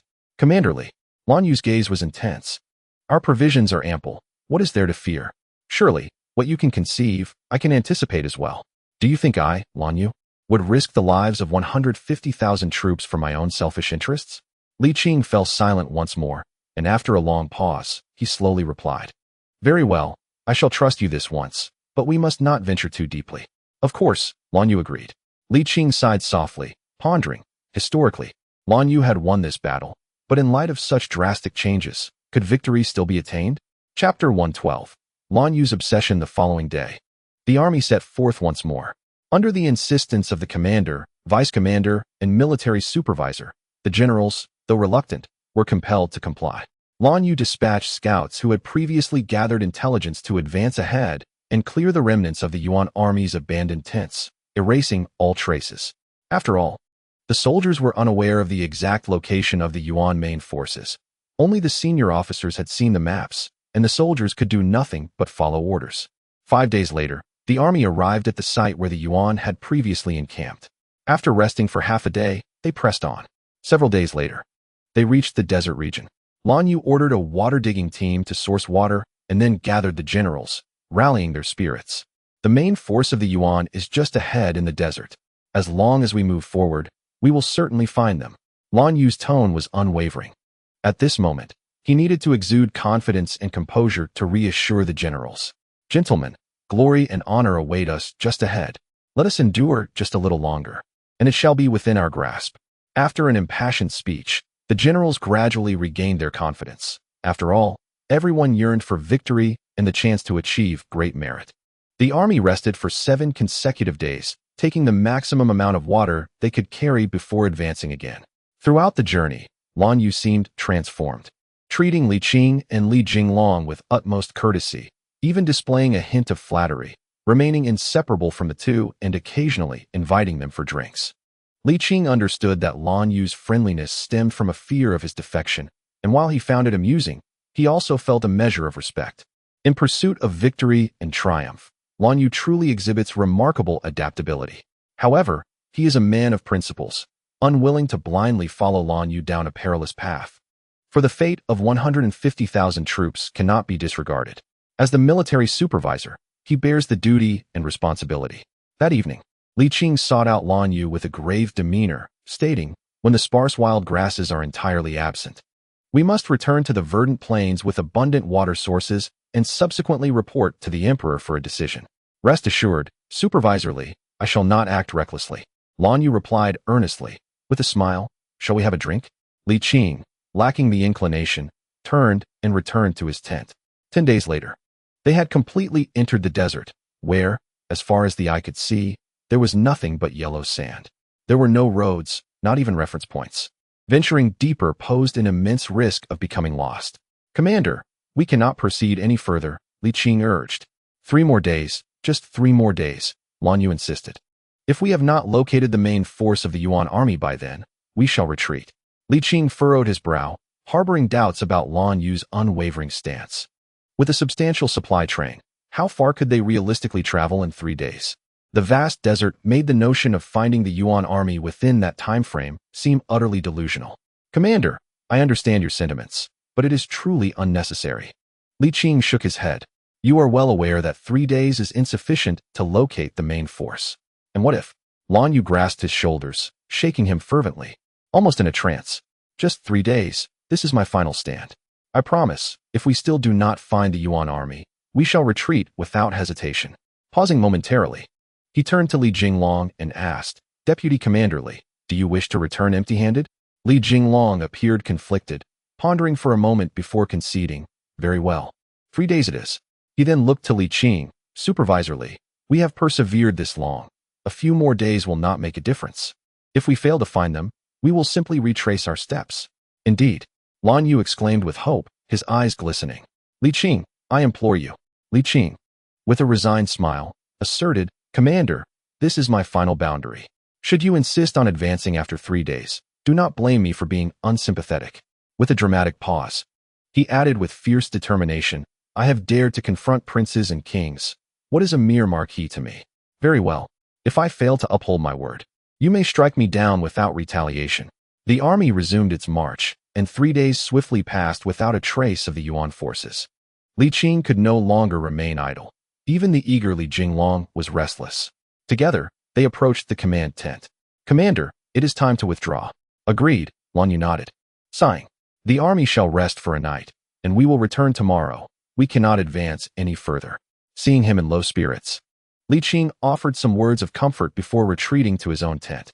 Li Qing, too, felt disheartened. The court had expended such vast resources, yet they had not even caught a glimpse of the enemy. He felt somewhat ashamed to face old Zhu, even though the responsibility did not lie with him. Alas! Li Qing sighed. What is the meaning of all this? He reached for his wine pouch and took several hearty gulps, his spirits lifting slightly. Pulling up his blanket, he succumbed to a deep slumber. At the 4th watch of the night, while Li Qing was soundly asleep, he was suddenly jolted awake by urgent shouts and pushes. His suppressed emotions erupted. What the hell? Get off me. There is trouble. Li Jinglong, unable to dwell on grievances, felt his facial muscles twitch with anxiety. Li Qing. Lan Yu has fled with his men. Fled? Li Qing echoed in disbelief, his eyes widening. He has escaped. Yes, he took his adopted son and confidants, leaving under the cover of night. Li Qing trembled. How many did he take? Nearly 15,000. Li Jinglong replied gravely. The main commanders are all his adopted sons and trusted aides. They departed with only 3 days' worth of provisions, galloping ahead. Have we dispatched anyone to pursue? I have sent a light cavalry unit in pursuit, Li Jinglong said bitterly. Yet, Lan Yu has become unhinged. Even if we catch up, it would be impossible to bring him back. After all, he is the commander, and those 15,000 men are utterly loyal to him. We have landed ourselves in a serious predicament. Li Qing felt a chill wash over him. Lan Yu had employed a cunning strategy, leaving only 3 days' supplies to lure the army to his aid. Pursuing may cost them everything, yet failing to act would doom those 15,000 men to perish in the wilderness. 15,000 lives. Li Qing's face contorted with rage.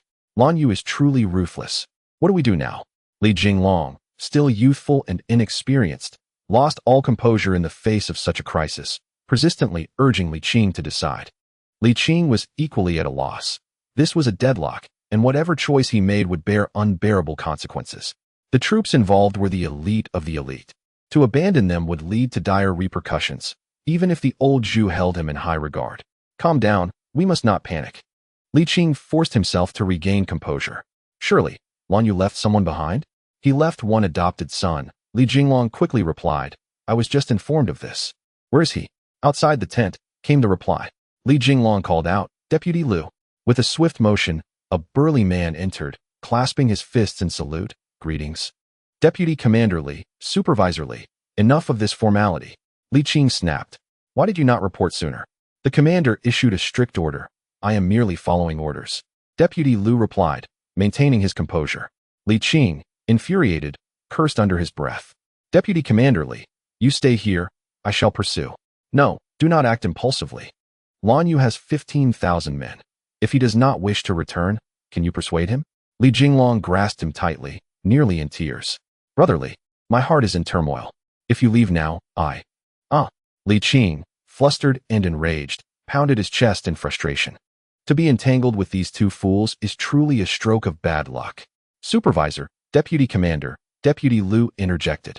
The provisions with the commander are only sufficient for a few days. If we delay further, unforeseen consequences may arise. We must march urgently. Li Qing gritted his teeth. Let us convene a meeting. Such a significant matter could not be decided solely by him as supervisor. Li Jinglong, in a state of confusion, could barely make a decision. Thus, he called upon all senior officers to gather and deliberate together. A quarter of an hour later, in the command tent, the officers assembled. Li Qing succinctly recounted the situation, causing a wave of shock to ripple through the assembly. After a brief tumult, the officers reached an unexpected consensus. The army must advance to rescue the commander. There was no other option. The iron decree of the army stated that if the commander fell into peril and they failed to rescue him, execution awaited. Liu Yu serves as the commander, a nobleman, and more importantly, a relative of the elite. Setting aside the fact that the Duke of Zhang, Chang Mao, is his nephew, his identity as the brother-in-law of the crown prince Zhu Biao alone is enough to instill fear among the generals. Should such a person meet his demise, regardless of their justifications, they would surely find themselves facing the executioner. The prevailing circumstances render Li Qing's solitary will inconsequential. He must reluctantly acquiesce. As dawn breaks, the grand army sets forth once more. Fortunately, although Liu Yu has become somewhat delusional, he has not lost his sanity. He assigns a person as a marker every mile or so to guide the troops. After enduring over 10 days of arduous travel with heavy supplies, they finally converge with Liu Yu. The commander has visibly emaciated, his lips cracked and parched, his spirit somewhat diminished. He has dragged the army into this predicament. Having ventured too far, their provisions had long since been depleted, and for days they have subsisted on horse meat and blood, struggling to survive. Upon sighting the army's arrival, he breaks into a heartless laugh. Yet, the laughter is short-lived, for Li Qing's fist soon finds its mark. Liu Yu, true to his word, does not retaliate, allowing Li Qing to strike him. Finally encountering the commander, Li Jinglong finds his composure and restrains Li Qing, asserting that this is not the time for reckoning. They must hasten back. The swirling sands have obscured their path, and if they delay, their markers may vanish. Liu Yu touches the corner of his mouth, inquiring whether they used men or canvas for the markers. Canvas, of course. Canvas is far more visible than people. Li Jinglong retorts sharply. Unlike you, we are not so cruel as to use men as markers. The desert is perilous, and returning is not an option. Liu Yu interrupts, stating that with such fierce winds and sands, any markers other than people would be buried beneath the yellow dunes. He invites them to test his claim. No need for your suggestion, Li Jinglong responds curtly, immediately leading a light cavalry to search for the markers. After half a day, the cavalry returns, their faces pale with despair. Liu Yu's prediction has proven true. The markers extended merely 100 miles before they were lost. A heavy weight settles in Li Qing's heart. The worst-case scenario has indeed unfolded. The army is lost. Chapter 113. A ray of hope without a map and lacking any reference points. Is there any hope of returning? A force of 150,000. For a fleeting moment, Li Qing fantasizes about skinning Liu Yu alive. Yet Liu Yu remains optimistic, assuring them that their provisions are ample for a considerable duration, and there is no cause for concern. Once they locate the Yuan army's main force, returning will be a mere formality. Li Qing falls silent, and Li Jinglong remains equally reticent. At this juncture, they can only place their hopes in this. However, neither harbors any confidence in locating the Yuan army's main force. The Grand Army resumes its journey, battling the relentless sands, meandering aimlessly through the desert. Without maps or reference points, the paths they tread are swiftly erased by the winds, rendering even retracing their steps impossible. Li Qing even suspects that they may not be traversing in a straight line, but rather meandering in circles. Days pass, 1, 2, 10, yet not a single trace of the Yuan remains visible. Now, even the ordinary soldiers sense something amiss. Despite the commander's repeated efforts to bolster morale, the spirit of the troops begins to wane. Soldiers are not fools. Given the current circumstances, mere promises cannot pacify their hearts, and an ominous premonition looms over everyone. The water supply has been exhausted. While oilseed and millet cakes can alleviate thirst, they do not address the fundamental issue. The howling sandstorm rages on, and without an external water source, the human body can only rely on its own moisture, which will last at most 7 days. Indeed, the army has managed to endure this long, holding on until now, thanks to Lan Yu's meticulous preparations. Yet it is he who has led the troops into this perilous situation. The generals are torn between gratitude and resentment towards him, but at this juncture, it is too late for any sentiment. Li Jinglong is genuinely anxious, abandoning thoughts of glory. At this moment, he has reverted to the mindset of a 16-year-old boy, his face a portrait of panic. Brotherly, this cannot continue. Li Qing is acutely aware that this cannot persist, yet he finds himself powerless. The path ahead is shrouded in uncertainty, with no retreat available. Even if Sun Wu were reborn, what could be done in such dire circumstances? The issue of water is secondary. The more pressing concern lies with the morale of the troops. With sand swirling endlessly, devoid of direction and retreat, the soldiers' spirits are exceedingly fragile. In such a state, the risk of mutiny or even a camp explosion looms ever closer. Should chaos erupt, the fate of the 150,000 strong army would be sealed. Li Qing glanced back, witnessing the soldiers, cloaked in yellow dust, their faces grave and tinged with despair. He could sense that their psychological defenses had reached their breaking point. Truth be told, the fact that these soldiers have marched through the desert for so long is commendable. They are mere foot soldiers, lacking the fervor for victory that Lan Yu possesses. Their sole desire is to win the battle, earn rewards, and provide a better life for their families. But now, all they wish for is to return home. Sweat dripped from Li Qing's palms, akin to being bound with a ticking time bomb, the moment of detonation unknown. Perhaps it could happen at any moment. The anguish of this situation is excruciating. Brotherly, Lan Yu seeks you, Li Jinglong approached, his expression exceedingly grim. Ever since being ensnared by Lan Yu's schemes, he has ceased to address him as commander, resorting instead to using his name directly. Li Qing nodded gently, patting his horse, and followed Li Jinglong to Lan Yu's side. What is it, commander? Lan Yu surveyed the surroundings and whispered, come closer. Li Qing furrowed his brow and leaned in to inquire softly, what is the matter? The oilseed is nearly depleted. Lan Yu's expression was awkward. Li Qing responded, do not panic. The chief commander overseeing the oilseed is my adopted son, and the news has not yet leaked.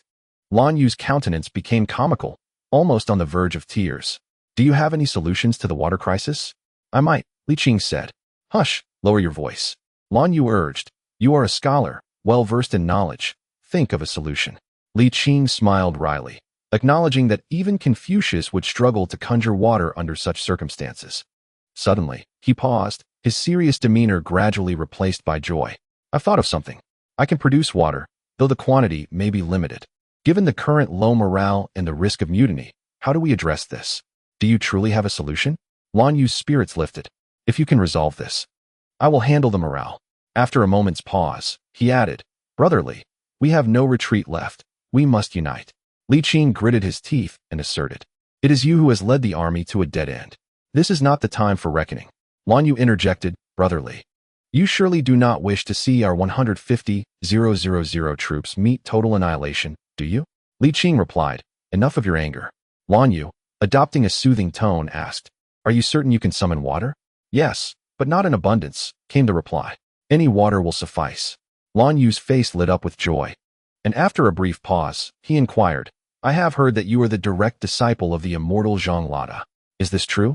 Li Qing, momentarily taken aback by Lan Yu's train of thought, nodded and asked, what is the purpose of this question? Isn't it evident? Lan Yu chuckled, this evening, you shall perform a ritual and reveal the location of the Yuan army's main force before our troops. Isn't that absurd? Li Qing retorted with irritation. If I possessed such abilities, I would not be watching the army fall into despair. Whether or not you can truly divine it is of little consequence, Lan Yu countered. What matters is that the soldiers believe you have done so. Li Qing paused, then nodded. Very well, I shall cooperate. The ancients were generally superstitious, and the illiterate common soldiers even more so. Perhaps this charade would indeed prove effective.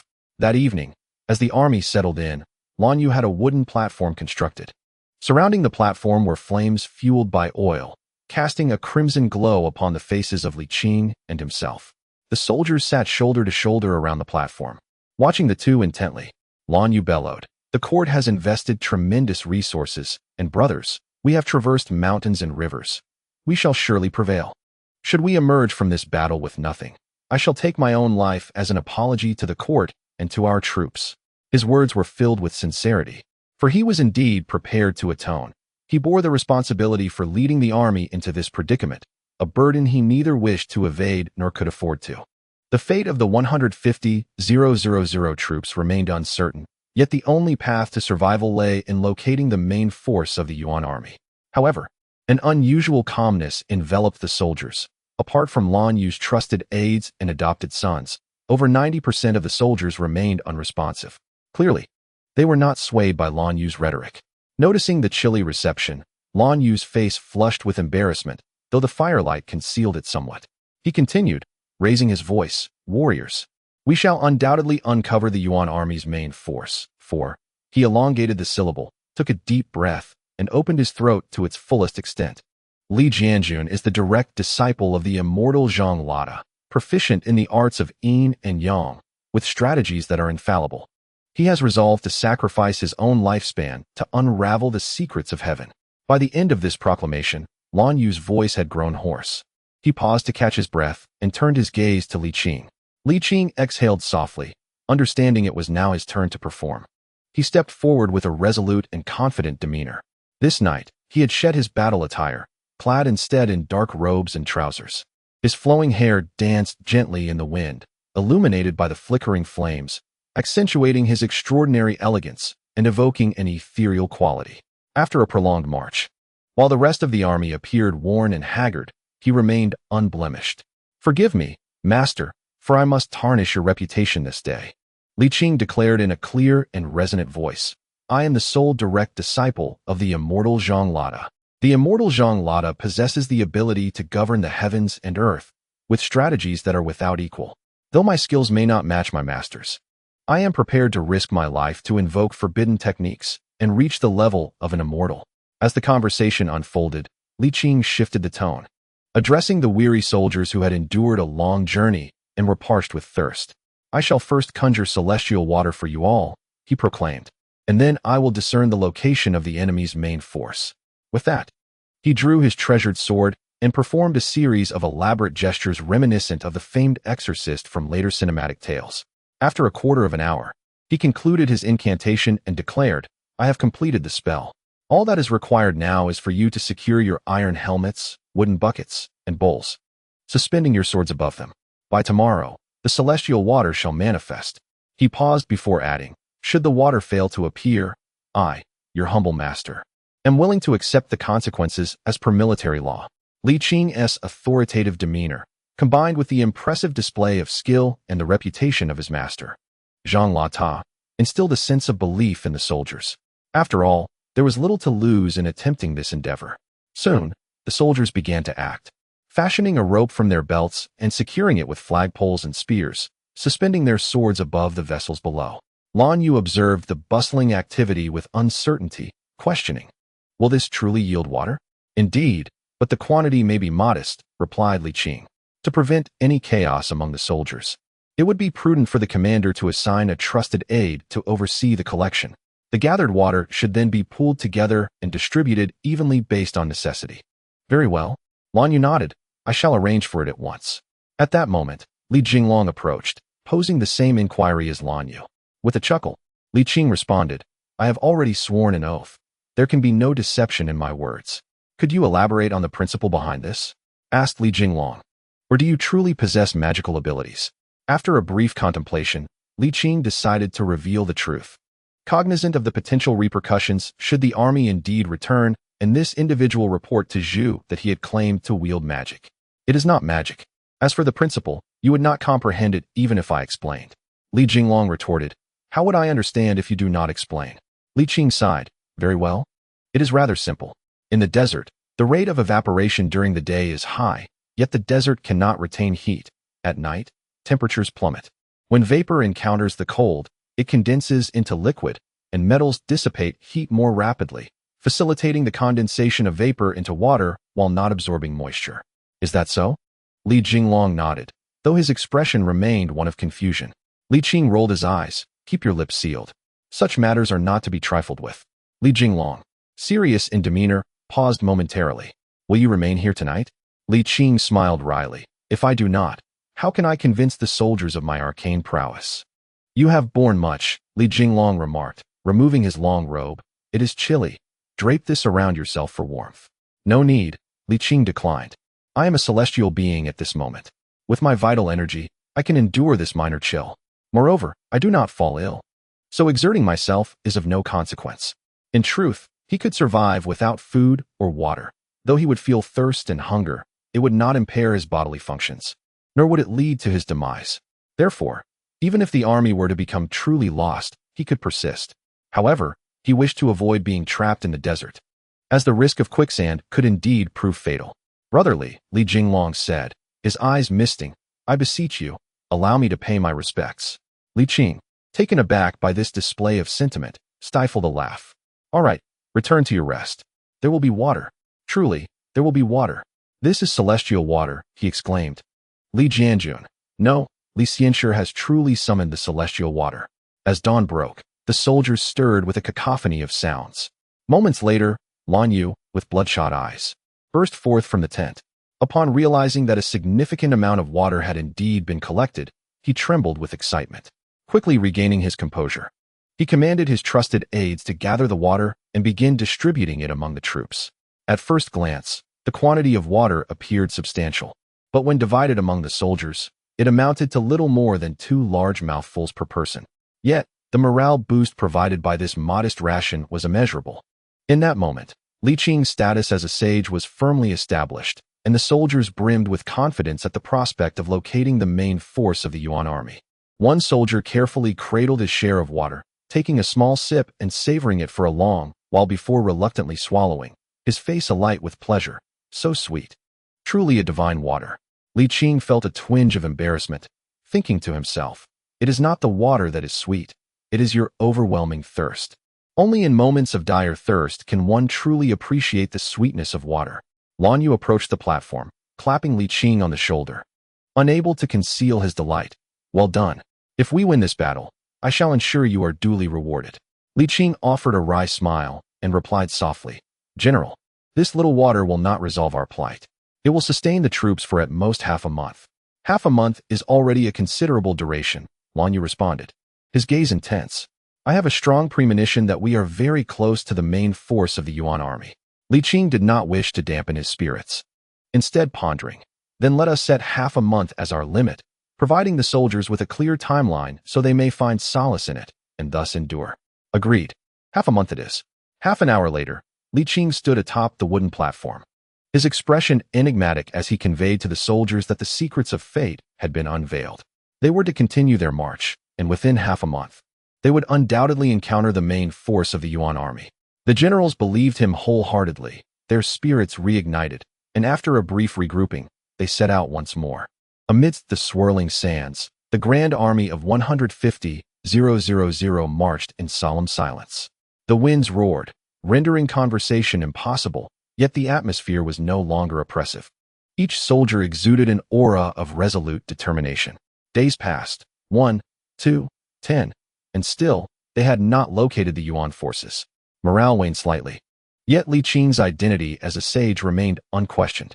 One midday, a Yuan falconer, brimming with excitement, proclaimed a significant discovery and was ushered into the general's tent by Lan Yu's adopted son.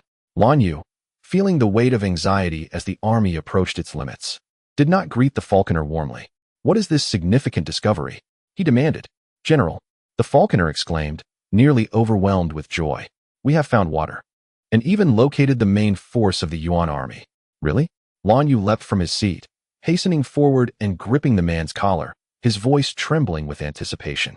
The falconer, struggling for breath, retrieved an object from his pouch, exclaiming, "Please, look at this."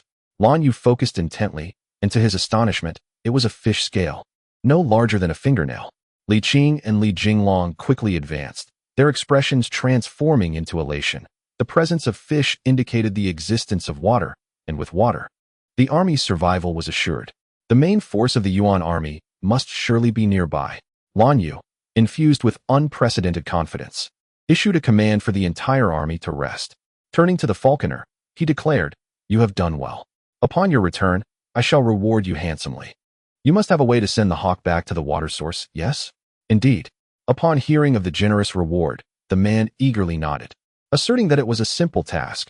All that was needed was to withhold food from the eagle for 2 days, and the haydonking would return on its own. "Very well, we shall rest for 2 days. Lan Yu commanded his loyal soldiers, ordering them to bring forth the finest provisions, allowing the brothers to feast and recuperate in preparation for the decisive battle. Li Qing and Li Jinglong exchanged a glance, both invigorated by the prospect. If Lan Yu's speculation held true, the main force of the Yuan army was likely nearby. Even if the Yuan forces were not present, with access to water, the army could endure for an extended period, as their primary deficiency lay in drink rather than sustenance. In any case, this was indeed a momentous occasion. 2 days later, at dawn, the Eagle Soaring Brigade clipped some feathers from the haydonking, ensuring its flight was not too swift, while a light cavalry unit galloped closely behind, with the main army following at a deliberate pace. By the afternoon, during the hour of shun, the vanguard troops returned to reunite with the main force. Bearing the anticipated good news, the water was fresh. "Have any signs of the Yuan army's main force been discovered?" Li Qing inquired. reporting to the immortal commander. The lake is vast, akin to a sea. We hurried back to report and did not scout along the way, came the reply. Lan Yu, with eyes ablaze, declared. The main force of the Yuan army is indeed there. Dispatch orders to accelerate the advance. As evening approached, the army finally reached the lake. Gazing at the crystal-clear waters, everyone trembled with excitement, instinctively seizing containers to fill with water, quenching their thirst to satisfaction. Merely 100 miles apart, yet this place was a different realm altogether, resembling a vast oasis. Li Qing surveyed the surroundings, astonished at the endless expanse. After resting for an hour, Lan Yu, unable to contain his impatience, issued the command to proceed. Li Jinglong urged, should we not rest for the night? The main force of the Yuan is nearby. What if they escape again? Lan Yu shot him a fierce glance, asserting that with battle imminent, no one should hinder his command. He emphasized this by casting a pointed look at Li Qing. Li Qing furrowed his brow and murmured, don't you feel something is amiss, Commander? Are you referring to the Heidonking? Lan Yu chuckled. In our previous march through desolation, devoid of even insects or rodents, encountering a Heidonking was impossible. Such a creature is formidable, yet ultimately a beast. Without sustenance, it would naturally not venture here. Scratching his head, Li Qing chose not to press further as the army advanced, though uncertainty lingered in his heart. Yet, the troops were resolute. Confident in Li Qing's unfailing strategies, bolstered by the commanding officer's unwavering self-assurance, leaving no room for doubt. Lan Yu's spirits soared, the moonlight shimmering upon the lake's surface, casting a sparkling glow. As he gazed for a moment, a sudden thought struck him, and he burst into laughter. Li Qing, puzzled by his mirth, inquired, what is so amusing? By heaven, we have stumbled upon the fish sea. Lan Yu exclaimed, grinning widely. This time, we cannot be mistaken. When Genghis Khan allocated lands to his kin, this area was bestowed upon the descendants of his brothers, highlighting its significance. You only realized we were lost now? Li Qing rolled his eyes, exasperated. If you were aware, why not come directly? I have merely heard tales, but I have never set foot here. I am unfamiliar with the way. Lan Yu shrugged innocently. After a night of travel, the following midday, the army gradually came to a halt. Yet they did not set up camp or prepare meals. The soldiers, undeterred, gazed intently ahead. In that place, numerous tents were scattered, countless in number. From a distance, they resembled small burial mounds. After enduring countless hardships and narrowly escaping death in the desert, they finally located the main force of the Yuan army. And all were trembling with excitement. Chapter 114, Battle at Fishing Child Sea, a desperate fight. At this moment, all of Lan Yu's past sins were completely absolved, instead transforming into unparalleled merit. It was he, with an almost obsessive tenacity, who orchestrated this decisive battle. It was also he, through thorough pre-battle preparations, who enabled the army to reach this point. Indeed, Li Qing played a crucial role, yet the true decision-maker was Lan Yu. If one were to dissect military achievements, Li Qing's contributions would pale in comparison to those of Lan Yu. With an army of 150,000, after months of arduous travel, they finally approached the moment of confrontation. Lan Yu gazed at the azure sky, where several sea eagles circled above, yet he paid them no heed. Nothing mattered anymore. At this distance, what could the multitude of sea eagles do? He softly declared, Bo Run, you shall witness. With a clang, his treasured sword was drawn, and Lan Yu let out a long, triumphant howl. Advance, mighty army. In this instant, he radiated valor. In this moment, he reveled in his audacity. The army pressed forward, every face ablaze with fervent battle spirit. They had suppressed their emotions for far too long. Now, they could finally unleash their pent-up energy. Glorious military achievements lay before them. Who would not be exhilarated? Li Qing felt the same. Li Jinglong's dark complexion turned crimson as he drew his sword and urged his steed to follow the advancing troops. However, amidst his excitement, he felt a tinge of regret, sighing, if only the army had rested for a night, well fed and refreshed, our combat effectiveness would surely soar. Lan Yu, overhearing his complaint, scoffed, have you considered that if we rested for a night, our advance by day might be compromised? Have you thought about when we would have arrived here had we taken that break? With 150,000 troops engaged in battle under the cover of darkness, how could we pursue the enemy if they scattered? Lan Yu shed his gentle facade and reverted to his usual obstinate demeanor. Li Jinglong, unable to retort, huffed, yet the army has marched for a full day and night. pausing only for an hour. Fatigue is an undeniable reality. It seemed that the old duke's lessons had not been absorbed. Lan Yu retorted with derision, asserting that after months of marching, especially through the latter, harsher stretches of desert, the troops had adapted to such rigorous pacing. Moreover, they had already rested for 2 days prior, well fed and rejuvenated. This level of exertion was trivial. With unrelenting candor, Lan Yu chastised, after accompanying the army for so long, you still fail to comprehend these fundamentals. How dare you speak of military knowledge when you know nothing? I declare, morale will overshadow all imperfections. Pausing, he cast a glance at Li Qing, reiterating, I have considered all that you have thought of, and even what you have not. At the moment of battle, who dares to question my command? I shall have their head. Li Jinglong was left speechless. Though Li Qing lacked military knowledge, he understood the necessity of upholding the commander's authority on the battlefield, ensuring the unified coordination of the troops. Thus, he refrained from opposing Lan Yu at such a critical moment, clasping his fists and declaring, everything shall be decided by the commander.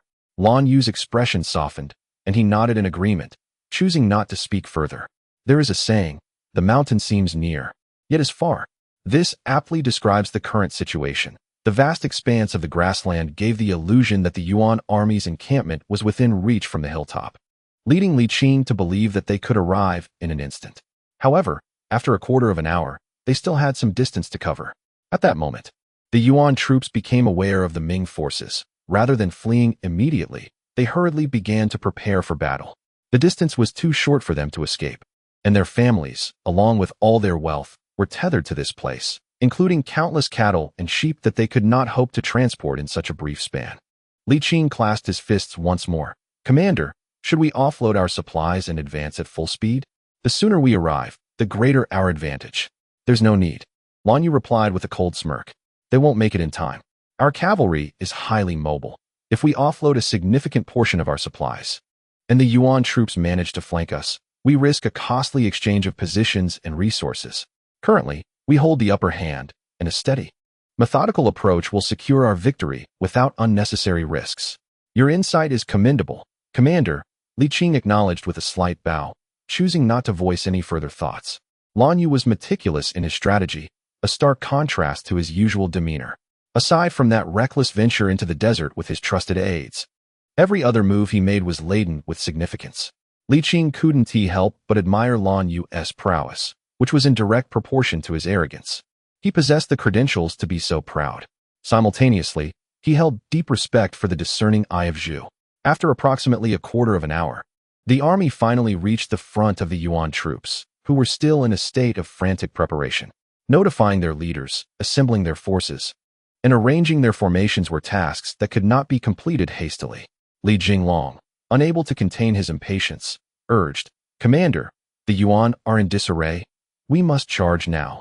Lan Yu regarded him with a look of incredulity, thinking to himself how astonishing it was that such a brilliant statesman could have a son like him. If one simply rushes into battle without purpose, what need is there for a commander? To send forth 150,000 troops without a clear objective or organized assault. What were you thinking? Lan Yu, now too weary to be angered by Li Jinglong's folly, sighed softly. Should you ever lead an army, it would be a tragedy for the entire force. You, Li Jinglong retorted, feeling a mix of embarrassment and anger. How could they let such a golden opportunity slip away? To stand idly by while the enemy arranged their formations and prepared for combat? If we give them half an hour, they'll be ready. Lan Yu rolled his eyes and commanded loudly, erect watchtowers. All commanders, heed my orders. Prepare and assemble in formation. Li Qing felt a wave of relief wash over him. He had briefly considered echoing Li Jinglong's call to arms, but was thankful he had kept his thoughts to himself, avoiding the embarrassment that would have ensued. The army sprang into action immediately, each commander issuing orders as soldiers organized themselves with discipline and precision, gathering in formation alongside their leaders. After approximately another quarter of an hour, 2 makeshift watchtowers, one large and one small, were completed, and simultaneously, the army stood ready in formation. Lan Yu ascended the small watchtower, leaving the larger one for the flag bearer. As the military supervisor, Li Qing naturally had to take the stage. Although Li Jinglong was infuriated by Lan Yu, he did not wish to miss such a momentous and heart-stirring confrontation. On the watchtower, Li Qing surveyed the opposing Yuan army and silently exhaled. Just as Lan Yu had predicted, the Yuan forces were still unprepared, despite their earnest efforts. In contrast, the Ming army had completed their preparations and was primed for action. At that moment, Lan Yu exuded an unprecedented seriousness, radiating a formidable aura of command. He declared in a deep voice, "Central Army, heed my orders. Form the left and right spearhead formations, advancing with the momentum of horns to charge directly into the Yuan camp and divide the battlefield. Left flank, right flank. Assume a wild goose formation for a flanking maneuver, while the rear guard remains on standby. Over a dozen flag bearers, upon receiving the command, organize themselves to wave various banners, signaling different tactical instructions, thus accurately conveying the commander's orders to the troops. Once the main commander received the directive, he immediately instructed the flag bearers to relay the signals. Moments later, the Central Army surged forth in a horn-like formation, swiftly followed by the left and right flanks advancing in a cunning maneuver. With the ferocity of tigers and the grace of dragons, the 100,000-strong army galloped across the grasslands. Their presence formidable, the thunderous sound of hooves intertwined with the battle cries, creating an earth-shattering cacophony that instilled fear. Between 2 points, the straight line is the shortest, thus. The spearhead formation of the Central Army was the first to strike, their steeds racing with unmatched vigor, crashing into the Yuan ranks. Quickly, too quickly. The speed of the warhorses reached its zenith, as the spearheads pierced toward the enemy's heart like a swift lance. In an instant, the two armies collided. The clang of weapons clashing and the gruesome sounds of bodies being cleaved mingled together, as blood erupted in vivid blossoms, splattering and falling, a grotesque beauty amidst the carnage. With a tragic whinny, a warhorse had its legs severed, letting out a series of mournful cries. Due to the overwhelming momentum, it was hurled sideways. Several Yuan soldiers were swept aside by the galloping steeds, their bones shattered as they spewed blood. Before they could struggle, the next moment, they were trampled beneath the massive hooves of the Ming cavalry, crushed into the fertile soil of the grassland. The Ming soldiers gripped their pikes tightly, wielding swords with fervor, roaring defiantly as they fought against the Yuan forces, none hesitating to retreat. It was not that they were all valiant and fearless, but under such circumstances, any hint of hesitation would lead to being trampled by the advancing army, ultimately meeting a gruesome end. To retreat meant certain death. To charge forward, however, offered a glimmer of hope. Unable to withdraw, they surged ahead. They had endured for far too long, carrying an immense resentment towards the Yuan forces, boldly charging forward as all their pent-up frustrations erupted in that singular moment. Kill! The Ming soldiers bellowed, their eyes ablaze. The weapons, propelled by the furious charge of their steeds, became extraordinarily sharp. Even armored Yuan soldiers faced either death or grievous injury upon contact. In years past, with iron steeds and valiant hearts, they had swept across vast terrains. Nothing had changed. The Ming forces surged with indomitable spirit and fervent battle intent. The sounds of shattering weapons, the cries of the wounded, and the neighing of horses intertwined, composing a brutal symphony of war. It was truly a spectacle of overwhelming magnitude. Li Qing witnessed such a scene for the first time, bloody, tragic, and with a grand visual impact that was unparalleled. Any written description seemed utterly pale in comparison. This was the reality of war, far removed from the sparse entries in history books that merely noted the date, the battle, and the casualties in a bland manner. Li Qing understood well that war leads to death. He had mentally prepared for this before the conflict commenced. Yet, the sheer efficiency with which lives were extinguished left him with an inexplicable chill. Li Jinglong was taken aback. This 16-year-old boy was experiencing the brutality of the battlefield firsthand. Unlike the accounts in military texts and annals that glorified the commander's wisdom and prowess in warfare, for the first time, he recognized the greatness of the soldiers. They were ordinary men, unrecorded by history. Even in death, the most a historian would note was a casualty figure, reducing them to mere statistics without leaving any trace of their existence. The phrases to shed blood and sacrifice one's life were familiar to him, even ones he had spoken himself, but witnessing such a scene unveiled the true horror and shock of it all. Li Jinglong clenched his fists and declared emphatically, "Glory belongs to everyone, not just the commander or the general." Lan Yu glanced at him in surprise, but rather than ridicule, he refrained from rebuttal. The battle raged on, each moment harvesting lives. Fortunately, the advantage lay with the Ming army. Both sides were cavalry, but one charged with unmatched momentum while the other scrambled to form ranks, resulting in an inevitable outcome. More crucially, the fighting spirit and morale of the Ming forces were exceedingly robust, whereas the Yuan army was dispirited, filled with panic and disbelief. They had not anticipated that the Ming would dare to venture into the desert, let alone confront them so directly. Faced with such unforeseen circumstances, it was challenging for them to regain their composure and respond with calmness. On the battlefield, every moment was invaluable, and the Yuan army, caught off guard, was at a significant disadvantage. The situation gradually clarified, with the scales of victory tipping increasingly in favor of the Ming. At that moment, Lan Yu, who had been calmly observing the battlefield, spoke. Change formation. Chapter 115. Tragic grandeur. Lan Yu spoke rapidly. The left flank would converge towards the center, transforming the wedge formation into a square formation, then advancing 2 miles towards the left front, while the right flank would similarly move 1.5 miles to the right front. Li Jinglong was stunned, pondering, can cavalry even form a square? Li Qing also wore a puzzled expression. The Ming forces on both wings, enveloping the Yuan army in an impenetrable wedge formation, were cutting through the enemy with ease, indicating a decidedly favorable situation. If they continued, the Ming's advantage would only grow, ultimately leading to victory. However, dismantling the wedge formation would create significant gaps, effectively granting the Yuan army an opportunity to escape, which Li Qing could not comprehend. Li Jinglong shared the same confusion, yet he had learned caution. After being chastised by Lan Yu, he began to doubt himself and refrained from voicing his concerns this time. Once the battle commenced, the commander held absolute authority, and no one was permitted to interfere, as the old Zhu had once stated. Despite his lack of understanding, Li Qing did not dare to voice a rebuttal, instead asking, "Commander, how shall we proceed?" The demeanor of Lan Yu towards Li Qing is markedly more favorable than that towards Li Jinglong. Firstly, the two share no conflicting interests. And secondly, in this critical confrontation against the main forces of the Yuan army, Li Qing plays an indispensable role. His call for water and his incantations have steadied the troops' morale, while the downing of the hawk has provided a clear direction for the army. In comparison to Li Jinglong, who contributes nothing and is prone to idle chatter, Li Qing is a breath of fresh air. Furthermore, Li Qing refrains from questioning Lan Yu's decisions, which elicits a degree of courtesy from Lan Yu. He elucidates. The previous formation was designed to compel the Yuan army into a direct confrontation. At that juncture, both sides had just engaged in close combat, and the Yuan were not at a significant disadvantage. The desire to flee was not strong, for they understood that if they retreated, all their cattle and sheep would be relinquished. However, the situation has changed.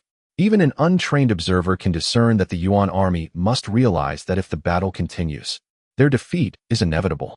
Lan Yu states calmly, "Mark my words, within 2 moments, the Yuan will undoubtedly attempt to break through, and the direction of their escape will align with the locations where I have ordered our flanking forces to assemble. Those 2 areas both feature gentle slopes, ideally suited for cavalry to charge down like tigers descending a mountain in their bid for escape." Li Qing respectfully interjects, "Even so, is it necessary to issue a command for a change in formation so promptly?" With a soft chuckle, Lan Yu does not respond, instead allowing his gaze to wander back to the battlefield. Li Qing scratches his head, turning his attention to the fray. The clash of armies continues unabated, as the central spearhead formation penetrates deep into the Yuan territory, with hooves the size of bowls trampling recklessly and blades and spears cleaving through the air, leaving a trail of crimson in their wake.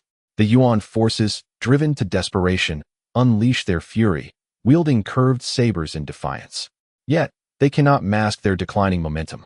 Lacking an effective formation, they are unable to withstand the relentless assault of the Ming troops, who strike with precision and organization. Even the most valiant among them cannot halt the advance of the Ming forces. Moreover, the morale of the Ming soldiers surges, despite the Yuan's fierce counterattacks. They pose no credible threat. Lives are extinguished like blades of grass, and the pale tints are stained with vibrant splashes of blood, creating a striking contrast. The Ming army rampages through the heart of the Yuan forces, leaving a trail of corpses and wounded soldiers writhing in agony on the ground, akin to a hellish purgatory. Fortunately, their suffering is not prolonged, as the pursuing Ming cavalry tramples over them, granting them a swift release from pain. The Ming soldiers also endure losses, sacrificing their lives from the very onset of the battle, with casualties occurring every moment. Although the Ming army enjoys a significant advantage, their losses, while fewer than those of the Yuan, remain grievous. Each fallen life is swiftly replaced by another as the battle rages on, and the cycle of sacrifice continues unabated. Such a scene would leave even the most formidable of reapers trembling in fear. Li Jinglong, who had always yearned for the battlefield, now appears pale and shaken. The reality of war starkly contrasts his romanticized visions. The brutality and bloodshed exceed his capacity for tolerance, churning his stomach with an overwhelming urge to vomit. It is utterly harrowing. Li Qing, too, bears a troubled expression, yet he remains ever vigilant, attuned to the shifting dynamics of the battlefield. Gradually, he sensed something amiss. A quarter of an hour had elapsed, and the flag-bearer at the watchtower continued to wave the flag, conveying Lu Yu's commands, yet the army remained unresponsive. He overlooked the fact that the present situation was entirely different from before. The soldiers on the battlefield exhibited a far lesser capacity for execution than those who had been awaiting orders prior to the engagement. The cacophony of combat was relentless, with a myriad of jarring sounds echoing throughout. As every individual remained on high alert, their focus solely on the enemy, utterly devoid of concern for anything else.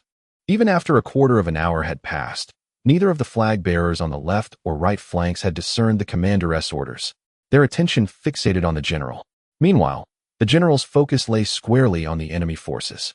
Undoubtedly, this was significantly influenced by the overwhelming advantages held by the Ming army. As the saying goes, one trick can conquer all, and now the Ming forces were at a distinct advantage. The commanders instinctively believed that a change in formation was unnecessary, as long as they kept their eyes on the enemy and maintained their ranks. After a while, a general finally noticed the military orders. Although he did not fully comprehend them, he executed them without hesitation. On the battlefield, failure to comply with orders would certainly lead to repercussions later. Soon after, increasingly more generals from the left and right flanks observed the commands and began to organize a change in formation. However, the efficiency of the troops in combat was significantly slower than usual, and from a distance, the results did not appear particularly pronounced. Simultaneously, the Yuan forces were also consolidating their troops. Li Qing's gaze sharpened as he mused. Once again, Lu Yu had accurately predicted the situation. The Yuan army was indeed attempting to break through. Yet, whether they would execute their escape as Lu Yu envisioned remained uncertain. Both sides were slowly adjusting their formations. But the soldiers embroiled in the conflict were oblivious to the actions of their adversaries. Ensconced in the fray, they could not perceive the broader picture. A quarter of an hour later, the pace of the Yuan army's reformation suddenly accelerated, becoming increasingly organized, and the direction they faced aligned precisely with Lu Yu's predictions. Li Qing inwardly praised. Lu Yu is remarkable. Li Jinglong's expression changed abruptly as he regarded Lu Yu with a complex demeanor. This time, he was genuinely impressed. He thought to himself, Lu Yu's military acumen has drawn perilously close to that of my father, and he has reached a level comparable to my father, Suda, and Chang Yechen. In contrast, I find myself lacking in military knowledge. Li Jinglong silently vowed to diligently study military texts upon his return, dedicating himself day and night. Damn it, we are still a bit slow. Lu Yu gritted his teeth and turned to the flag-bearer, shouting, urge the left and right flanks to hasten the execution of orders. For heaven's sake, wave the flags faster. The flag-bearer felt wronged. They had been waving the flag continuously, not daring to pause, clearly exerting their utmost effort. Moreover, they had not even had their lunch. Li Qing's palms were slick with sweat, and his anxiety peaked. He had not anticipated Lu Yu's astute foresight to be so precise, only to find that they were still a step behind. After such a prolonged engagement, the Ming army maintained its advantages and morale remained high, yet they were undeniably fatigued. Lu Yu urged, faster, even faster. But contrary to his wishes, the Ming army's movements consistently lagged behind those of the Yuan forces, which seemed to have subtly quickened their pace. There was no remedy. The desire to win paled in comparison to the instinct for survival. Li Qing let out a sigh, inwardly lamenting. It seems that achieving total victory in one fell swoop is no longer feasible. One must prepare for a prolonged pursuit. In that case, the army will endure considerable hardship for an extended period, and a significant portion of the Yuan forces will undoubtedly escape. Nevertheless, the outcome will remain unchanged. The Ming army shall prevail. At this juncture of the conflict, the victor and the vanquished have already become apparent. Even if some Yuan troops manage to flee, it will still be deemed a resounding victory, albeit not a complete one. A quarter of an hour later, the Yuan army formed their ranks first. Akin to the Ming army's vanguard formation, yet more closely resembling a cluster of wolf fangs, tightly intertwined like a single rope. The Ming forces, on the other hand, had just managed to assemble into a square formation and were organizedly advancing towards their objective to impede the enemy. Yet they were ultimately a fraction too late, just a mere moment. Li Jinglong pounded his chest in frustration, his face a mask of regret. Li Qing's gaze fell, his expression one of despondency. Just as the two were engulfed in their disappointment, Lan Yu suddenly roared. There is still hope. They will hold them back. They surely can. Li Qing lifted his head in sudden clarity, only to witness the cavalry from the left and right flanks, each with over 1,000 men, galloping ahead, gradually distancing themselves from the main army, even surpassing the Yuan forces in speed. At last, they reached their destination just before the Yuan army could break through. However, they arrived too late to establish any form of defense, and the Yuan troops surged forward. The sound of hooves thundered as the formidable onslaught rendered the left and right wing of the Ming forces utterly defenseless. In an instant, the foremost 100 Ming soldiers were thrown into disarray, trampled underfoot. The momentum of the Yuan forces did not wane. They continued their relentless assault. And under the weight of their rapid advance, ever more Ming soldiers were knocked to the ground, succumbing to the onslaught of hooves. During the charge, there were also instances of Yuan soldiers being unseated, which significantly hampered their breakout speed as more and more fell in disarray. These Ming soldiers, with their very flesh and blood, fought valiantly to buy time for the main army. Their sacrifice was not in vain, as the last of them faced annihilation. The formations of the left and right wings finally took up the mantle, standing resolutely before the Yuan army. The stoic Lan Yu suddenly let out a heart-wrenching wail, his eyes bloodshot and tears streaming down his face. Li Qing looked on in astonishment, not expecting that Lan Yu's first reaction would be one of profound sorrow rather than elation. Indeed, witnessing such a tragic scene stirred a desire to weep within him. Yet, having endured the weight of tragedy since the onset of battle, he had grown somewhat numb to it. He never anticipated that the steadfast Lan Yu would display such vulnerability. Lan Yu trembled uncontrollably, tears flowing freely, his nose running as he cried out, "They were the first to follow me. They were my dearest brothers." The large man, so raw in his grief, wept uncontrollably, the contrast too striking for Li Qing to remain unmoved, his own eyes glistening with tears. He wished to offer words of comfort to Lan Yu, but his lips moved for some time, yet he could not find the right words. Li Jinglong's eyes too were reddened. After a lengthy silence, he managed to utter stiffly, "My lord, take heart. They have sacrificed themselves for their country. They are heroes." Alas, Lan Yu's teeth ground together, his face contorted in anguish, but after a while, he gradually calmed down, wiped his tears, and continued to observe the battle. If one were to liken the formation of geese to a net, then the square formation would be akin to an impenetrable wall. While a large fish may manage to break free from a fishing net, it would inevitably be unable to breach a wall, resulting in a painful collision. The Mongol troops resembled moths drawn to a flame, recklessly charging forward with a determination reminiscent of those who refuse to turn back until they confront an obstacle. Their actions were not born of folly. Rather, once cavalrymen set their sights on a direction, only relentless forward momentum allows them to manifest their full combat potential, especially when attempting to break through. Humans possess a tendency to conform, and horses are no different. Instinctively following the advancing army is their natural response. Furthermore, once they are in motion, redirecting a horse becomes an impossible task, as even a moment's hesitation could result in being trampled by their comrades. Unlike Li Qing and his companions, who possess a vantage point that grants them broader awareness, the majority of the Mongol soldiers could only perceive the friendly forces ahead, oblivious to any blockages, as their fellow soldiers surged forward. Li Qing let out a long sigh, a look of relief washing over his face. Despite his lack of military acumen, he grasped the situation well enough. There would be no further surprises. The tide of battle had been irrevocably turned.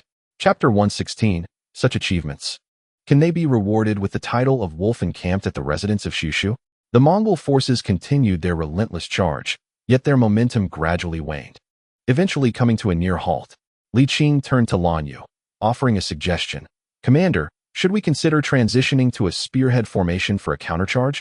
"There is no need," Lan Yu replied with a gentle shake of his head. "The soldiers are too fatigued to alter their formation. Forcing a change now would likely result in errors. Fortunately, the Mongols are equally exhausted. At this juncture, we need only to stabilize our position. If we cannot defeat them, we must ensure they cannot escape. The Mongols' stamina, morale, and psychological defenses are at their breaking point. It won't be long before they crumble." Lan Yu exhaled deeply and signaled to the flag bearer, instructing, "Convey the order. There is no need to maintain the square formation. The commanders of the three armies are to lead their troops in encirclement and coordinated assault." The flag bearer promptly waved the standard, issuing the battle command. Approximately 15 minutes later, the square formation gradually dispersed, surrounding the Mongols and progressively tightening the encirclement. The already diminished morale of the Mongols plummeted further. As Lan Yu had predicted, they could neither mount an effective defense nor escape. They sought to capture the leader but found themselves under the watchful gaze of the Ming forces, which numbered 50,000 and remained resolutely vigilant. There were no more options. Truly none left. Despair enveloped the Mongols. Some had even surrendered to hopelessness, their vacant eyes gazing skyward as they softly chanted ancient ballads, the melodies steeped in sorrow. The song spread like a contagion, more and more voices joining in the lament, and those still resisting felt their spirits sink further, their weapons drooping in defeat. Lan Yu's voice thundered, "Cease all resistance. Surrender your arms, and you shall not be harmed." However, the distance rendered the Ming forces unable to hear him. Li Qing, summoning his strength, bellowed with all his might, yet the army remained unresponsive. Yet, nearly all the Mongols had relinquished their will to fight, and the Ming forces' desire for aggression had also diminished. After a brief moment, the 50,000 soldiers surrounding their commander echoed in unison, "We surrender. Lay down your arms, and you shall not be harmed." Simultaneously, the flag bearer was fervently signaling with the banner.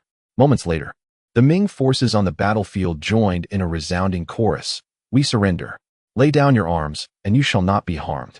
The unified voice reverberated, overwhelming and awe-inspiring. With a clang, a Mongol soldier despondently dropped his curved blade, collapsing onto the ground in a daze, his expression vacant.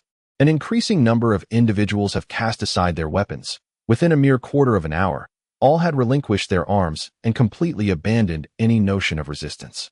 Li Qing murmured softly to himself, "It is over. It has finally come to an end." Lan Yu exhaled a sigh of relief and solemnly commanded, "Rear guard, assemble, advance forward." 2/4 of an hour later, Li Qing, Lan Yu, and Li Jinglong rode their majestic steeds at the forefront, followed closely by an imposing army of 50,000, gradually approaching the Yuan forces.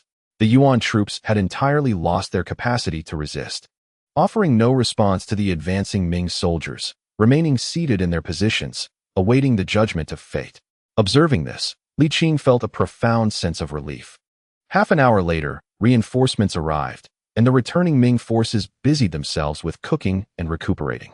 At this moment, the situation was finally under complete control. Lan Yu, overwhelmed with emotion, gazed skyward and shouted, "Boren, do you see this? I have succeeded." His expression was one of unabashed pride, adding, "And moreover, I have accomplished it even better than you did." Li Qing could not help but glance sideways. He had learned from Li Jinglong that Boren referred to Chang Yuchen. Lan Yu's assertion of surpassing Chang Yuchen was audacious, yet upon reflection, it bore a semblance of truth. Following this battle, the northern Yuan dynasty ceased to exist, crumbling into disarray, leaving only scattered tribes in its wake. Lan Yu had indeed achieved what esteemed generals such as Su De, Chang Yuchen, and Li Wenzhong had not. In the distance lay countless cattle and sheep, and at present, innumerable Yuan soldiers stood captive. Such an accomplishment was undeniably glorious. Li Jinglong, too, wore a proud countenance and softly declared, "Father, I have succeeded." His voice was not loud, yet Li Qing, being astute and close in proximity, heard him clearly. Li Qing was tempted to retort, "What have you accomplished?" Truth be told, during this campaign in the northern desert, Li Jinglong, as deputy commander, had played a minimal role. However, with the army's resounding victory, everyone was elated, and it was only natural for Li Jinglong to feel a sense of pride as the deputy commander. There was no need for Li Qing to dampen his spirits. After all, they bore no deep-seated animosity toward one another. At this moment, Lan Yu, who had endured over 20 years of suppression, finally felt a sense of vindication. No longer would anyone refer to him, as the second Chang Yuchen. He was the brother-in-law of Chang Yuchen and had, indeed, risen through the ranks thanks to familial connections, becoming a military commander under his brother-in-law's command in his youth. While he may have entered through the back door, he did not rely on his brother-in-law for a comfortable existence. Regardless of his efforts, he was often accused of attaining his position through connections, which fueled his determination to prove himself further. In the 4th year of the Hongwu era, he accompanied General Fu Yud in conquering Bashu. In the 5th year, he joined General Su De in the northern campaigns, defeating Kuo Timur. In the 7th year, he led troops to seize and occupy Xinghe, capturing numerous high-ranking officials of the Yuan court, including Duke Tai Limi. In the 11th year, he, alongside Ming, quelled the Western Tibetan Rebellion, returning victorious a year later. By the 12th year, his illustrious military achievements earned him the title of Duke of Yongchang. From that point onward, no one claimed he had risen through connections. Instead, the military commanders were won over by his prowess, expressing great admiration and dubbing him the second Chang Yuchen. Nevertheless, he remained unable to shed the label of Chang Yuchen's brother-in-law, for whenever he was mentioned, Chang Yuchen was invariably referenced alongside him. He holds great respect for his brother-in-law, yet he yearns to step out from under his shadow, desiring to forge his own identity rather than merely being known as the younger brother of Chang Yuchen. From this moment forth, Lan Yu shall be Lan Yu. With a spirited demeanor, Lan Yu turned to Li Qing and exclaimed, "Such accomplishments merit the title of Feng Lang Ju Su, do they not?" Li Qing replied, "To mention Feng Lang Ju Su, one cannot overlook the legendary figure of Hua Zubing." Although history was not Li Qing's forte, he was well aware of Hua Zubing's remarkable exploits, for they were indeed extraordinary. During history lessons, the teacher's eyes sparkled with excitement when recounting Hua Zubing's tales. At the tender age of 17, he embarked on an expedition against the Xiongnu, personally leading 800 cavalry on a swift assault that infiltrated the heart of the Xiongnu territory, resulting in the slaying of 2,000 foes, with the entire family of the Chanyu eradicated. In a single battle, he was conferred the title of Marquis of Champions. At 19, he was appointed as the general of the cavalry and launched 2 campaigns in Heshi. In one instance, he commanded 10,000 cavalry, first defeating the city of Shotuwang, and subsequently vanquishing 5 Xiongnu tribes, annihilating 9,000 enemies. On another occasion, alongside Gongsun Ao, he advanced with his troops. However, Gongsun Ao lost his way, leaving Hua Zubing to penetrate deep into enemy territory, where he obliterated 30,000 foes and captured 40,000. At 21, he waged war in the northern desert, introducing the concept of blitzkrieg to the annals of history. He galloped thousands of miles, decisively crushing the main forces of the Xiongnu and pursuing them to Mount Wolf Ju Su, where he defeated 70,000 enemies and seized countless cattle, sheep, and horses. Ascending to the Han Sea, he achieved the honor of Feng Lang Ju Su. From that moment on, the ultimate aspiration of every military general became the attainment of Feng Lang Ju Su. However, Hua Zubing had set this pinnacle honor exceedingly high. Throughout the dynasties of Han, Tang, and Song, only a few have ever managed to achieve it. Feng Lang Ju Su is not merely about reaching Mount Wolf Ju Su and offering sacrifices. It embodies an honor, the highest honor for a military leader. Upon hearing Lan Yu mention Feng Lang Ju Su, Li Qing instinctively rolled his eyes, yet upon reflection, he recognized that Lan Yu was not merely boasting. The achievements of this battle were indeed monumental. The exact number of enemies vanquished remains uncalculated, as many perished in the chaos, but the estimated number of captives is surely no less than 70,000. Additionally, the tally of cattle, sheep, camels, and horses is beyond reckoning. More importantly, the emperor of the northern Yuan, along with ministers, concubines, and princesses, were all taken captive, marking the total collapse of the Yuan court. The wealth acquired and the significance of this battle are unparalleled. Indeed, the claim of Feng Lang Ju Su is not without merit. Lan Yu inquired with a smile, "Is it truly feasible?"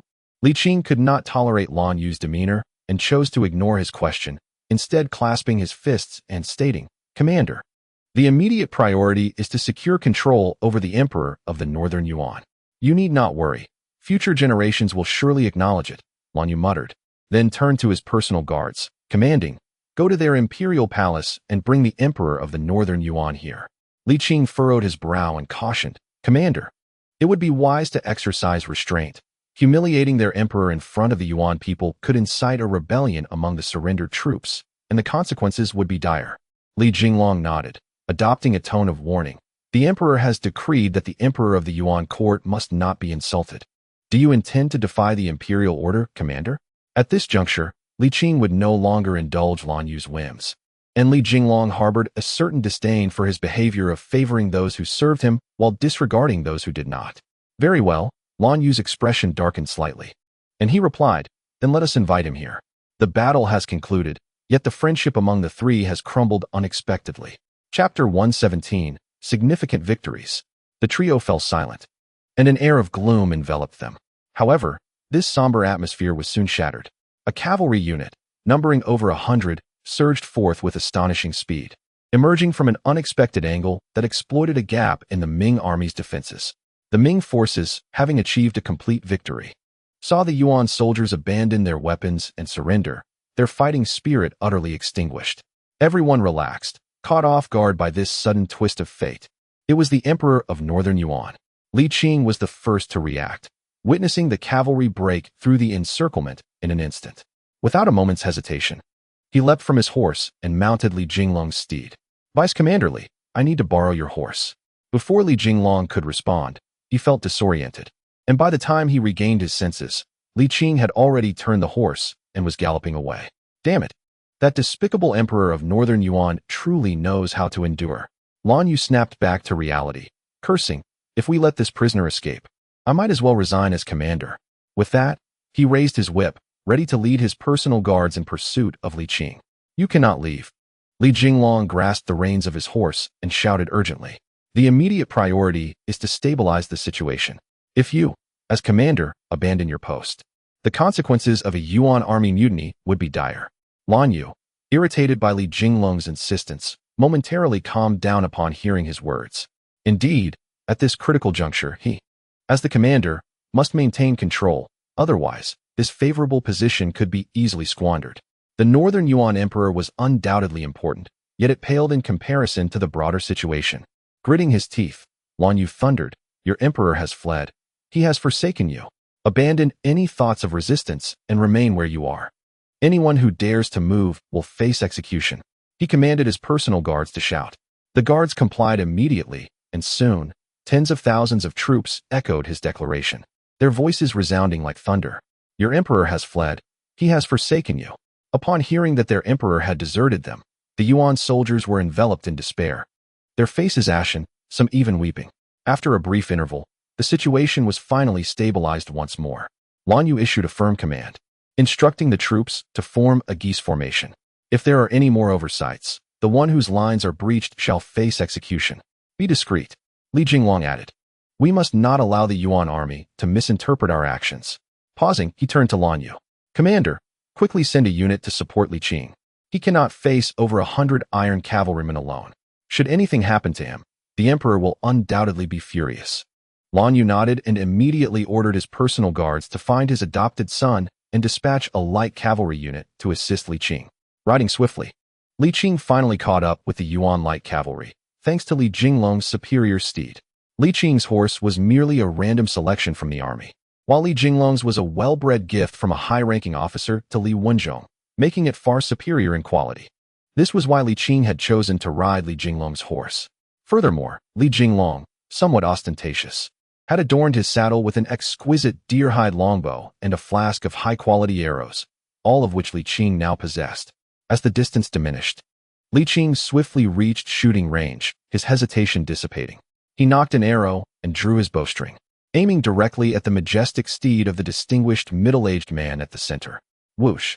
Having honed his archery skills through repeated encounters with the heydonking, his arrows soared through the air, deftly threading through the gaps in the ranks of men and horses, striking the mount with unerring precision, embedding itself nearly half a foot deep. The war horse, in agony, reared its front hooves high, and its rider, caught off guard, was violently thrown off due to the overwhelming inertia, while the soldiers behind hastily pulled on their reins, plunging the scene into chaos. A surge of joy filled Li Qing's heart. He had indeed made the right choice, for the rider was none other than the emperor of the northern Yuan. Toga's Temur. At this moment, Toga's Temur found himself in a most disheveled state, rolling several times on the grass before finally halting, assisted by the chancellor. He had abandoned his grand army, consorts, and children, escaping only with his eldest son, a few guards, and select ministers. It was a lamentable sight for an emperor to fall so low. Togus Timur shook his dazed head and, upon noticing a single pursuer, was instantly consumed by fury, bellowing, "Kill him!" Li Qing, exhilarated by the chase, found himself within scant 20 meters of the Yuan forces when he suddenly heard the roar. Although he did not comprehend the words, the expressions of the soldiers conveyed their intent. Realization struck him. He had been reckless. In that moment, surrounded by over 100 fierce cavalrymen, he understood that even with his modest advancements in martial prowess over the past 2 years, he was no match for such a formidable number. With a bitter taste in his mouth, he prepared for the worst as he saw the enemy drawing their curved swords and reaching for their bows. In a moment of desperation, he turned and shouted, "Brothers, the Northern Yuan Emperor is right here. Let us strike." Cursing under his breath, he hoped that Togus Timur could understand the Chinese language. Otherwise, his fate would be grim. To his relief, Togus Timur indeed comprehended the words, having spent his youth in the Central Plains, and not only could he understand, but he could also speak it. Despite suspecting Li Qing might be employing trickery, he dared not gamble. He switched horses and urged his followers to continue their flight. Li Qing exhaled, daring not to pursue any closer, maintaining a safe distance. The hooves of the 100-strong cavalry would undoubtedly leave traces on the grassland, which might restore to its former state after some time, but it would suffice for the Ming forces to track their path. Li Qing remained focused on Togus Timur, targeting his mount to severely impede his escape. Each time Togus Timur erupted in rage, Li Qing would shout, "Brothers, follow me to battle." The Northern Yuan Emperor was on the verge of exploding with fury, yet he could not afford to waste time. After half an hour, Togus Timur found himself thrown from his horse once again. At that moment, he could no longer contain his wrath, shouting madly, "Kill him! I command you to kill him! Brothers, let us charge!" Li Qing followed suit with a thunderous call. Though Togus Timur had not heard the tale of the boy who cried wolf, he understood the implications. He was resolute in his intent to slay Li Qing. Yet, this time, the wolf indeed had arrived. A contingent of nearly 2,000 Ming cavalrymen closed in, swiftly encircling their prey. As he observed the Ming soldiers shouting fiercely, Togus Timur was left utterly stunned. This time, he was truly defeated. A quarter of an hour later, more than half of the 100 or so war horses had been struck by arrows. Although Togus Timur attempted one last struggle, he was swiftly captured alive by Li Qing. "I've got you now," Li Qing grinned, determined not to yield this achievement to anyone else. He promptly inflicted a few jabs on Togus Timur, rendering him completely weak and unable to muster any strength. Back to camp, Li Qing led the Emperor of the Northern Yuan back to their encampment. Li Jinglong's expression was complex. He felt vastly inferior compared to both the general and the military supervisor. Though Lan Yu had committed an unforgivable offense, all was forgiven the moment the main force of the Yuan army was located. Li Qing was no less commendable. His quest for water steadied the troops, and the eagle he shot down pointed the army in the right direction. It could be said that in terms of locating the Yuan army, Li Qing was on par with Lan Yu. While Lan Yu commanded a victorious army, Li Qing had captured the emperor of the Yuan court alive. Both were undeniably brilliant, leaving Li Jinglong feeling like a mere bystander throughout the entire affair. Despite his immense pride, he could not deny the truth. "Alas, I am ultimately not their equal." Li Jinglong sighed inwardly, recalling his father's dying advice. Never make an enemy of Li Qing. If possible, seek to befriend him. With this thought, the twinge of jealousy gradually dissipated. He stepped forward with a smile and said, "Brother Li, you have achieved extraordinary merit. Upon our return, the Emperor will undoubtedly reward you handsomely." Unable to compete, he chose to ally himself with Li Qing without hesitation. Li Qing, too, sought to cultivate a good relationship with Li Jinglong, not for any other reason but to keep Lan Yu in check. Having just secured victory, Lan Yu was already becoming arrogant, and the journey home was long. He wished to avoid any complications. With a smile, Li Qing replied, "Deputy Commander Li, you are too modest. Were it not for your fine steed, I might not have been able to catch the Emperor of the Northern Yuan." "Oh." Li Jinglong paused for a moment before his face broke into a wide smile, thinking to himself, "Indeed, I still have some merit." After exchanging a few pleasantries, they approached Lan Yu. Despite his arrogance, Lan Yu treated Li Qing with a degree of respect, acknowledging his substantial contributions to the army's victory. "It is nearly dark. You should rest well. Tomorrow we will tally the spoils of war, and your presence as military supervisor will be essential." Li Qing nodded, assuring him, "Rest easy. I have already made the necessary arrangements." Lan Yu remarked that although the route back was clear, the presence of captives and livestock would slow their progress. "The sooner we depart, the sooner we return home." "Very well," Li Qing replied without hesitation, eager to return home after such a prolonged absence. He longed for Wanling and the others.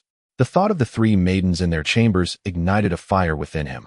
After a light meal, Li Qing retired to his tent, sleeping soundly until well into the afternoon of the following day. Stretching with a yawn, Li Qing felt his bones crackle, invigorated and refreshed. Exiting the tent, he inquired about Lan Yu's location and made his way directly toward him. Upon seeing Li Qing approach, Lan Yu waved his hand and began to mobilize. Over 1,000 soldiers, bare-chested and clad in large shorts, surged into various camps, commencing the transportation of treasures to the open grounds outside. Before long, boxes filled with gleaming gold, shimmering silver, and lustrous pearls and agates were being brought forth. The stronghold of the Yuan court was certainly not lacking in wealth. It took nearly half an hour for the multitude to empty the treasures, which included significant items such as imperial seals, official stamps, and edicts. The sight was overwhelming, with heaps of valuables piled together, leaving one at a loss as to where to focus their gaze. Lan Yu remarked, "As for the treasures, I shall assign my trusted aides to oversee them. We can settle the accounts later. For now, let us proceed to the next task, accounting for the captives." Li Qing nodded in agreement, understanding that Lan Yu wished to complete matters swiftly and attend to other affairs, aiming to return home ahead of schedule. The counting of the populace went relatively smoothly, as the Yuan soldiers were lined up neatly, allowing for an accurate tally to be obtained with ease. In less than 2 hours, the counting was completed. In this battle, they had captured the Emperor of Northern Yuan, Prince Wu Der, Prince Dai Li Ma, along with princes, princesses, concubines, civil and military officials, and soldiers, totaling 77,525 individuals. After accomplishing this, they proceeded to account for livestock such as cattle, sheep, and camels. The two men hurried to the pastoral lands, whereupon Li Qing was left astounded, and Lan Yu's eyes widened in disbelief. There were simply too many. It was impossible to count them all. Cattle, sheep, and camels do not behave like humans, standing orderly for easy enumeration. They roamed freely across the hills and valleys, making it impossible to tally them. "What shall we do?" Lan Yu inquired. "I am at a loss." Li Qing scratched his head. "How about we circle around and estimate a rough count? It's simply unmanageable." The scene resembled a late-night insomniac attempting to count sheep to fall asleep. "That works." Lan Yu had no objections. By the time they completed their circuit, it was already late evening. Lan Yu said, "I estimate there are no less than 200,000 heads." "Not that many." Li Qing shook his head. "With our remarkable achievements, whether there are more or fewer livestock is of little consequence. Let us not take undue advantage. Even if we report fewer, we cannot inflate the numbers. Otherwise, during post-battle inspections, the censors and officials will surely gossip." Lan Yu felt a flush of warmth on his face and awkwardly replied, "All right, let us proceed as you suggest. How many shall we report?" "Let us say 150,000, Li Qing proposed. "Considering the consumption on our return, that will be ample." "No problem," Lan Yu assented. "Tomorrow I will command the army to bury our fallen brothers. You will oversee the counting of gold and silver treasures, and the sooner we finish, the sooner we can return home." "Agreed." 3 days later, the counting of gold and silver treasures was completed. The total amounted to over 3 million taels of gold, over 8 million taels of silver, 83 boxes of pearls and agates, and 126 boxes of antiques and paintings. All treasures were transported away. Over 150,000 heads of livestock were relocated, and more than 77,000 captives departed from their homeland. Subsequently, Lan Yu set ablaze the tents, thoroughly severing the Yuan's retreat. As they gazed upon the conflagration, Li Qing, Lan Yu, and Li Jinglong were all invigorated. Thus, the grasslands were rid of the Yuan court. After a day of rest, the army, bearing unparalleled spoils of war, set forth on their journey homeward. Chapter 118. The beauty of elegance as autumn approached. A gentle breeze caressed the face, bringing immense comfort. Li Qing wore a cheerful expression, and in a sudden fit of mischief, he called out loudly, "Ba! Ba!" In response, tens of thousands of sheep echoed back, their bleats mingling with the lowing of cattle, creating a lively cacophony. Lan Yu remarked, while Li Jinglong added, "Do not be so serious." Li Qing chuckled, saying, "Marching is inherently tedious. We've only just begun, and the journey ahead is still long. It's not a bad idea to seek some amusement to pass the time." "Seek amusement?" Lan Yu paused, then laughed. "You make a valid point. The march is indeed monotonous. One must find some diversion, lest it become too stifling." Li Jinglong took out a military treatise from his sleeve and cheerfully remarked, "Within books lie treasures, and within them, the beauty of elegance. If you find it dull, Li brother, you may peruse this." Li Qing was not fond of such readings. He preferred illustrated books. He diplomatically replied, "I've read it. What about you, Deputy Commander Li?" "I have more." Li Jinglong deftly produced another volume, and Li Qing, unable to refuse, accepted it with gratitude, flipping through it out of boredom. In truth, he believed that while studying military texts could be beneficial, their practical application was quite limited. Every battle was unique and required responses tailored to the circumstances. Reading alone could not forge a renowned general. Practical experience was essential. Experience and talent were the true pivotal factors.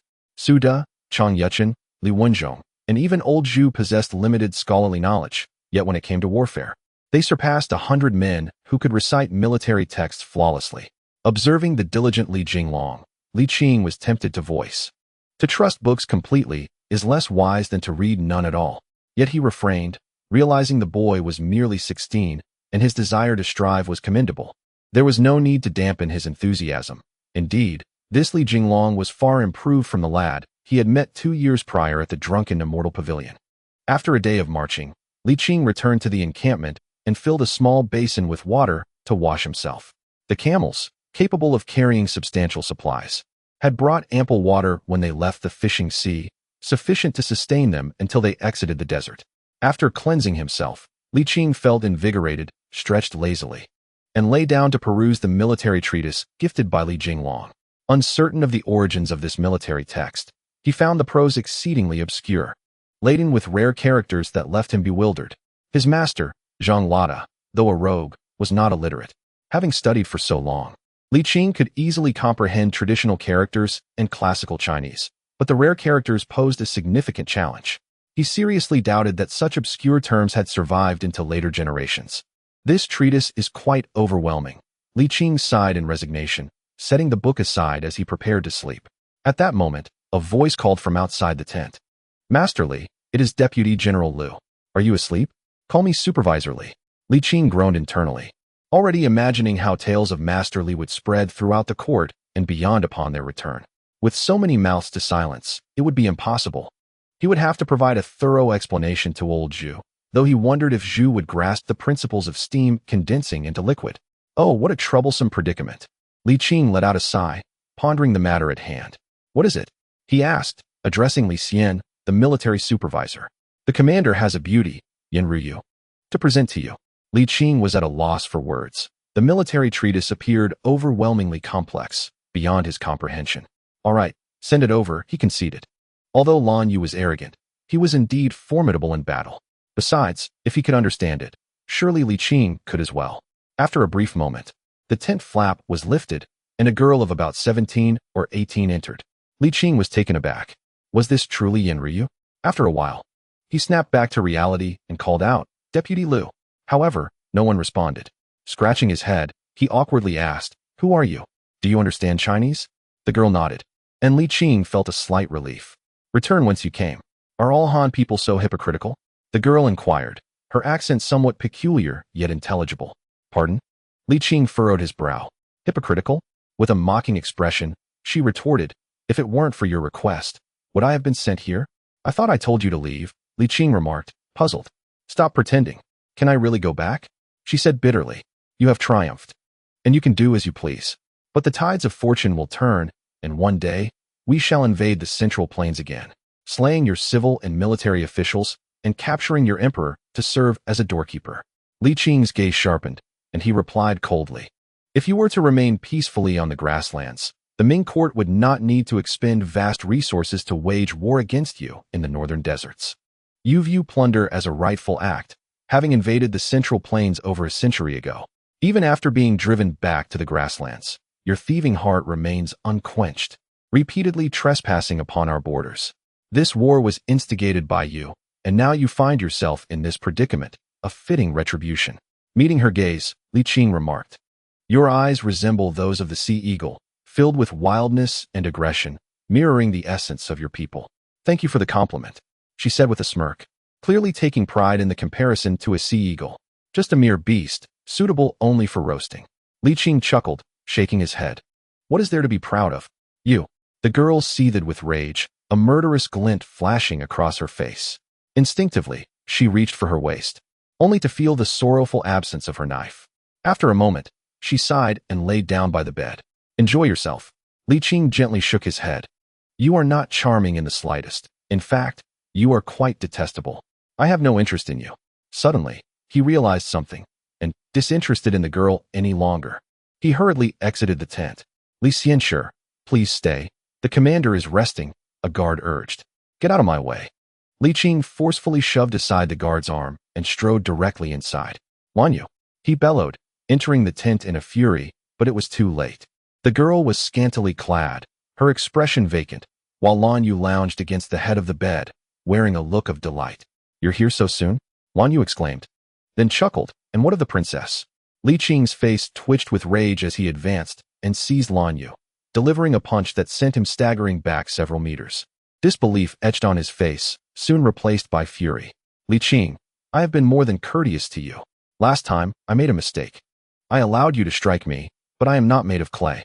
In a fit of anger, Lan Yu exclaimed, "Indeed, I concede that this victory is largely attributed to your efforts, but do not forget who the commander is." He spat, cursing. "I did not claim all the glory for myself. That scoundrel Li Jinglong did not receive any gifts from me, while you alone were bestowed a princess. You, of all people, should recognize the favors bestowed upon you. You have utterly disgraced the Ming." Li Qing, in a fury, landed another punch. Lan Yu, taken aback by his audacity, was caught off guard and stumbled backward once more, igniting his rage completely. "Is this never-ending?" Lan Yu roared. "Do you truly believe I fear you?" With that, he advanced furiously, delivering a series of blows. A right hook, a left kick, a jab to the abdomen, followed by grappling and side kicks, leaving Lan Yu thoroughly bewildered. The commotion within the tent was substantial, prompting several of his guards outside to hesitate before bravely entering, only to be met with the sight of their commander, battered and bruised. "Oh dear!" The guards gasped in shock, realizing the one being beaten was their commander. They rushed to intervene, attempting to restrain Li Qing. Although they dared not lay a hand on Li Qing, they could not bear to watch their commander suffer. Resorting to this method to halt the violence, one guard clung desperately to Li Qing's waist, urging another, "Quickly, summon Vice Commander Li." At that moment, Lan Yu spat bloodied saliva and rose from the ground, witnessing the guards come to his aid, which only exacerbated his embarrassment. He bellowed, "Get the hell out of here. Commander, please." The guards, reluctant to disobey, released Li Qing, bowed respectfully, and retreated. Lan Yu's fury was nearly explosive. Yet he realized he could not afford to continue the fight. Any further conflict would only result in his own detriment. He seethed. "Is it merely a concubine? What of it? I have toiled for so long. Cannot I indulge myself?" His anger intensified, yet he restrained the impulse to retaliate. If Ho Tsubing had the audacity to execute Li Guang's son over a disagreement, what did it matter if he took a concubine? Li Qing, equally enraged, shot back. "Can you not learn anything? So what if you have the audacity to compare yourself to Ho Tsubing? He at least spoke of the Huns yet to be defeated. You, on the other hand, are already boasting after a single victory. I took a concubine, what of it?" Lan Yu retorted, "If you have the guts, then kill me." Li Qing, with disdain, warned, "Lan Yu, if you continue down this path, it will be your undoing." With a scoff, Lan Yu replied, "What are you even worth? I have fought valiantly for the Ming, shed blood for the Ming, and risked my life for the Ming. You are in no position to lecture me." At that moment, Li Jinglong rushed into the tent, anxious and flustered. What happened? Why the fighting? Upon seeing Lan Yu in such a disheveled state, Li Jinglong instinctively stifled a laugh, but quickly composed himself, approaching Lan Yu with an exaggerated tone. "Commander, are you all right? Stop your mockery." Lan Yu, seeking a target for his frustration, did not hold back, delivering a slap. "You are the last person I respect."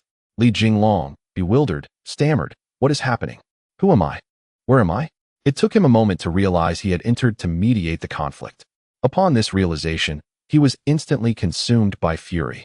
What crime have I committed by merely attempting to mediate? You scoundrel, Lan Yu. Li Jinglong, filled with rage, unleashed a powerful punch. Bang! Li Jinglong staggered, retreating several steps before crashing to the ground. Bewildered, he never anticipated that even in this state, he would still be overpowered. Damn it! How can I allow myself to be beaten by you? Lan Yu sneered maliciously and advanced with a flurry of side kicks. It was clear he was utterly outmatched. Li Jinglong, dazed and reeling from the blows, found himself unable to retaliate, his frustration mounting. Li Qing, will you not say a word? Oh, for heaven's sake. Li Qing, are you merely going to watch me get thrashed? Li Qing, scratching his nose, stepped forward to intercept Lan Yu, his tone grave. How do we resolve this? Resolve? Lan Yu scoffed with a bitter laugh. What nonsense. Do not think for a moment that I fear you. Li Jinglong shook his head and caught sight of a disheveled woman nearby, gradually piecing together the events that had transpired. His spirit ignited. Lan Yu, you dare commit such a disgraceful act against the Ming? I shall hold you accountable. Facing Lan Yu's fierce gaze, Li Jinglong choked back his words, feeling overly humiliated, and then asked, Li Qing, will you not hold him accountable? Li Qing, somewhat exasperated with Li Jinglong, ignored him and directed his attention to Lan Yu. Have you considered the consequences should the Northern Yuan Emperor learn of this? A mere prisoner. How much trouble can he truly stir? Lan Yu retorted disdainfully. Li Qing, incensed, replied, even a clay Buddha has its limits. How much more so an emperor? Can he simply swallow this insult? With so many defectors, have you contemplated the repercussions of a potential mutiny? Lan Yu hesitated, then bellowed outside the tent. Bring someone to keep a close watch on the Northern Yuan Emperor. He must not be allowed to interact with anyone. As soon as the guards entered the tent and heard the orders, they bowed in acknowledgement and swiftly departed. Lan Yu coolly stated, very well, it is settled for now. Li Qing sighed, cautioning, Lan Yu, consider what holds more significance, women or military achievements. Contemplate this carefully. I shall say no more. With that, he turned to leave. Li Jinglong called after him, wait for me. As he caught up with Li Qing, just before exiting the tent, he shot a parting jab at Lan Yu. Upon returning to the capital, we shall see whether I strike you or not. With that, he quickened his pace and exited the tent alongside Li Qing. Why have you not yet departed? Back in the tent, Li Qing noticed the woman still present and could not help but frown. The outside is filled with your people. How could I leave?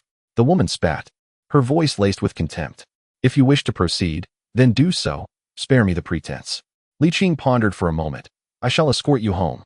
The woman, taken aback, replied incredulously. Are you truly going to take me back? Is there any doubt? Li Qing responded coolly. Let us go. What of the Khitan who came with me? Li Qing scratched his head, perplexed. What is a Khitan? The equivalent of your Han Dynasty's empress. Li Qing's face flushed with embarrassment, and he awkwardly replied, I will first ensure your safe return, and as for her, I will inquire about her whereabouts later. She was taken to your commander's tent. I witnessed it myself. The woman pressed, what is to become of her now? Li Qing felt a pang of guilt. I am uncertain about this as well. Utterly hypocritical. The woman exclaimed, the heavens will bless us. The humiliation we endure today shall one day be repaid in full.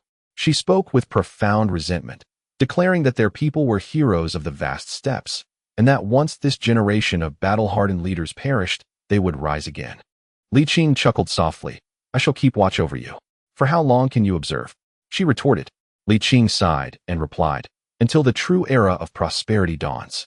After a pause, he cautioned, do not speak recklessly upon your return. You would not wish your kin to suffer grievously due to your reckless words, would you? The woman fell silent for a moment, then slowly nodded. I will refrain from speaking foolishly. Having faced defeat, we women are prepared for the indignities that may come. We can bear it. Li Qing let out a quiet sigh. Let us go. I will escort you back. 2/4 of an hour later, Li Qing arrived at the camp for the captured women. As soon as he entered, a throng of women rushed towards the First Lady, bombarding her with inquiries. Although he could not comprehend their words, he noticed their gazes towards him softened, indicating that the woman had clarified matters. Then, the women began chattering again. He still did not understand, but one word resonated clearly. Kaduan. Li Qing's heart leapt, though he soon observed the women's expressions relax, allowing him to breathe again.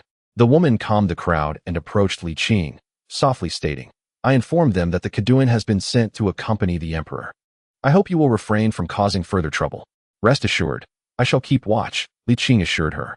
The woman gazed deeply into his eyes, nodded, and turned to enter the camp for the captives. Li Qing watched her depart, sighed, and returned to his tent. Lying in bed, sleep eluded him, and he opted instead to meditate and cultivate his energy. The following day, just as dawn broke, Li Qing rose and made his way to the command tent. He could no longer allow Lan Yu to act with impunity. Otherwise, severe consequences were inevitable. Master Li has arrived, one of the guards announced awkwardly. The general is still asleep. Perhaps you could return later? Hearing the commotion within, Li Qing's anger flared, and he pushed past the guard to enter. Inside, he found Lan Yu's 2 guards digging a grave, while the Kaduan lay lifeless. You killed her? Li Qing exclaimed, fury etched on his face. She took her own life. Lan Yu replied grimly, what a stroke of bad luck. Li Qing felt blood rush to his head, wishing to slap Lan Yu soundly. But now it was too late for words. After a long moment, he managed to compose himself. From now on, I will sleep alongside you. Get lost. Lan Yu retorted sourly, I have no interest in men. Li Qing, disinterested in banter, said flatly, I will keep an eye on you. Should you misbehave again, I will not hesitate to take action. You. Lan Yu was infuriated, yet he knew he could not best Li Qing in a fight. With a grunt, he conceded, I swear I will not touch any more of these women. After a pause, he waved his hand dismissively, do as you wish. Once we bury her, we shall continue our journey. Prepare yourself. Half an hour later, the army set forth once more. The commander and vice commander bore bruised faces, and the surrounding officers exchanged peculiar glances, yet none dared to speak or inquire. Fortunately, the confidentiality measures were well implemented, and with the explanation from the woman last night, the beastly behavior of Lan Yu had not reached the Yuan army, thus avoiding any upheaval. The 3 rode on their majestic steeds, enveloped in a profound silence. At this juncture, the vessel of friendship had capsized completely. Throughout the march, Li Qing spent each night in the commanding camp, keeping a vigilant watch over Lan Yu. During this time, Li Jinglong also stayed over a few times, but was often met with Lan Yu's wrath, which deterred him from returning thereafter. Time passed swiftly, and before long, several months had slipped away. As winter set in, the army finally emerged from the grasslands, on the brink of reaching the borders of the Ming dynasty. Although a considerable distance remained before they returned to the court, joy illuminated every face. Marching within the Ming territory imbued a different spirit.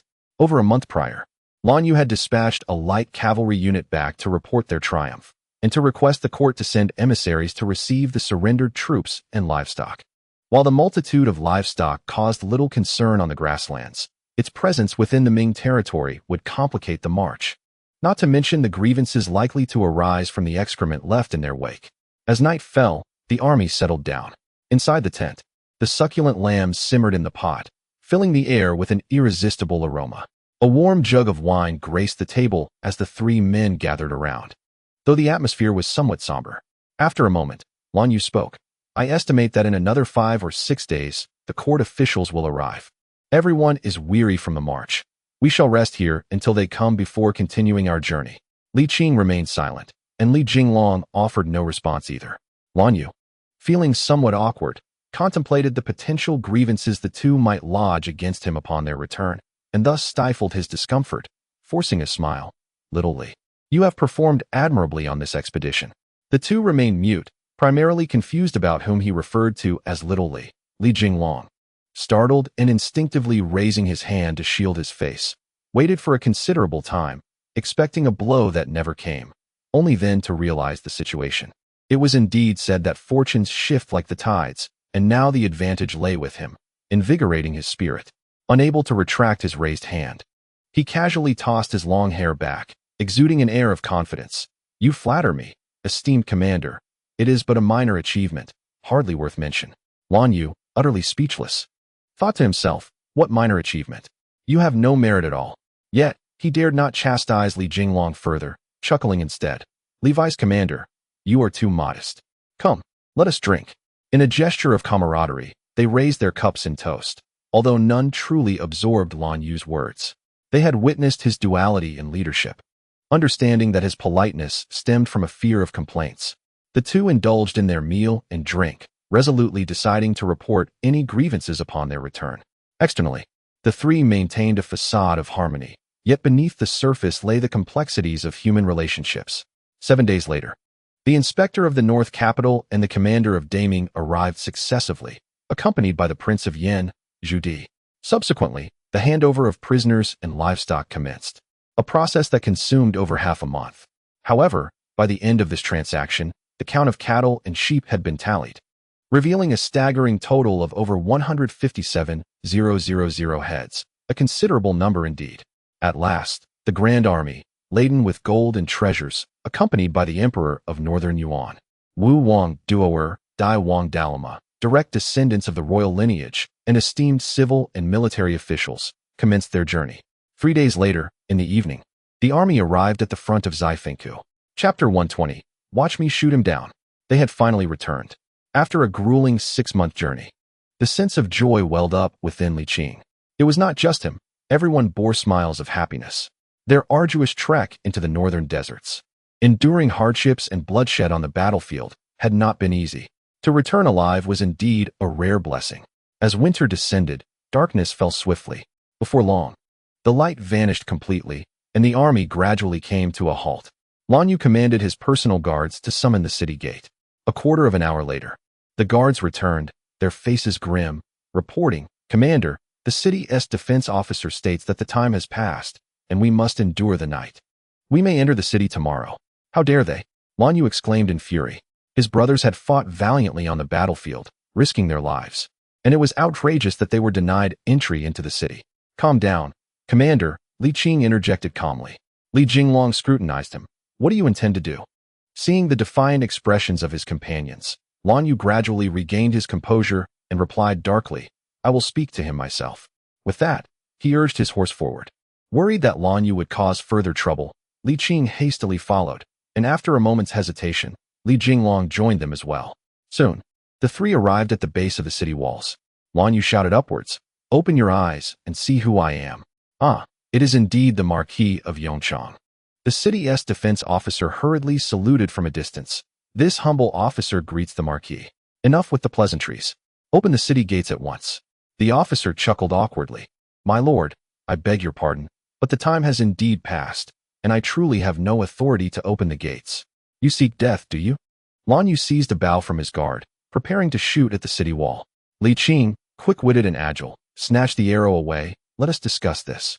There is no need for violence against our own." He turned to the officer and said, "General, the winter night winds are bitterly cold. Our soldiers have fought bravely on the battlefield, and now, having returned victorious, we should not dampen their spirits. Since you have recognized us as the Ming army, it would be prudent to open the gates." The officer, with a pained expression, replied, "My lord, it is not that I intend to make things difficult. The rules are such, and I dare not defy them." Li Qing smiled. "Rules are rigid, but humanity is alive." "Oh dear." The officer was almost in tears. "If I open the gates today, I will be taken to the guillotine tomorrow." Such a crucial military post cannot allow for exceptions. Given the officer's insistence, Li Qing refrained from further persuasion and turned to Lan Yu. "Since the regulations must be upheld, let the soldiers endure another night of discomfort." "You speak so lightly. On what grounds do you decide for the soldiers?" Lan Yu retorted angrily. "To be turned away at our doorstep. What kind of reasoning is this? If I relent now, how will I lead my troops in the future?" Li Jinglong added, "If you wish to win hearts, you cannot let the defenders of the city risk their lives." "I care not," Lan Yu replied defiantly. Addressing the city officer once more, "I ask you again, will you open the gates or not?" "My lord, I truly cannot." "Very well," Lan Yu sneered. "Don't blame me for bullying you. I'll give you a quarter of an hour to prepare. If you refuse to open the gates, I shall force them open myself." "Lan Yu, I cannot allow this," Li Qing replied coldly. "Dare you assault the gates of our great Ming? Upon returning, I will certainly report you to the emperor," Li Jinglong warned. "Report? What can you do?" Lan Yu retorted angrily. "What role have you played in this battle? A man who only sits in the position of deputy due to his father's influence has no right to accuse others of taking shortcuts. Without your father's shadow, what are you worth?" Though his words rang true, they were indeed quite venomous. Li Jinglong could scarcely endure such humiliation, trembling with rage. In terms of physical confrontation, he was no match for Lan Yu, yet he was adept with words. He immediately countered, "You dare speak of others using back doors? Were it not for your brother-in-law, would you have achieved your current status? If not for your connection to the prince's wife's uncle, could you even sit as commander? You accuse me of taking shortcuts, but you have the gall to do the same? How dare you? Lan Yu truly lost his temper at this point. He had hoped that with the merits of this battle, no one would dare to speak of him taking shortcuts again. Yet now he was being publicly humiliated by Li Jinglong. Unable to bear it any longer, he lunged at Li Jinglong, tackling him from his horse and pummeling him. Each showcased their strengths, one with fists, the other with words. Lan Yu, if you have the guts, kill me. Otherwise, when I return, you shall not fare well. Li Jinglong retorted. In a brawl between a commander and a deputy before the guards, it was utterly disgraceful. Li Qing felt the embarrassment for both and made considerable effort to separate them. If you wish to fight, do so in the tents. Li Qing said calmly. Of course. If you two do not mind a shame, then I shall say nothing. Return to the tents. Lan Yu bellowed. Today we must breach the city. With that, he mounted his horse again, ready to charge back. However, Li Qing was prepared, swiftly pulling him down and addressing the bruised Li Jinglong. You go relay the order for the army to halt. I shall handle Lan Yu. He then turned to Lan Yu's personal guards, menacingly declaring, should anyone dare to speak out of turn, I will certainly summon the king's command to execute him. The guards dared not retort. And recognizing the gravity of the situation, if they returned to relay the commander's orders, their commander's fate was uncertain. They hurriedly clasped their fists in salute and turned their horses to follow Li Jinglong. Li Qing, do you wish to oppose me? Lan Yu was seething with rage, yet resorting to violence would only bring further disgrace. Thus, he attempted to reason. The soldiers fought valiantly. Should we let them suffer in the biting cold? Indeed, the northern winter nights were frigid. If he could, Li Qing would not wish for his soldiers to endure such hardship, yet he could not allow the city's commander to risk his life. It was understandable for someone to refuse to open the gates. Regardless, he would never permit an assault on their own gates. Having endured so much suffering, they could manage one last night. Standing there, speaking as if you know the pain, why don't you taste it yourself? Lan Yu scolded. Not all our brothers have tents to sleep in. Li Qing remarked softly. Very well, I shall not return to the camp tonight, but will instead accompany the brothers without tents to brave the wind. Is that acceptable? Absolutely not, sighed Lan Yu, shaking his head decisively. Li Jinglong had gained experience through hardship, and so had Lan Yu. It was imperative to subdue him, otherwise, tranquility would elude them that night. Thus, without further ado, Li Qing hoisted him onto a horse, disappearing into the shroud of night. The following day, a disheveled Lan Yu and the composed Li Qing returned to the camp. Li Qing ultimately spared him some dignity, refraining from humiliation, while Lan Yu, having been thoroughly chastised, was left without the spirit to retaliate. With the dawn's arrival, any chance of reclaiming his pride was lost. As the army arrived at Zifengku, the city's commander promptly ordered the gates opened and personally emerged to greet them. Lan Yu wasted no time, delivering a resounding slap that left the commander bleeding from the corner of his mouth, berating him, "You wretched dog, you truly are something else." Though the commander seethed with anger, he dared not voice it and repeatedly offered apologies. Li Qing sighed inwardly, recognizing that while Lan Yu possessed the talent of a general, he lacked the virtues befitting one. He had encountered seasoned generals like Su De and Li Wenzhong. In comparison, Lan Yu fell significantly short. Their accomplishments were resplendent, yet they remained humble and cautious, a stark contrast to Lan Yu's demeanor. Truth be told, Lan Yu was not young either, being merely 5 or 6 years junior to Li Wenzhong, yet their temperaments were worlds apart.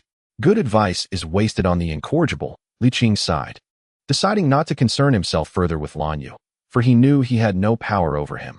Fortunately, once they entered the Ming territory, everything returned to normal, and Lan Yu ceased his mischief. After traversing for over 20 days, the army finally returned to the capital.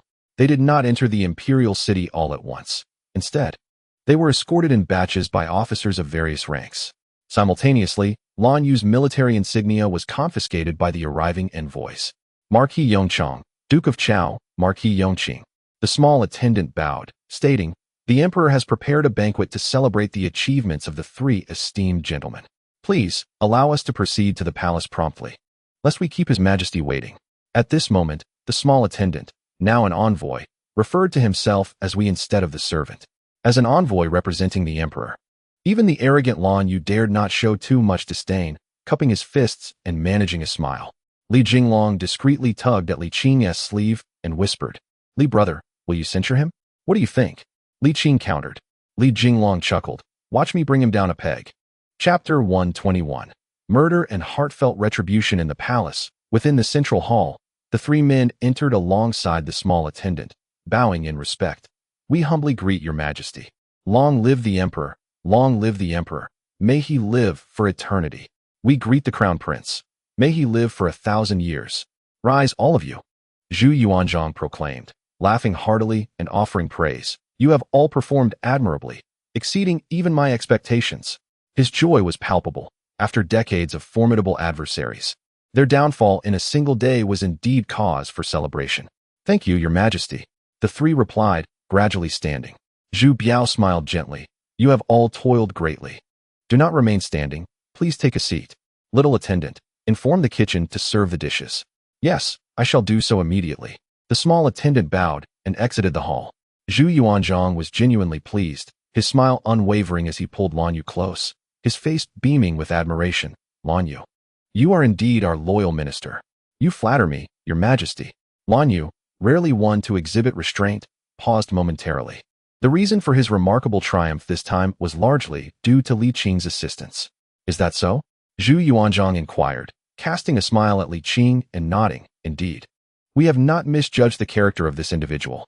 Your majesty is too kind, Li Qing replied with a respectful clasp of his fists, casting a surprised glance at Lan Yu. Lan Yu returned the gesture with a smile, not out of a desire for moral reciprocity, but rather to win over Li Qing. Hoping to mitigate any potential slanderous reports from Li Jinglong later on, Lan Yu understood that his animosity with Li Jinglong ran deep, and the latter would undoubtedly seek to incriminate him. As if to affirm Lan Yu's concerns, Li Jinglong prostrated himself in a dramatic display, unable to contain his impatience even before the imperial feast was served. Your majesty, I have counsel to offer. Zhu Yuanzhang chuckled. Rise and speak. Today, there is no need for such formalities. Simply express your thoughts. Thank you, your majesty. Li Jinglong rose, casting a malicious grin toward Lan Yu before pointing an accusing finger at him. Your majesty, you once stated that the family of the Northern Yuan royal household must be treated with respect. Yet Lan Yu has insulted the Empress of Yuan, leading her to succumb to shame and take her own life. Zhu Yuanzhang's smile instantly faltered, replaced by a flicker of rage in his eyes as he turned to Li Qing. Is this true? Lan Yu's heart raced, and he quickly glanced at Li Qing, silently signaling him. Li Qing, however, remained indifferent, merely clasping his fists and responding, To your majesty, every word spoken by Duke Chao is the unvarnished truth. Lan Yu was taken aback. Zhu Biao, observing the situation, furrowed his brow deeply, preparing to interject, but Zhu Yuanzhang spoke first. Enough of this topic. Let us enjoy a drink today. But your majesty, I still have words to offer, Li Jinglong insisted, unwilling to relent after enduring such punishment. Speak then. It was still about Lan Yu. Li Jinglong exclaimed, Your majesty, upon our return to Zaifengkou, the city's commander refused to open the gates due to the lateness of the hour, and he ordered the army to attack. Do not slander me. When have I ever attacked Zaifengkou? Lan Yu interjected, unable to remain silent. In the presence of the emperor, he dared not act physically, so he resorted to verbal retorts. Li Qing, you must adjudicate this matter. Li Qing, remain true to your principles. Li Jinglong urged. What exactly transpired? Zhu Yuanzhang's expression darkened. Li Qing, speak truthfully. Li Qing nodded and recounted the events as they had unfolded. In that moment, the jovial expression vanished from Zhu Yuanzhang's face. An assault on their own stronghold could indeed be construed as treasonous. Your majesty, forgive me. Lan Yu quickly bowed, explaining, the winter night was bitterly cold, and the soldiers had fought valiantly. When we reached our doorstep, I could not bear to let them endure the elements, which led to a dispute with the city commander. There was no intention to assault the gates. It was not that you refrained from attacking, but rather that Li Qing intervened, preventing you from doing so. Li Jinglong was resolute in his determination to see Lan Yu's downfall that day. Zhu Biao, incensed, exclaimed, Lan Yu, Your Highness, I truly did not intend to assault the stronghold. It was merely to intimidate the city commander, Lan Yu adamantly denied. Regardless of the truth of the matter, Lan Yu was unyielding in his stance. At this moment, he genuinely felt gratitude towards Li Qing. Li Jinglong, refusing to back down, stood in indignation and declared, Lan Yu, if you possess any courage, speak honestly. I am speaking the truth, Lan Yu countered sharply. Enough. Everyone sit down. Zhu Yuanzhang's face bore no trace of anger or joy. His calm demeanor was eerily unsettling. The two men, suddenly taken aback, hastily clasped their hands in apology. Observing the smug expression on Lan Yu's face, Li Jinglong felt his anger intensifying. He bowed once more and declared, "Your Majesty, I have further counsel to offer." Zhu Yuanzhang furrowed his brow, perplexed by the mention of Lan Yu again. "Your Majesty, please see clearly," exclaimed Li Jinglong. With a faint sigh, Zhu Yuanzhang cast a fleeting glance at Lan Yu and said, "Li Jinglong, the reason our northern expedition has been so protracted is that the army lost its way. This misdirection was due to Lan Yu abandoning the troops and leading over 10,000 men deep into the desert, forcing the main forces to divert for their rescue. Your Majesty, do you comprehend the gravity of the situation?" Li Jinglong's face flushed with anger. "We were mere moments away from total annihilation, with 150,000 soldiers at stake." Li Jinglong, Lan Yu retorted angrily, "Had it not been for my steadfastness, would we have encountered the main forces of the Yuan army? Were it not for my actions, the northern Yuan would still be thriving around the fishing sea, and their emperor would be living in carefree luxury while the Ming dynasty's troubles persisted. Do not flatter yourself. Did you discover the main forces of the northern Yuan?" Li Jinglong shot back. It was Li Qing who struck down the hawk of the sea. Turning to Zhu Yuanzhang, he continued earnestly, "Your Majesty, you may not be aware of the perilous circumstances we faced. The morale of the troops had plummeted to a freezing point, on the brink of collapse and potential mutiny. It was only thanks to Li Qing that we managed to stabilize the wavering spirits of the army." Lan Yu's face flushed with heat. Indeed, it was Li Qing who steadied the troops' morale, but without his decisive command, they would never have encountered the main forces of the Yuan. The outcome was favorable, was it not? He paused, sneering. "I commanded the army to a resounding victory over the northern Yuan, and you dare not even mention my contributions." Li Jinglong laughed coldly. "Was it you who fought the battle? It was the soldiers who fought with their blood and lives. How does that become your merit? Have you slain a single Yuan soldier?" This statement, though harsh, held a grain of truth. Lan Yu, despite his arrogance and serious miscalculations, had undeniably played a pivotal role in the victory, and when it came to accolades, he was indeed deserving. Yet Li Jinglong's scorn did not cease. "Oh, how could I forget? General Lan has indeed slain a Yuan soldier by insulting the Yuan Empress, which drove her to despair and ultimately to suicide. That counts as an indirect kill, does it not? This is what it means to slay both physically and psychologically." Li Jinglong's relentless tirade left Lan Yu utterly humiliated, rendering his accomplishments in the northern expedition insignificant compared to a mere foot soldier's merit. Lan Yu, for the first time in his life, felt such fury that his body trembled uncontrollably, his heart constricting with pain. Were it not for the presence of the emperor and the crown prince, he would have surely twisted Li Jinglong's head off his shoulders. Even so, the murderous intent in his gaze could not be concealed. "Alas, your Majesty, look. Lan Yu wishes to kill me." Li Jinglong feigned terror, his voice quivering. "You have no idea how badly I have been beaten by Lan Yu throughout this journey." As he spoke, he wiped away tears, claiming he had narrowly escaped death on multiple occasions, something Li Qing could attest to.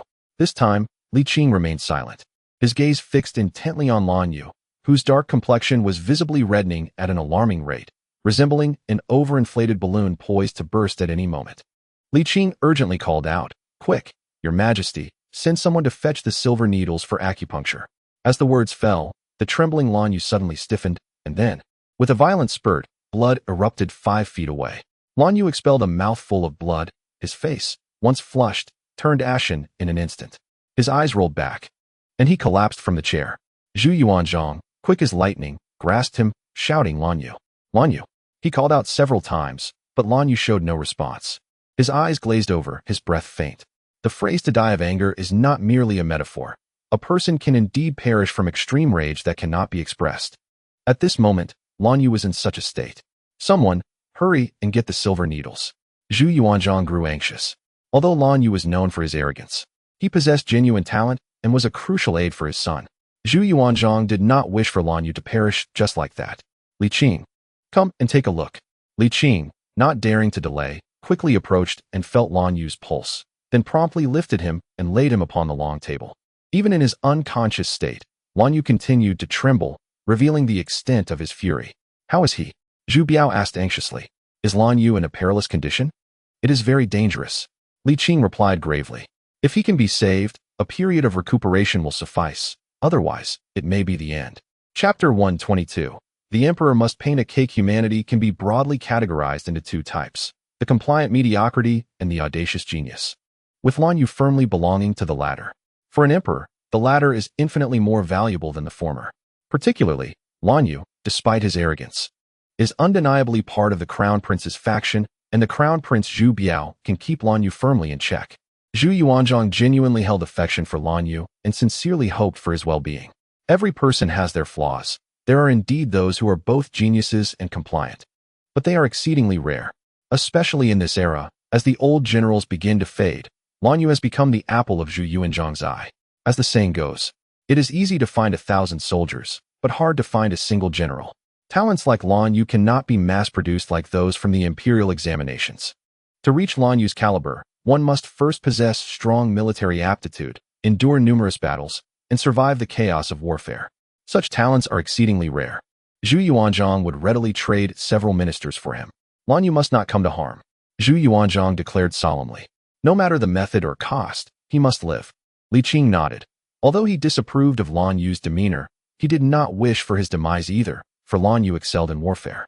Li Jinglong, feeling anxious, was no fool. He may have spoken harshly, but he acknowledged Lan Yu's military prowess. In all honesty, he never intended to provoke Lan Yu to death. After all, he was the commander. How could his temperament be so fragile? Li Jinglong stepped forward, dryly imploring, Lan Yu, you must not die. Li Qing rolled his eyes, thinking, are you out of your mind? Even now, you're pushing forward. If Lan Yu opens his eyes and sees you, he might either strangle you on the spot or die from the shock. Zhu Yuanzhang shoved him aside, exasperated. Go and amuse yourself, but do not create further chaos. It is indeed Li Jinglong.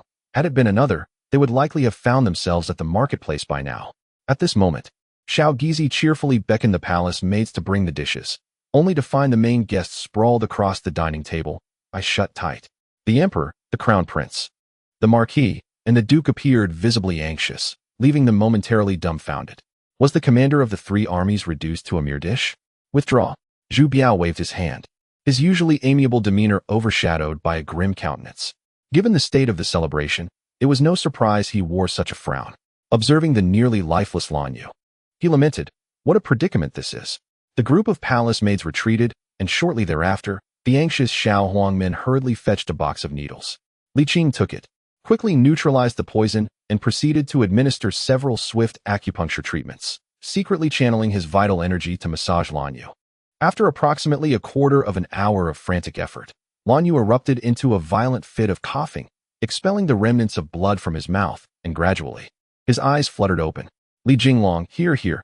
Li Jinglong stepped forward, but Lan Yu trembled, raising his hand only to let it fall again, his eyes rolling back. Damn it! Li Qing hastily pulled Li Jinglong aside, then brandished the silver needles, relentlessly pricking Lan Yu. Zhu Biao, losing all patience with his nephew, directly dragged him out of the grand hall. After enduring an uncountable number of needles, Lan Yu regained consciousness once more, albeit still seething with anger, his body quaking. Li Qing understood that Lan Yu's pent-up frustration had yet to dissipate.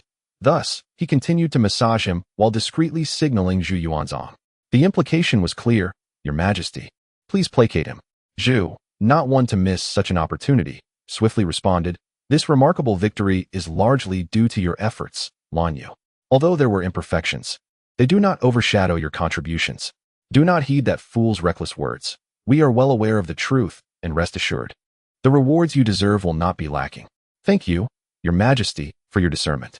Lan Yu felt considerably reassured, his complexion improving markedly. Zhu Yuanzhang's words proved more effective than Li Qing's needles, allowing Lan Yu to gradually calm down. After a brief interval, Lan Yu managed to prop himself up and sit at the table. Anger, like a fleeting ailment, can arise swiftly and dissipate just as quickly, given his robust constitution. He had merely been overwhelmed by anger, unable to vent his frustrations. Now that he had regained consciousness, the period of danger had passed, and with a few days of rest, he would likely recover without the need for medication. Zhu Yuanzhang, well aware that Lan Yu's affliction stemmed from emotional turmoil, spoke to him with gentle encouragement, and gradually, Lan Yu's complexion improved. After a while, Lan Yu let out a long sigh and clasped his hands, saying, Your Majesty, I am feeling somewhat unwell today and have acted inappropriately before you. I hope you will not take offense. Not at all, not at all, Zhu Yuanzhang replied with a smile. Rest well. In 3 days, we shall hold a grand celebration to honor our soldiers and welcome them back. We will celebrate together then. Pausing briefly, he added, Li Qing, you shall accompany Lan Yu back and take good care of him. I shall obey. Li Qing assisted Lan Yu in standing. But Lan Yu waved his hand, indicating that he could walk on his own. The two exchanged bows before departing the grand hall. At the Yongchang Marquis' residence, the two sat across from each other, the atmosphere notably amicable. Lan Yu held a far more favorable view of Li Qing than of Li Jinglong, despite having endured his fair share of beatings. Firstly, in the military, merit is paramount, and in this recent triumph, Li Qing indeed played an indispensable role. Secondly, it was largely due to the contrast provided by his companions. Although Lan Yu harbored a certain disdain for Li Qing, he found him infinitely more agreeable than Li Jinglong. Given that Li Qing had distinguished himself in battle and even saved him, a peculiar fondness blossomed within Lan Yu. Apologies for the spectacle. Li Jinglong's behavior was indeed excessive. Li Qing smiled, attempting to placate Lan Yu. After all, this resounding victory was a cause for celebration, and the Marquis of Yongchang should not hold on to grievances. Lan Yu nodded, managing a faint smile. Serving tea is not the manner of hospitality. Bring forth the wine. Li Qing, with a hint of reluctance, replied, You need to rest now. In 3 days, the emperor will host a victory banquet, replete with fine wines and delicacies. It would be wiser to save your thirst for that occasion. Very well. Lan Yu acquiesced. The ire stirred by Li Jinglong had substantially diminished his temper, and he no longer resorted to foul language at the slightest provocation. The two conversed amicably for about half an hour. Li Qing subtly offered a few words of advice, to which Lan Yu nodded frequently. Whether or not the council was absorbed remained a mystery to Li Qing. After some leisurely banter and parting words, he returned home, only to find that it was already the afternoon. Upon opening the door, he was greeted by a grand spread of dishes laid out in the courtyard. The three ladies, dressed in seasonally appropriate garments and adorned with light makeup, looked even more radiant than usual. With the triumphant return of the army creating such a stir, the three women had anticipated his arrival and prepared a sumptuous feast, eagerly awaiting their master's return. Yet, as time passed and the dishes were reheated multiple times, his absence lingered, leaving them to gossip and giggle about topics that made their cheeks flush. What are you three discussing? Li Qing chuckled. Isn't anyone going to welcome me back? The ladies, momentarily engrossed in their conversation, looked up in unison, their faces lighting up with joy upon seeing Li Qing's smiling countenance. They rushed forward, with Wan Ling being the quickest, sprinting to him and, with a sweet murmur, leaping into his embrace. Having not seen him for over half a year, she had grown taller and more graceful. Li Qing could not contain his delight, thinking how Wan Ling had matured. After a tender embrace, Wan Ling reluctantly pulled back, gazing up at him with sparkling eyes, softly calling out, Master. Overcome with affection, Li Qing leaned down to kiss her. It was a moment of warmth and sweetness. Wan Ling's cheeks flushed with bashfulness, yet joy radiated from her. Li Qing chuckled, then leaned in to kiss Hong Xiu and Ling Shi, savoring the pleasures of the moment. Come, come, let us eat, he exclaimed, inhaling the delightful aromas wafting from the kitchen.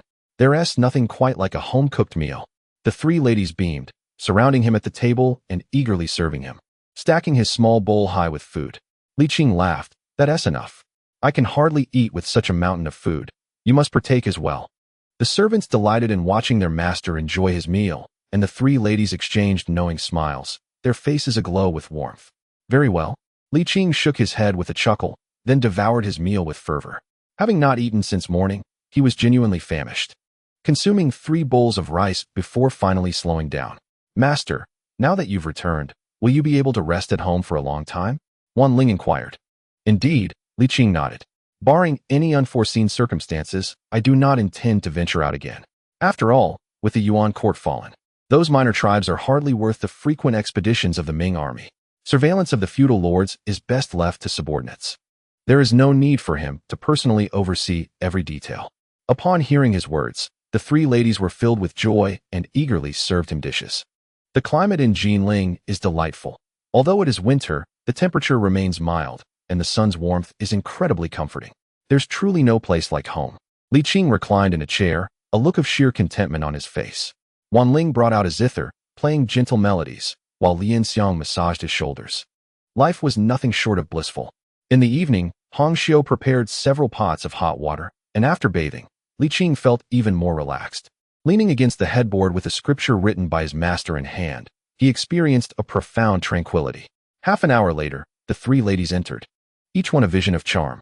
Li Qing set aside the scripture, patted the soft bedding, and smiled, inviting them to come closer and converse.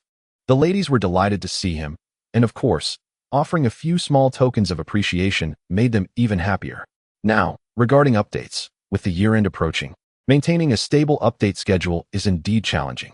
Qing Hong writes slowly, and 3 updates have become the maximum. However, the chapters are not short.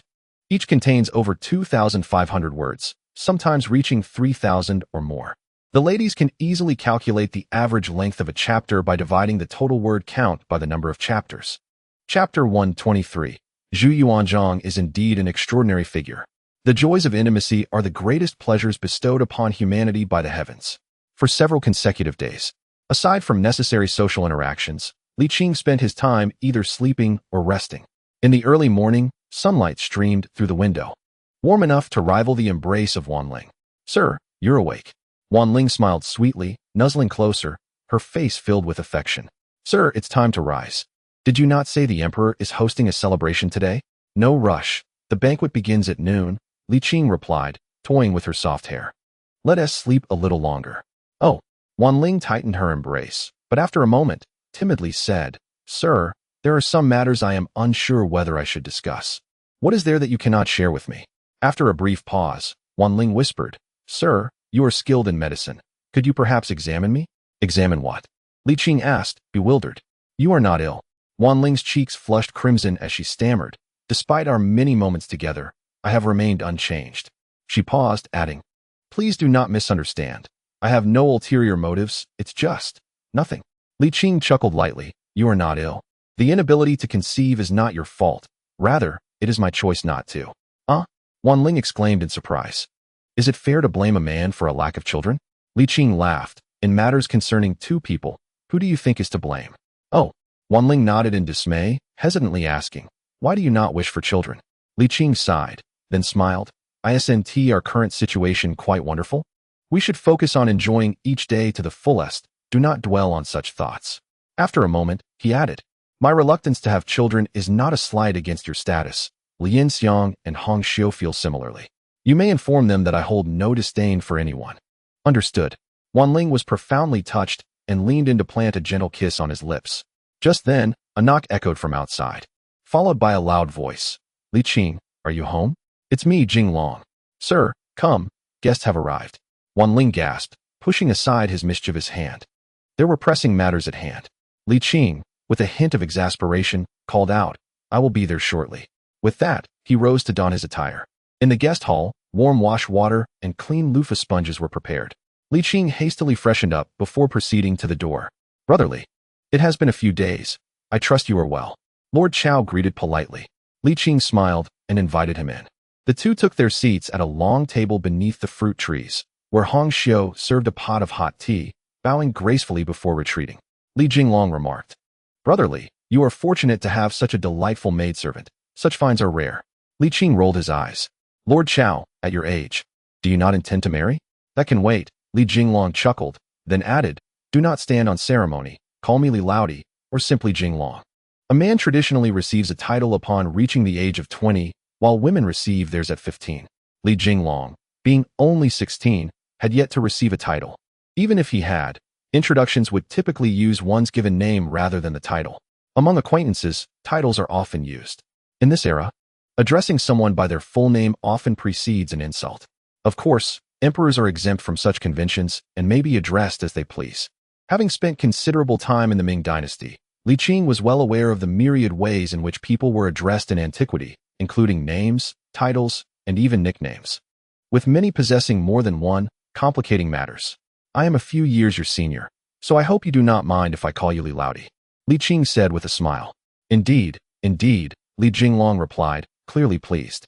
Remembering his father's instructions, he raised his cup, saying, "Jinglong offers tea in place of wine. To toast brotherly." "You are too kind, Laodi," Li Qing replied. After exchanging pleasantries, Li Jinglong took the initiative to broach the main topic. "Brotherly, how is that scoundrel on you faring?" "All is well now," Li Qing mused, finding the situation somewhat amusing. However, he added, but perhaps it would be best if you refrained from provoking him during the upcoming celebration. Of course, Li Jinglong replied sheepishly. That day, Lan Yu's outburst was truly unintentional. If the emperor hopes for you to speak a few words of fairness today, I would be most grateful. Li Qing nodded with a smile. Knowing that Emperor Zhu would not hold Li Jinglong accountable, as he was someone Zhu intended to nurture. Otherwise, he would not have appointed someone with no battlefield experience directly as vice commander. Brotherly, you are truly chivalrous. Let me toast you once more, Li Jinglong said. It must be said, when Li Jinglong was earnest, he was quite commendable. After all, they were of similar backgrounds, and such manners were instilled from a young age. He was not only articulate, but also witty. His previous demeanor was not due to inability, but rather reluctance. After a pleasant conversation, realizing the time was approaching, the two rose and made their way to the palace. In front of the Fengtian Hall, in the square, numerous generals gathered, setting up over 20 tables, the grandeur of which rivaled that of Emperor Zhu's birthday celebrations. Among them, 2 tables appeared particularly extravagant. Li Qing cast a surprised glance at Li Jinglong, who was equally perplexed. In such circumstances, it is customary for the emperor to dine in the company of a few generals, demonstrating his approachable nature. Solitary banquets are rare, especially considering the unprecedented significance of this battle. With a sense of perplexity, the two were guided by the young attendant to the most opulent table. Shortly thereafter, Lan Yu approached. Upon seeing Li Jinglong, he could hardly contain his ire. Were it not for the royal palace and the imminent bestowal of honors by the emperor, Lan Yu would never allow Li Jinglong to escape unscathed. Of course, despite his resentment, Lan Yu dared not take Li Jinglong's life. However, delivering a thorough thrashing was certainly inevitable. Li Jinglong, feeling somewhat guilty, averted his gaze from Lan Yu, repeatedly tugging at Li Qing's sleeve, pleading for his assistance. Having witnessed their antics on numerous occasions, Li Qing, experienced in managing such disputes, rose to defuse the tension, inviting Lan Yu to sit on the opposite side. With himself positioned between the two, Lan Yu was acutely aware that today was not a day for vengeance. Thus he restrained himself, refraining from looking at Li Jinglong and occasionally engaging in light conversation with Li Qing to pass the time. Approximately half an hour later, Zhu Yuanzhang and Zhu Biao arrived, prompting all the generals to rise in astonishment. They were not shocked by the presence of the emperor and the crown prince, but rather by the figures accompanying them. The emperor of the northern Yuan, wrongdoer, Dai Wang Dali, and even direct royal descendants, princesses, along with high-ranking ministers of the Yuan court, totaling nearly 20 individuals. What could this assembly signify? Confusion reigned among them all. Li Qing was equally taken aback. In his view, given Zhu's temperament, he would typically first humiliate the emperor of the northern Yuan before executing his entire family. After all, Zhu was known for his absolute approach, either complete inaction or total annihilation. Li Qing had long recognized Zhu's merciless nature and could not fathom the presence of the northern Yuan emperor at a celebratory feast. Your Majesty, long live the emperor. Long live the crown prince. The generals, though filled with bewilderment, adhered to the proper formalities, bowing deeply. Rise. Please, take your seats. Zhu Yuanzhang, in high spirits and with a beaming countenance, gestured for Tua Gushing to join him after everyone was seated. Tua Gushing bowed in acknowledgement, indicating for Zhu Yuanzhang to proceed first. Zhu Yuanzhang, no longer being courteous, strode forward, followed closely by Tua Gushing. Throughout this exchange, the two shared laughter, an utterly absurd sight. Soon, Zhu Yuanzhang and Zhu Biao reached Li Qing's table, while the northern Yuan emperor's entourage settled at a slightly less prestigious banquet table nearby. Subsequently, the young attendant began to organize the serving of dishes. The atmosphere at the banquet was exceedingly strange, leaving the generals utterly bewildered, scratching their heads in silence, resulting in an unusually quiet plaza. Meanwhile, Zhu Yuanzhang frequently engaged in conversation with the northern Yuan emperor, Tua Gushing, leading onlookers to believe they were old friends. Li Qing stared blankly for a while, and gradually, his tightly furrowed brow began to relax. He began to comprehend Zhu's rationale for such behavior. Indeed, while the Yuan court had fallen, this did not signify that the borders of the Ming dynasty would henceforth be tranquil and free from concern. The smaller tribes continue to intermittently harass the Ming dynasty, and it is indeed impractical to engage militarily with these tribes deep within the northern desert. Should one choose to confront them, the Ming would incur significant costs with uncertain prospects of locating them. Conversely, refraining from action would allow these tribes to incessantly vex the empire, which is quite vexing. Yet, if left unchecked, Who can assure that these minor tribes will not burgeon into major ones in the future? Thus, the most prudent approach remains the implementation of a policy of integration. He finally comprehended why, prior to the expedition, the venerable Zhu had persistently insisted on showing respect to the family of the Northern Yuan Emperor. It was not merely to exemplify the grandeur of a great nation, but also carried this deeper significance. One must admit, Zhu Yuanzong indeed possessed remarkable foresight and talent. The more favorably the Northern Yuan Emperor is treated, the greater the feasibility of the integration policy. To take a step back, even if the integration strategy were to falter, having the Northern Yuan Emperor as leverage would ensure that at least those elite defectors would thoroughly align with the Ming. This batch of defectors, in both quantity and quality, far surpassed the previous ones led by Liu Hua. Once fully assimilated and trained, there is no reason why they could not be turned against their former kin. Regardless, the deceased Northern Yuan Emperor pales in comparison to his living counterpart.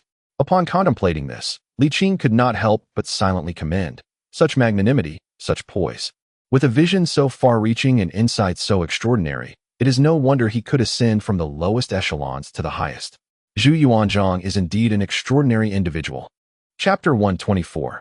The identity of the celestial master is revealed. Delectable dishes and fine wines were brought forth one after another, as palace maids and eunuchs flowed in and out, soon presenting a complete feast. Zhu Yuanzhang rose to toast, and before the Northern Yuan Emperor, he refrained from overly embellishing the achievements of the battle, offering merely some words of consolation. The assembled generals stood to return the salute, and the atmosphere gradually warmed. Subsequently, Xiao Gizi stepped forward to announce the rewards and the policies of soldier remuneration and relief.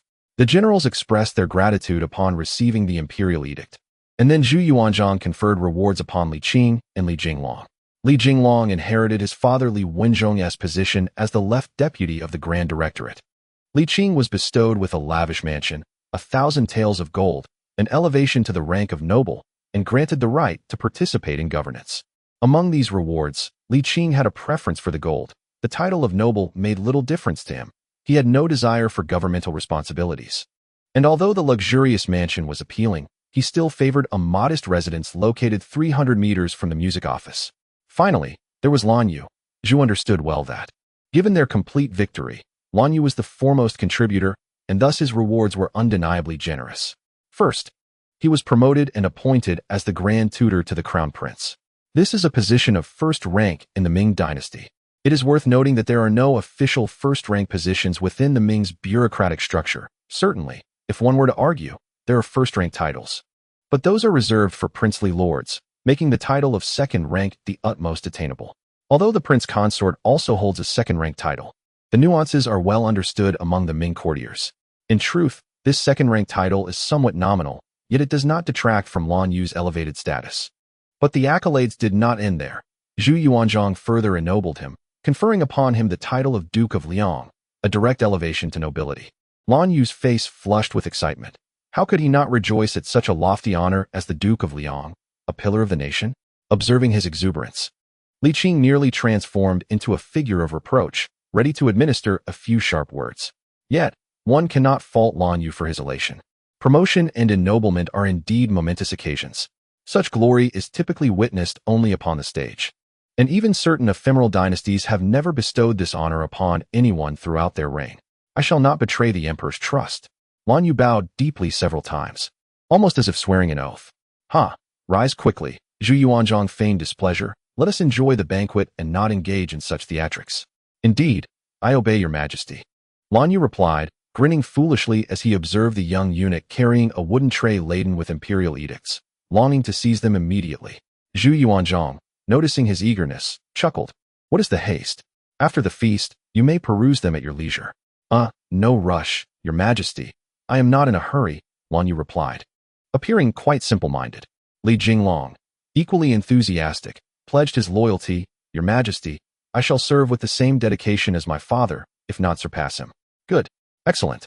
Zhu Yuanzhang exclaimed, patting him on the shoulder. We believe you will achieve it. Strive diligently. I obey. Li Jinglong felt as light as a feather from the pat, nearly ready to soar.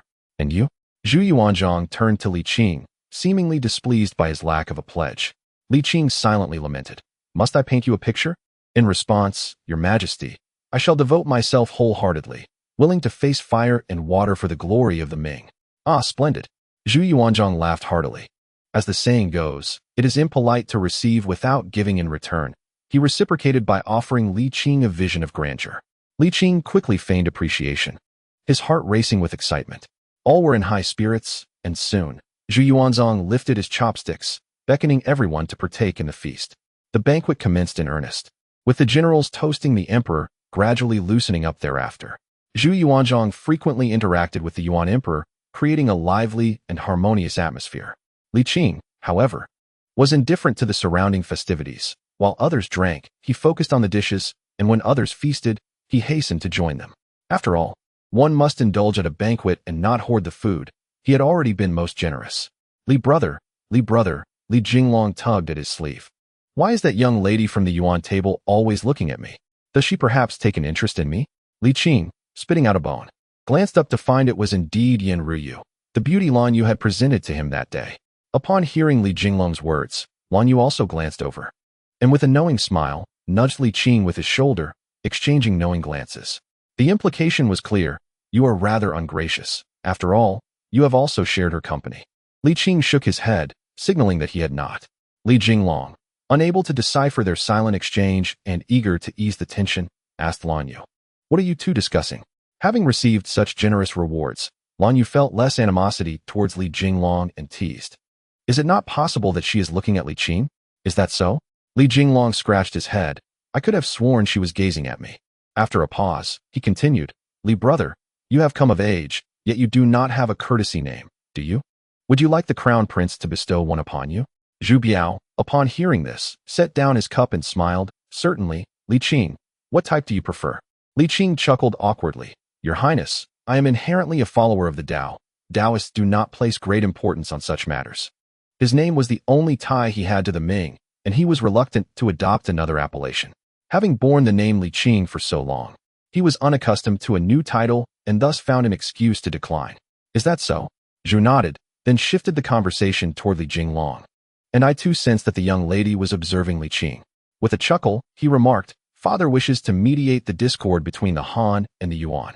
If you fancy her, you might request a marriage decree from the emperor. The northern Yuan emperor would undoubtedly acquiesce." Li Qing was taken aback. Lan Yu laughed heartily. "Just a moment ago, you vowed to serve the great Ming with utmost devotion, even unto death. Surely, for the sake of the Ming, you can endure a slight inconvenience? Besides, that lady, the Yuan princess, does possess a certain charm. You would not be at a loss." Li Qing, reluctant to dwell on the topic, raised his cup and said, "Your Highness, allow me to toast you." Zhu did not press him further, smiling as he lifted his cup, inviting Lan Yu and the others to join in the toast. As the goblets clinked and conversation flourished, the generals gradually steered the discussion toward the tale of Master Li's quest for celestial water, which had steadied the morale of the troops. The more they spoke, the more exaggerated the accounts became. Li Qing felt as though his head might explode. It was truly overwhelming. Indeed, Zhu Yuanzhang's attention returned from the northern Yuan emperor, and he jovially declared, "We are parched, Li Qing. Fetch us a cup of celestial water." "I cannot," Li Qing replied, steeling himself. Vice Commander Liu rose and said, "Master Li, do not be coy. The emperor wishes to see it, so show him." "Indeed, Master Li, if you can procure celestial water for an army of 150,000. What difficulty is there in providing just a cup for the emperor? It is a trivial matter, why hesitate?" The generals clamored in agreement, their enthusiasm unmistakable. They held steadfast belief in Li Qing's ability to summon the celestial water, not intending to ensnare him. Meanwhile, the table across the way drew their attention, and in a flash, Li Qing became the center of focus. Anxiously, he rose and clasped his hands, saying, "Esteemed guests, in truth, that was not celestial water I obtained, but rather a strategy devised with the general to bolster troop morale." With urgency, he tugged at Lan Yu, pleading, "Lan Yu, say something." Lan Yu scratched his head. "It is a strategy, yet the celestial water is indeed genuine. It is not celestial water, but dew." Li Qing exclaimed, perspiration beading on his forehead, hastily addressing Li Jinglong. "Duke Chao, did I not clarify this matter to you before?" Coughing awkwardly, Li Jinglong replied, "I did not comprehend, yet if you did not cast a spell, how could steam condense in a liquid?" "Li Jinglong, you scoundrel." Li Qing was taken aback. At such a critical moment, this fellow not only failed to assist him, but also delivered a sharp jab. The audacity of his demeanor, as if he were a loyal brother. incited Li Qing's fury to the brink of exasperation. In that moment, he and Lan Yu shared a profound sympathy. "Your Majesty, do you hear my defense?" "Allow me to explain," Li Qing said, his countenance awkward as he strained to articulate his thoughts. However, he found himself at a loss for words that would resonate with the emperor, ultimately conceding, "Your Majesty, I shall offer a thorough explanation later." At that moment, he shot a glance at the neighboring table. Zhu Yuanzhong nodded gently, rising with a smile. "Let us not dwell on this. Enjoy your meal and drink." As the feast drew to a close, Li Qing formulated a plan for how to extricate himself from the situation. "Your Majesty," he began, "I shall elucidate the principles behind it. Of course, should you desire, I can procure a cup for you, but it will not be celestial water, nor will it require any incantations." Hearing this, Zhu Yuanzhong felt a sense of relief, for he himself was rather skeptical of the supernatural. If Li Qing truly possessed divine powers, he would not have fallen into the clutches of the Jinyui. Let us dismiss such beliefs.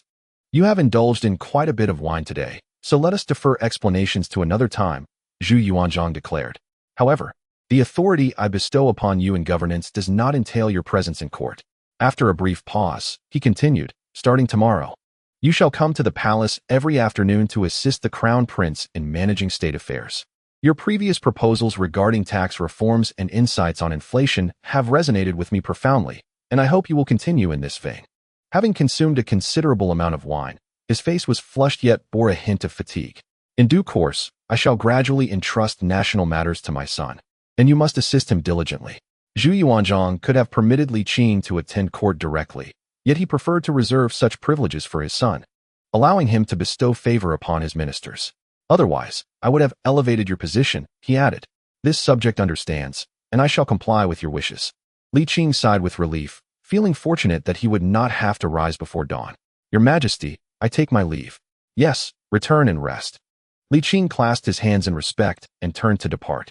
Upon exiting the palace gates, he caught sight of Lan Yu, who was intently engrossed in the imperial edict, trembling with excitement. Approaching with a smile, Li Qing greeted him, "Congratulations, Duke Liang, on your promotion." Lan Yu suddenly spun around, startling Li Qing, and replied with amusement, "The Duke Liang has reason to celebrate, yet there is no need for such fervor, is there?" "Duke Liang? It should be Duke Liang." Lan Yu trembled all over, and after a moment, he bellowed, "Li Jinglong, I shall not share the same sky with you." Chapter 125, Relocation and Governance. Li Qing was perplexed by Lan Yu's behavior and glanced at the edict, taken aback. The title of the duke was not the Liang he had envisioned, but Liang. A mere character's difference bore profound implications, and he finally understood Lan Yu's agitation. He soon felt reassured, for the insult that led to the death of the Yuan consort, which almost jeopardized national affairs, was sufficient to warrant severe punishment for Lan Yu. It was not surprising that his achievements in the recent northern expedition could be overshadowed. Yet, Zhu Yuanzhong merely altered the title, offering a gentle reprimand without imposing any further penalties, and the rewards remained intact, highlighting his affection for Lan Yu. Li Qing counseled, "We are all dukes. Why cling so fiercely to this grievance? Can they truly be compared?" Lan Yu was not receptive to reason, growing increasingly agitated, and ultimately decided to hand over his rewards to the steward before storming off to the residence of Duke Chao. A fierce confrontation seemed imminent. Li Qing, weary of such trivial matters, thought, let them quarrel and create chaos, as they please. Upon returning home, Li Qing instructed the three ladies to pack their belongings in preparation for their move. "Sir, where shall we relocate?" Hong Xiu inquired. "His Majesty has granted me a grand residence," Li Qing replied with a smile. "I shall take you all to live in a splendid house." The three ladies beamed with joy upon hearing this, with Wan Ling cheerfully exclaiming, "His Majesty is indeed very kind to you, sir." "Indeed," Li Qing replied with a hint of pride. "I have rendered service to the Ming dynasty, so receiving rewards is only fitting. Now, let us hasten to pack, for I anticipate the arrival of the imperial envoy shortly." As expected, a little over half an hour later, Shao Gizi arrived bearing the rewards. Li Qing received the imperial edict and generously rewarded the young eunuchs, with Shao Gizi receiving the most substantial amount. "Master, where is our new home?" "Do not worry, my lord, the carriage awaits outside, and we shall take you there shortly," replied the eunuch, grinning with delight at his good fortune. "Old Zhu has indeed been thoughtful.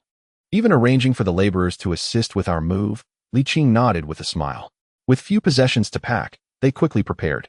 Though Li Qing felt a pang of reluctance towards the fruit trees, which he intended to transplant come spring. Xiao Gizi directed the eunuchs in carrying items outside, while Li Qing led the three young ladies to the carriage. The three girls were brimming with excitement, their faces alight with dreams of their new home. Sir, is it proper for us to share the same carriage with you? Hong Xiu hesitated. Just sit comfortably, Li Qing teased. Who knows how far our new home is? I wouldn't want you to tire yourselves. With that, he gently pulled her into his embrace, resting his chin atop her head and tenderly stroking her dark tresses. You are far too considerate, Hong Xiu. In the future, take a cue from Lian Xiang. We are not bound by rigid customs in our household. Lian Xiang pouted. Is it that you find your maidservants too unruly? A little unruliness is not a bad thing, Li Qing replied with a mischievous smile, especially in the boudoir. I rather enjoy your spirited nature.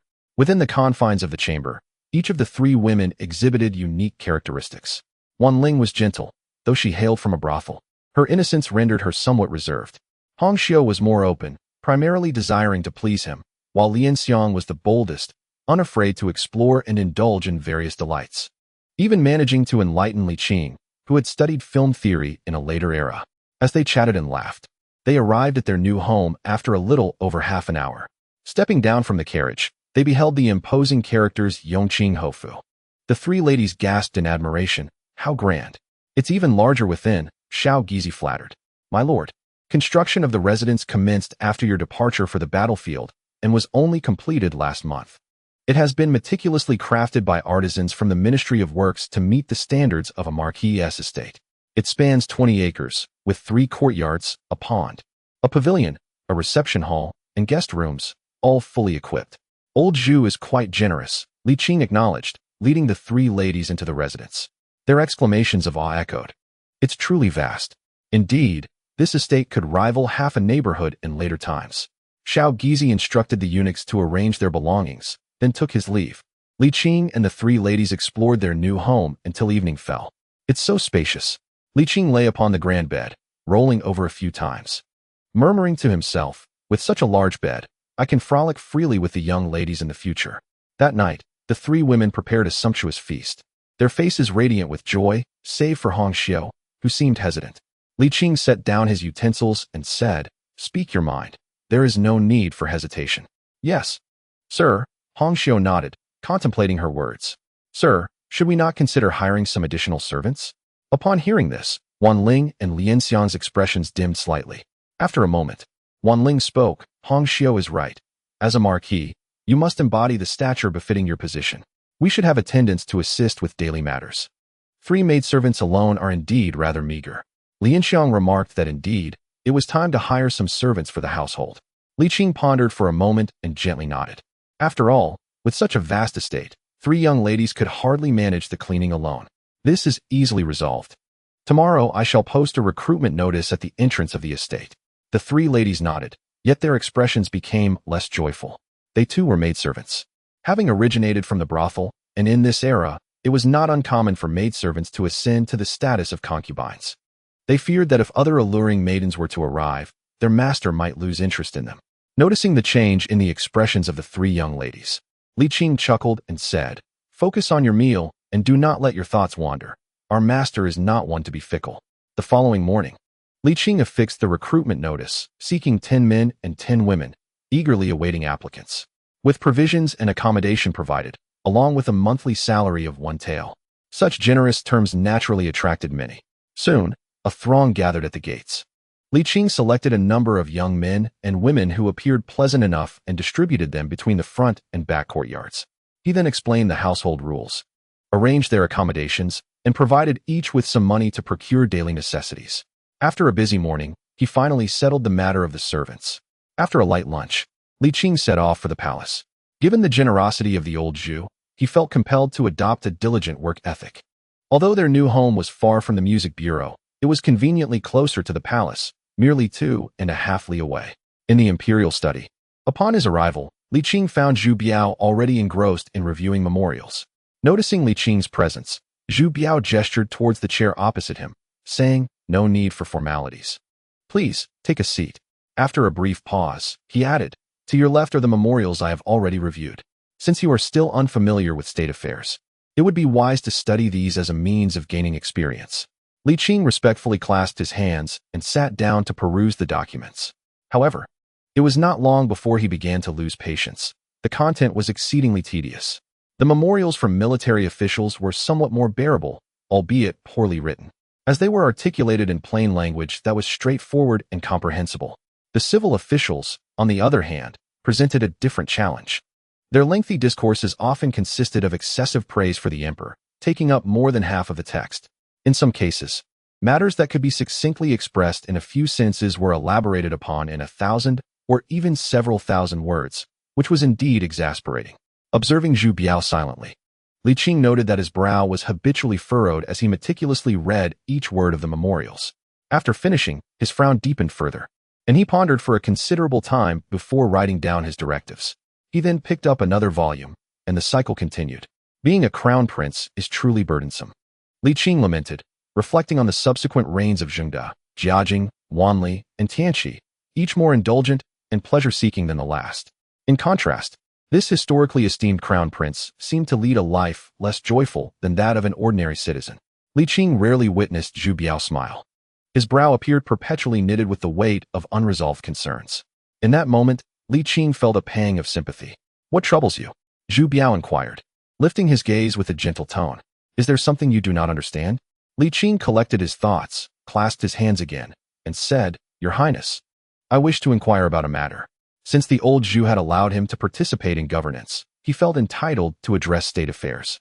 "Speak freely," Zhu Biao replied, setting aside the memorial he had been reviewing. "What is it?" Li Qing remarked on the matter of reconciling the contradictions between the Han and Yuan peoples.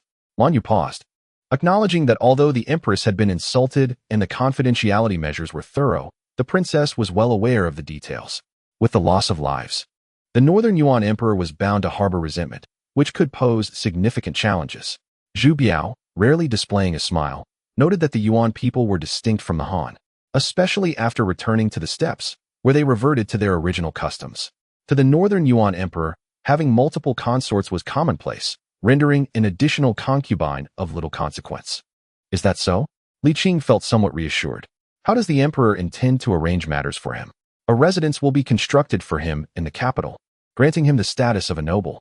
The prince must remain in the capital, while the princess and ministers will be dispersed to regions such as Beiping, Daming, and Datong.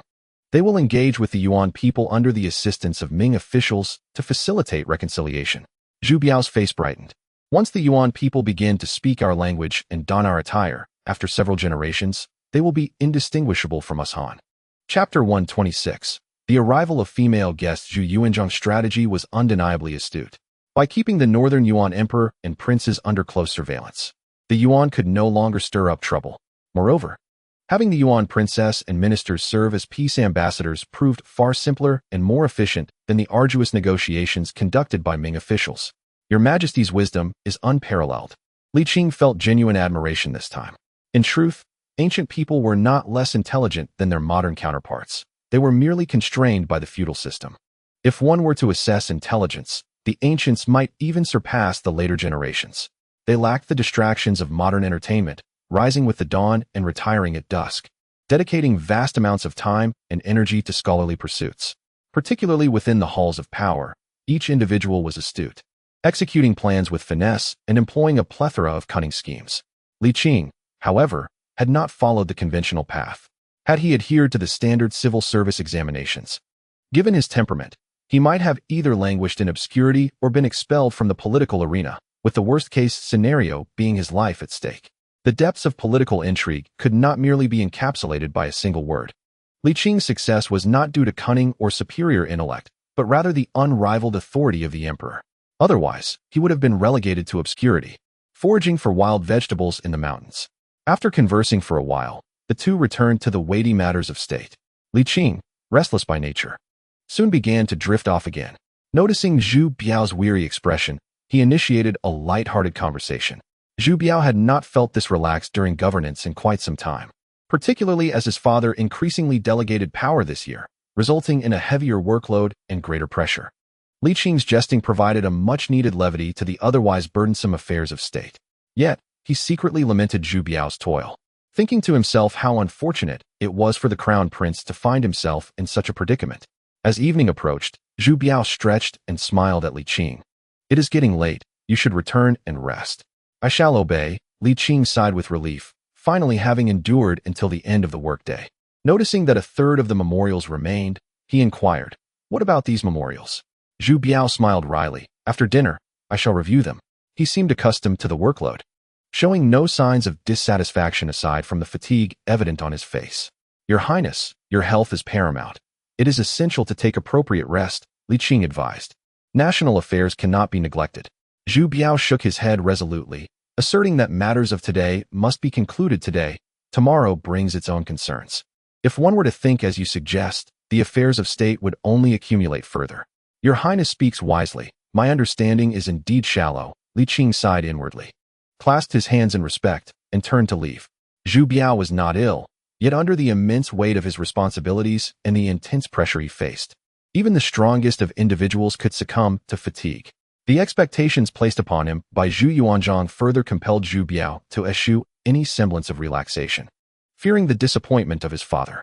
In light of this predicament, Li Qing was at a loss for how to advise the elder Zhu. He could hardly suggest, "Your Majesty, your son is overburdened. Perhaps consider lightening his load?" Even if he did, the elder Zhu would likely retort, as the heir to the throne, "It is only fitting that he bears such burdens." Indeed, Zhu Biao toiled relentlessly, perhaps even more so than Zhu Yuanzhang himself. The elder Zhu had once relied on the Central Secretariat to alleviate his burdens. However, following the dissolution of the Central Secretariat due to the Hu Weiyong case and the abolishment of the Chancellor system, Zhu Biao had to shoulder the responsibilities alone. Yet, who was there to support Zhu Biao in return? The elder Zhu's distrust of the civil officials ensured that hardship was inevitable, and this burden extended to Zhu Biao as well. Were Zhu Biao to ascend the throne smoothly, circumstances might improve considerably. However, given the current trajectory of events, Li Qing harbored no certainty regarding Zhu Biao's endurance. While he was indeed skilled in medicine, he was no deity. He could heal ailments, yet could not extend life. Prolonged overexertion was bound to take its toll on one's longevity. Sighing, Li Qing resolved to advise the elder Zhu when he had the opportunity. Upon entering his home, several servants approached to pay their respects, bowing and greeting him warmly. This position, for an ordinary person, was a rare and coveted opportunity. They dared not be negligent, fearing any misstep might cost them their livelihood. "Very well," Li Qing nodded. "Head to the eastern kitchen and prepare the meal. After dining, ensure you rest early." With these simple instructions, he proceeded to the courtyard. A sumptuous feast had been prepared, yet the three young women stood by, seemingly unsure. Li Qing, perplexed, urged, "Please, sit and partake in the meal. The master should eat first. We shall dine later with the maidservants," Hong Xiu replied. Wan Ling nodded in agreement. Things have changed. There must be order in the household. Li Qing chuckled lightly. "Do sit. You are not like the others." "In what way are we different?" Lian Xiang inquired, her eyes sparkling with anticipation, though she playfully remarked, "Are we not all maidservants?" "You are quite clever," Li Qing chided, casting her a playful glare. After a moment's contemplation, he added, "You will also be serving the master in the evenings, which sets you apart. Now, sit down and enjoy your meal." Pausing for effect, he declared, "Hong Xiu, from this day forth, you shall be the chief steward of the household, overseeing all expenditures." "Master, what of the others?" "You will be the second steward, while Wan Ling will take the role of the third." Li Qing appointed them with a flourish, relishing his newfound authority. "Now let us eat." The three young women hesitated briefly before gradually taking their seats at the table. A quarter of an hour later, Li Qing contentedly set down his chopsticks, exclaiming, "Our household lacks for nothing. Do not provide the servants with meager meals. Aside from festive occasions, let them enjoy a meat dish on the 5th and 15th of each month. As for rice, as long as it is not wasted, they may partake as much as they desire. We must ensure they are well fed." "Yes, master," Hong Xiu nodded earnestly. "I shall remember." Furthermore, he continued, "Please pass your culinary skills on to the maidservants. You need not concern yourselves with the cooking any longer." Li Qing gently spoke, expressing his gratitude for the hard work over the past 2 years, advising them to enjoy their lives henceforth.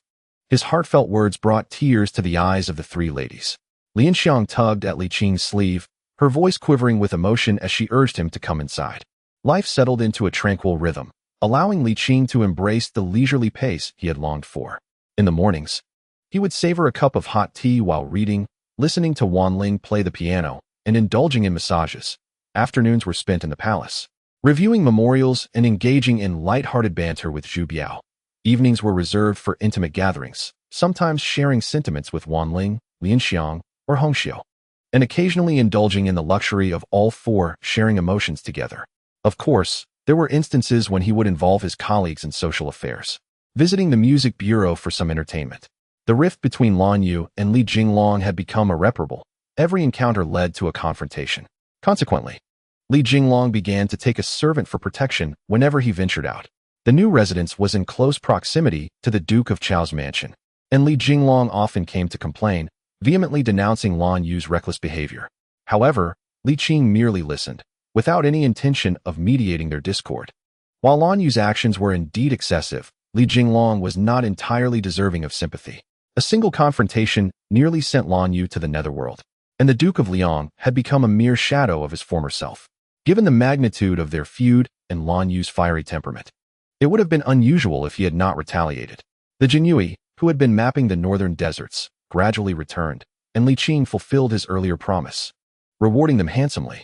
After the new year, he continued to incentivize them, ensuring their satisfaction. Following their arduous journey through the wilderness, Li Qing gained a deeper appreciation for the significance of maps. Although he was to commence negotiations to mediate the conflicts between the Han and Yuan factions after the new year, he recognized that the creation of maps remained paramount. These artifacts would endure in their utility regardless of future confrontations or peace. During this time, Li Qing had attempted to counsel old Zhu, suggesting that he alleviate some of the burdens on the crown prince, but was met with a stern reprimand, accused of losing his principles and becoming sycophantic. Old Zhu's declaration that being an emperor was not about indulgence left Li Qing speechless. Before long, the year-end approached, and the joy of moving into a new home combined with the festivities of the new year had the three young ladies particularly excited and bustling with activity. The servants and maids were equally joyous. The household had few strict rules, but offered generous treatment. With the new year approaching, their meals improved, and they worked even harder. On that afternoon, Li Qing departed the palace early, as Zhu Biao had granted him a holiday in advance for the upcoming New Year's Eve. Upon entering his home, a servant hurried to greet him. "Sir, we have a guest." "Is it the Duke of Chao?" Li Qing inquired with a smile. "Yes, I shall go to meet him." "No, it is not the Duke of Chao," the servant replied, his expression peculiar. "It is a lady, walking with her hands behind her back, bouncing along, accompanied by officials who specifically requested to see you. When I informed her of your absence, she insisted on waiting inside, and with officials present, I dared not refuse her." "Where is she?" Li Qing asked. The steward, upon learning this, had directed her to the courtyard. "Very well," Li Qing nodded. "You carry on with your duties. I shall go and see her. There is no need to be anxious." "Yes, sir," the servant exhaled in relief. Li Qing strode to the courtyard, and there he beheld Yan Ruyu, adorned in Han attire, just as the servant had described, strolling about with her hands behind her back, her legs seemingly spring-loaded, appearing to dance with each step. Hong Xiu stood beside, her face a mask of intrigue. Although she had anticipated this encounter, the sight of the Yuan princess arriving left Li Qing quite astonished. Upon noticing her master's return, Hong Xiu hurried forward, whispering, "Master, the guest refuses to enter the house and has been wandering around the courtyard." "Who is she?" "I will explain later," Li Qing replied, waving his hand. "You may go about your tasks. I shall handle this." "Yes, master." With a graceful bow, Hong Xiu adhered to the decorum expected of her when guests were present. Li Qing observed the woman with her back turned, curiously gazing up at the fruit trees, occasionally kicking at them. He promptly called out, "Greetings, Yan Ruyu." The moment the words left his lips, he regretted them. He had no idea what the woman's name was, but she certainly was not called Yan Ruyu. Upon hearing him, the woman turned, hands clasped behind her back, and approached him, scrutinizing him much like she had with the trees. Feeling somewhat uneasy under her fierce gaze, Li Qing took a couple of steps back and inquired, "Why do you look at me so?" "Out of curiosity," she retorted, continuing her examination. "After such a long march, how is it that you remain so delicate and tender-skinned? In your Han language, one might say you appear rather effeminate. If you cannot speak properly, it would be wise to say less," Li Qing corrected. "This is referred to as a face like a polished jade, handsome and refined." "So, effeminate is equivalent to a face like polished jade?" the woman remarked with a newfound understanding. Not wanting to escalate the situation, Li Qing shifted the topic. "I am Li Qing. I am Muzhuer." "Greetings, Muzhuer." Unfamiliar with the customs among the Yuan people, Li Qing extended his hand. Mu Zhuo hesitated for a moment before reciprocating. Li Qing's grasp was gentle. Her hand was not like that of Wan Ling, soft and delicate, but rather rough and sturdy, exuding a palpable sense of strength. Her complexion was not fair, but sun-kissed with a hint of rosy cheeks, a testament to her time spent in the winds of the grasslands. Most striking were her eyes, filled with a wild spirit, sharp and reminiscent of a hawk. "Princess Mu Zhuo, what brings you here?" "Oh, nothing much." Mu Zhuo turned her head away, huffing. "Is it so wrong to step out for a stroll when one is bored in the courtyard?" After a pause, she continued, "I heard you are the military supervisor of the Ming army. Is that correct?" "Indeed," Li Qing nodded, sensing that the conversation might soon turn contentious. He preferred to divert from this topic, smiling as he added, "We were once on opposing sides, but times have changed. Rest assured, we can handle defeat." Mu Zhuo replied with a smile, before suddenly exclaiming, "Watch out." With a swift motion, her delicate fist shot toward Li Qing's face, moving with remarkable speed that even rustled his hair slightly. "What impressive skill, though regrettably insufficient," Li Qing remarked as he raised his hand, catching her fist firmly. Mu Zhuo quickly adapted, twisting her arm and delivering a kick aimed squarely at his face. For an ordinary person, such a strike would likely result in a few lost teeth. Annoyed, Li Qing grasped her ankle with his other hand, lifting her effortlessly off the ground. Mu Zhuo struggled fiercely yet could not break free.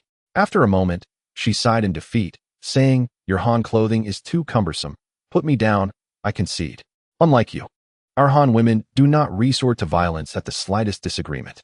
Li Qing set her down and remarked, "Today, I can let you off the hook. And so can I tomorrow. But remember, I am not one to easily pardon." Mu Zhuo rubbed her wrist, slightly irked, and retorted, "Isn't it said that Han people cherish beauty?" Li Qing thought to herself, "You are far from being deserving of such admiration." Given the grand scheme of the nation, Li Qing refrained from showing anger and said, "A guest is a guest. Let us converse in the guest hall." "Very well," Mu Zhuo replied, her wildness subdued somewhat. "Which room is the guest hall?" "The central room," Li Qing gestured graciously. Without hesitation, Mu Zhuo strolled towards the guest hall with her hands behind her back. Once seated, after a brief moment, Wan Ling presented them with hot tea. Mu Zhuo, upon seeing Wan Ling, was momentarily entranced, murmuring, "What a beautiful woman. Akin to a Tianshan snow lotus. How could such a creature exist?" She exclaimed repeatedly, and as she took the tea, she grasped Wan Ling's small hand, causing Wan Ling to feel quite awkward. Li Qing furrowed his brow, noticing her inclination to pinch Wan Ling's face, and promptly tapped her wrist. Startled by the sudden pain, Mu Zhuo instinctively released her grip. Wan Ling seized the opportunity to withdraw her hand, quickly performing a graceful bow and apologizing timidly as she stood to the side. "That is the second warning," Li Qing said coolly. "I kindly asked Princess Mu Zhuo to maintain decorum. I merely found her lovely. Why must you be so stingy?"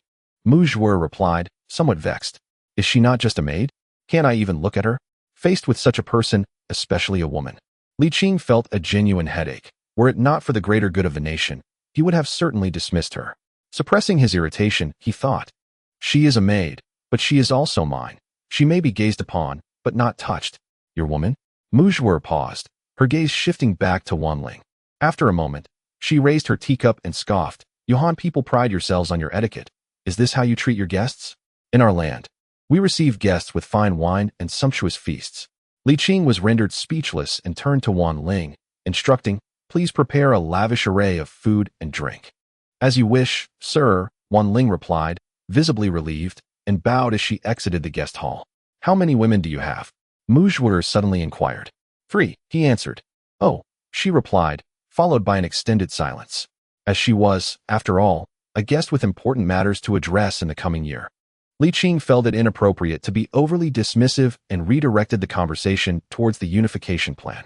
Mu Zhuo, however, showed little enthusiasm, merely responding with noncommittal sounds, leading to an awkward atmosphere. It was only when the food and drink arrived that the mood slightly improved. Li Qing warmly encouraged, "Please, make yourselves comfortable and enjoy." "How can I eat?" Mu Zhuo retorted, "I cannot use your chopsticks." "Then how do you eat?"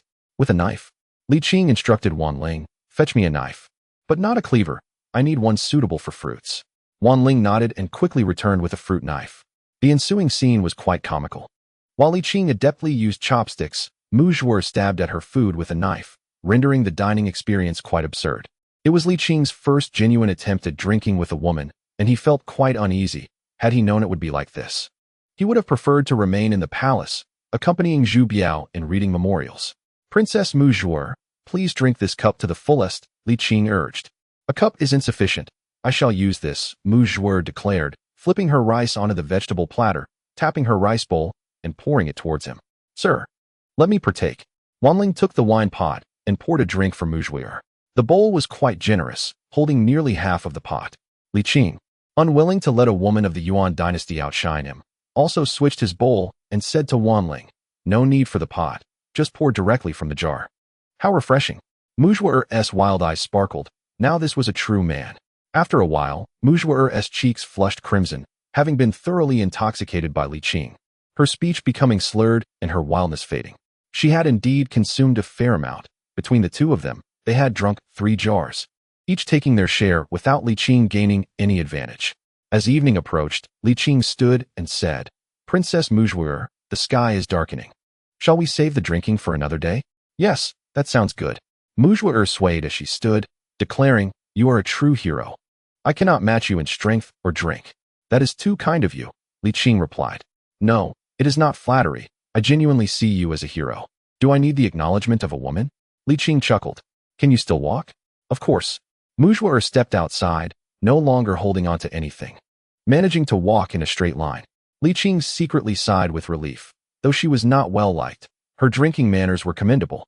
Upon reaching the door, a group of Ming officials loitering outside approached, among them a Yuan man who stepped forward and saluted Li Qing with a hand to his chest. Li Qing smiled and said, your princess seems a bit inebriated. Please take her back to rest. I am not drunk. Mu Zhuer shot him a glare and huffed, on.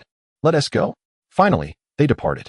As Li Qing watched the group gradually disappear, he let out a long sigh of relief, hoping they wouldn't return. Later that evening, 3 young maidens gathered around him, massaging his shoulders and legs, being overly attentive. Speak your mind. Spare me this flattery, Li Qing replied with irritation. Otherwise, I will not be gentle with you. Liang Xiang smiled cheerfully. We can endure, sir, no need for pity. By the way, is that woman truly a princess? Indeed. Li Qing nodded, but she is merely a princess of the northern Yuan, not of our Ming dynasty. I see. Hongxiu remarked, feeling relieved. I thought it was strange. Her speech had an odd accent. Why doesn't the emperor confine her? Li Qing chuckled. The emperor must have his reasons for such actions. Oh, Hongxiu nodded, falling silent. Wanling took her turn to speak, her lovely face adorned with a charming smile. Sir, can women from the northern Yuan freely visit others and drink with the male hosts? I cannot say for certain. Li Qing shook his head, but it seems their women are somewhat more open than ours.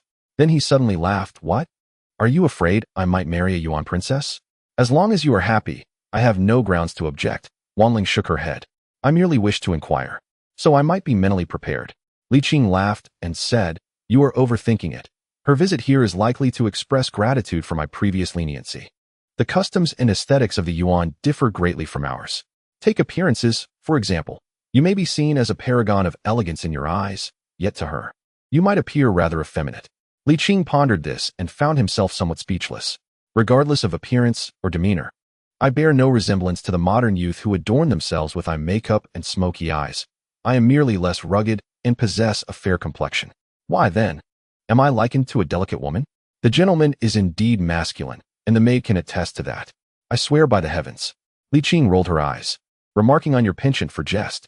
Wanling, with her delicate brows slightly furrowed, noted that when she praised you as a hero, her eyes sparkled with admiration. Her gaze has always been sharp, akin to that of an eagle, lacking any semblance of femininity. Li Qing chuckled, suggesting they change the topic. Tomorrow is New Year's Eve, and they should all rest well tonight. No one should leave. Chapter 128. Eating roasted goose doesn't kill. The climate in Jinling is quite pleasant. Even in the depths of winter, the sun shines warmly, bringing temperatures above 10 degrees. Bathed in the gentle sunlight, Li Qing reclined on a lounge chair, feeling utterly relaxed and content. The Gufu is expansive, with fruit trees lining the courtyards, 2 of which are jujube trees. Li Qing shifted her legs, crossing one over the other, and mused about the joys of the new year, free from labor, merely indulging in leisure. As her words fell, a maid hurriedly approached, offering a slight bow. Master, we have guests at home. Is it the Duke of Liang, the Duke of Chao, or Commander Mao? Li Qing inquired, sipping her tea. Master, It is the lady guest from yesterday. With a splutter, T arched through the air, catching the sunlight and forming a rainbow. Li Qing quickly exclaimed, "Go tell her I am not at home." The maid hesitantly replied, "Master, the lady guest has already entered the courtyard." Just as I intended to conceal myself mid-conversation, Muzhua appeared, skipping towards me with her hands behind her back. Li Qing dismissed the maid and stood, feigning a laugh. "After our gathering yesterday, what brings Princess Muzhua here with such leisure?" Muzhua curiously responded, "Didn't you say we would drink again on another day?" "Indeed. You are quite unreserved," Li Qing thought, feeling a headache coming on. Why can't this woman grasp the nuances of polite conversation? "Ha ha, please come in." Li Qing's smile was bittersweet, internally cursing, "What is this nonsense during the new year?" Muzhua chuckled. "After returning, I reflected on our last encounter. It's not that I cannot drink as well as you, but rather that I am unaccustomed to the drinks of your Han people. Today, I have brought Mare's milk wine for us to settle the score." Li Qing was at a loss for words. Was there even a need for a contest? Moments later, 4 young maids entered, carrying 2 large jars of wine. "Master, where shall we place the wine?" "Put it in the guest hall," Li Qing replied, her expression stoic, inwardly lamenting, "This is going to be a long night." During the previous gathering with Zhu Di, he had introduced her to Mare's milk wine. And to put it mildly, if given a choice, she would prefer to drink dishwater. The wine of the Yuan dynasty was simply intolerable. A quarter of an hour later, the side dishes were served. Muzhua, with her spirited demeanor, raised her wine bowl, proclaiming, "Let us drink." Li Qing pinched her nose and downed a bowl. The lingering taste of the Mare's milk wine assaulting her palate, a truly unpleasant experience. Another. Very well. Li Qing felt increasingly tormented. Today was worse than yesterday. While yesterday was merely a psychological ordeal, today was a physical and mental trial. She could not chase anyone away either. Who would she complain to? What woman would dare to intrude upon a man's house for a drinking contest during the new year? Despite her grievances, Li Qing outwardly acquiesced. Half an hour later, she could no longer endure it, not from drunkenness, but from the sheer agony of the Mare's milk wine. Princess Muzhua is indeed remarkable, and I humbly bow to her greatness, feeling inadequate in comparison. You are clearly not intoxicated. Let us continue our libations. Muzhua expressed her discontent, questioning whether I held her in disdain. Li Qing felt a shiver run down his spine. Oh heavens, who will come to my rescue? Perhaps his prayers were answered. As Hong Xiu hurried in, bowing as she announced, "My lord, a guest has arrived, the eldest son of the Duke of Wei." "Excellent, splendid. Ahem, please let him in." Li Qing felt as if he had been granted a reprieve, his joy rendering him somewhat incoherent. Hong Xiu, with a peculiar expression, hesitantly remarked, "My lord, is it appropriate to admit a male guest into the backyard?" "Ah, yes, yes." Li Qing nodded, feigning a look of deep regret. "Princess Muzhua, it seems unfortunate today. You see, it's nothing. I shall accompany you. After we meet the guest, we shall return to continue our revelry." "Very well." In the front courtyard, Su Huizhu awaited anxiously. Upon seeing Li Qing, he quickly clasped his hands in greeting. "Your Excellency, I am honored." Su Gongzi, too formal, Li Qing returned the gesture, inquiring, "What brings you here, Su Gongzi?" Su Huizhu replied, clasping his hands, "I apologize for the intrusion. It is a matter of urgency. My father is unwell, and having heard of your esteemed medical skills, I humbly request your assistance." "Very well, please lead the way, Su Gongzi." Li Qing assented without hesitation, even without Princess Muzhua. He could not decline. Turning back to Princess Muzhua, he expressed his apologies. "I truly have pressing matters today. We shall meet again." As soon as the words left his mouth, he regretted them, realizing that she may not comprehend such polite formalities. But then he thought better of it. Who would visit another's home for merriment on the first day of the new year? That would indeed be odd. Muzhua said nothing further. "All right. You attend to your matters. I shall return another day." Li Qing sighed in relief and turned to Su Huizhu. "After you, Su Gongzi." "Your Excellency, please." Outside the gate, the carriage was prepared. As they settled into their seats, the driver immediately cracked the whip, urging the horses into a swift gallop. Upon witnessing this urgency, Li Qing understood that Su Da's condition was grave. "Su Gongzi, what ailment afflicts Duke Wei?" "Bubonic plague," Su Huizhu sighed. "It is an old affliction, recurring incessantly, never fully cured. It flared up once in autumn, showing gradual improvement after treatment by the imperial physician, but this time it is far more severe." In truth, he harbored little hope, merely wishing to make one last effort. In this era, the plague was akin to cancer. Once contracted, apart from the initial possibility of recovery. It was nearly impossible to cure thereafter. Li Qing nodded slowly, recalling that the year after the upcoming new year would mark the 18th year of Hangguo. He vaguely remembered that Su De had passed away in that year, a fact he attributed to the influence of television dramas. In those stories, it depicted Su De suffering from the plague, forbidden to consume meat, yet Emperor Zhu Yuanzhang bestowed upon him roasted goose, resulting in Su De's demise the very next day. At that time, he had been naive enough to believe such tales. But after spending a decade learning from his master, Zhang Lada, he now understood that those were mere fabrications. While it was true that the plague necessitated avoidance of meat, and roasted goose could indeed be detrimental, consuming it would not lead to death. Roasted goose was merely food, not poison. Unless Emperor Zhu Yuanzhang were to bestow an excessive amount of roasted goose upon Su De, effectively causing him to overindulge. Last time, Li Wenzhong did not perish due to mere indulgence in meat. Rather, it was the consequence of his already fragile health, exacerbated by his overconsumption of potent spirits. Moreover, given Zhu Yuanzhang's affection for Su De, he would never resort to such treachery. To consider an alternate scenario, even if he truly intended to eliminate Su De, he would not employ a roast goose as a means. A simple cup of poison would suffice, direct, efficient, and far superior. One must understand that the old Zhu has always executed his vendettas with overt clarity, fabricating charges against Su De before demanding his life, a task made trivial with the presence of the Jinyui. Li Qing couldn't help but lament, the entertainment industry misleads the masses. A quarter of an hour later, the carriage halted before the Duke of Wei's residence, and the two hurriedly disembarked, racing into the courtyard. Inside the chamber, Su De lay prostrate on the bed, his facial muscles twitching intermittently, clearly enduring immense pain, surrounded by anxious children and wives.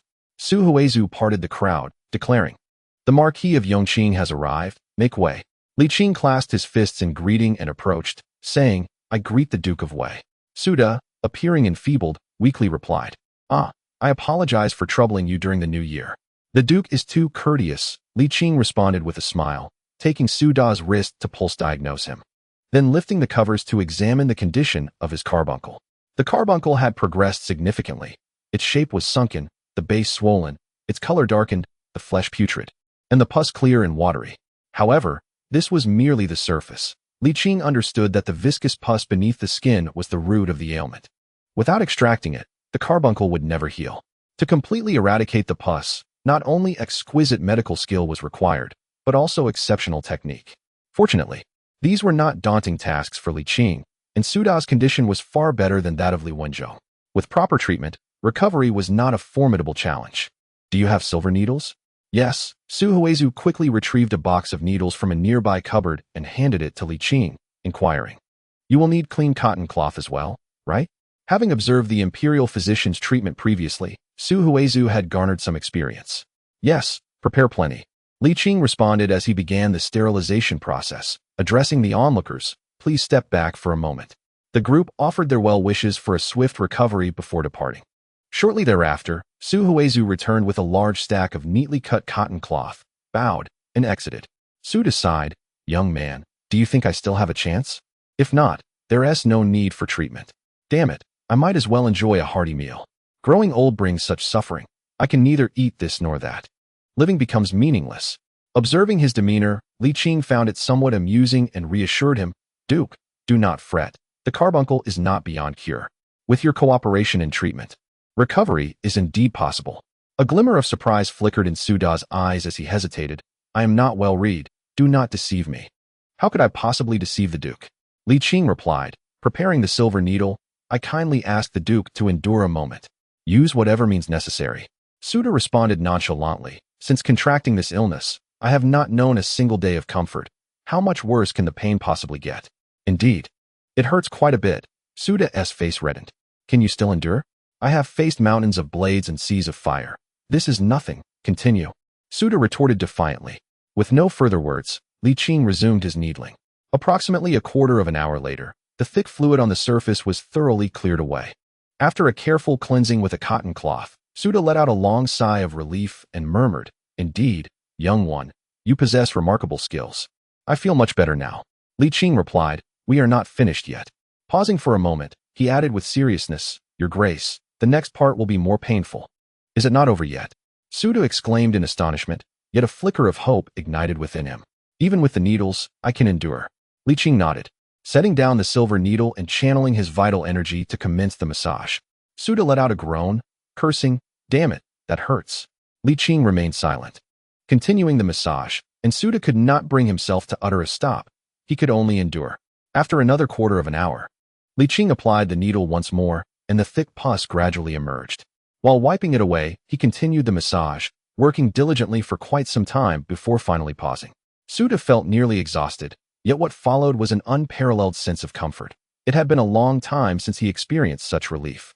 "Exquisite," Suda exclaimed, giving a thumbs up. "Young one, you truly are impressive." Li Qing smiled, offering some advice, then picked up a pen and paper from the nearby table to write a prescription. "Your Grace, take your medicine on time and avoid rich foods. In just 10 days, the abscess will be completely eradicated, and with a month of recuperation, you shall fully recover." "Very well," Suda replied, his spirits lifted. "I owe you a great debt of gratitude." "Your Grace is too kind," Li Qing chuckled, noticing that it was nearly noon. He clasped his hands in farewell and said, "I shall take my leave now." Suda nodded. "It's the new year. I shan't keep you. When I am well, I shall treat you to a drink." "Then I shall await that day," Li Qing replied, cupping his fists.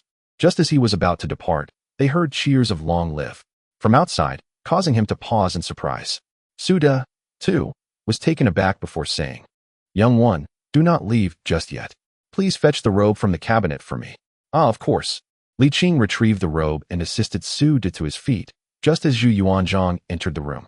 "Do not stand on ceremony," Zhu Yuanzhang said, waving his hand before either of them could bow. He stepped forward, scrutinizing Suda with a mix of jest and reprimand. "I heard you were on the brink of death. You startled us quite a bit. But look at you now, you seem perfectly fine." "Your Majesty, forgive me," Suda replied with a feeble smile.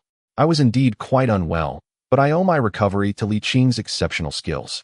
Zhu Yuanzhang turned to Li Qing and praised him. "You are quite capable, young man." "Your Majesty flatters me," Li Qing replied modestly. "If you would excuse me, I must take my leave." "Do not be in such a hurry," Zhu Yuanzhang insisted.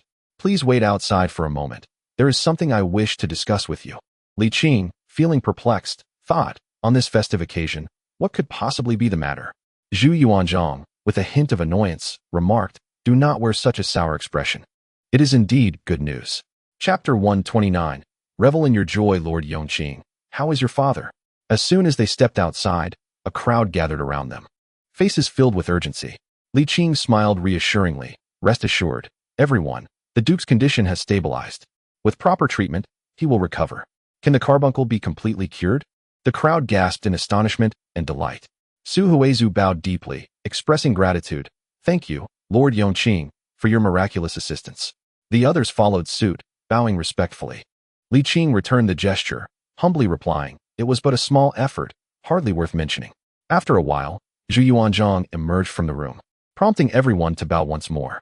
"Do not stand on ceremony." Zhu Yuanzhang waved his hand. "Li Qing, come with me."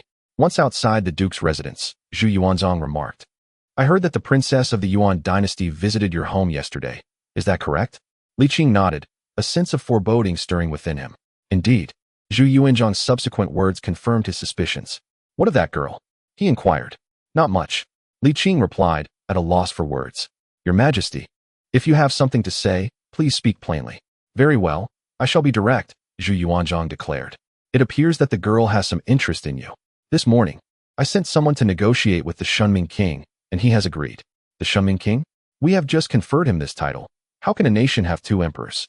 "Of course, we still refer to him as emperor in regard to the Yuan." Li Qing's realization was swift, and he immediately adopted a flattering demeanor. "Your Majesty, our Ming dynasty must not emulate the Han, Tang, or Song dynasties. A marriage alliance is absolutely inadvisable." One cannot say it so lightly," Zhu Yuanzhang countered. "While marrying off daughters is indeed out of the question, their customs are contrary to propriety. When I die, a son may inherit his father's harem, and a stepmother may become a wife. Such behavior is utterly beastly."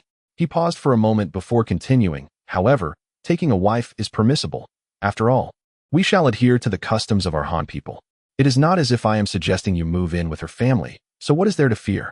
Li Qing offered a wry smile. "Your Majesty, I do not favor such arrangements. For the greater good of the nation, How can you be so concerned with personal gains and losses? Zhu Yuanzhang replied with discontent. Li Qing wanted to retort, I am not so noble. But the words caught in his throat. If he spoke them aloud, the old emperor would certainly turn against him. Your Majesty, the Yuan princess does not fancy me. She has said that I am too effeminate. It would be inappropriate to force the issue, wouldn't it? Zhu Yuanzhang shot him a fierce look. Her father has consented. What reason could she have to refuse? He softened his tone slightly. Of course, if she truly does not wish to, we shall not compel her. But the problem must not lie with you. The Yuan people lack proper education and are somewhat wild in nature. Yet, as for women, they are rather simple. If you take her to bed a few times, she will surely become obedient. Zhu Yuanzhang stated with resolute authority, it is settled then. The girl is indeed pleasing in appearance, albeit a bit dark-skinned, but that is of little concern. Our Ming dynasty's nurturing will surely lighten her complexion. As he spoke, he patted Li Qing on the shoulder and admonished, do not be ungrateful, you are gaining a princess. You should take delight in this. Li Qing responded with difficulty. Your Majesty, did you not say that after the new year, you would send the Yuan princess and ministers to negotiate with the Yuan in the grasslands? There are many princesses, one is surely not essential. Zhu Yuanzhang chuckled, do not worry. When the time comes, I shall arrange a splendid affair for you. Just wait patiently. With that, Zhu Yuanzhang departed in his dragon carriage, leaving Li Qing bewildered in the wind. What on earth is happening? Li Qing lamented, fully aware that once he wed this princess, domestic tranquility would be forever lost. The trio of Wanling and her companions would stand no chance against such a woman. Especially given her status and the grand designs of the old emperor, she would undoubtedly become the principal wife. He had no desire to marry, even if he must. He would prefer to elevate Wanling and the others. His origins mattered little to him, and with so many eager to criticize him, he was not concerned. Indeed, while Mu Zhuer was not lacking in beauty, she lacked the qualities of a true woman. Enjoying camaraderie over drinks with her was one thing, but making her a wife was another. One simply does not marry a comrade. Upon returning home, Li Qing found himself devoid of the festive spirit of the new year. As if his soul had been lost, he sat in the courtyard, staring blankly into space. Wanling presented a steaming cup of tea. Sir, what troubles you? It's nothing. Li Qing accepted the tea, took a sip, and pulled her onto his lap, gazing at the girl's exquisite beauty. He couldn't help but think of Mu Zhuer's playful antics while drinking, which sent a shiver through him. If she were to utter such words in the boudoir, where would the charm lie? Sir, Wanling said, blushing, we are outside in broad daylight. Others are watching. What is there to fear? Li Qing leaned down and captured her lips in a kiss. In affluent households, intimacy in the courtyard was commonplace. Some heads of families even had maids assist during such moments, for instance, by supporting their waist. Art is drawn from life. Illustrations depict it thus, surely not without reason. After a brief moment, Wanling, feeling the heat, softly pleaded, Sir, shall we return indoors? It simply isn't appropriate out here. Li Qing, reluctant to insist, lifted the young girl and turned back. Just as they reached the door, Hongxiu hurried after them.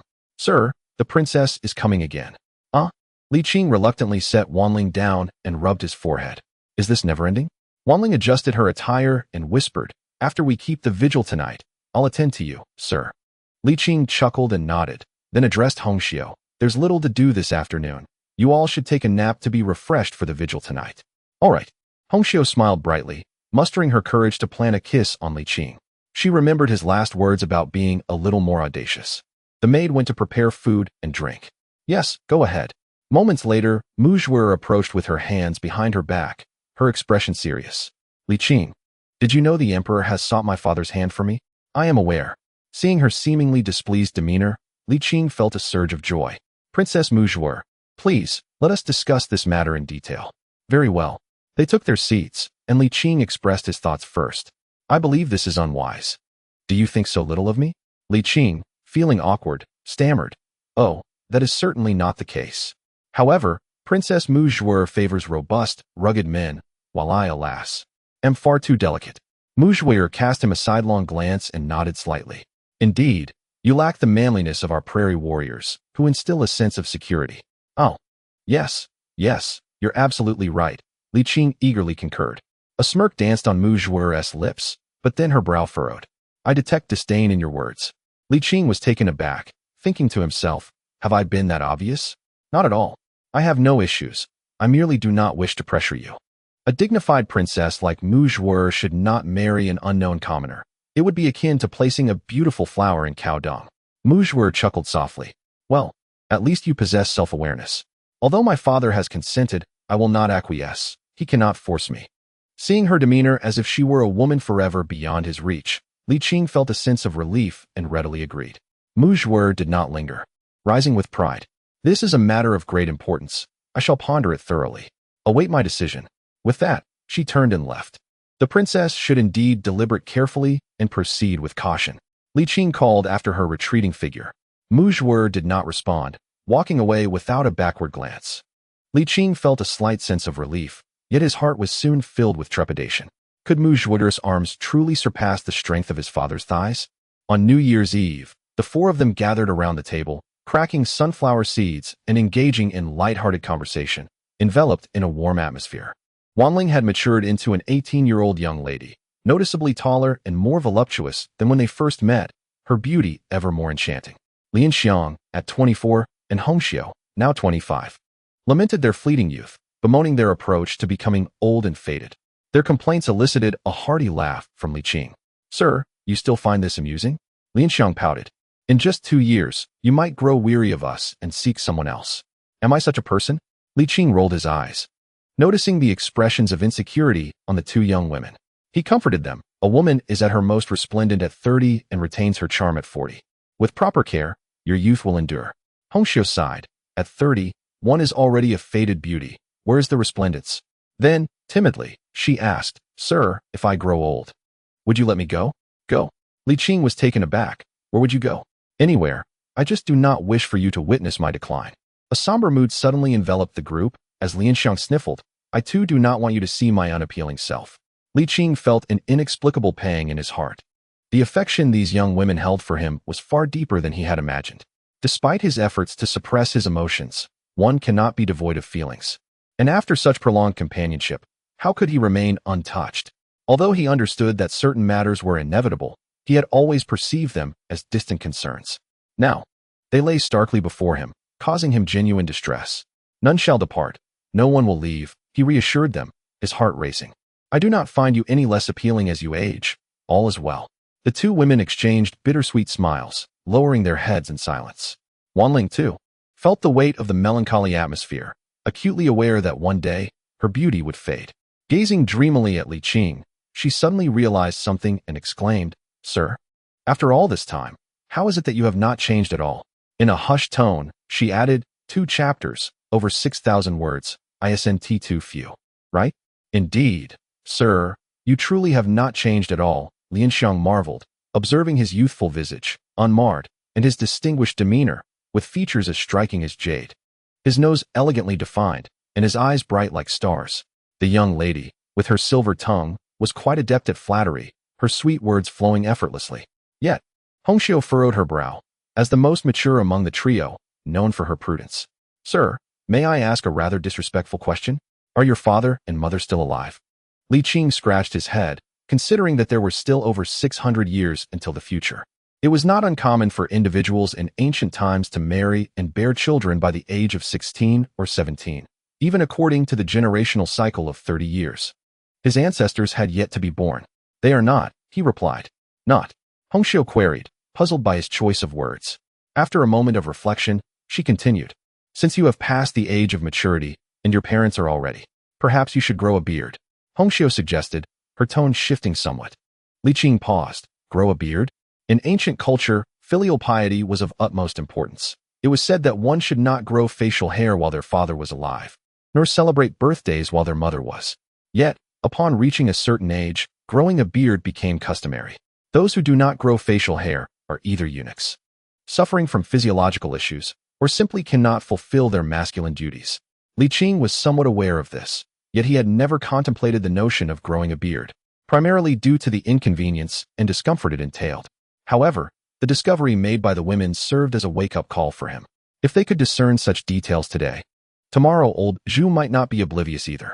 It was high time to pay attention to his appearance. In this era, a man's beard is of utmost significance. The ancients esteemed facial hair greatly, not only revering it, but also meticulously categorizing it.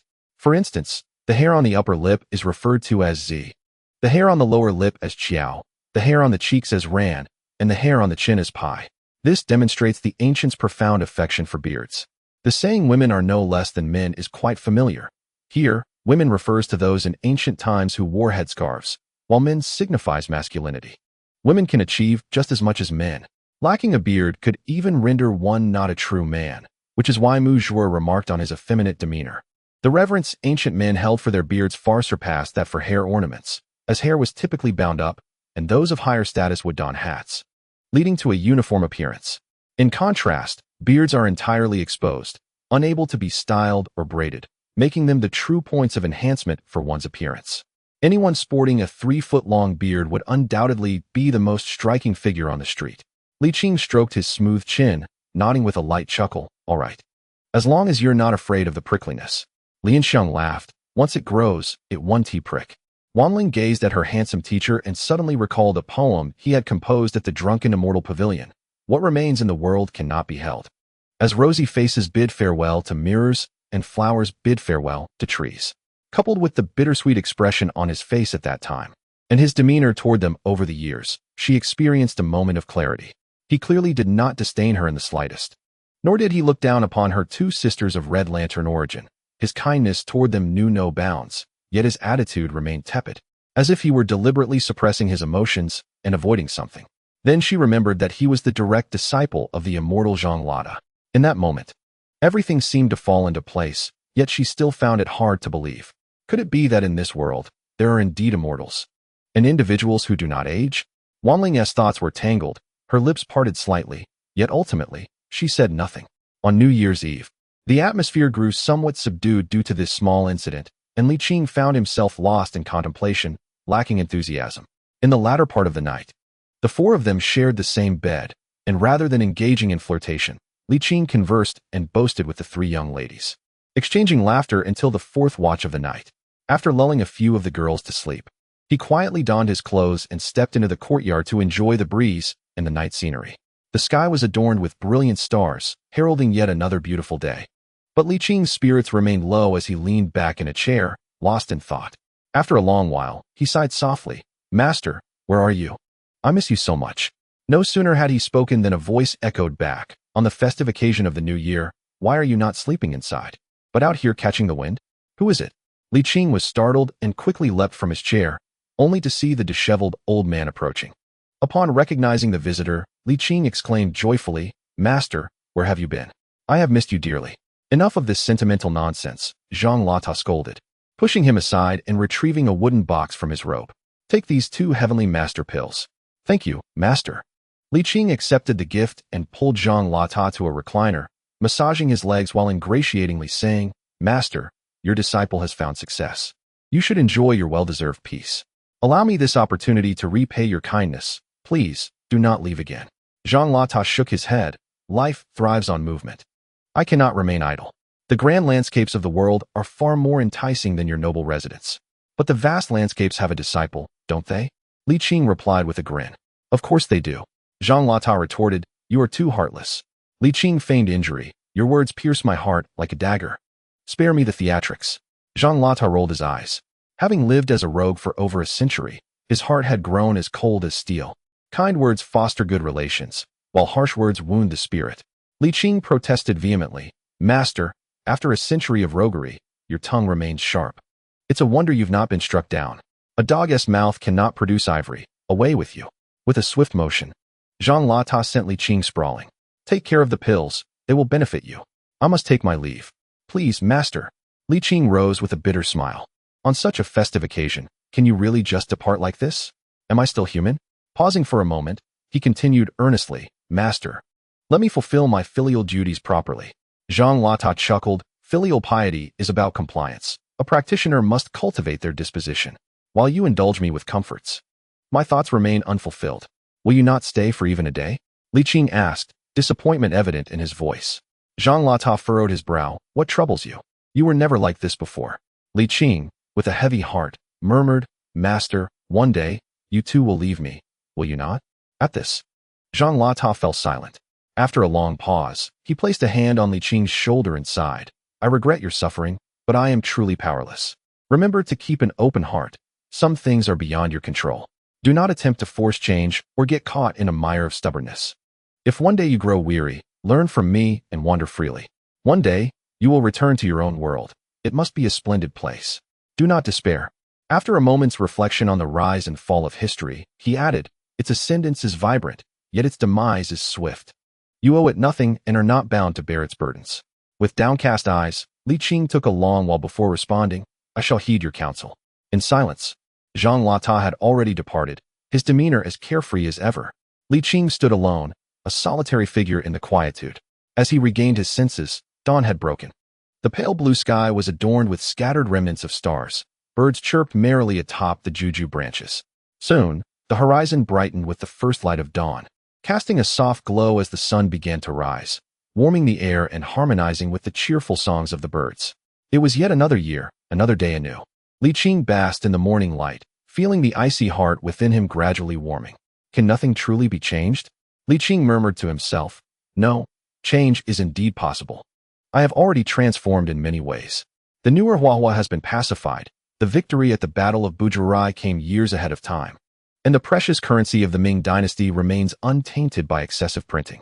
Now, I must reconcile the conflicts between the Han and the Yuan, a task made feasible by my decision to send the Jinyui to the grasslands to gather intelligence on the Yuan people, mapping the terrain. The butterfly effect is evident.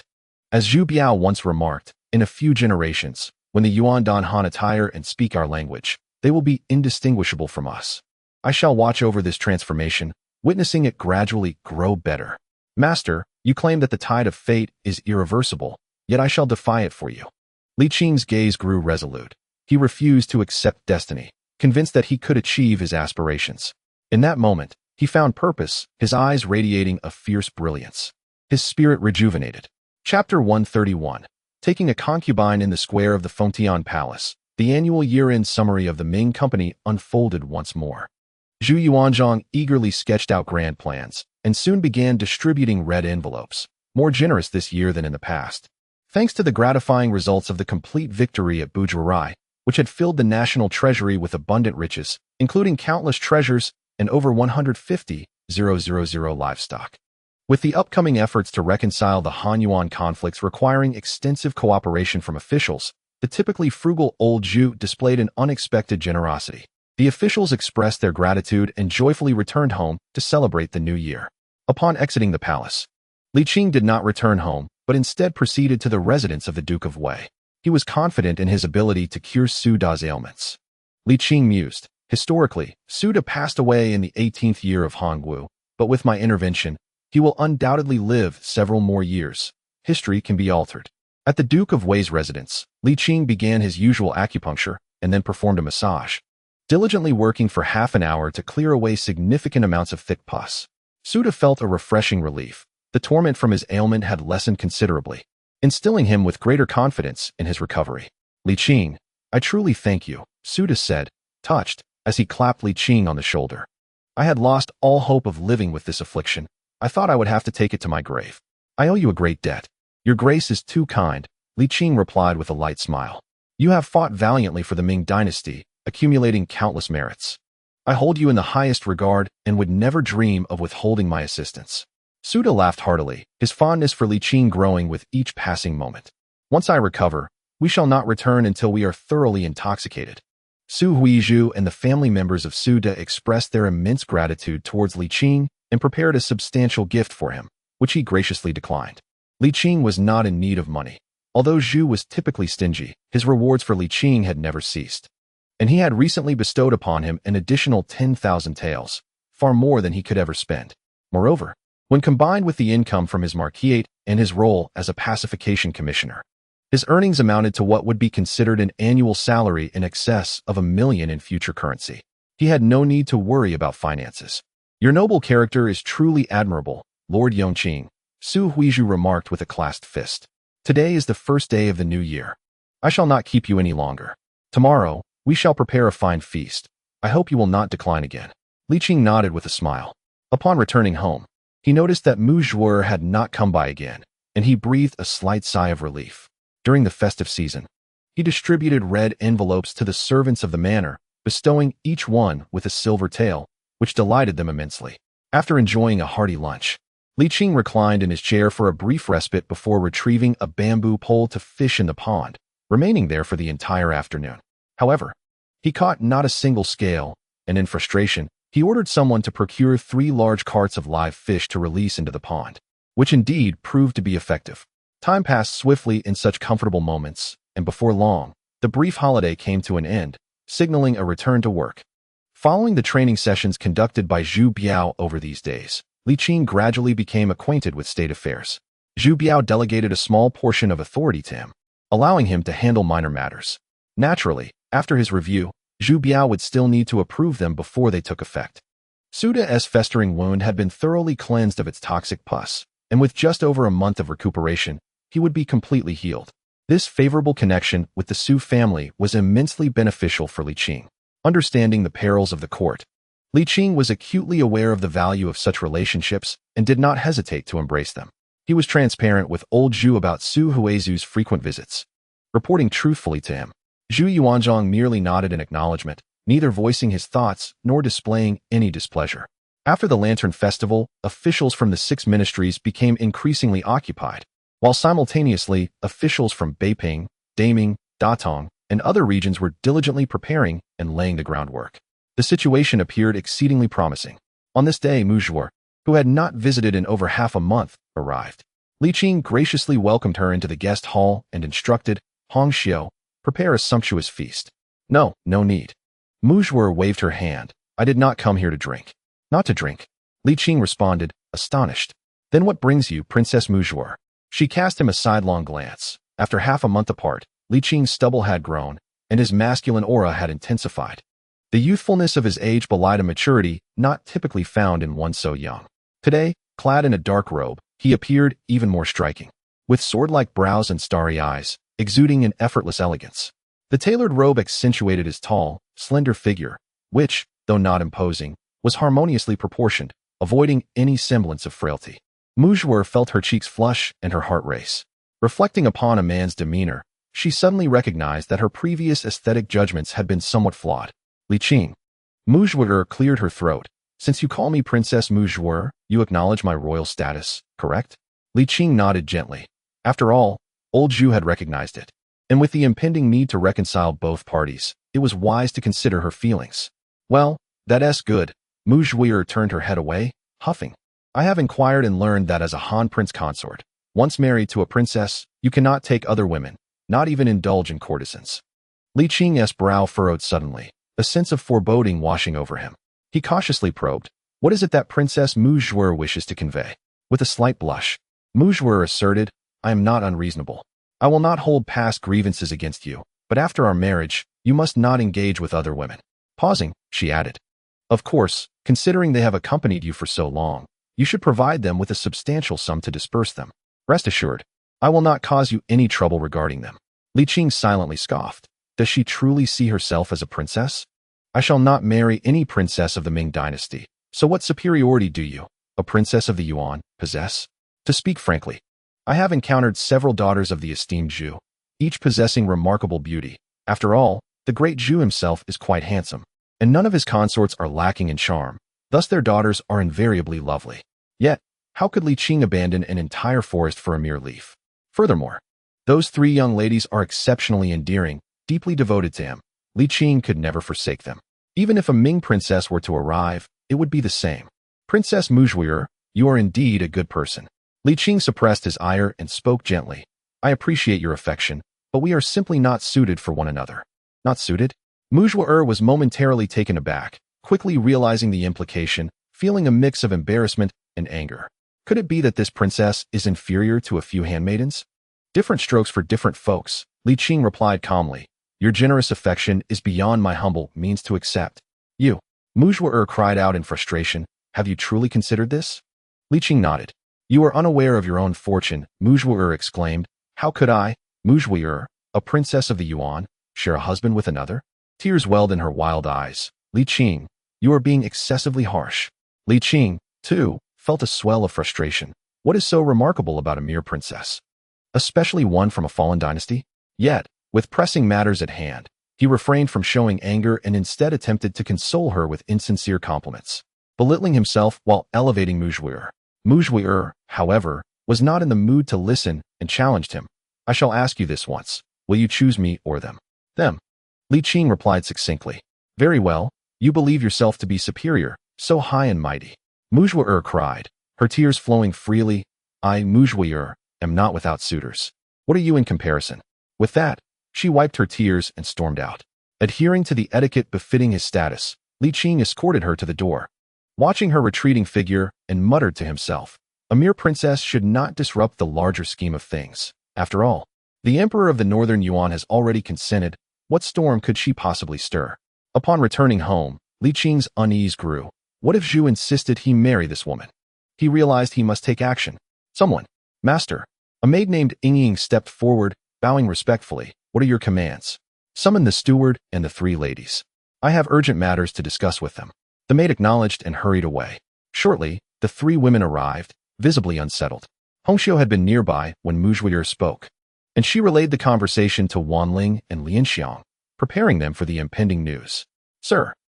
Li Qing leaned back in his chair, gazing at the ceiling, rubbing his temples. Hongxiu, please make the necessary arrangements. Tomorrow, we shall host a grand banquet. Instruct the servants in the front courtyard to procure meat and vegetables. Hongxiu's lips turned pale, and Wanling and Lianxiang were equally ashen. After a moment, Hongxiu replied, trembling, I understand, sir. Do not worry. The banquet will be splendidly organized. She knew this would be the last thing she could do for him. Despite her efforts to suppress her emotions, the pain in her heart was overwhelming, and tears streamed down her cheeks.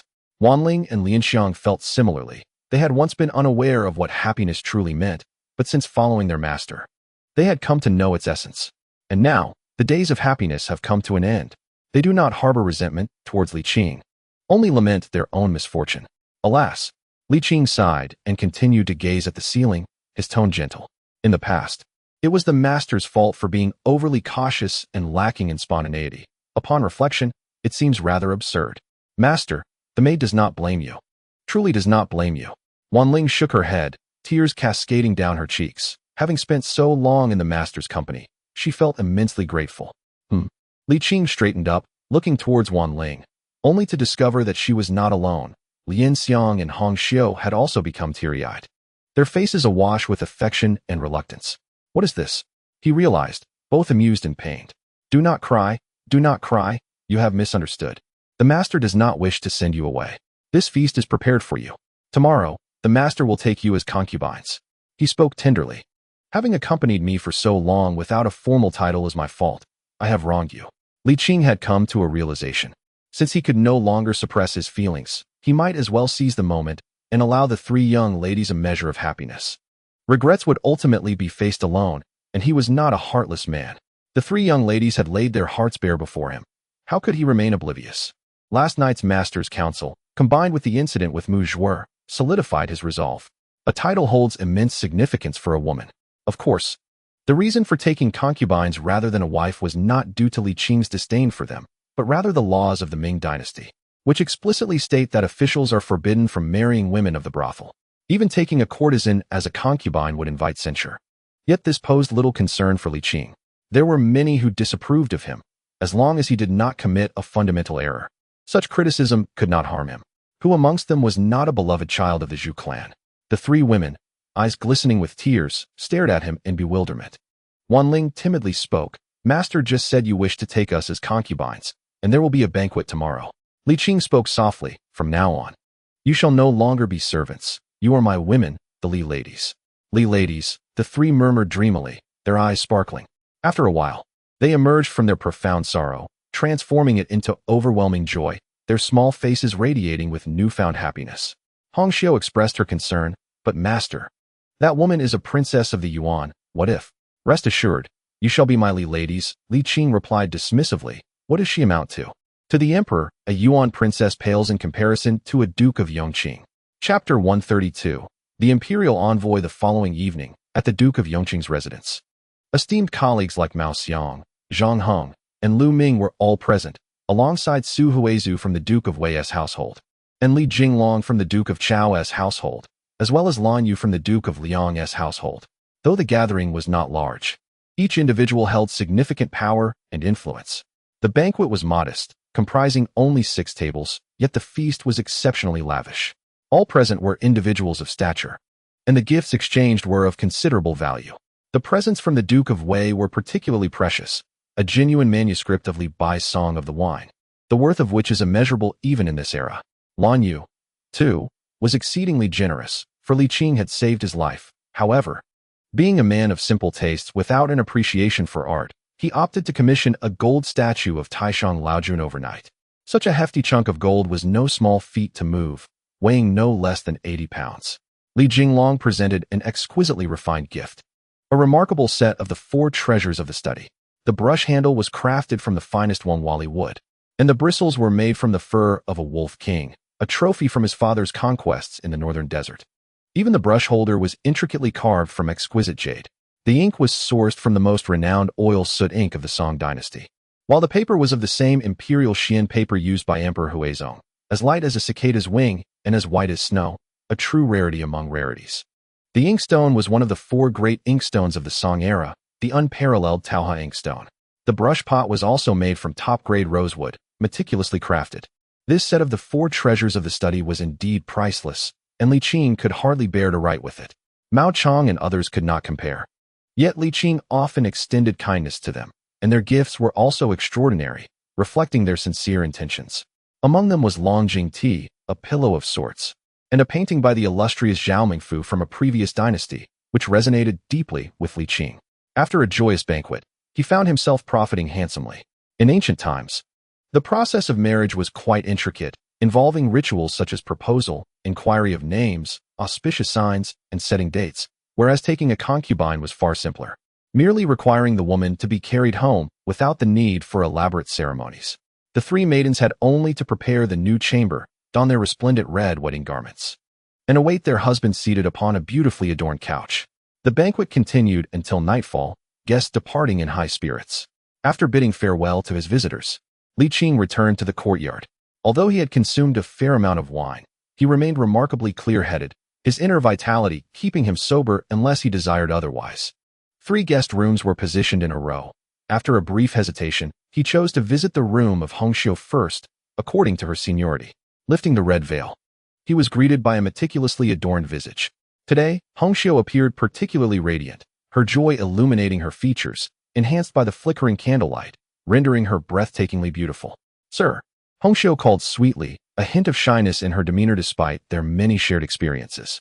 Rising, she poured a cup of mingling wine and offered it to him, requesting that he drink deeply. Li Qing smiled and nodded, clinking their cups together as they drank. The wine was exquisite, surpassing even that served at the banquet. His spirits lifted, he requested another cup. Hongxiu obediently refilled his glass, but he suggested a change in their drinking method. As they altered their approach, her cheeks flushed deeper. She lowered her head, holding the wine in her mouth, and puckered her lips to kiss him, transferring the wine slowly. With that single cup, Hongxiu was rendered tipsy, her eyes sparkling, everything falling into place seamlessly. Li Qing was particularly gentle, and Hongxiu, equally tender, enveloped in a sensation of relaxation that he had never before experienced. After attending to their intimate matters, he chose not to leave immediately, whispering sweet nothings to the young lady, evoking laughter and tears that dampened his chest. "Sir, it is getting late. Do not keep my 2 sisters waiting," she said, her eyes glistening with tears. "I am so very happy today." Li Qing tenderly brushed her scattered hair, placing a gentle kiss on her porcelain forehead. Rest early. In the Liuxiang room, the young lady had already envisioned countless ways to captivate him. As soon as he lifted her veil, she sprang into action. Among the 3 maidens, she was the boldest. And today she was particularly daring, determined to lead Li Qing down an unconventional path. "Do not worry, sir, I am quite clean," she assured him. Li Qing was moved. The daisy was as beautiful as a poetic line, truly irresistible. The joy was the same, yet the feeling was different. In the boudoir of Wanling, as the crimson veil was lifted, her youthful countenance, still bearing a hint of innocence, was breathtakingly beautiful. Each of the 3 women possessed their unique charm. Hongxiu was the most tender, Lianxiang the most fiery, while Wanling's youthful naivety offered him a sense of sinful pleasure. After the rites of Zhougong, before Li Qing could utter sweet words of affection, Wanling was already in tears, embracing him tightly and expressing her inner joy. Li Qing felt a pang of regret, realizing he should have given them a formal title long ago. Thankfully, it was not too late now. The news of Li Qing taking concubines swiftly spread through the court, stirring the officials from the 6 ministries, the censorate, and the Hanlin Academy to action, as they inundated him with impeachment memorials. However, he only faced a scolding from the old Emperor Zhu, suffering no substantial harm. Everything progressed as Li Qing had anticipated. Upon learning of his taking concubines, the old Emperor Zhu did not force a marriage upon him, and Muzhua had not visited since that day. Just as he had predicted, Muzhua was an exceptionally proud person, not swayed by emotions, and did not engage in persistent entanglements. It was quite admirable for a 17 or 18-year-old woman to be so rational, though it was merely admiration. At last, he felt at ease, living a simple yet fulfilling life. As the first month of the year passed, one afternoon Li Qing went to the imperial study as usual. Just as he was preparing to alleviate Zhu Biao's burdens, Emperor Zhu Yuanzhang arrived, instructing, Li Qing, prepare yourself. You are to go to Beiping tomorrow. What? Both Li Qing and Zhu Biao exclaimed in astonishment, their expressions mirroring their displeasure. Zhu Biao, having painstakingly nurtured a capable assistant, was reluctant to see Li Qing leave. While Li Qing had grown accustomed to a comfortable life and did not wish to embark on arduous journeys again. What do you mean by what? Emperor Zhu glared. The most pressing matter is to reconcile with the Yuan dynasty. It concerns the enduring legacy of the Ming dynasty. What are these expressions you both wear? The two nodded reluctantly, and Li Qing, with a grimace, asked, Your Majesty, why must it be me? You fool, how can you not understand my intentions? Zhu Yuanzhang retorted. This is an opportunity for you to achieve merit. When Biao ascends to a higher position, you will have grounds for promotion. After a pause, he continued. Your Jinui has been traversing the northern deserts for a long time. They are familiar with many routes. Having them accompany you will also prevent you from falling into traps set by the Yuan. Though the likelihood is minimal, it is wise to be cautious. What else could Li Qing say? I shall obey your command. Very well, I know you have just taken a concubine, and I am not devoid of reason. This time you need not enter the northern deserts, but merely oversee matters in Beiping. Li Qing hesitated. Your Majesty means to say I can bring my family? What nonsense! Zhu Yuanzhang scolded. How can you focus on your duties with your concubine in tow? I mean, you should bring along the governor of Beiping. Once your Jinui and his subordinates are familiar with the terrain, let him take over entirely, and your merits will be established. Zhu Yuanzhang added irritably. This is not a military campaign. The journey will be swift, taking at most half a year. Li Qing smiled awkwardly. I shall obey your command. Upon returning home, Li Qing briefly recounted the events. The 3 ladies, upon learning of his impending official duty, felt a twinge of reluctance, yet they graciously offered their support. Akin to devoted wives, meticulously preparing his belongings. Old Zhu was quite generous, bestowing upon him the title of imperial envoy, which greatly facilitated his tasks. As an envoy representing the emperor, he could easily navigate the complexities of court politics. The governor of Beiping might harbor disdain for him. Yet he would not dare to disrespect the imperial envoy. The following day, Li Qing, accompanied by his subordinates, set forth to Beiping alongside the 3 princesses of the Yuan dynasty and 15 ministers. Unfortunately, Muzhua was among them, but fortunately, she refrained from causing any disturbance and even avoided speaking to him, much to Li Qing's relief. After more than 20 days, the group arrived in Beiping without incident. Naturally, upon his arrival, the imperial envoy was expected to pay a visit to the Prince of Yin, not merely for familiarity, but as a matter of essential decorum. Zhu Di received him with great courtesy, particularly since Li Qing had played a pivotal role in the previous surrender of Guo Huan, and a feast was prepared in his honor. During the banquet, Su Miaoyan approached with her son, specifically to express her gratitude to Li Qing. The news of Su Da's recovery had already reached Beiping, filling Su Miaoyan with joy. As a daughter, she was naturally inclined to thank the doctor responsible for her father's healing. Li Qing stood to exchange pleasantries before shifting his gaze to the little chubby boy. After a year apart, the child had grown taller and a bit rounder, yet remained as endearing as ever. It was a rare delight that the little one still remembered him and readily sought his company, clamoring to join him at the table, which Li Qing found utterly endearing. However, Zhu Di was displeased. His countenance darkened, ready to reprimand. Yet, a mere glance from Su Miaoyan silenced him, rendering him utterly compliant. Though her gesture was subtle, Li Qing observed it clearly, inwardly remarking on the abundance of affection within the Zhu family. In chapter 133, the intense atmosphere is palpable. There is no need to elaborate on Zhu Yuanzhang and Empress Ma, but the current Zhu Di and Su Miaoyan share a bond of unwavering affection. This father-son duo exemplifies such devotion, mirrored by later emperors like Guo and Hongzhi, the latter notably adopting a monogamous approach that was practically unheard of in imperial history. In fact, throughout history, only Hongzhi is known for such a singular commitment, ultimately begetting a rather unremarkable son. At the banquet, Zhu Di observed his son across the table, laughing and sharing dishes with Li Qing, suddenly feeling like an outsider. "Zhu Gaoqi," the prince exclaimed, startled. "What is it, father?" Zhu Di's expression tightened, and he coolly instructed, "Sit over here with me." The boy, initially reluctant, protested, "But Qing Ge has come all this way. Father, I shall join him shortly." Sensing his father's displeasure, the little one complied, albeit with his eyes still fixed on Li Qing. Zhu Di's frustration mounted as he recalled Li Qing's unapologetic demeanor during their previous encounters, and he wore a sour expression, neglecting to engage further, lost in his own brooding. As the ambience soured, the banquet could not last long. Li Qing, exhibiting patience, remained for another quarter hour before rising to take his leave. Zhu Di, eager to vent his frustrations, made no effort to retain him. Before Li Qing could leave the royal residence, he was startled by the anguished cries of the plump boy. Although he felt a twinge of sympathy, he believed it was entirely justifiable for a father to discipline his son, regardless of the latter's status as an imperial envoy. The following day, Li Qing summoned his subordinate responsible for monitoring the Prince of Yan to inquire about Zhu Di's recent activities. "My lord, the Prince of Yan has exhibited no misconduct. He neither disturbs the populace nor oversteps his bounds," reported the officer of the brocade-clad guards. Li Qing pondered for a moment, considering the usual haunts of the prince.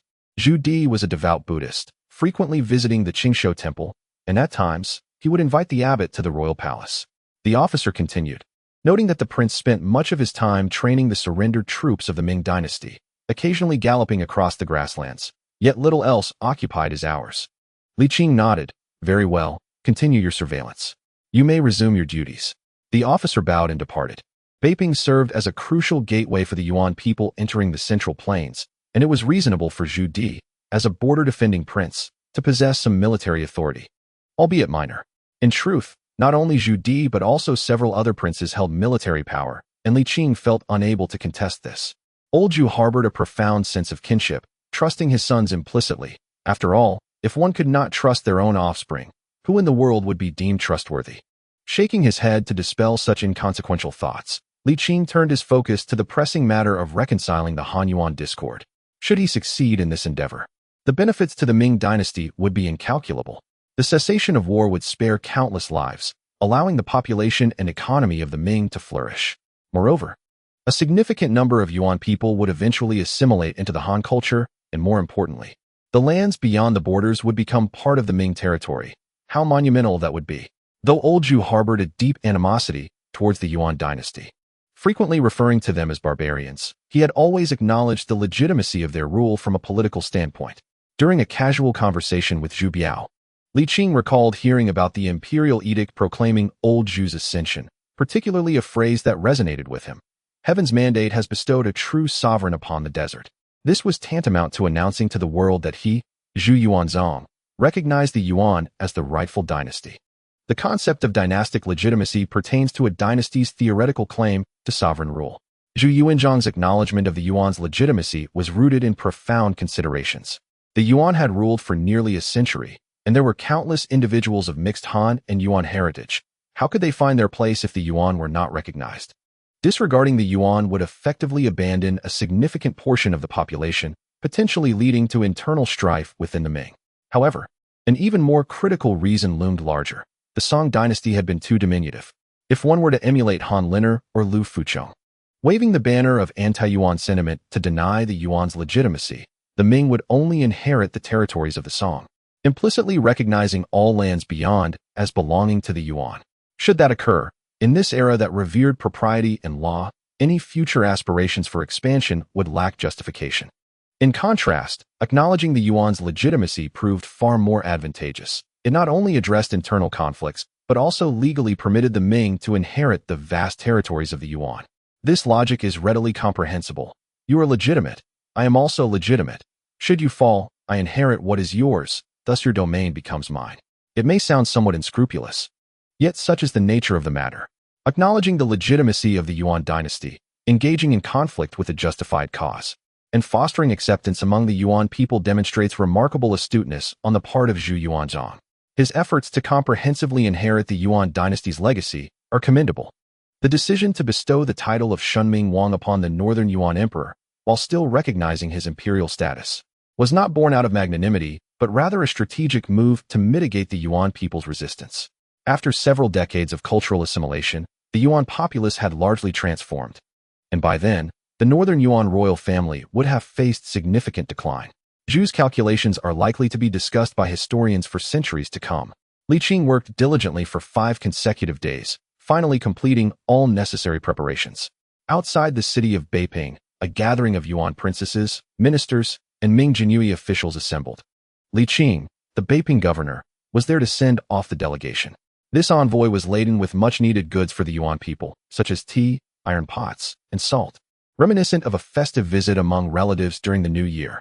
Just as personal relationships necessitate social etiquette, so too do international relations require a semblance of reciprocity, thus facilitating negotiations.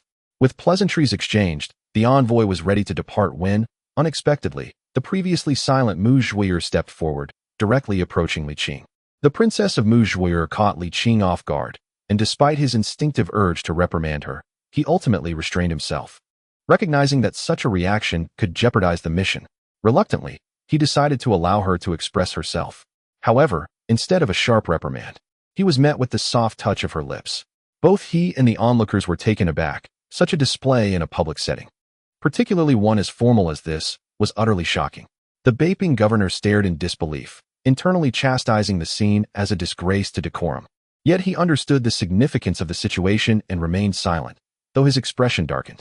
After a prolonged moment, their lips parted, and Mu Zhuoyer quietly spoke. Li Qing, I have come to terms with this. I understand you cannot abandon them, and I even accept that your relationship with them may continue. However, as a princess, my dignity cannot be disregarded. You must reclaim the titles you have given them, will you not?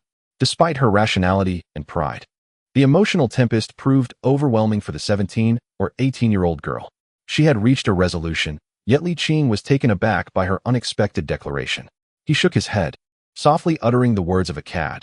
Today, I might consider dismissing them for you, but who is to say I want to do the same for another tomorrow? Li Qing expressed his profound gratitude for her affection, but felt ill-equipped to reciprocate such a sentiment. Mu Zhuoyer's eyes glistened with unshed tears. I have made such concessions. What more do you want from me? Li Qing, filled with frustration, could only dryly utter, You are wonderful. It is I who am at fault. Mu Zhuoyer, her voice tinged with sorrow, retorted, You scoundrel, Li Qing. With that, she forcefully pushed him away and turned to leave. Yet, after taking a few steps, she halted, acutely aware that if she departed today, there would be no future for the two of them. Turning back with tear-filled eyes, she gazed at Li Qing, unwilling to relinquish her hopes, yet burdened by her pride. Having softened once, she was loath to do so again. If only you would yield. Even if you do not sever ties with them, I, Mu Zhuoyer, would accept it, she thought, her face alight with anticipation. Li Qing, filled with regret, clasped his hands in a gesture of apology. Mu Zhuoyer, with a heavy heart, resumed her approach towards the envoy group, but ultimately, emotion triumphed over reason. She turned back once more, her heart yearning. Li Qing, if only you would call my name, I would stay. Yet Li Qing, still regretful, merely clasped his hands again. Overwhelmed with despair, Mu Zhuoyer strode directly into the envoy group, mounted her horse, and shook the reins, but could not resist glancing back one last time. This time, Li Qing did not even look her way, simply waving gently towards the envoy group. Mu Zhuoyer turned away, her expression one of desolation. She blinked away her tears, and her bright, shining eyes radiated an unprecedented wildness. In that moment, the ferocity shining in her gaze rivaled that of a wild sea eagle, albeit slightly diminished. Chapter 134. A promising situation. Watching the envoy group grow distant, Li Qing finally let out a sigh of relief, having endured the ordeal. He understood that after this, Mu Zhuoyer would no longer pursue him, marking the conclusion of this chapter. Li Qing, the imperial envoy, the governor of Beiping, scoffed, flicking his sleeve. Indeed, you are quite the charmer. Li Qing faltered, noticing the man's expression, which suggested he was intent on impeachment, and, losing interest, turned on his heel to leave, leaving the governor bewildered in his wake. Damn it, there are many who wish to impeach me. Who do you think you are? Returning to the envoy's residence, Li Qing took a moment to calm himself before consuming a celestial elixir. Over the past few years, he had diligently practiced his true energy. And with the celestial elixir gifted by his master, alongside a box of pills he had pilfered from Zhang Tianshi, his progress in cultivation had even surpassed that of his time on the mountain. With the envoy group having departed, and with little else to occupy his time, he devoted himself entirely to his training. Currently, his internal true energy was significantly more abundant than before, and taking the celestial elixir was no longer as painful. However, as his master had indicated, this time the results were markedly less effective, yet still beneficial. After refining the celestial elixir, his true energy became even more plentiful, flowing more smoothly. With just a slight nudge, he could continue his cultivation without meditating, yielding immeasurable advantages. After several days of uninterrupted practice, Li Qing fully absorbed the effects of the celestial elixir and subsequently consumed another for refinement. The results this time were even less pronounced, barely perceptible. But as cumulative effects took hold, they brought about a qualitative change. Now he could practice at any moment, even while eating or sleeping. He had finally reached a state akin to that of his master, Zhang Lada, though in terms of actual cultivation, he still had a long way to go. Zhang Lada has been cultivating for over a century, and his true energy from the past decade pales in comparison. 2 months later, a small team of 20 returns first, consisting of 10 from the Jinyui and 10 from the Yamen. At the Beiping Provincial Government Office, Li Qing sits opposite the Minister of Revenue, listening to reports from his subordinates. The harvest this time is substantial. 5 tribes have been found, all accepting the goodwill of the Ming court. While they have not yet reached the point of bowing in allegiance to the Ming, their hostility has significantly diminished. The discussions between both parties have been amicable, with Ming officials receiving warm hospitality. Such a promising beginning to negotiations is indeed a favorable sign. Among them, one small tribe of merely 3,000 has even expressed a desire to settle in Beiping. The ministers of the Yuan court and the officials of the Ming are in discussions, but certain matters are beyond their authority and require the two of them to make a decision. What are their demands? The Minister of Revenue inquires. Your Excellency, they wish for the court to provide them with housing, arable land, as well as plow oxen and seeds, comes the reply. The minister furrows his brow. Although this request is not unreasonable, one cannot expect them to survive on nothing. However, after years of navigating the intricacies of bureaucracy, he has mastered the art of deflection, aiming to avoid making decisions whenever possible. Thus, he subtly shifts the responsibility onto Li Qing. Lordly, you are the emperor's appointed envoy to mediate relations between the Han and the Yuan. What do you propose? Li Qing, having been in this realm for quite some time, recognizes the maneuvering but refrains from quibbling. He states directly, we shall accede to their requests. He continues, since they wish to live in the Ming, the court will naturally afford them the same treatment as Han subjects. However, they must also adhere to Ming laws and fulfill the obligations of a Ming citizen, such as paying taxes. He understands that true integration requires impartiality. Should the Yuan be treated less favorably than the Han, it would breed resentment. Conversely, elevating the Yuan might incite their arrogance and alienate the Han. Equal treatment fosters a sense of belonging among the Yuan. Indeed, Your Excellency. The officials respond in unison, then turn their gazes towards Wang Qian, the deputy commander of the Jinyui. His expression darkens, his eyes darting, and he hesitates to speak. The minister perceives the tension but refrains from commenting, as Wang Qian is under Li Qing's command. What troubles you? Li Qing furrows his brow, sensing the presence of unwelcome news. Any matter regarding the mediation of Han-Yuan relations should not be concealed from the minister. Yes, I shall comply, Wang Qian replies, licking his lips and struggling to articulate. Your Excellency, a Yuan princess has gone missing. Li Qing stiffens. Have you dispatched anyone to search for her? We have, but to no avail, Wang Qian stammers. At the time, we were traversing a desert area when we encountered a fierce sandstorm, severely impairing visibility. Despite our slow progress, 2 Yuan subjects went missing. And who was the other?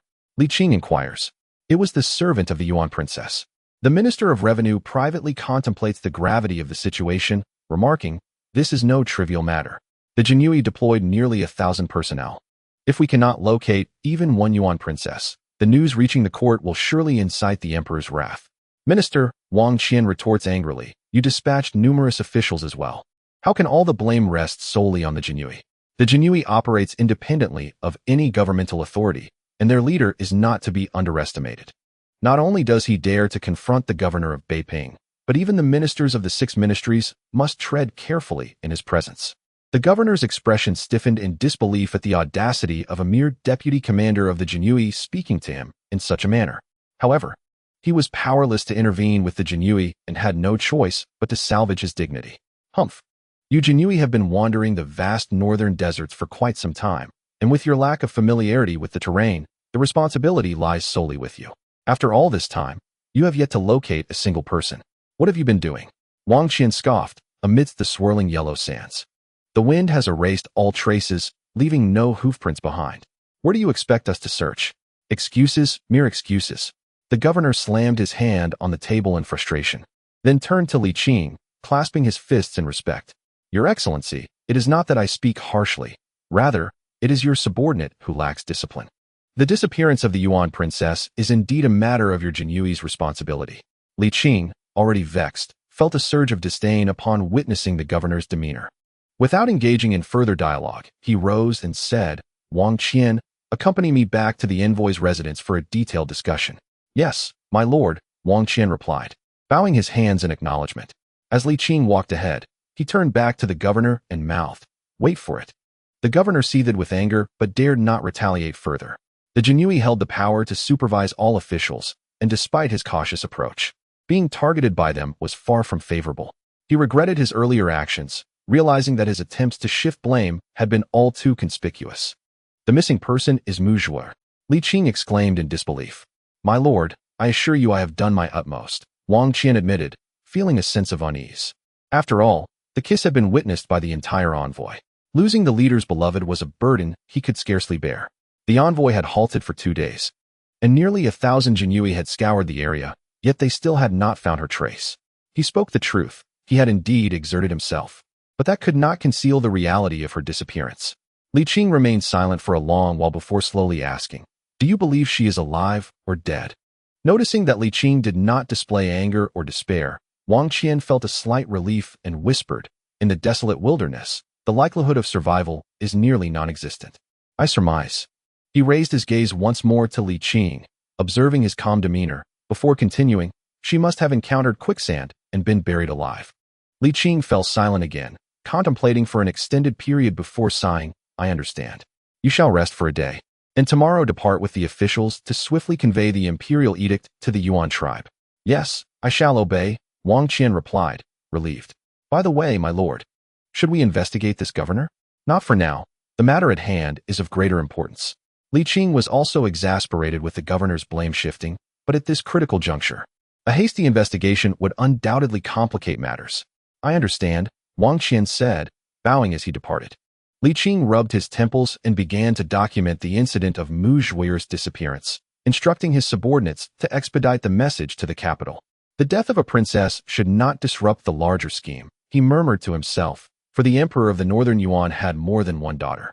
Cooperation with the Ming would bring endless riches, while resistance would bring ruin upon his entire family, a calculation he understood all too well. After more than half a month, Zhu Yuanzhang's reply arrived in Li Qing's hands, brief in content yet heavily laden with implications.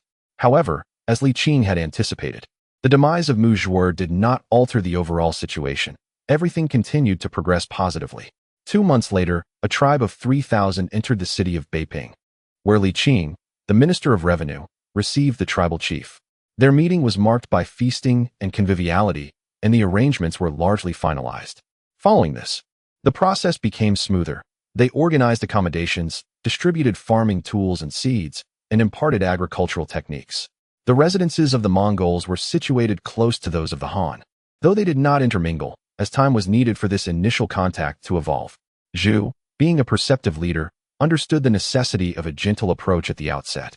Thus, he conferred a minor official title upon the tribal chief, allowing him to continue managing his people while ensuring he adhered to the court's directives. Simultaneously, efforts were made to teach them the Han language and customs, reflecting a dedicated pursuit of cultural integration. 3 months later, another tribe of nearly 5,000 sought refuge under the Ming banner. The same procedures were followed, and all was well. The Mongols were not the ferocious beasts of legend. They were, after all, human and possessed a sense of right and wrong. In the Ming, they were shielded from the relentless elements and the threat of raids from larger tribes, contrasting sharply with the desolate, and perilous steps. Here, prosperity and abundance flourished, offering bountiful rewards. Li Qing felt a profound sense of satisfaction, recognizing that the wheels of history had begun to turn in a favorable direction. He gazed skyward with a gentle smile, contemplating the true meaning of great tides in history. Chapter 135. Time flies after another month. Li Qing observed that the reconciliation efforts were firmly on track.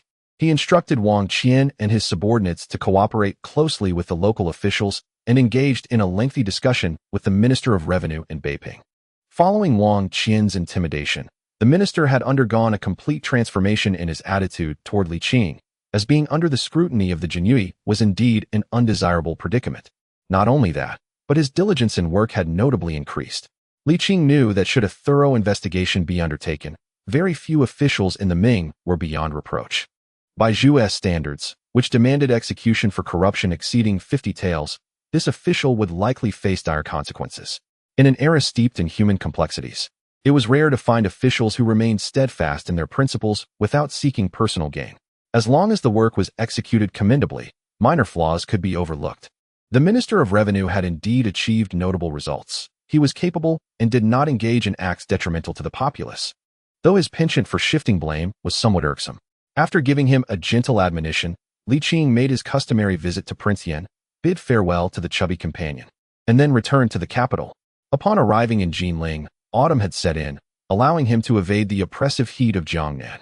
After resting for a single day, Zhu summoned him back to the imperial study to assist Zhu Biao in reviewing memorials. Zhu was indeed adept at demanding much from his aides. Life once again settled into a tranquil rhythm. Li Qing's days became highly structured. Mornings were spent playing chess with Hong Xiu, listening to Wan Ling play the piano, and indulging in a fragrant massage. In the afternoons, he assisted Zhu Biao with various memorials in the palace.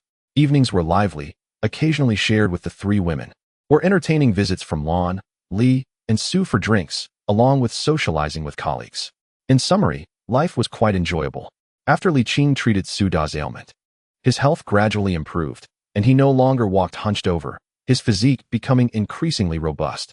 Li Qing was invited to the Duke's residence in the Wei Kingdom for several drinking sessions. Observing his demeanor, it seems plausible that he could live another decade or so.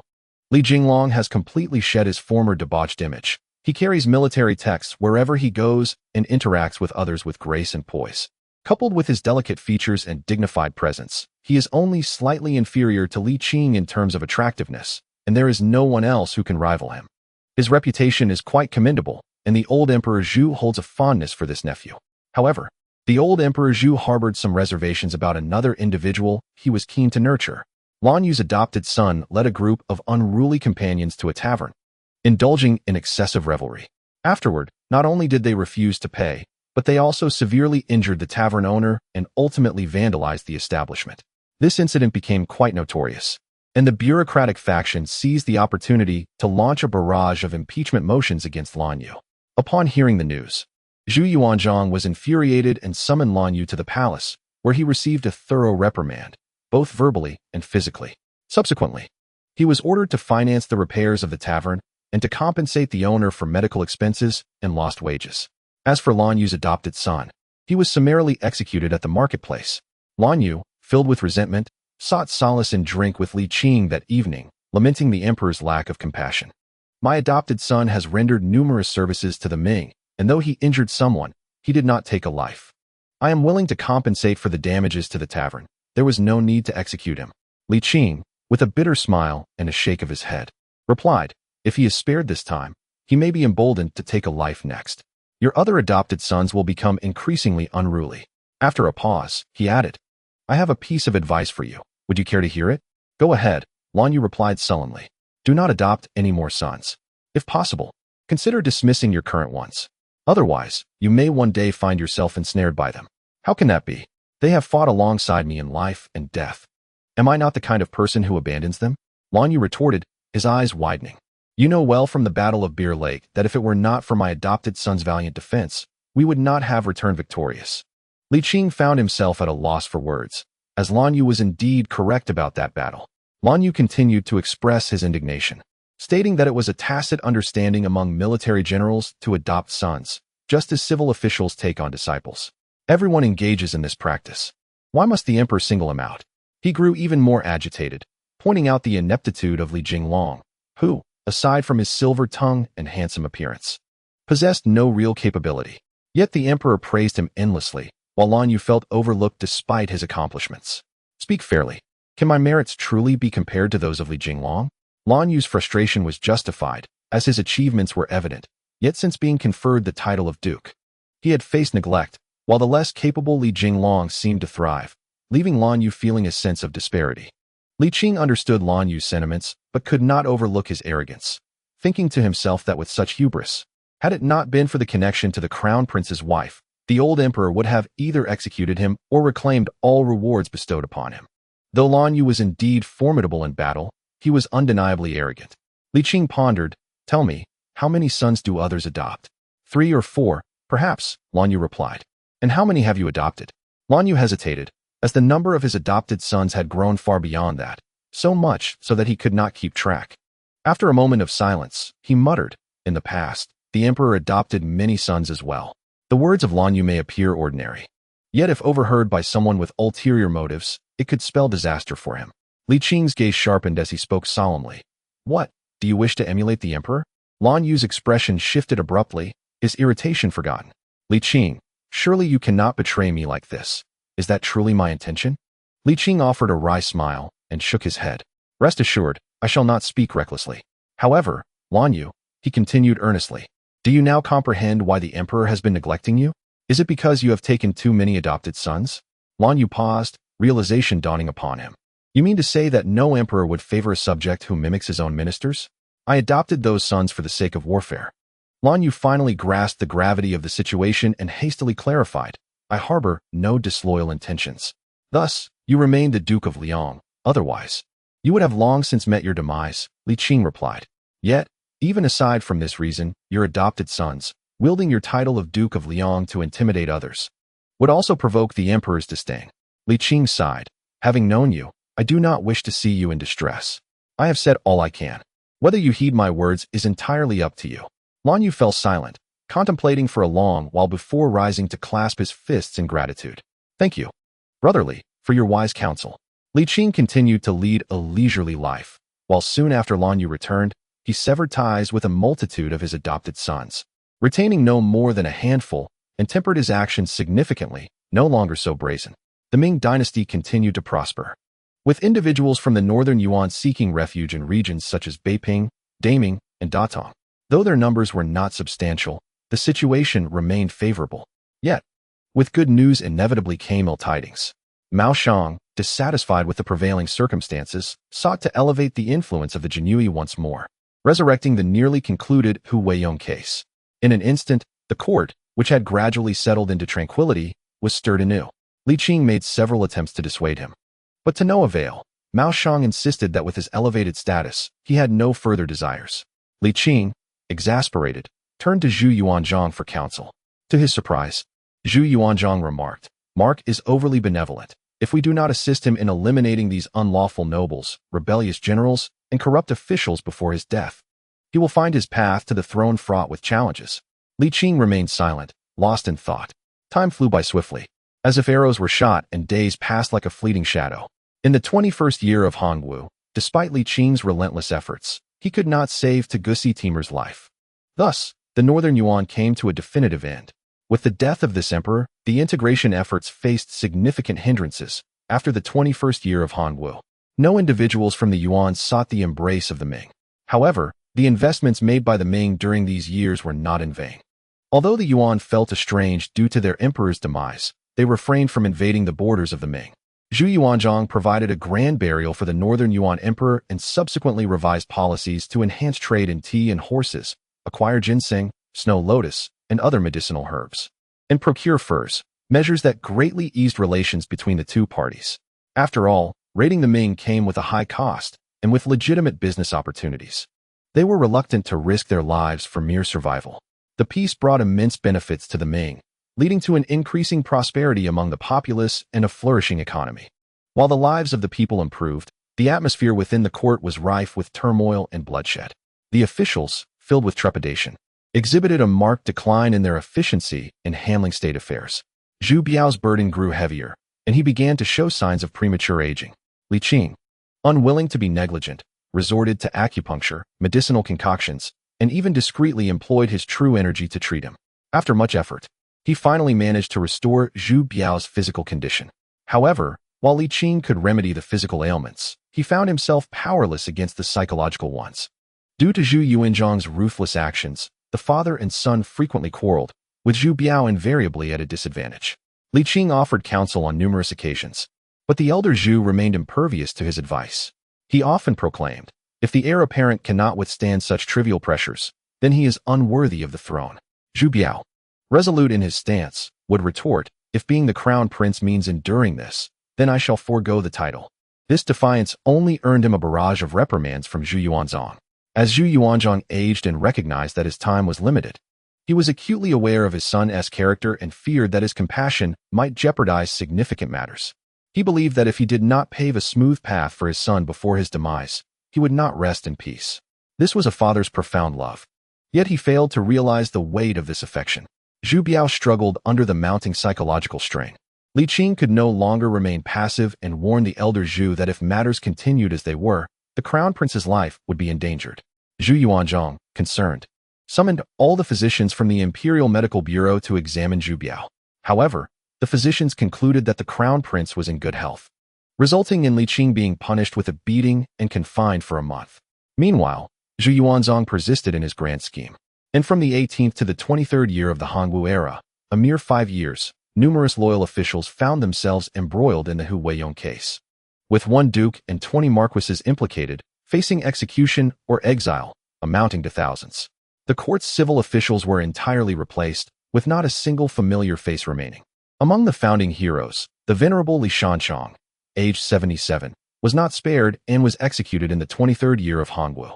Of his family of 70, only his eldest son Li Qi and his 2 children were spared due to the intervention of Princess Linen, who was subsequently exiled to Jiangpu. The rest were mercilessly slain. Princess Linen, distraught, sought an audience with Zhu Yuanzhang, but was met with harsh rebuke. Unable to cope, she attempted to take her own life upon returning, but was fortunately discovered and saved by her servants. Upon hearing this news, Zhu Biao erupted in fury and directly confronted his father, culminating in a physical altercation. Chapter 136. Zhu Biao refuses to serve good lad. Zhu Yuanzhang exclaimed as he rose from the ground, his 60-plus years of age not diminishing his fiery temperament, though his body was no longer able to keep pace. Come again. Zhu Biao watched his father, frail and gray-haired, and felt a pang of sorrow. He had never been so defiant before. Yet he understood that retreating now would endanger many loyal officials. Humph, he declared, even if you come again, you are no match for me. I was merely accommodating you earlier. Am I to accommodate you? Zhu Yuanzhang rolled up his sleeves, his anger palpable. I will unleash my full strength so you can witness. With that, he charged forward, and the two clashed once more. In the imperial study, the 5-clawed golden dragon and the 4-clawed python dragon wrestled together, with official documents flying in all directions. This is outrageous, utterly outrageous. Li Qing could no longer bear to watch and helplessly implored, cease this at once. Do not provoke me further, or I shall strike you down. Zhu Yuanzhang declared fiercely, gesturing dismissively. He seized Zhu Biao by the collar and unleashed a flurry of blows. Though Zhu Yuanzhang's martial prowess was commendable, his age rendered him less formidable. Zhu Biao, despite his father's aggression, held back out of respect. Frustrated and furious, Zhu Biao struggled against the moral constraints that bound him, allowing him only to shove his father away in exasperation. Fight back, you coward! Zhu Yuanzhang shouted, demanding retaliation. Overwhelmed with anger, Zhu Biao forcefully freed himself from Zhu Yuanzhang's grasp and began to remove his garments. Zhu Yuanzhang's eyes sparkled with anticipation as he prepared for the impending clash. However, Zhu Biao swiftly discarded his bright yellow dragon robe, throwing it to the ground and proclaiming, I renounce my position. Whether a useless crown prince or under house arrest, let anyone sit on the throne. He then stomped on the robe, declaring, I shall no longer serve. With that, he turned and strode away without a hint of regret. Zhu Yuanzhang stood in stunned silence, watching his son depart, and after a moment, he burst into hearty laughter. The attendants within the hall, as well as the guards at the entrance, were taken aback, falling to their knees in fear and trembling. Li Qing observed the seemingly deranged laughter of the emperor, concerned that he might suffer a sudden collapse, and hurried to support him. Yet, Zhu Yuanzhang waved him off with a smile, gradually making his way to the imperial desk to sit, still chuckling. But now with a sense of satisfaction. This was the demeanor of a true emperor. Li Qing, relieved to see that the laughter was not born of rage, relaxed. Zhu Yuanzhang sighed, reflecting on how Zhu Biao, like his mother, was excessively compassionate and mild-mannered. He feared that this kindness would lead to his son's downfall, jeopardizing the state. Indeed, a firmer hand was necessary. Li Qing, speechless, surveyed the scattered memorials and inquired, "Your Majesty, should we not collect these?" Zhu Yuanzhang shot him a stern look, warning. "Neglecting state affairs will cost you your salary." With a resigned heart, Li Qing adjusted his mindset as a diligent worker and began to tidy the documents alongside the attendants. Zhu Yuanzhang's age was evident as he struggled to read the memorials. The military officials, with their less extensive knowledge, wrote in large characters to take up space, while the scholars, in contrast, filled the limited pages with densely packed tiny script, causing headaches for anyone trying to read them. As he cursed under his breath, Zhu Yuanzhang eventually gave up and had Li Qing read them aloud. By the end of the day, Li Qing's lips were parched, his throat dry. With no overtime pay or even a warm cup of tea, he found himself understanding why Zhu Yuanzhang was weary of the scholars. They were far too verbose. Even a clay Buddha has its limits. When an honest man finally erupts, his fury can be more formidable than that of those who are usually quick to anger. Zhu Yuanzhang had underestimated his son's resolve.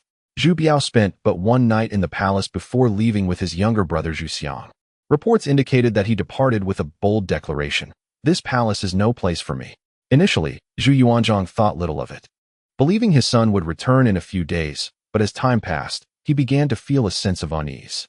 Over a span of more than half a month, Zhu Biao showed no inclination to return, leaving matters entirely in disarray. At this point, Li Qing could no longer contain his frustration. Alas, the old Zhu had even deprived him of his leisurely morning hours, forcing him to read memorials to the point of frothing at the mouth. "Your Majesty, this cannot continue. We must summon the crown prince back."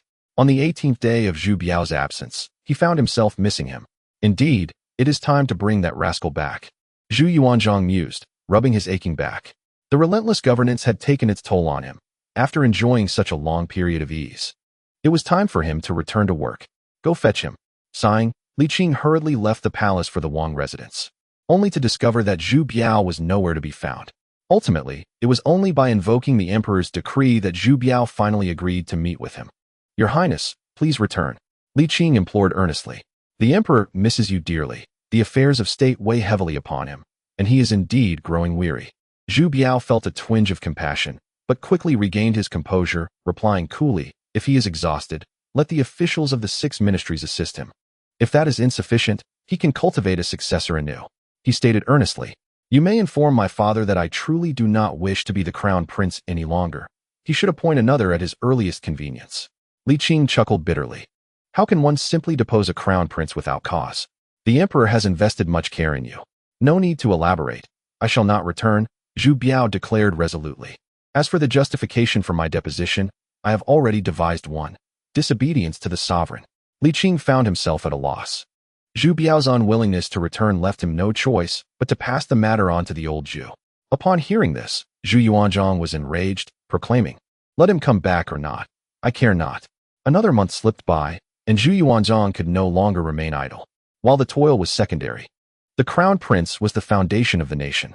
Zhu Biao's reckless decision to reside with the imprisoned Zhu Yin had sparked rampant gossip among officials, even reaching the common folk, causing widespread anxiety. "Fetch him back at once," Zhu Yuanzhang bellowed. "If you cannot, I shall ensure you face consequences." Li Qing had also been pushed to his limits, exclaiming, "Your Majesty, must you truly resort to threats? You insolent fool." Zhu Yuanzhang fumed, drawing his treasured sword as if to strike. Li Qing swiftly fled, uttering the sage's words. One cannot allow their sovereign to face unjust peril. Another fortnight passed, and Zhu Yuanzhang could no longer contain himself. He, alongside Li Qing, arrived at the residence where Zhu Yin was confined. "Zhu Biao, what do you intend to do?" "I wish for nothing," Zhu Biao replied calmly. "I simply do not wish to remain the crown prince any longer. I hope my father will appoint another successor soon, so as not to waste time on me." "You wretched, ungrateful child," Zhu Yuanzhang roared, seething with fury. Once his anger subsided, worry took its place. With a heavy sigh, he remarked, "We understand your grievances regarding the lives we have taken. Yes, we have executed many, Yet they were all traitorous generals and corrupt officials. Not a single commoner has been harmed. The court may have been rife with bloodshed, yet the lives of the populace had improved significantly, which indicated that our actions were justified. He looked at Zhu Biao with disappointment. Why can you not comprehend your father's intentions? If we allow lawless officials to flourish today, the common people will suffer greatly tomorrow. Do you not grasp this truth? Ah, yes, yes, Zhu Yuanzhang retorted. Then tell me, which of our executions was unjust? If you can name even one, I shall acquiesce to any condition you propose. What wrong did Li Shanchang commit? Zhu Biao remarked, nearing 80 years of age. That even without considering the face of linen, one cannot overlook the significant contributions made for the Ming dynasty. Why then must you annihilate his entire family? Zhu Yuanzhang scoffed. Let me elucidate. Firstly, in an effort to economize, he borrowed troops from Tang to renovate his residence. Secondly, in the case of Hu Weiyong's rebellion, a relative of his was involved, and Li Shanchang, for his own selfish interests, requested that we pardon the grave crime of treason. Thirdly, the son of Li Shanchang's brother, Li Yu, was the son-in-law of Hu Weiyong's niece. During Hu Weiyong's insurrection, he conspired with Li Shanchang, fully aware of the treasonous plot yet chose to remain silent and observant. Zhu Yuanzhang declared vehemently, those who harbor dual loyalties and commit such egregious acts, should we spare them for future festivities? Zhu Biao fell silent, bitterly responding, Father, you always have your reasons. Zhu Yuanzhang retorted, I possess substantial evidence. If you doubt it, you may return to investigate. No need. Zhu Biao sighed wearily. Even if those individuals are guilty and deserving of death, why can you not also reflect upon your own role in this matter? Zhu Yuanzhang, enraged, replied, they are guilty. And yet you ask me to introspect? Am I the one who incited their corruption and collusion? Zhu Biao countered. If father were as wise and benevolent as Yao or Shun, would the Ming dynasty be plagued by such numerous corrupt officials? You've become foolish from your studies, haven't you? Zhu Yuanzhang exclaimed. Zhu Biao smiled wryly and sighed. A father knows not his son, and a son knows not his father. He spoke earnestly, Father, we are not of the same ilk. Even if I were to ascend the throne, my governance would diverge significantly from yours. Perhaps you are correct. Or perhaps I am simply unworthy of the imperial mantle. As he knelt deeply and knocked his head several times, he declared, I, your unfilial son, have failed to live up to your nurturing. I implore you to mitigate your losses. Zhu Yuanzhang was taken aback, recognizing that his eldest son genuinely wished to relinquish his position. After nurturing him for over 20 years, how could he accept this? Thus, the proud Zhu Yuanzhang relented. What would you have me do? Zhu Biao pondered. I hope you will seek the root causes and address them, rather than resorting to brutal executions. A united effort between sovereign and subjects is the optimal strategy. Should the emperor govern alone, the emergence of a tyrant in the future would spell catastrophic doom for the Ming. Zhu Yuanzhang remained silent for a moment before slowly nodding. You present a valid point. I shall heed your counsel. Come, Biaoer, let us return. Zhu Biao shook his head. Father, my earlier words were not spoken in anger. I genuinely do not wish to continue as the crown prince. How can you simply decide not to take on this responsibility? Zhu Yuanzhang thundered. Zhu Zhang, observing keenly, suddenly realized an opportunity had arisen. The throne, if the eldest brother shuns it, shall be claimed by the second. Chapter 137. Reforming the Jinyui. Zhu Zhang was not ambitious, as his elder brother Zhu Biao's position was exceedingly stable, solid as a rock. Not just him, but all the princes harbored no ambitions. Even Zhu Di merely fantasized about it initially, but quickly regained his composure, abandoning any vain hopes. It must be said that the elder Zhu excelled in this regard. Although the princes were not as close as brothers, their interactions remained harmonious. However, the circumstances had changed. The eldest no longer desired to be the heir. Zhu Yan's aspirations cannot be dismissed as mere ambition. He harbors no treacherous intentions, nor does he indulge in delusions. According to the established order, with the eldest eliminated, the second in line is the next contender, and they are all of Zhu's lineage. Moreover, he is a legitimate son, and if Zhu Biao does not ascend to the throne, it must logically fall to him. Zhu Yan's heart surged with excitement, enveloped in an overwhelming sense of happiness. With a deep breath, he approached boldly, addressing his father. Zhu Yuanzhang's gaze was cold and penetrating. What do you wish to convey? Upon meeting his father's eyes, Zhu Yan's fervor swiftly cooled, yet he was unwilling to concede. He hastily revised his words. Elder brother has shouldered the responsibilities of the regency for too long. If he is weary, perhaps it is time for him to rest. Zhu Yuanzhang's frown deepened. What do you call Biao? Elder brother? No, your highness, the crown prince. Zhu Yan quickly corrected himself, his heart sinking in trepidation as he inwardly cursed. Those who wish to ascend are denied, while those who wish to abdicate are hindered. What sort of situation is this? It is the throne, the supreme authority over all, commanding respect and wielding power over life and death. With a mere thought, armies rise in distant lands. Who could remain unmoved by such allure? Zhu Yan sought to press his case further. Father, I bang. Before he could finish, the weight of paternal affection struck him like a mountain, and he immediately saw stars. Zhu Yuanzhang, filled with fury, demanded, "What are you plotting?" Zhu Yan nearly lost control of himself, his mind blank. "I do not know what I intend." Zhu Yuanzhang, with his piercing gaze, saw through the second son's intentions and, fueled by the grievances he had suffered from the eldest, unleashed his frustrations upon Zhu Yan without restraint.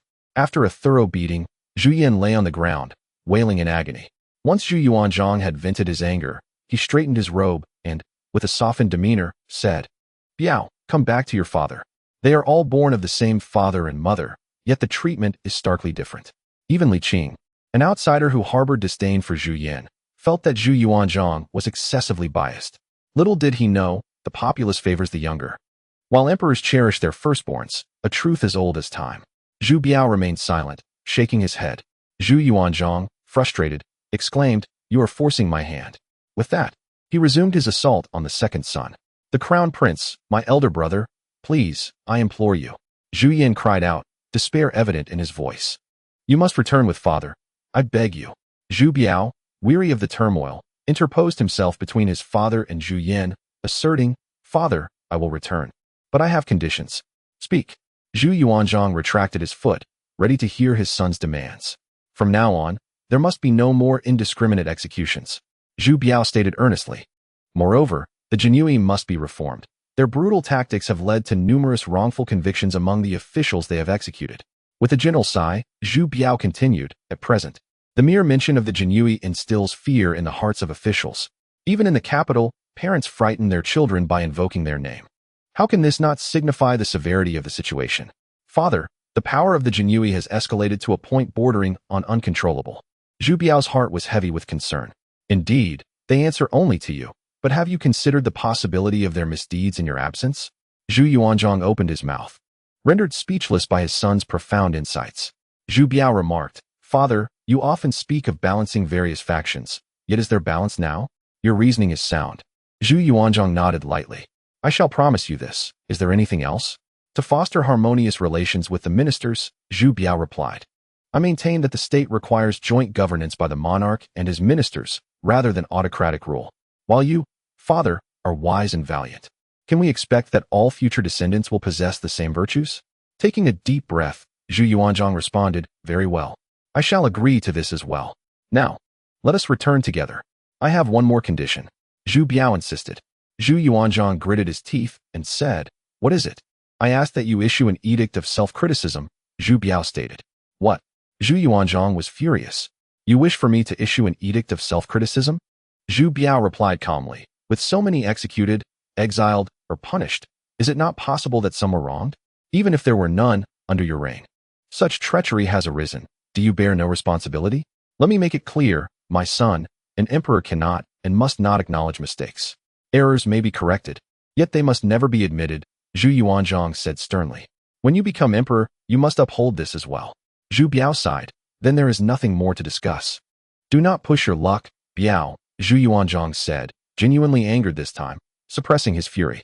"Do you truly believe I would hesitate to depose you? Then do it," Zhu Biao challenged. "You." Zhu Yuanzhang, exasperated, raised his hand to strike, and as Zhu Yang had just risen, he was met with an unexpected slap, leaving him bewildered. In a moment of confusion, he blurted out, "Why are you hitting me? Strike him instead." "The blow was meant for you," Zhu Yuanzhang retorted. "This is excessive. I did not even confront you. Why must you strike me?" Zhu Yang exclaimed, filled with indignation. "Mother, take me away." Li Qing, sensing Zhu Yuanzhang's overreaction, joined Zhu Biao in restraining him.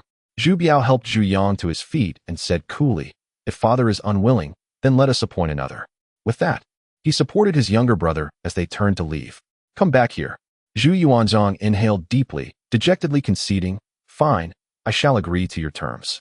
Zhu Biao paused, inquiring, "Truly?" A word from the Son of Heaven is as binding as a mountain. Would I deceive you? Zhu Yuanzhang affirmed. Zhu Biao nodded. This negotiation concluded with mutual satisfaction. Despite Zhu Yuanzhang's discomfort, he recognized his son's growth, while Zhu Biao, though still burdened, noted his father's transformation. Li Qing, though facing a reduction in influence due to the restructuring of the Jinyue, welcomed the opportunity for leisure, which he deemed beneficial. Only Zhu Yang emerged without gain, having endured an undeserved beating with no recourse for grievance. True to his word, the following day, Zhu Yuanzhang took decisive action against the Jinyue. His swiftness was facilitated by the path having been cleared, with the demise of Duke Gong and 20 other lords, along with a significant reshuffling in the court. There were no longer intricate factions to impede his son. The remaining noble officials were either law-abiding and straightforward or aligned with the Crown Prince's faction, rendering a purge unnecessary. Simultaneously, Zhu Yuanzhang recognized the excessive power wielded by the Jinyue, necessitating a thorough reorganization to restore equilibrium. For him, the Jinyue was akin to a blade. Once its purpose had been served, it need not be discarded but rather sheathed. Thus, the instruments of torture, which the Jinyue held in high esteem, were entirely abolished, and their authority to detain before interrogation was rescinded. Besides the necessary surveillance of officials and the gathering of intelligence, they were restricted from excessive interference with the bureaucrats. Even the apprehension of suspects required prior approval from the heavens. The prestige and power of the Jinyue plummeted. Concurrently, Zhu Yuanzhang issued a self-reproaching edict, which, in essence, was merely a proclamation of his own hardships, serving as a form of self-congratulation. When it came to acknowledging his mistakes, he only lightly mentioned having been misled by the slanderous words of the treacherous Mao Chang, resulting in the downfall of a few innocent officials. Thus, the curtain fell on the first commander of the Ming Jinyue, Mao Chang. On the day of his execution, only Li Qing came to bid him farewell. On the execution platform, Mao Chang knelt, gazing skyward in silence for an extended period. Li Qing, with a somber expression, set aside personal judgment, acknowledging that this superior had indeed treated him well. With just a quarter of an hour remaining until noon, Li Qing approached him, crouching down to speak softly. Is there anything that weighs on your mind? Mao Chang stared blankly at him for a long while before slowly responding. If it is possible, please provide for my family. Very well, Li Qing nodded, standing to leave. Li Qing, yes? Thank you. Li Qing smiled, though the expression bore a hint of bitterness. And with a sigh, he descended from the platform. A short while later, the Minister of Justice brandished a firebrand and declared with menacing intensity, "The hour has come, execute." The executioner raised his great sword and brought it down with force. Li Qing watched as Mao Chang was slain, observed the family retrieving the body, and saw the wooden cart receding into the distance. Days turned into weeks, and everything seemed to be progressing in a favorable direction. The lives of the common people improved, and the tumult of the court gradually settled with Mao Chang's demise. In the 24th year of Hongguo, the young 17 matured into a youth and was granted the title of Prince of Ning.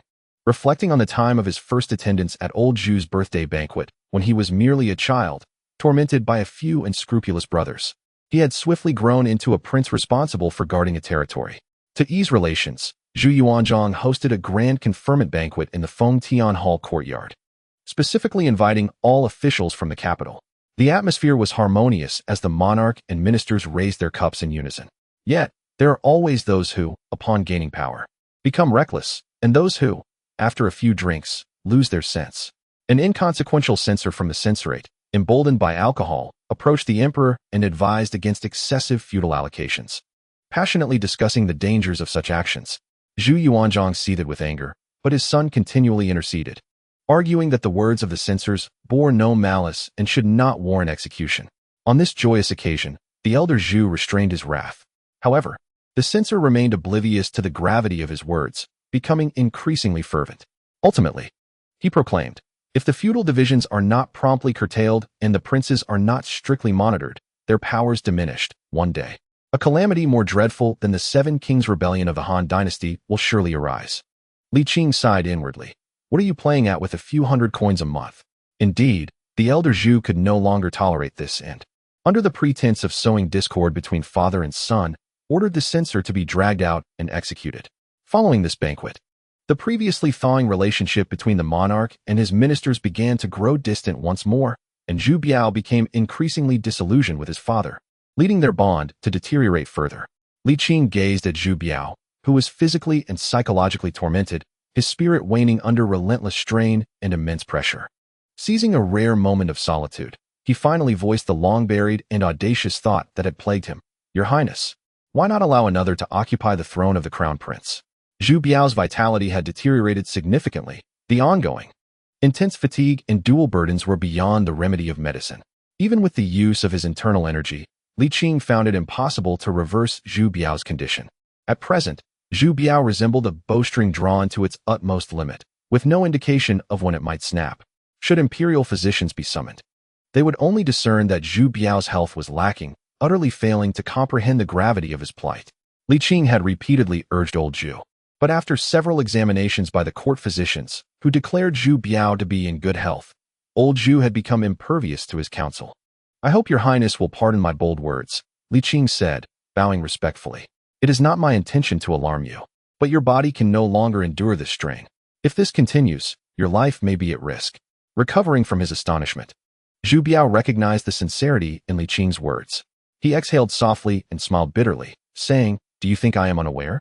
When I suggested to Father Emperor to appoint another heir, I was not merely speaking in anger or bargaining. He set aside the memorial in his hand and sighed. The position of crown prince is not something I covet. It is not that I am unwilling, but I am truly incapable. Rubbing his temples, Zhu Biao pondered. I wish to withdraw, but who could take my place? Li Qing quickly interjected. It is not difficult to select a wise individual from among the various princes. Your Highness need not worry. No, you do not understand. Zhu Biao interjected firmly. This is utterly unfeasible. Do you know why, throughout history, primogeniture has been upheld rather than the elevation of the worthy? Li Qing scratched his head, requesting further clarification. To elevate the worthy, what does it mean? Zhu Biao mused. What constitutes a worthy individual? A person of benevolence and integrity is worthy. One who excels in battle is worthy. One who maintains purity is worthy. One who comprehends righteousness is worthy. However, the firstborn son is unequivocal, while worthiness has never had a singular standard. To establish a worthy heir instead of the firstborn would lead to discontent among the populace. Zhu Biao lamented. Once Father Emperor declares a worthy prince as the heir, the various princes, imperial sons, and officials will undoubtedly engage in a fierce struggle for succession. In such a scenario, fratricide among princes, factionalism among officials, and conflict within the military would be inevitable. Even the concubines, eunuchs, and palace maids would be swept into the turmoil of succession struggles. In this catastrophe, no one could remain neutral. One must align with a faction to survive. Do you comprehend how many lives this could claim? The heir is the foundation of the nation, and any disturbance to this foundation is a burden no emperor can bear. As Zhu Biao's fingers withdrew from his brow, the relaxation in his expression vanished once more. Li Qing, do you consider me worthy? Your Highness, your benevolence and extraordinary governance are well known, Li Qing replied sincerely, and indeed, this was the truth. Zhu Biao smiled faintly. If any other prince had been nurtured with the same care as I, they could easily achieve what I have, perhaps even surpass me. My position as crown prince is not due to worthiness, but solely a matter of primogeniture. Thus, the crown prince of the Ming dynasty must be Zhu Biao. This is an inevitability that even my father cannot alter. Li Qing fell into silence, acutely aware of Zhu Biao's profound anguish. He truly did not wish to bear the burden of being the crown prince, yet was unable to escape the role. The prevailing circumstances weighed heavily upon him, and he could not help but recall his master's pessimistic pronouncements. In this moment, he felt as though unseen hands were orchestrating events behind the scenes. Zhu Biao's warnings were not mere hyperbole. The princes across the regions each commanded their own troops. If one or two rebelled, it would not be catastrophic. But what if they all did? Furthermore, Zhu Yuanzhang had grown old, and at this critical juncture, who among the courtiers would not aspire to achieve merit worthy of a dragon's ascent? After all, the image of the elder Zhu in the eyes of his ministers had deteriorated significantly. Should matters escalate, and the entire nation rise in rebellion, the consequences would be far more severe than adhering to the course of history. In that moment, Li Qing felt an overwhelming sense of powerlessness. He had altered certain aspects, yet it seemed an intangible force was resisting him, striving to pull everything back onto its predetermined path. The Yuan initially sought allegiance, but their subsequent dealings had soured. Just last month, a significant official trade convoy of the Ming had been pillaged. Although this was an isolated incident, the early signs had begun to appear decidedly unfriendly. Why was this happening? Li Qing could not fathom. The sole comfort he found was that the Ming currency remained robust, having not been subjected to reckless printing. Indeed, over the years, aside from exchanging old notes for new, the elder Zhu had refrained from issuing any additional currency. With the economy's growth, the purchasing power of the Ming currency had not only remained stable, but had actually increased. One must not underestimate this. The economy is of paramount importance to a nation. By stabilizing the economy, one secures the foundation of national prosperity and the well-being of the populace. The imperial study was enveloped in silence, interrupted only by the faint rustling of documents being reviewed. In the evening, Li Qing returned home, where he listened to Hong Xiu play the gushing, enjoyed the gentle touch of Lian Xiang upon his shoulder, and engaged in a game of chess with Wan Ling, gradually calming his restless spirit. Wan Ling, now 24 and increasingly mature and graceful, along with Hong Xiu and Lian Xiang, had reached an age where they were considered past their prime. However, in Li Qing's discerning eyes, 30 was the age when beauty truly flourished, sustained by love and devoid of the burdens of motherhood. Coupled with Li Qing's discreet care for them, they showed no signs of aging, radiating vitality. Moreover, they had become even more alluring, prompting Li Qing to refrain from visiting the brothel. His abstention was also influenced by another factor. The newly appointed commander of the Jinyue was Jiang Wan, who had replaced the previous Genie Tongji. Upon assuming office, he conducted a significant reshuffle of the capable aides of Mao Chang. Apart from Li Qing, the remaining high-ranking officials of the Jinyue were reassigned from their original posts. Consequently, Li Qing lost interest in engaging in social maneuvering. That evening, it was Wan Ling's turn. After her bath, she entered draped in a light veil. Noticing Li Qing's slightly furrowed brow, she gently inquired, "Sir, you seem troubled." "There are certain vexations on my mind," he replied, pulling back the covers, feeling the cool air outside. "Come in quickly." "All right," she said with a sweet smile, crawling into bed beside him. "What troubles you, sir? May I share in your concerns?" Li Qing turned to face her and asked, "If you were aware that something unfortunate was about to transpire but found it impossible to alter, what would you do?" Wan Ling pondered for a moment and replied, "I do not fully grasp the specifics of your troubles, sir. But as the saying goes, one should do their utmost and leave the rest to fate. As long as one remains true to their conscience, it suffices. I know you are a truly good person, yet I wish you would not be so good." "Why?" Wan Ling said dreamily, "Because it would be quite painful." Li Qing was taken aback and then smiled, saying, "All right, you must be secretly indulging in sweetness without me. I shall share some with you," she responded eagerly, drawing closer. After a tender moment, just as Li Qing was about to take further action, Wan Ling interrupted, "Sir, I have something to tell you." "What is it?" "You may not know, but both my sisters and I are quite skilled at makeup." Li Qing chuckled, "Of course, I am aware. Your makeup today is quite lovely, but primarily, it is your beauty that shines through." "That is not what I meant," Wan Ling pouted. "What I meant is, I can do your makeup." "Do my makeup?" Li Qing rolled his eyes. "I am not an actor on stage. Why would I need makeup?" Suddenly, he paused. "Girl, what exactly do you want to say?" Wan Ling timidly replied, "Sir, we all know, actually." "Know what?" "You will not age." Li Qing was dumbfounded, stroking his beard and thinking, "I have grown a beard. How can they still see through it?" "Are you angry, sir?" Li Qing smiled wryly and shook his head. "When did you discover this?" "For several years now," Wan Ling replied. "In recent years, Hong Xiu has changed the servants in the household yearly to prevent anyone from discerning the truth, but you should be cautious. Relying solely on a beard is insufficient." "No wonder," Li Qing pondered for a moment before suddenly asking, "Are you not afraid of such a sir?" "Afraid of what?" "A person who does not age. Are you not fearful?" "Not at all," Wan Ling said, snuggling closer with a smile. "With such a good sir, how could my sisters and I be afraid?" After a pause, she added, "Sir will live forever, won't you?" "Not necessarily. I will still die. But that will be a long, long time from now." Li Qing felt a twinge of sadness, for one day, this delightful girl would also depart from him. Wan Ling nestled against his chest and softly said, "I hope you can learn to let go of things, just as you once said. The most transient beauty cannot be retained. As flowers bid farewell to trees. Since all must eventually fade away, why cling so tightly?" Chapter 139. Father and Son Reconciliation. The next day, a subtle darkness clouded Li Qing's expression, lending him an air of maturity. As always, he assisted Zhu Biao with official documents and tended to his health. He did not understand whether the tides of fate could be reversed, but he was aware that many things could indeed change. He was uncertain of what the future held. Yet one thing was clear. As long as he continued to strive and accumulate efforts, even the most formidable circumstances could lead to transformative change. Battling against heaven is an endless joy. Contending with earth is an endless joy. Struggling against humanity is an endless joy. Li Qing no longer clung stubbornly to hopes. Nor did he succumb to despair. He held steadfast belief that all would be well. In the 25th year of Hongwu, spring arrived. Duke Suda of the Wei Kingdom approached the end of his life, and he departed with a smile, devoid of any regrets. This venerable duke could be deemed a paragon of virtue, not like Li Shanchong or Hu Weiyong, who formed factions for personal gain, nor like Lan Yu, who was arrogant and domineering. He was humble and honest, embodying simplicity.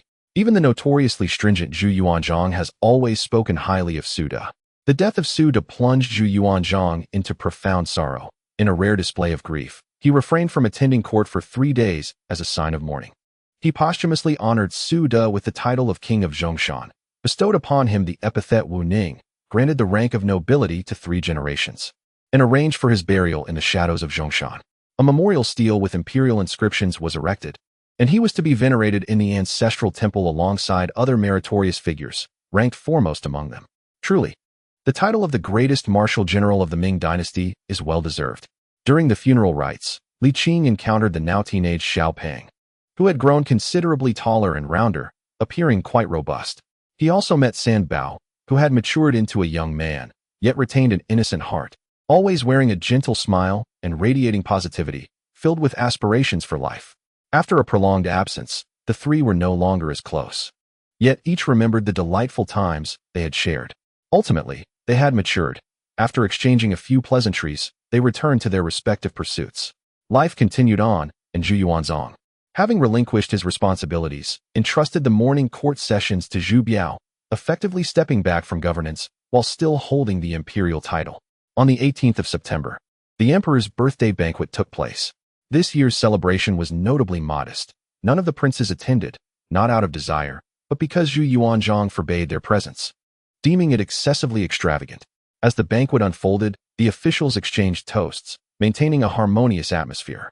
After several rounds of wine, Zhu Yuanzhang declared that he felt his advancing age and often sensed his limitations, expressing his intention to pass the throne to Zhu Biao. This was not mere politeness. It was indeed time for him to cede power, for he truly felt old. However, unexpectedly, both civil and military officials unified in their refusal.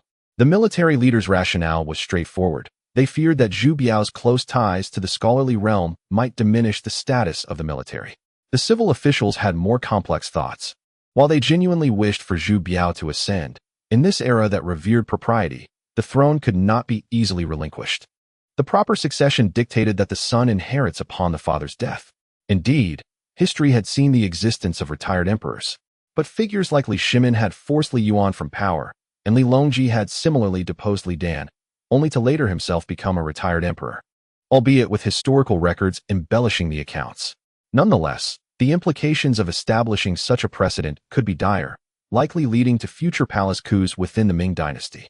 Moreover, as long as Zhu Yuanzhang remained alive, his will prevailed, and the strategy of favoring military over civil matters would remain unchanged, a fact well understood by the civil officials.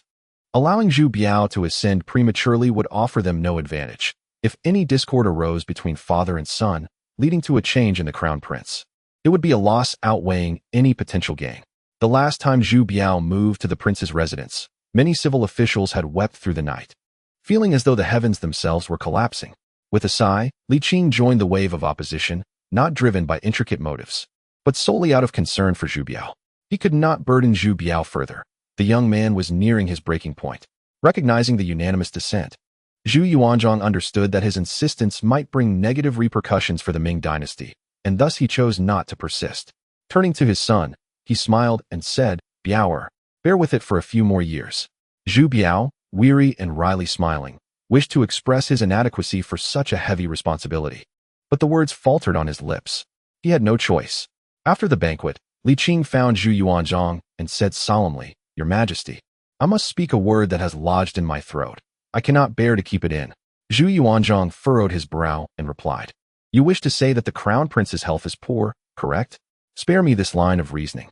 He continued with an air of displeasure, "I am aging, with but a few years left to live. Soon, the entire empire will rest upon his shoulders. How can we even compare?" Li Qing inquired, "Your Majesty, do you believe that my medical skills surpass those of the imperial physician?" You, Zhu Yuanzhang responded. Then why do you not heed my diagnosis, but instead trust the imperial physician's assessment? Li Qing sighed. Your Majesty, over the years, have you ever seen the crown prince smile? Zhu Yuanzhang fell silent, a hint of guilt crossing his features. I know the crown prince suffers. I too feel the pain. But being an emperor is no light burden, he said with a bitter smile. I am growing old, and I fear not the toil. If it were possible, I would work until my last breath, sparing the crown prince from hardship. Yet, I cannot shield him from storms his entire life. It is better to let him take over the imperial duties sooner, so he may face fewer difficulties in the future. This would be beneficial for both him and the nation. Zhu Yuanzhang spoke with heartfelt sincerity. I am not merely an emperor, I am a father. What father does not cherish his child? Li Qing found himself at a loss for words. After a moment of silence, he stepped back and said, Your Majesty, the crown prince is truly exhausted. Years of intense labor have drained his vitality, which no medicine can remedy. I understand your concerns, but let the crown prince rest, even for just 2 months. Li Qing continued, Your Majesty, allow me to accompany you to the imperial study. Despite the banquet's conclusion, the crown prince has surely returned to his duties. Before the door of the imperial study, Zhu Yuanzhang gestured for silence, dismissing the young eunuchs before peering inside. He saw Zhu Biao deftly opening memorials, deeply furrowing his brow. After reviewing, he wrote down his responses, then picked up another document. His brow remained creased, and although a young eunuch brought him a cup of hot tea, he did not touch it. Zhu Yuanzhang gazed intently, his weathered eyes growing misty. The sight of his son's tightly knotted brow pierced his heart like 3 needles, causing him such profound pain that he could scarcely stand. In that moment, he was no longer an emperor, but a father. Li Qing supported him as they slowly entered the imperial study. The servants pay their respects to your Majesty. With the young eunuchs bowing, Zhu Biao finally detached himself from the burdens of state affairs and stood to address his father. I pay my respects to father. Zhu Yuanzhang managed a forced smile. Biao, sit down and rest. It has been too long since we last had a heart-to-heart. Zhu Biao was momentarily taken aback, nodding with a bittersweet expression. The father and son sat across from each other, calm and composed. Biao, I have been too strict with you in the past, Zhu Yuanzhang said with a light laugh. Upon reflection, many of your policies are more astute than mine. I lack education and often act with a heavy hand. Do not take it to heart. Li Qing was profoundly shaken. In this era, it was almost unimaginable for a father to admit fault to his son, especially for an emperor like Zhu Yuanzhang, known for neither acknowledging nor correcting his mistakes. Tears nearly welled in Zhu Biao's eyes as he inhaled deeply. Son does not dare. Zhu Yuanzhang spoke gently. From now on, let us not argue, shall we? When encountering difficulties, let us deliberate together. My father has indeed been rather harsh in the past. Yet he has recently reflected upon his actions and will not act in such a manner again. Zhu Biao wiped the corner of his eye and smiled brightly, acknowledging that he had been rather immature before. A son should not speak ill of his father, and with the emperor's willingness to compromise, the resentment within Zhu Biao gradually dissipated. In truth, as long as Zhu Yuanzhang is calm and composed, effective communication between father and son can still be achieved. Zhu Yuanzhang chuckled in return, noting how delightful Zhu Biao's smile was, and encouraged him to smile more often, lest he remain perpetually troubled. Indeed, governance is taxing. Yet one must also care for one's health. I shall remember this well, Zhu Biao replied with a nod and a grin. Zhu Yuanzhang affectionately ruffled his hair, expressing his concern. You have endured much hardship these years, and your health is declining. Take some time to rest. Once you are rejuvenated, you may resume your duties. How can that be? Zhu Biao shook his head, insisting that national matters cannot be delayed. It brings me joy that you understand, but you must take time for yourself. Zhu Yuanzhang retorted, You are not rid of me yet. I shall handle the affairs of state, so you may rest assured. Li Qing quietly departed, allowing father and son their privacy, feeling gratified that old Zhu had finally heeded counsel. The following day, after months of absence from court, Zhu Yuanzhang ascended to the Feng Tian Hall to assume control of all affairs. The civil officials nearly collapsed from anxiety, fearing some calamity had befallen them. Fortunately, Zhu Yuanzhang clarified the situation, allowing them to breathe easier. Old Zhu, having grown older and cherishing the bond with his son even more after Zhu Biao's ordeal, lifted the confinement on Zhu Chong, allowing him to return to his fief and reunite with his family. Simultaneously, he granted Zhu Biao an extended leave, encouraging him to explore the breathtaking landscapes and understand the hardships of the common people, primarily to lift his spirits. After being cooped up in the palace for too long, Zhu Biao found himself at a loss for where to go and decided to accompany his younger brother to Xi'an. Chapter 140. The Crown Prince's demise. Once Zhu Yuanzhang took full control of the court, Li Qing became a relentless echo of obedience, never finding a moment's respite. Morning, noon, afternoon, and even late into the night, he toiled without the chance to return home, residing in the imperial study. To add insult to injury, there was no increase in compensation. On the 15th day of Zhu Biao's absence, Li Qing found himself missing him dearly. Exhausted to the point of frustration, he finally burst out one evening, "Your Majesty, grant me a moment's rest. There is no precedent for this. The Hanlin Academy, the censorate, the 6 ministries, all are filled with learned scholars. Anyone could perform this task. There is no need to keep me tethered." Zhu Yuanzhang, displeased, retorted, "You are being ungrateful. I am allowing you to participate in state affairs to cultivate your skills. In time, you and Biao shall work in unison." "Stop, stop," Li Qing cried, shaking his head in anguish, unable to bear it any longer. To his surprise, he had verbalized his innermost thoughts. Indeed, Zhu Yuanzhang, both furious and embarrassed, shouted, "Li Qing, you scoundrel!" With a swift motion, the blade was unsheathed, and old Zhu paid no heed to the consequences, striking out fiercely. "Is this a game to you?" Li Qing, infuriated, sprang to his feet and fled, exclaiming as he ran. A small stick met with a mighty blow. Old Zhu was already exhausted and furious. Unable to catch up with Li Qing, his beard bristling in anger as he shouted, "Scoundrel, traitor, come back here." "Not coming back, not coming back." Li Qing was indifferent to the notion of a sovereign demanding the life of a subject. Clearly, old Zhu was incensed, and he had no intention of offering his neck for the axe. If he were to fall, he would never rise again. "You scoundrel!" Old Zhu fumed. "If you run any further, I swear I will chop you into pieces." With no other choice, Li Qing halted, his face set in a resigned acceptance of death. Alas, every man must die, whether his death weighs heavy as a mountain or light as a feather. If I can bring solace to the emperor, I die without regret. He gazed skyward, lamenting, "It is a pity to have squandered the emperor's nurturing, to have not yet devoted my loyalty to the nation, nor to have displayed the ambitions that dwell within my heart." At this moment, Zhu Yuanzhang cast aside his sword and, with a composed demeanor, declared, "We shall not kill you. Come here." Observing old Zhu's conflicted desire to strike, Li Qing understood that if he approached, he would surely face a severe beating. Li Qing chuckled nervously, "Your Majesty, I must relieve myself." "Leave the palace?" Zhu Yuanzhang's anger flared. "The palace gates are already locked. How dare you have such audacity?" "You dare?" Li Qing retorted, "Your Majesty, this is truly excessive." "Excessive?" Zhu Yuanzhang scolded, "It is you who are excessive. At this hour, no one is allowed to leave the palace, and you are responsible for that." Li Qing was taken aback. As the saying goes, one may control the heavens and the earth, yet cannot restrain the natural calls of man. "You, old Zhu, are far too tyrannical. Are you a great emperor?" "Of course we must control it," Zhu Yuanzhang shot back, his glare fierce. "This is our decree. Do you think you can return to your woman in a time like this? Have you lost your mind? Once the palace gates are locked, not even the sky falling can reopen them." Li Qing chuckled. "What I meant was," before he could finish, a court guard burst in, kneeling before Zhu Yuanzhang and fervently bowing his head. "Lu Chong." Li Qing was taken aback and stepped forward. "Didn't you go to Xi'an with His Highness the Crown Prince?" Zhu Yuanzhang was momentarily stunned, then erupted in rage. "How did you get in here?" At last, he found an outlet for his fury, picking up the sword from the ground, ready to strike. "Your Majesty, wait." Li Qing intervened, a wave of ominous dread surging within him. "Where is His Highness?" Lu Chong slowly lifted his head, his forehead drenched in crimson, his face a mask of terror. Desperately gasping for breath without uttering a word, his countenance turning beet red, Li Qing pressed his hand on Lu Chong's body, and Lu Chong exhaled sharply, his voice trembling with a sob. "Your Majesty, something terrible has happened." "Terrible?" Zhu Yuanzhang suddenly comprehended, his voice quivering. "What has happened to Biao? His Highness?" Speak."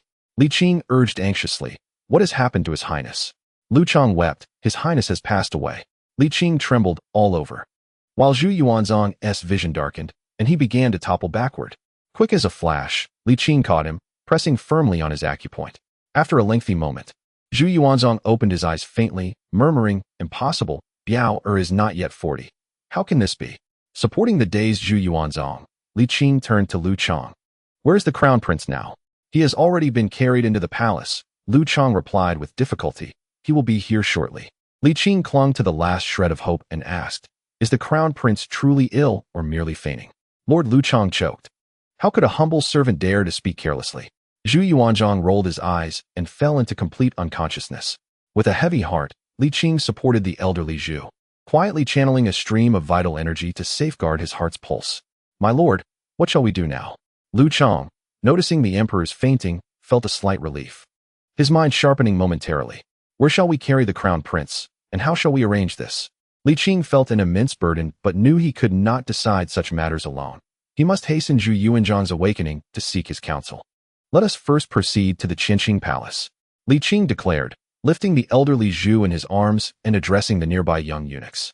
"You shall accompany me to the Qinqing palace."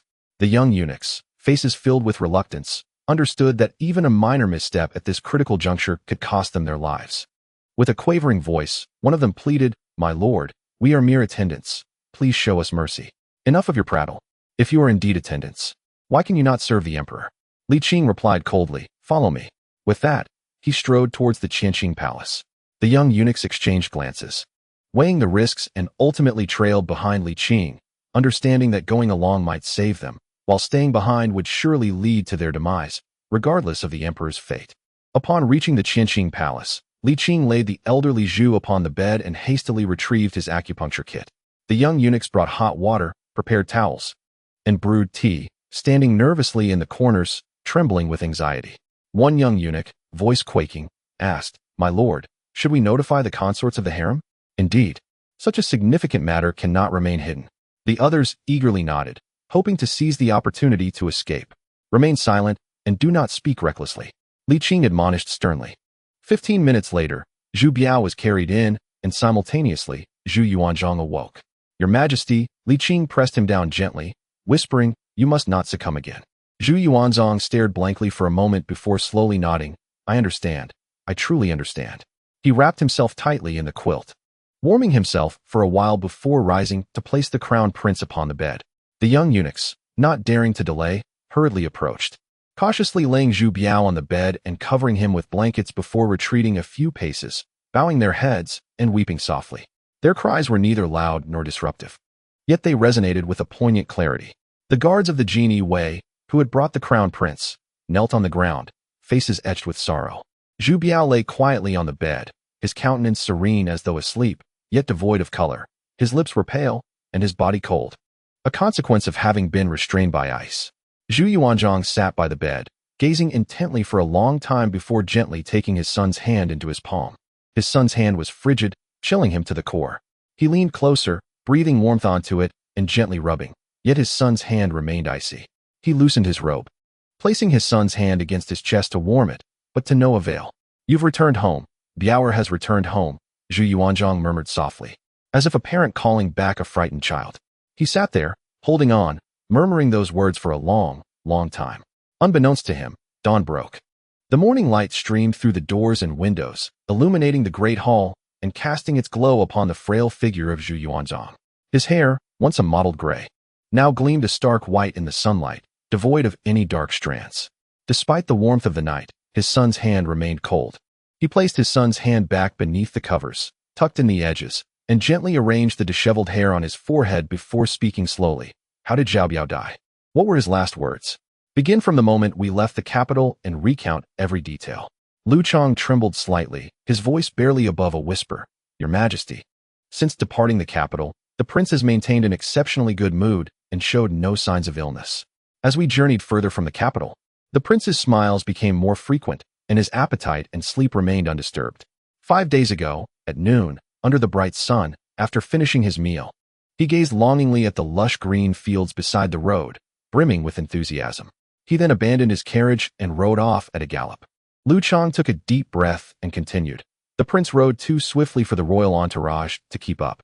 Fearing for his safety, I hastily led over 100 attendants in pursuit.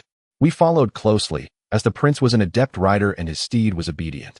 All was well until, after a considerable time, the horse grew weary, prompting the prince to rein in. He then uttered a poignant remark before dismounting. We were taken aback and rushed forward. But the second prince was present as well. I speak not a word of falsehood. What did Zhao Biao say at that moment? Zhu Yuanzhang asked gravely. Relate his words precisely. Without alteration, "No matter what was said, I shall not punish you." "As you command," Lu Chang replied, steadying himself and imitating Zhu Biao's tone from that day. "What bliss! After decades of melancholy, today is the most joyous of all. Greetings to everyone in the new year. May all wishes be fulfilled, health abound, aspirations come to fruition, careers flourish, and peace prevail year after year, with unrestrained joy." Chapter 141. The Heartbreak of the Minister's Decades of Melancholy. Decades of melancholy, Zhu Yuanzhang murmured softly. The words pierced his chest like a sharp blade, carving into his heart. Tears streamed down his face, and soon he was sobbing uncontrollably, his cries echoing with profound anguish. "Your Highness." The young eunuch was the first to respond, his voice rising sharply, reverberating throughout the hall and carrying far beyond. In an instant, the assembly was engulfed in sorrow. The death of the crown prince was a matter too grave to conceal or ignore. The women of the inner palace received the news first. Zhu Biao's wife and children hurriedly arrived, confronted by the sight of their husband and father lying still. As if struck by thunder, grandsons Zhu Yunwen and Zhu Yuntong knelt at the foot of the bed, with others following behind them. The hall was filled with a cacophony of weeping, suffocating in its intensity. Li Qing observed Zhu Yunwen, now a 15-year-old youth with a delicate countenance. He did not wail. Instead, silent tears streamed down his face, evoking a deeper sense of sorrow. Zhu Yuntong wept as well, but his tears lacked the depth of Zhu Yunwen's. Was it mere acting? Li Qing could not say, but Zhu Yunwen bore a striking resemblance to Zhu Biao, both in features and spirit. Zhu Yunchuan, despite his youthful appearance, bore an uncanny resemblance to Lan Yu at first glance. This was hardly surprising, for the Chang family was Lan Yu's niece, and such familial resemblances were quite common. It was entirely reasonable that Zhu Yunchuan would mirror Lan Yu. Li Qing sighed inwardly, pondering the weight of destiny. No, there remained hope.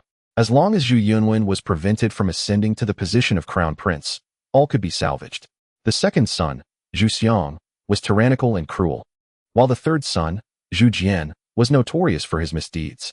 In contrast, the fourth son, Zhu Di, was known for his restraint and had earned significant military accolades. Though the tradition of favoring the legitimate over the worthy was deeply entrenched, the elder Zhu was not one to rigidly adhere to conventions. Li Qing perceived the situation clearly. Given Zhu Yuanzhang's reverence for the realm, he would never allow personal sentiments to cloud his judgment in selecting a successor.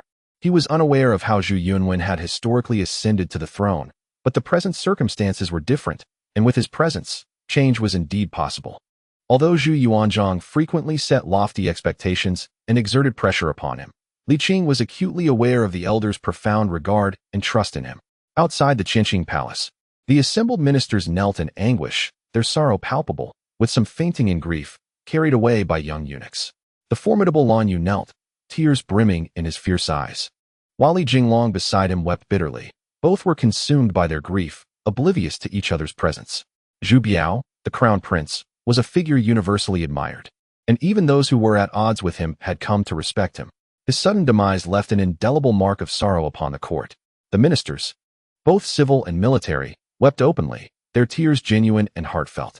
Particularly among the scholars, the pain was profound, their grief akin to that of losing a father. The palace was enveloped in a cacophony of wails, the sound intertwining in a manner that sent shivers down the spine. Li Qing took a deep breath and approached the bed, gently addressing Zhu Yuanzhang. "Your Majesty, please take heart. It is essential that you rest now." The elder Zhu, now in his 60s, had endured relentless labor, and after days of sleepless nights, his once dark hair had turned stark white. If he continued in such a state, his health would surely deteriorate. Should he falter, the Ming dynasty would descend into chaos. "Your Majesty, the overarching situation demands your attention," Li Qing emphasized gently. Zhu Yuanzhang momentarily stiffened, gradually regaining some composure. He opened his mouth, yet no sound emerged. Li Qing's gaze sharpened, instantly recognizing that the elder had lost his voice. Discreetly, he concealed the needle box beside the bed within his sleeve, then assisted Zhu Yuanzhang as they made their way outside. The elder's hand clutched Li Qing tightly, his eyes fixed upon him. Though he could not articulate his thoughts, Li Qing understood his silent plea. "Do not reveal our predicament. We must not let anyone know that I cannot speak." Li Qing nodded, though he was not overly concerned. The elder's silence was a temporary result of overwhelming grief, not a permanent affliction. However, Zhu Yuanzhang was unaware of this. He could only perceive that no matter how hard he tried, his voice eluded him. Panic gripped him as he feared that others might discern his condition, and he instinctively shifted from being supported by Li Qing to clutching him for support. Upon entering the imperial study, the young eunuchs on the floor immediately prostrated themselves, their heads touching the ground as they lamented their sorrow. Zhu Yuanzhang exchanged a knowing glance with Li Qing, who promptly declared, "Everyone, step outside.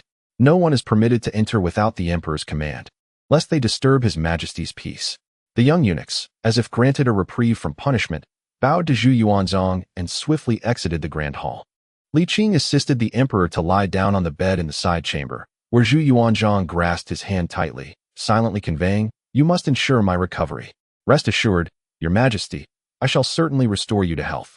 In truth, Zhu Yuanzhang's primary concern was not his inability to speak, but rather his advanced age. Should he lose his voice permanently, it would inevitably invite treachery, potentially leading to grave upheaval. Li Qing retrieved a needle case for acupuncture and discreetly summoned a modicum of vital energy to perform a massage. After toiling for nearly half an hour, Zhu Yuanzhang finally exhaled deeply, managing to produce sound once more. "Call Li Qing." His voice was hoarse, yet he had regained some strength. "I am here," Li Qing replied, propping him up with a pillow. "Your Majesty, the stability of the realm is of utmost importance. We both understand that." Zhu Yuanzhang gently waved his hand. Leaning against the headboard, lost in contemplation. After a prolonged silence, he softly inquired, "Whom do you believe could succeed the crown prince?" Li Qing's heart raced. Yet he understood the necessity of caution. It was imperative to refrain from naming anyone outright, lest he provoke undesirable consequences. He could only guide the emperor to reach a conclusion himself. "I would not presume to speak recklessly. Speak boldly, without fear." Then, as commanded, Li Qing mused. According to the order of birthrights and established customs, it should be he deliberately bypassed the crown prince, directing Zhu Yuanzhang's attention to the princes. This assertion adhered to protocol, for despite Zhu Biao's historical prominence as the most powerful crown prince, he had never ascended the throne. How could one expect his son to become the crown prince? Li Qing held no grievances against Zhu Biao, but was unwilling to afford Zhu Yunwen any opportunity to rise to power. If Zhu Di were to ascend, not only would it eliminate the need for the Jingnan campaign, but it could also usher in an era of prosperity. In terms of emperorship,